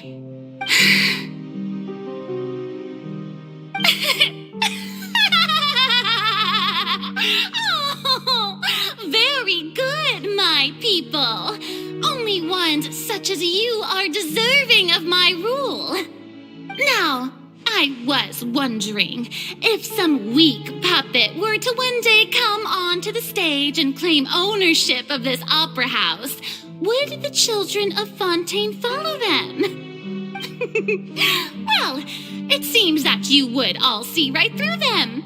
Having passed my test, you are qualified to witness wondrous trials alongside my august self, here in this opera house. You may consider my previous act a door gift of sorts. I thought it was a debut that suited the atmosphere.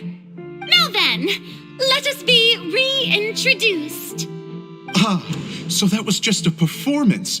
How could I have forgotten that we were inside an opera house? Personality? It's quite shocking, to be honest, but I suppose it's a better look than before. Such a fascinating and bold deity. How wonderful! Our future may yet be bright after all. It seems I've turned them around. Best follow this flow and restart my accession speech. My dear people, whether you acknowledge me or not, whether you trust me or nay, I say to you, keep faith in your ardor for justice. We have heard it said that this nation's sins can no longer be washed away. Well, I say that justice is most fragrant when it blooms amid sin. The scales of justice should not weigh heavy in the hands of its God.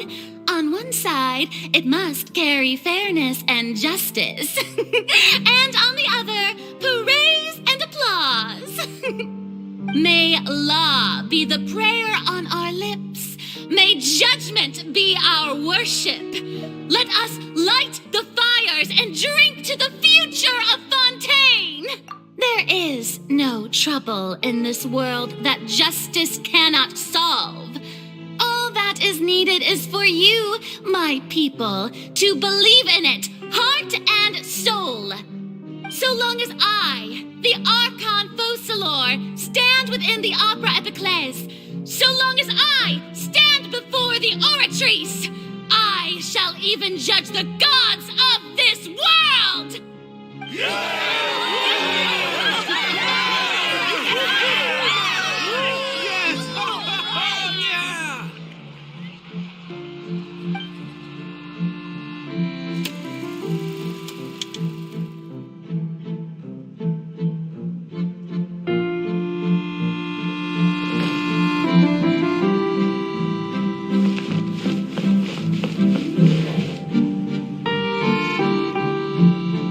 Lady Farina, here are today's case reports, as well as a summary of the follow-up for your perusal. Come now, was I not just at the Opera House in person? Leave these kinds of things to Neuvillette. Besides, none of these trials were the one that I'm looking forward to the most. If I may be so impertinent, what kind of trial are you truly looking forward to? A magnificent, dramatic, and wondrous trial. A trial to end all things. How could you hope to understand? That's true. I fear I lack the ability to grasp your divine thought, Lady Archon. No need for fright, and do not take what I said before too seriously. Go now, do your duties. The trial I await. It will come one day.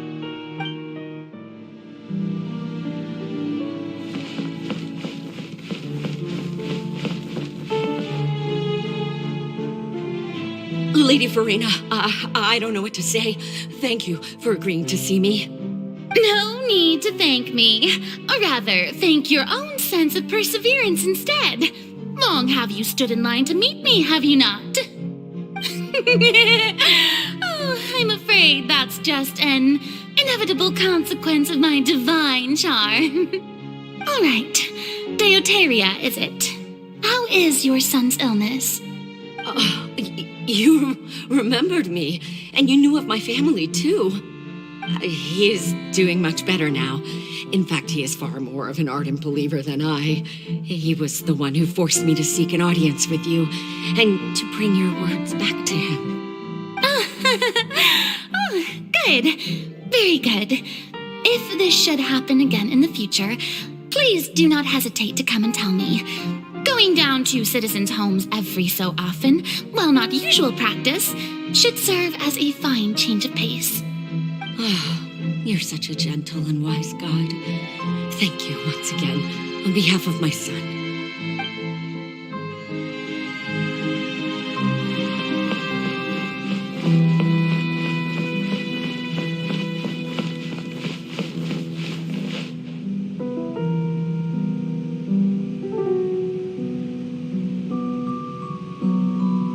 Lady Farina, here are the latest hydrological reports.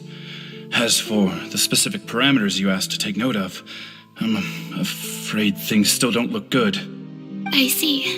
It's as I thought then. As your god, I did already expect this, but I wanted to see how far your human wisdom would allow you to analyze it.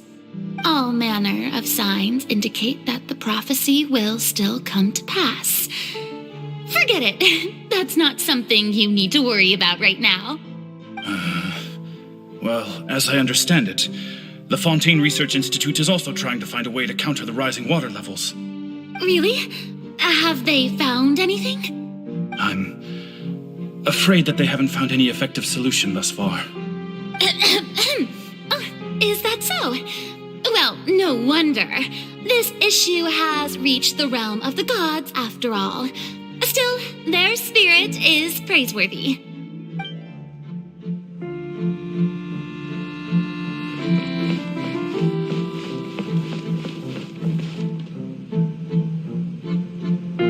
The day is finally over. I haven't had a moment to breathe this whole time. But it's good to see that everything's getting on track. There are no longer any voices of suspicion. Maybe this is fine. I just need to keep going, and everyone will be saved. All right, Farina, don't think too hard about this. You need rest. Tomorrow's a new day.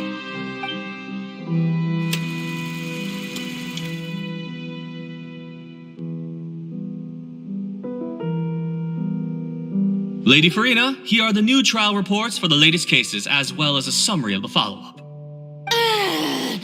There'll be no need for that. I've seen them already. There's no need to go back over scenes I've witnessed in person before. Lady Farina, I've waited so long for this chance to see you in this manner. Indeed, my dear, loyal citizen. This joyous moment is an honor for us both. Lady Farina, we're detecting significant hydrological anomalies near Poisson. Understood. Keep monitoring. Keep me informed should anything come up at the Institute.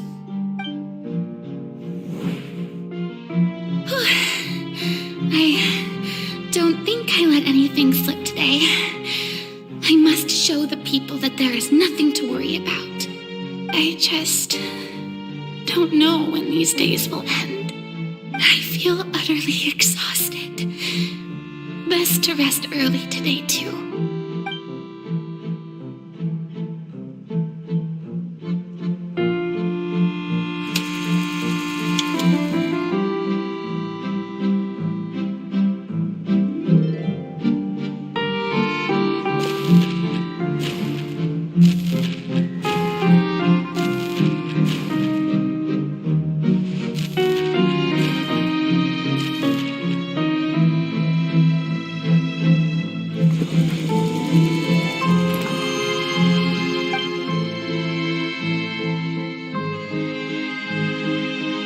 Lady Farina, it's like a dream being able to speak with you up close like this. I've heard that the first member of our family who was honored to receive an audience with you was Madame Dioteria, almost 20 generations ago. And what a fine family yours is indeed. It brings me great joy to meet such a faithful believer, a descendant of a line most ardent. Surely you exaggerate, Lady Farina. My lady? What is it, good citizen? Are you crying?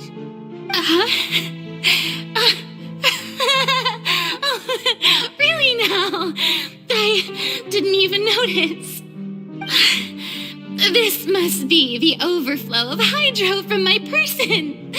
Well, can't quite help being the god whose dominion is the waters, can I? No wonder. A manifestation of your power, then. Oh, Archon, I am honored to have witnessed it. Honored indeed.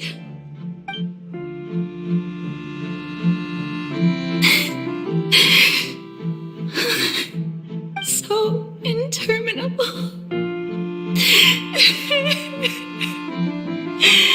So lonely. Just how much longer? Hundreds of years must have passed by now. Perhaps the show must go on for hundreds more. I never imagined that it would hurt so much. Have I reached my limit? No. Perhaps I reached it long ago. Today I didn't even notice my own tears. I want to tell someone, anyone, about this. But would that not destroy all I've done so far?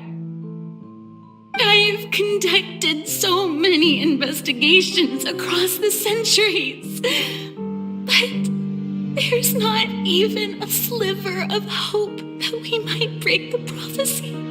All I can do is keep heart.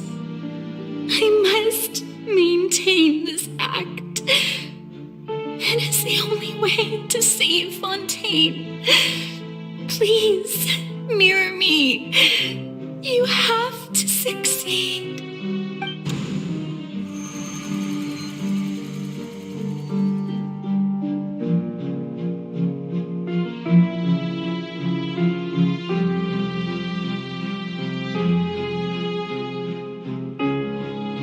Farina, you don't have to shoulder this burden alone. Although I don't know what you might be keeping from everyone, your people are more than willing to share your burden with you.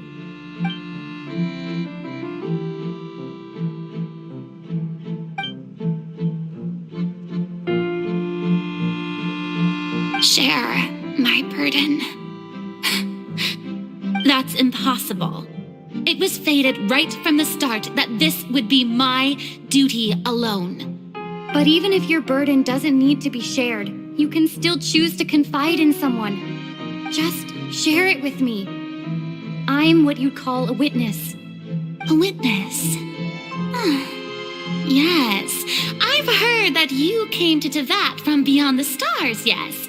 In other words, you never belonged here. And if Tevat is, in its entirety, a show on a stage, then you're just a spectator, aren't you? If that's the case... She's right. I could confide in her, couldn't I? But if things don't play out as expected, the people of Fontaine will be the ones to pay the price. No, Farina, you shouldn't be selfish. But what if it's really all right? Farina, you've worked so hard for so long. Surely it would be okay to put yourself first for once. Just this once. Is it such an outrageous thing to do anyway? To find someone in whom you can confide your frustrations and sorrows? Surely it could not hurt. If you let this opportunity slip through your fingers, it might never come by again. Think about it long and hard.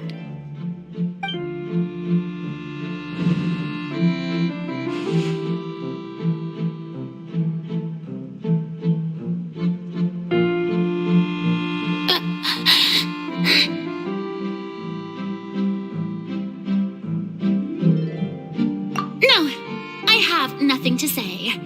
I am Farina, the Archon of Fontaine. Everything will surely get better.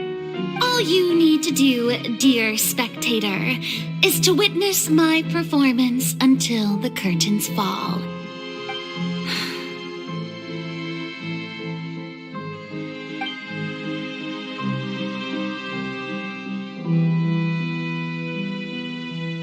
Fine.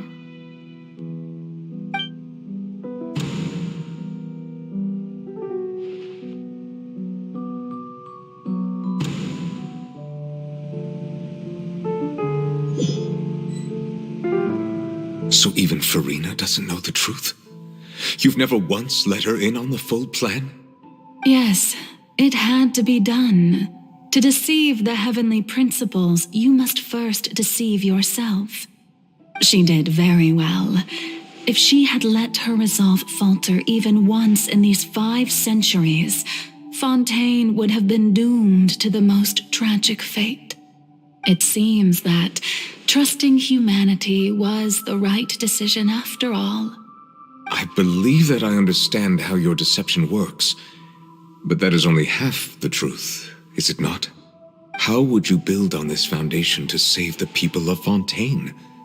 That is the most important thing. Ah, good. Of course, the Iudex of Fontaine has pinpointed the crux of the issue. I'm sure you've long sensed that the Oratrice is no simple machine, yes? I've always suspected that it had its own consciousness, and Lenny did mention that he heard a human voice within the core chamber. It now seems that that person was you, hidden within the machine all along. Am I right? And then I became one with the Oratrice, taking Fontaine's gnosis with me. Yes, it would seem so, wouldn't it?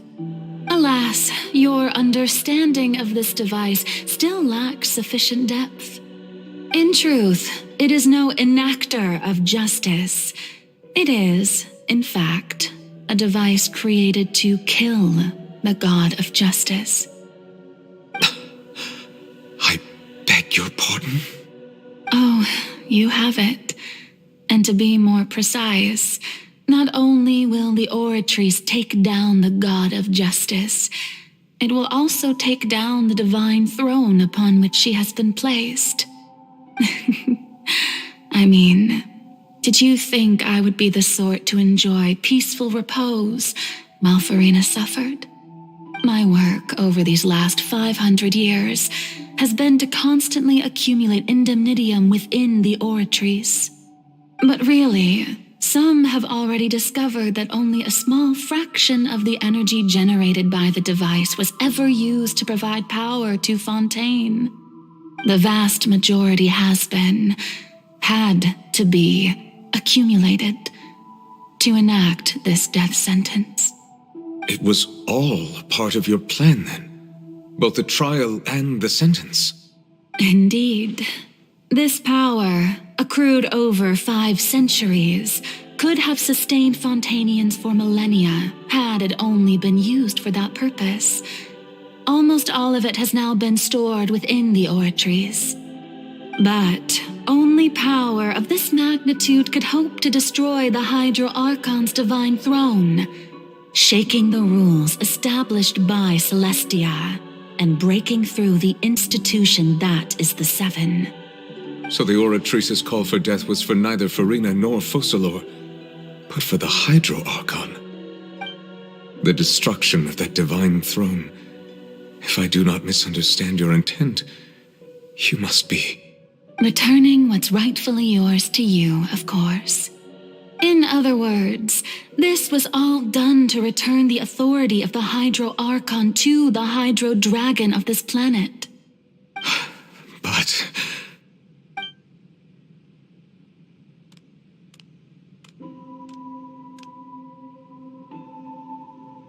Oh, what? Getting sad again, are we? The authority of the ancient dragons shall soon be yours once more, O Hydro Dragon Sovereign. And this is the face you make. all you've done throughout the years is just so you can sacrifice yourself at the very end.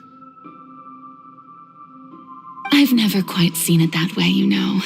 Even now, I'm quite pleased at how well my deception worked.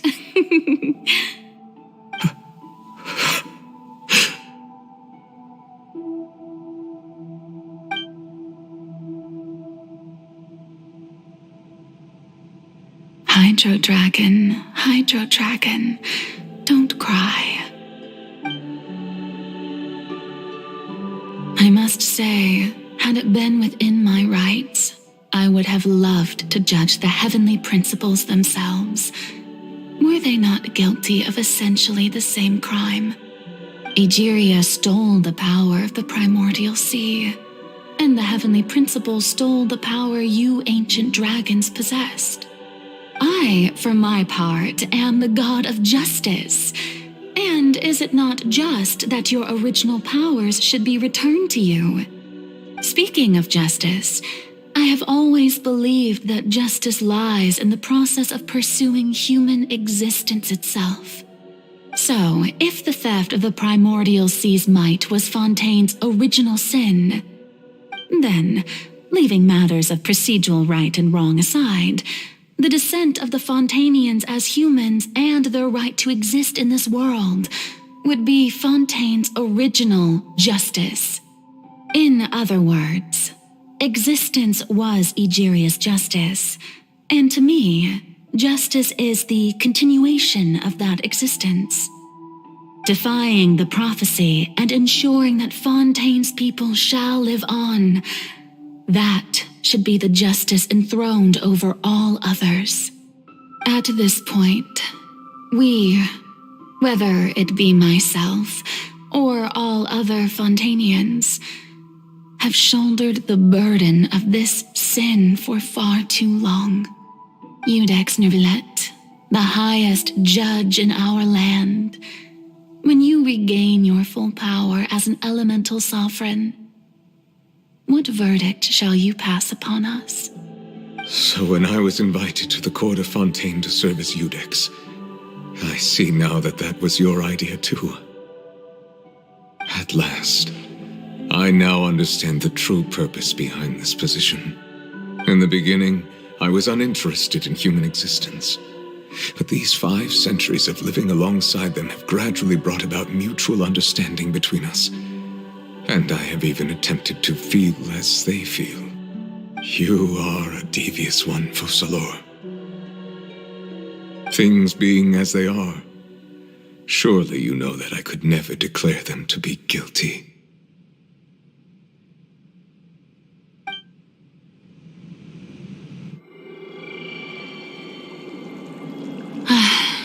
The hour of my execution is almost here.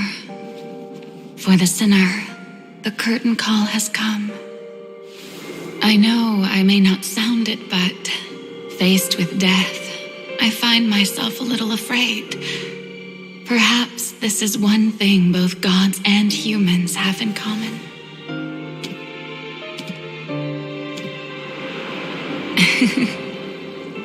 Farewell, Nervillet. I hope you've enjoyed the part you played these 500 years.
Iudex Nervillet, hereby declare People of Fontaine, your sins are forgiven.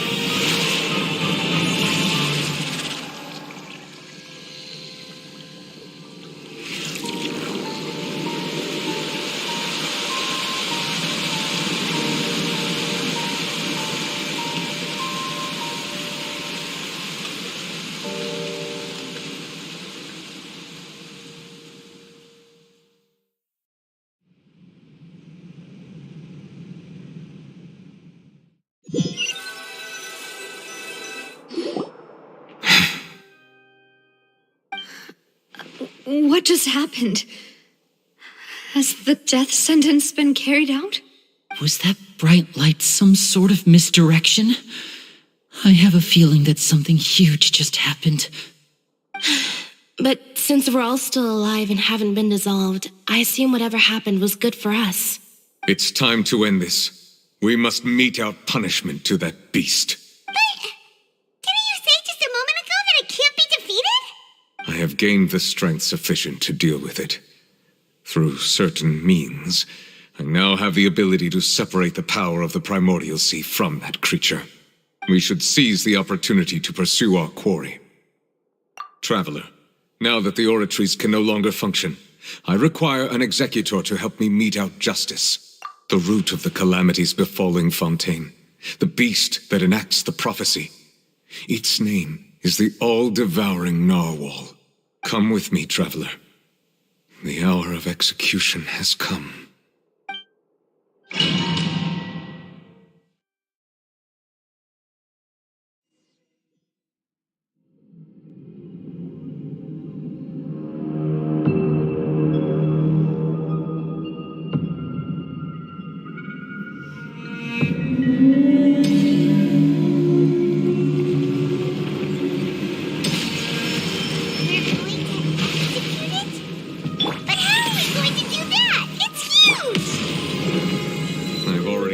To separate the power.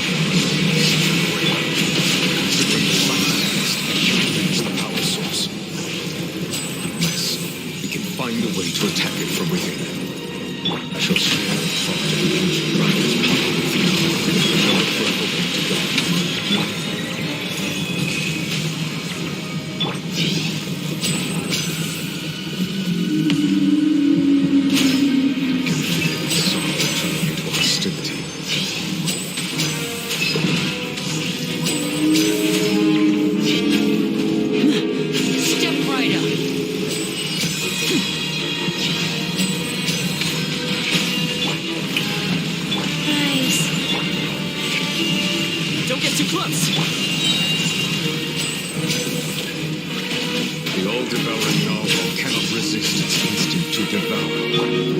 No further way to go.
thanks for helping with the cleanup.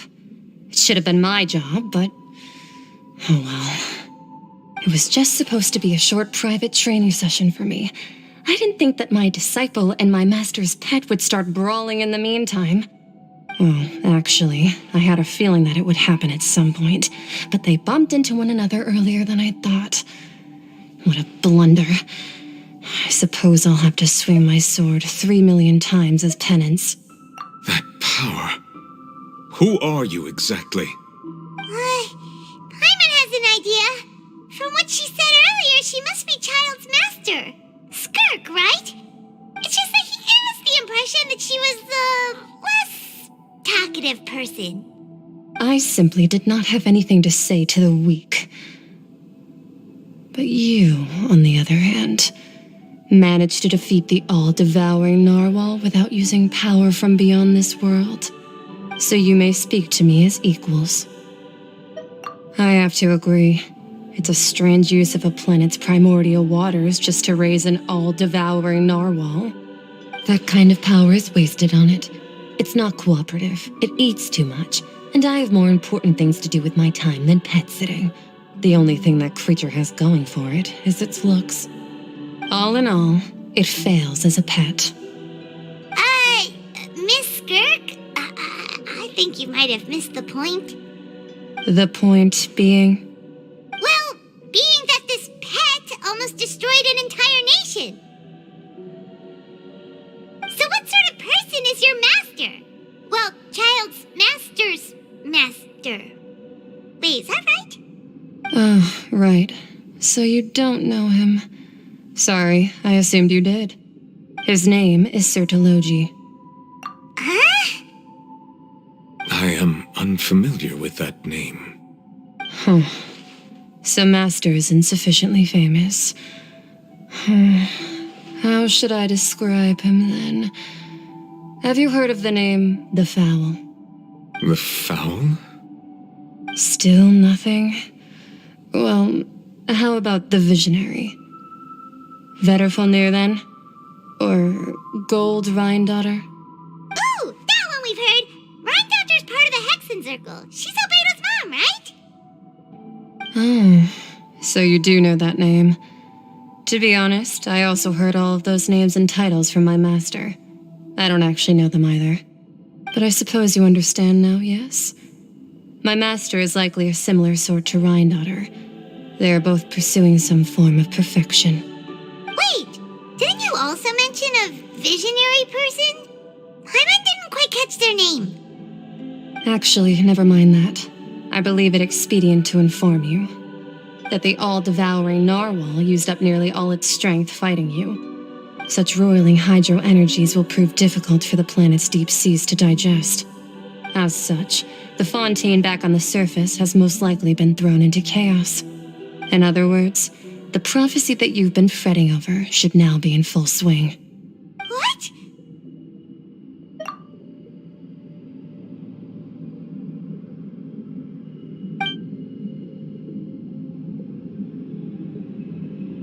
Not to worry. Focalor has already managed to deceive the heavenly principles.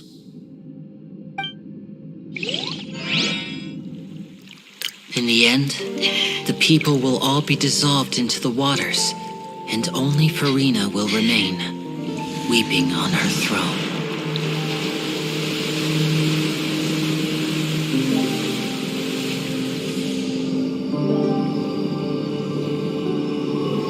Only then will the sins of the people of Fontaine be washed away.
Guardians, initiate emergency rescue!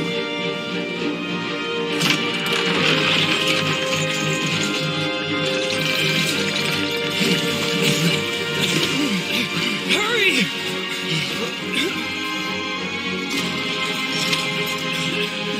Hey, lend a hand!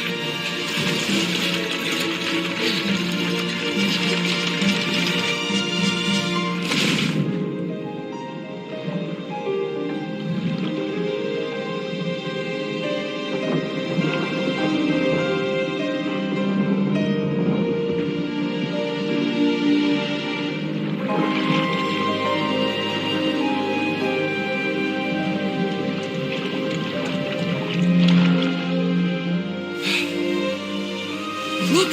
The water's receding!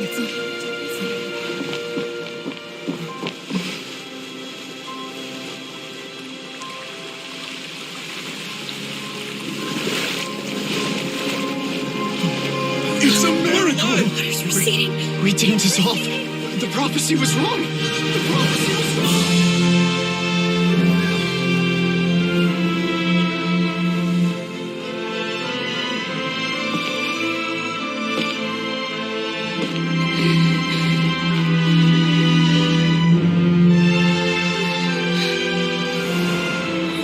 Are you all right? We're saved. The prophecy was wrong.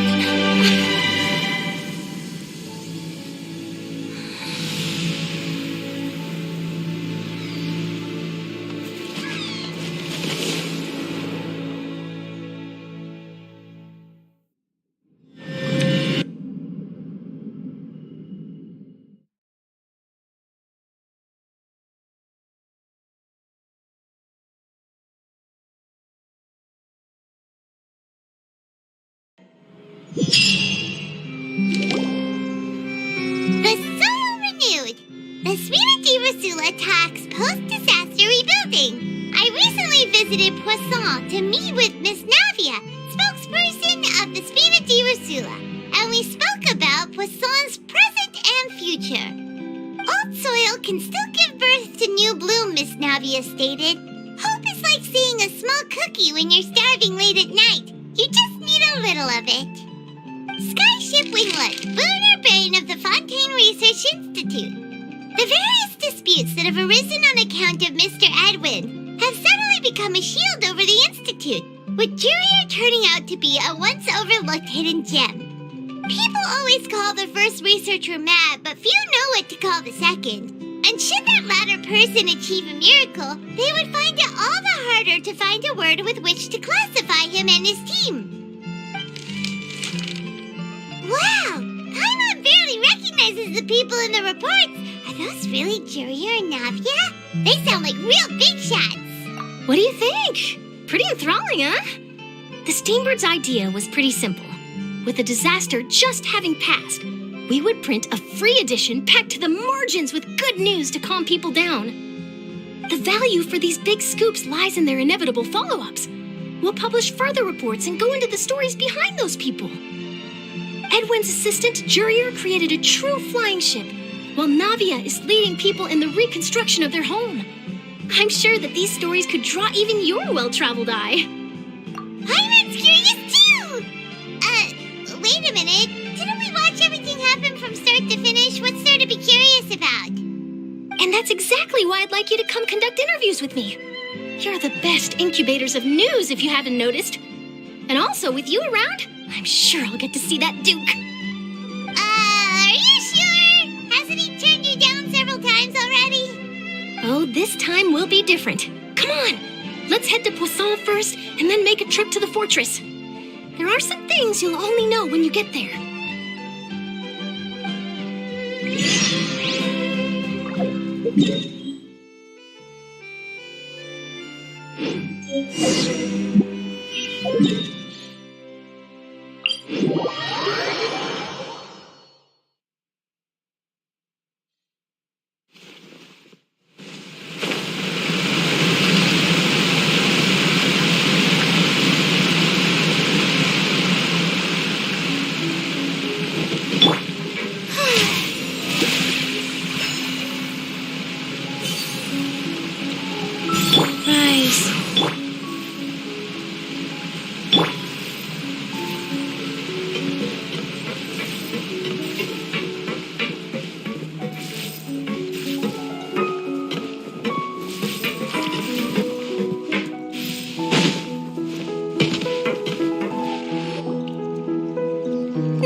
it's you. What brings you all here? Hey, we're just having a look around. I'm here to update myself on how things are going here. Oh, the Fatui are here too. Let me introduce you. This is Mr. Garunt Snezhevich. He represented the Knave in sending us a large amount of supplies, and is helping with our work. Our residents are hard at work as well. Thanks to everyone, work is progressing nicely. We've lost a lot of people, but we're moving forward. That will have to be enough. Hello, Miss Charlotte. I'm a big fan of yours. I especially like that article you wrote last year about Fontaine's stray cats. But if you don't mind, could you not emphasize our role too much in your report?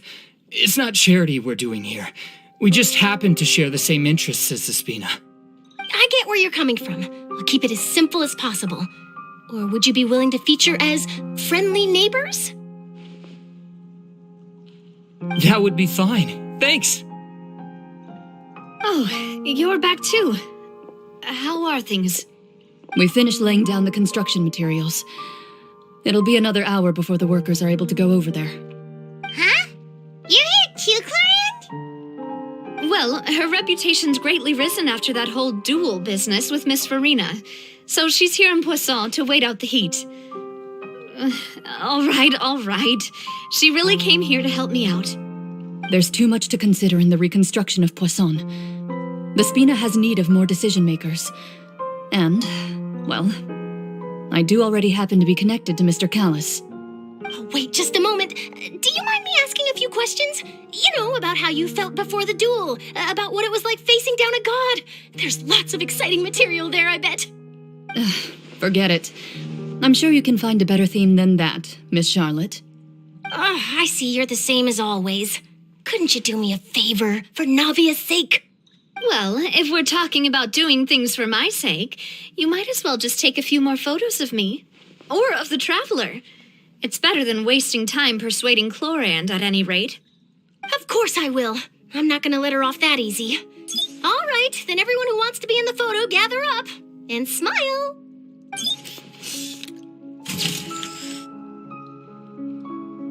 How did it go? Was it a good shot? Did Paimon look cute in it?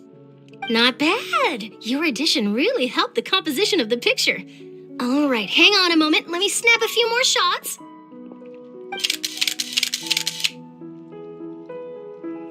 All right, that should do it. I'll be back here later anyway, so let's call it a day.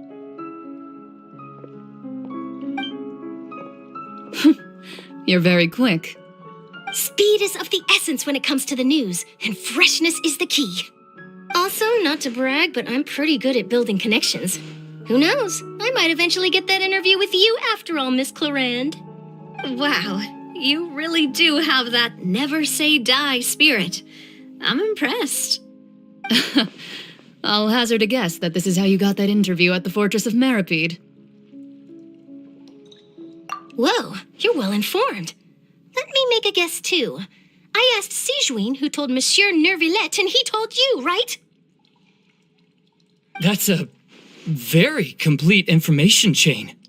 In truth, all Monsieur Nervillet asked me was, when did the fortress become so friendly towards the media? I told him that it was best not to speak too soon. There's no guarantee that Ridesley will make a personal appearance.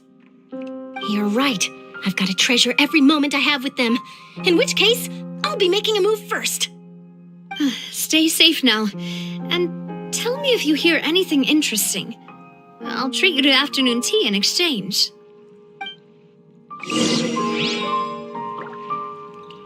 You seem curious about the fortress. Of course. That Ridesley. I still remember going down to the fortress to grill him for information on my father's case. Boy, did he take me for a ride. Without telling me anything, of course. But he did invite you to tea, didn't he? 2 large pots of it, in fact. It was good tea, though. I have to agree. The tea there is very good. Speaking of that, would you like to have some today? I mean, you've got time, right? Well, I'd be partial to some shortbread. Wow, it's like we've got a menu or something. Sure. Good. What flavor of biscuits would you like, Mr. Snezovich? Me? I'm fine with anything, but I would prefer chocolate should you have it. All right. Leave it to me. I'll go over the newly arrived supplies with you later, Mr. Snezovich. We should be able to finish the preparatory work today. That works great for me. Huh. Is it just me, or did you get a new lipstick? I did. It was a gift from Sijuin. Want to give it a try? I think the color would suit you, too.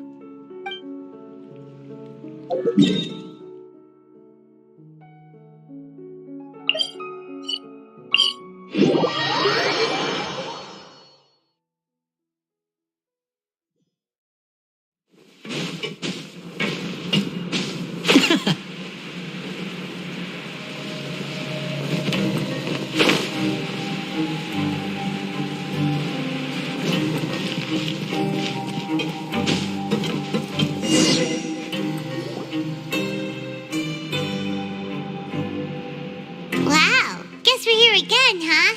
There's a real nostalgic feeling to this place. Looks like you've been missing us. Duke! Did you come all the way to the entrance to greet us? Of course. I'm here to welcome you and our dear Miss Charlotte, whom our good head nurse recommended to me. It's an honor to finally meet the much-rumored Duke. Thank you for consenting to my visit to the fortress, sir. No need to thank me. But that said, I shouldn't be the focus of your interview. I trust you recall our agreement? Of course, of course. All right then, this way.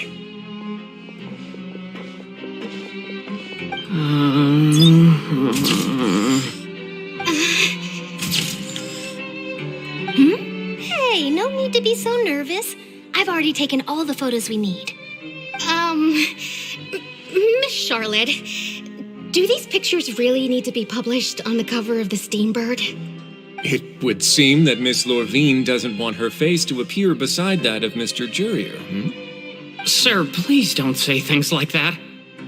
But it looks like dear Mr. Jurier denies it. Might this interview be very important to you, then? No, I just... This is my first time being interviewed, and I'm very thankful to the Steambird for... Now, I might not look it, but I actually did meet Mr. Edwin once. And I'll be honest, I enjoyed chatting with you more. You've definitely got more of that genius vibe going on. The boat that brought about a miracle, the ark that saved the people. Why, you recreated a myth back there, like an emissary of legend. Still, if I might ask, where's that flying ship now? Huh! Looks like Charlotte's trying to get herself another exclusive scoop. I have to apologize, but that ship is presently in the bowels of our factory. I'm afraid it won't be easy for you to get a shot of it. Really? Well, then in that case, could I have an interview with you to make up for that loss?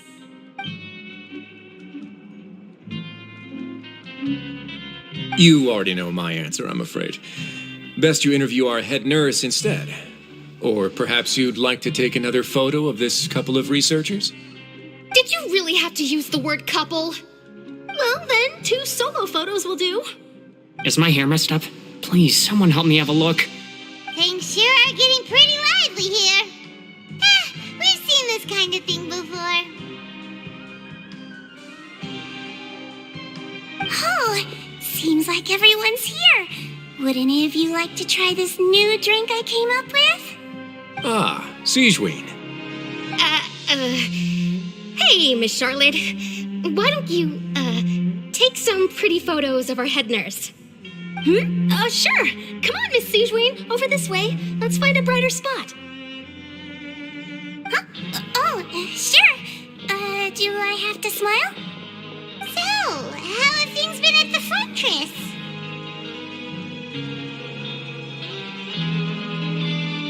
Same old, as you can see. Fontaine's undergone some changes, but this place is still more or less the same. Other than that flying ship, it got a tad too much attention, I think. That's why I decided to let the interview go through. we should direct more public opinions toward the behind-the-scenes heroes.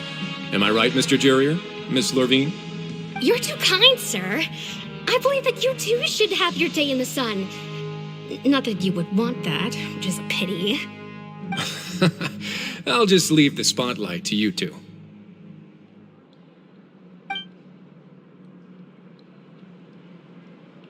I see.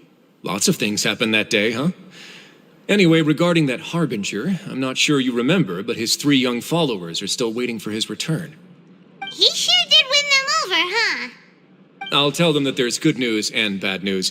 The good being that their boss seems fine, and the bad being that they must face extended sentences for abetting his escape. Oh, actually, what about you? Are things gonna change for you too? What change can there be? The fortress will keep chugging along, and so will my duties. As to what Miss Farina's departure will mean for the nation, and if our laws and governance will be transformed, we'll leave those to the folks in the overworld. Hey everyone, the photo shoot's done. Good. In that case, let's call it a day here. Thanks for your cooperation. Come on, Traveler, let's go.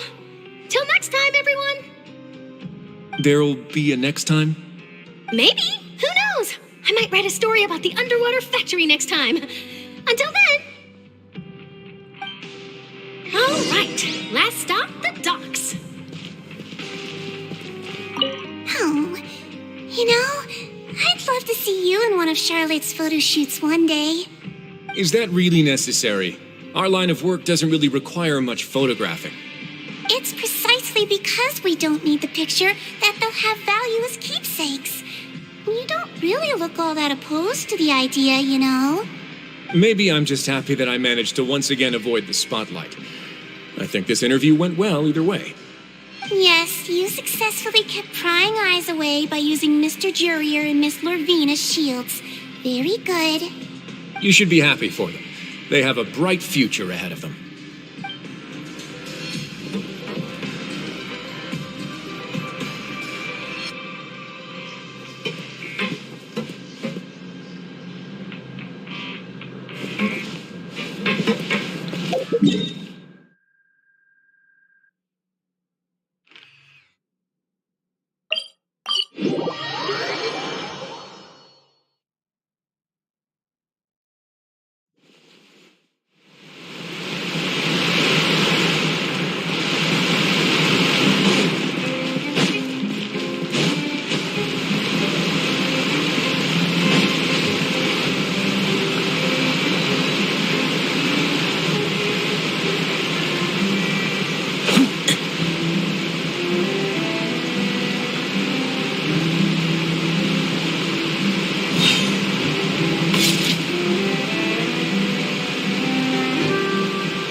Mentioned that she stayed in touch with Linny and the others after working together.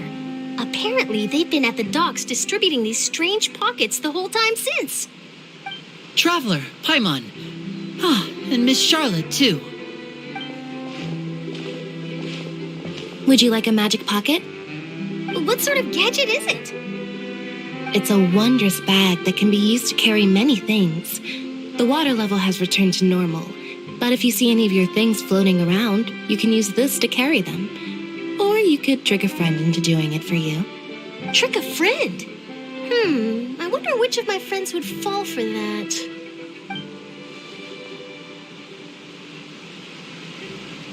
You could just make a friend like Fremine here. Isn't that right, Fremine? Is this what you meant by, I'll help you make some more friends? To be honest, that sounds pretty sweet. Could I have your contact, please? Sure. Please, write down my address. Lynette sure is working hard to help Fremine socialize. He was the one who proposed doing this. He even wants to assist in our magic shows.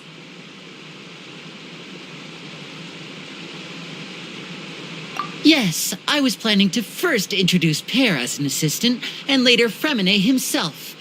In the future, I think we can leave underwater escape magic to him too. That said, would anyone want to see a diver escape underwater? Oh, it'll work out. Every journey begins with the first step. He'll become a part of our show eventually. Lynette, could you come over? Miss Charlotte says she wants to take a picture of us. Got it. My, that Charlotte is rather perceptive. She got rid of everyone the moment she realized I had something to say to you. So, how have things been, Traveler? Father says that you did a great deal during the latest events. She's very grateful for your contributions to Fontaine. That's all right. We were more than happy to help. So, what's she doing now? Oh, I guess you haven't heard. Well, after Lady Farina left, Father and Monsieur Neuvillette opened negotiations, during which he gave Fontaine's gnosis to her as a diplomatic gift. A diplomatic gift? A gnosis? Yes, I was quite surprised at first myself. But when I thought it over, there were actually a number of things going for it. It could have been done as an apology for the incident with Lord Child, or as thanks for his help in tying the all-devouring narwhal down. Furthermore, Father did also lend significant aid to Fontaine and Poisson. That's true, but this is a gnosis we're talking about. Doesn't this seem a bit irresponsible? I would agree, but I've also heard that it seems that Monsieur Neuvillette has had a significant change of heart regarding the matter. So there's some reason for this that only Neuvillette knows about? I suspect you'll have to ask him about that yourself. Ah, yes, speaking of which, I did see him strolling around the entrance to the fortress of Meripede a while back. Isn't he real busy and stuff? Paimon didn't think he'd have the time for that. But back to the topic. The gnosis was given to the knave, right? What about Child? They say that he's returned to Snezhnaya to recover from his wounds. I hear that the recent disaster really did a number on his health. That's true. When you think about it, we've had loads of run-ins with the Fatui. To think we'd be allied with them this time. So shocked by such a simple switching of sides?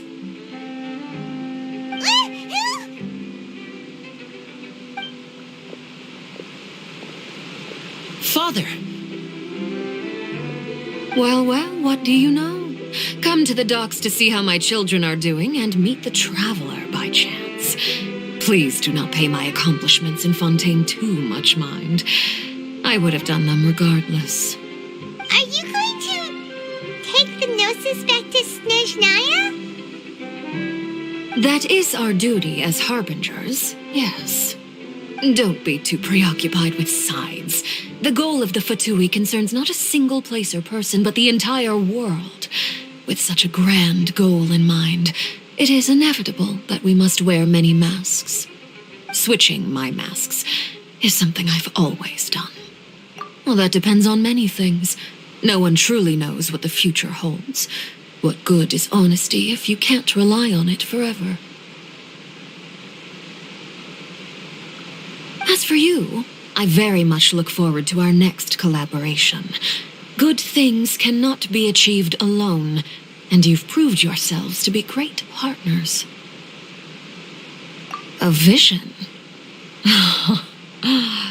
All right. I'll remember to return it. Thank you for keeping it safe for him this entire time. And that's a wrap for me. Huh? You're... Greetings, Miss Journalist. Hello. If I'm not mistaken, there are diplomatic channels I'll need to report to take a photo of you. That is correct. So forgive me, but I will not be able to serve as a subject in your article. However, feel free to write as much as you'd like about our dear magicians and our upcoming rookie talent. I I will. The sea breeze is quite pleasant. I shall continue my walk while the weather remains so agreeable. Farewell. Farewell, Father. Oh, she has such an intimidating presence. I didn't even dare to take a picture. Thankfully, I've already wrapped up all my pre-scheduled interviews. Thank you all. This will be more than enough for me to write about, I'm sure. Don't be too nervous. Why don't you take a magic pocket before you go? Here, Traveler, Paimon, you take one too. To move things about? That's right. Funny. I was giving out magic pockets when we first met too. And what do you know? I'm doing the exact same thing right now. So many things have happened, but the pockets are still the pockets. I guess this must be life. We will all follow our own paths, and serendipity will lead you to your fated friends. All right then. We'll be handing out pockets in some other districts later, so we'll get going now. Have a good day, you two. Well, guess we sent Charlotte out. Shall we go see what Neverlette's doing? As long as he's not so busy that he doesn't have time to chat anyway.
You really are here, Neverlette. Paimon didn't think you were going to have free time this hour of the day. Really? Oh, I suppose you must have met Mr. Linney. He took the time to greet me earlier when he passed this way. In any case, you came at a good time. I was just considering reaching out to you to set up a meeting, so I may explain some things that I haven't had the time to before. Aw, Paimon's glad that you remembered.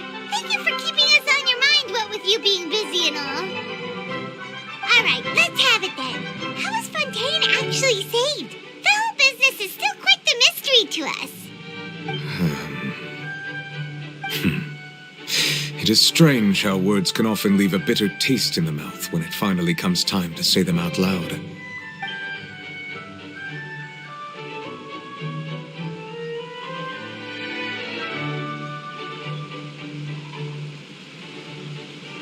Whoa. So that's what happened? Focalor destroyed the divine throne of the Hydro Archon and restored your power to you, transforming you into a fully fledged elemental dragon sovereign. But Paimon still doesn't quite get what you did to save the Fontainians from dissolving.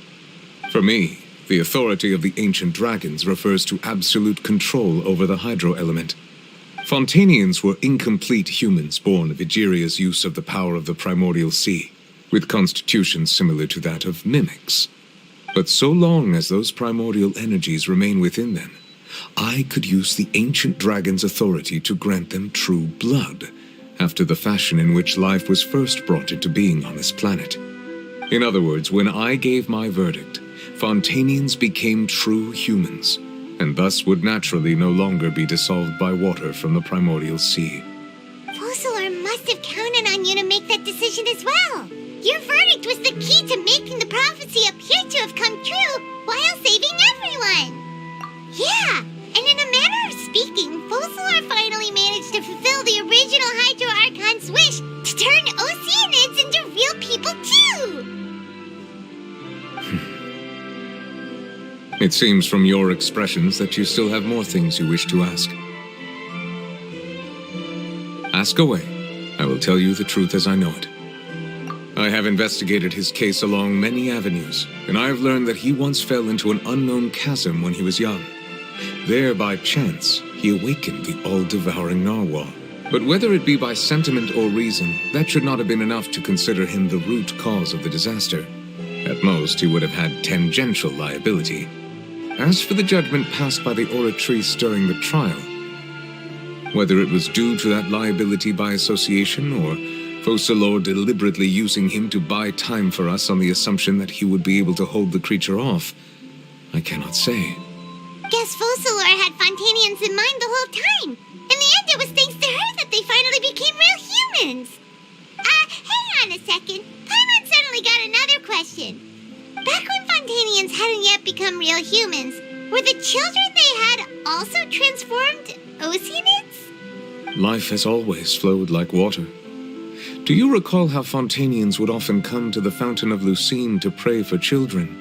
Yeah, Lynette said the fountain is where all the waters in Fontaine converge. In truth, even those couples did not know that such prayers were no mere custom, but instead a form of ritual.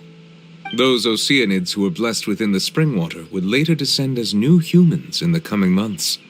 Paimon sorta gets it now.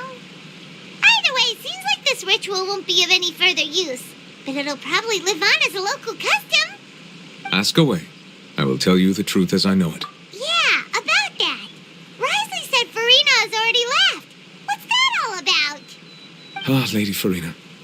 The people are only aware that her death sentence has not been carried out.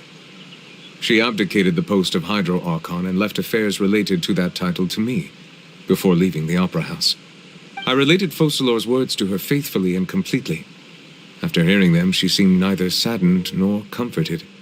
She simply said that she was tired and needed to rest.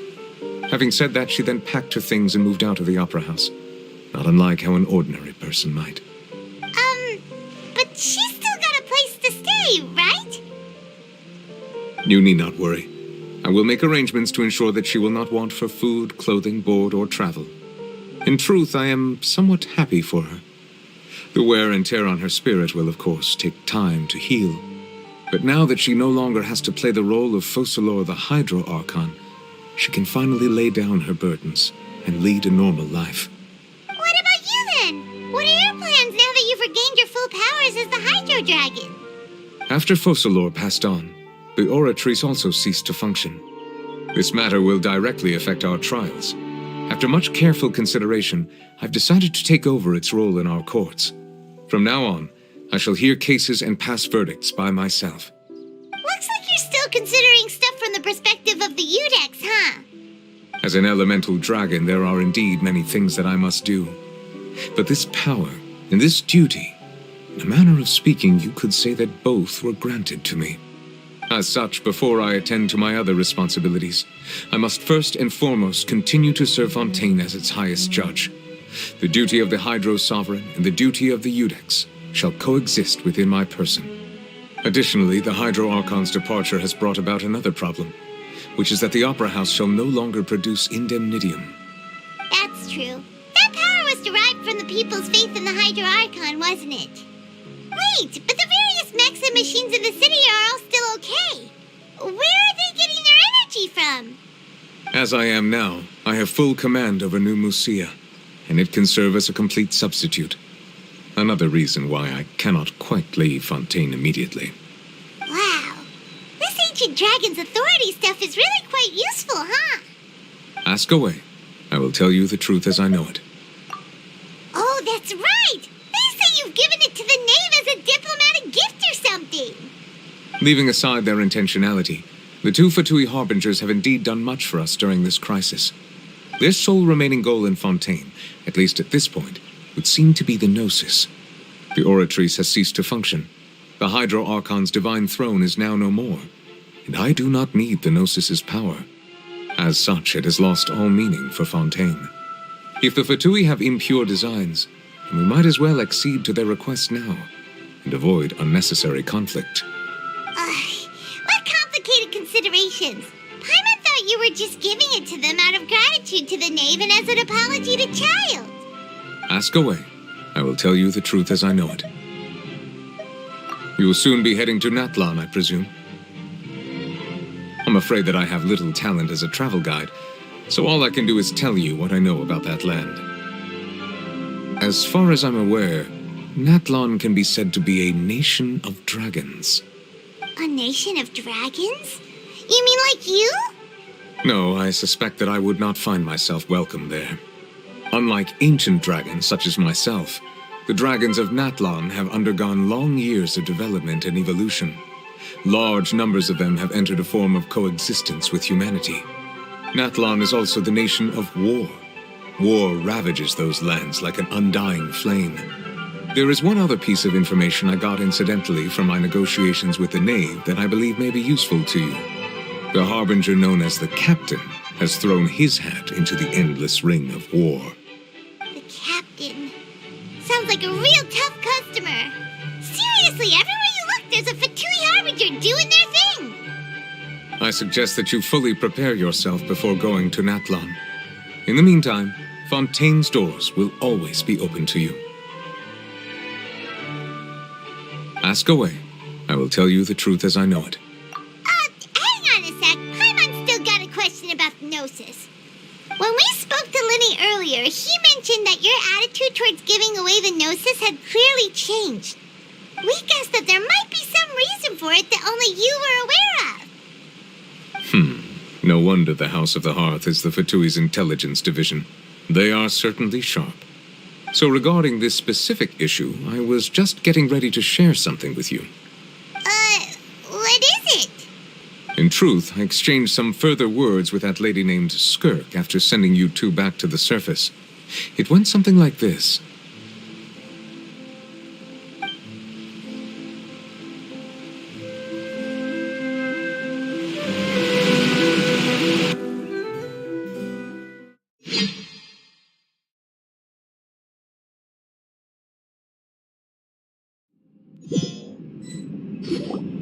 Well, we're going to head topside to see what's going on. You hurry over soon as well, all right, Nervalet?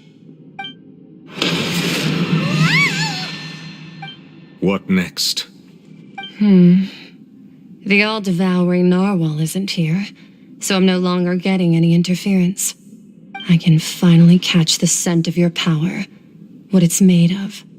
It is the authority of the planet's primordial dragons, but with something very similar to a god's curse mixed in. It's quite a novel blend. I'm sure I've encountered something like this before.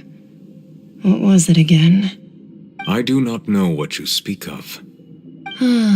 Of course. How could I forget? You should have the remains of the third descender on your person, yes? Remains? I've never heard of any such thing. According to your parlance, I believe it may be called a gnosis. Well, that much is true. After Focalor's divinity faded, she handed her gnosis to me. But I fear I have never heard of it described in the manner that you just did. I've been training with my master, the Foul, ever since I was young, and I have never returned to the surface since. So most of the information I possess, I got from him. It is only natural for those who are greater than humanity to possess a different sort of common sense, which is why there are so many problems in our attempts to communicate with humans. Regardless, you should probably get rid of objects of misfortune to prevent any disasters from befalling you. To live in itself is a blessing, but once a person dies, the bonds he once had with this world shall all turn to curses. What do you mean by that? No need to fret. These are just my personal thoughts, and my reason for no longer wishing to return to the surface. This third descender you refer to, who are they? And when did they die? Master never mentioned them to me. Perhaps it just wasn't that important for me to know. If you're interested, though, I could ask him. I'll be sure to pass the answer on to you next time. Next time? You believe we will meet again? I do. Wait, I have a disciple of my own, don't I? He can be the messenger then.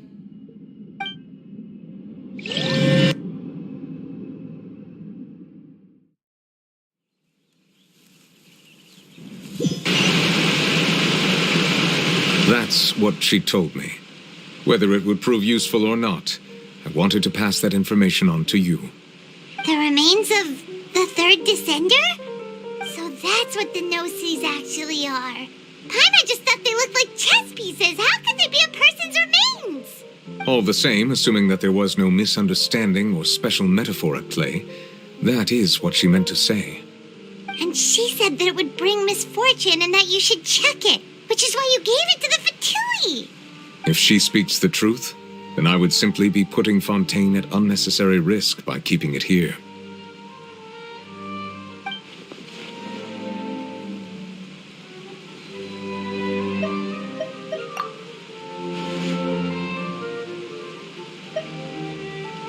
I had guessed that you might already be familiar with this concept, but I did not expect you to be one of them. That means that the no-sees, which are exceedingly element-compatible and can even enhance elemental abilities, do indeed come from the third descender. I wonder, does your body also possess similar properties? Like being able to use elemental powers without a vision. That does sort of count as special compatibility, right? No, let's not think about this stuff right now. It just feels creepy. Comparing the Traveler to the dead third descender and all. That's what you say, but this topic still feels like bad luck. Once Child recovers, let's get some more answers out of him. Or go look for his master and get the answers that way. I too believe it unwise to make too many blind guesses when information is lacking. The same is true of being at court. All right. Whatever the case, it seems like the crisis here in Fontaine's over for now. Yes. All of Focalor's efforts were for this moment as well. But she sacrificed herself in the end as a god, and she suffered through all those years as a human. Was that really what she wanted? I suppose that would be the mystery of a god's will. I suspect not. But once in a while, I too would guess that if wishes were like the clouds in the sky, they will one day return to the earth as raindrops. Life flows like water, and rain is the final answer. The water levels may sometimes tilt one way or another, but the rain falls fairly upon all. And what, ultimately, is the difference between the rains that fall upon all of us?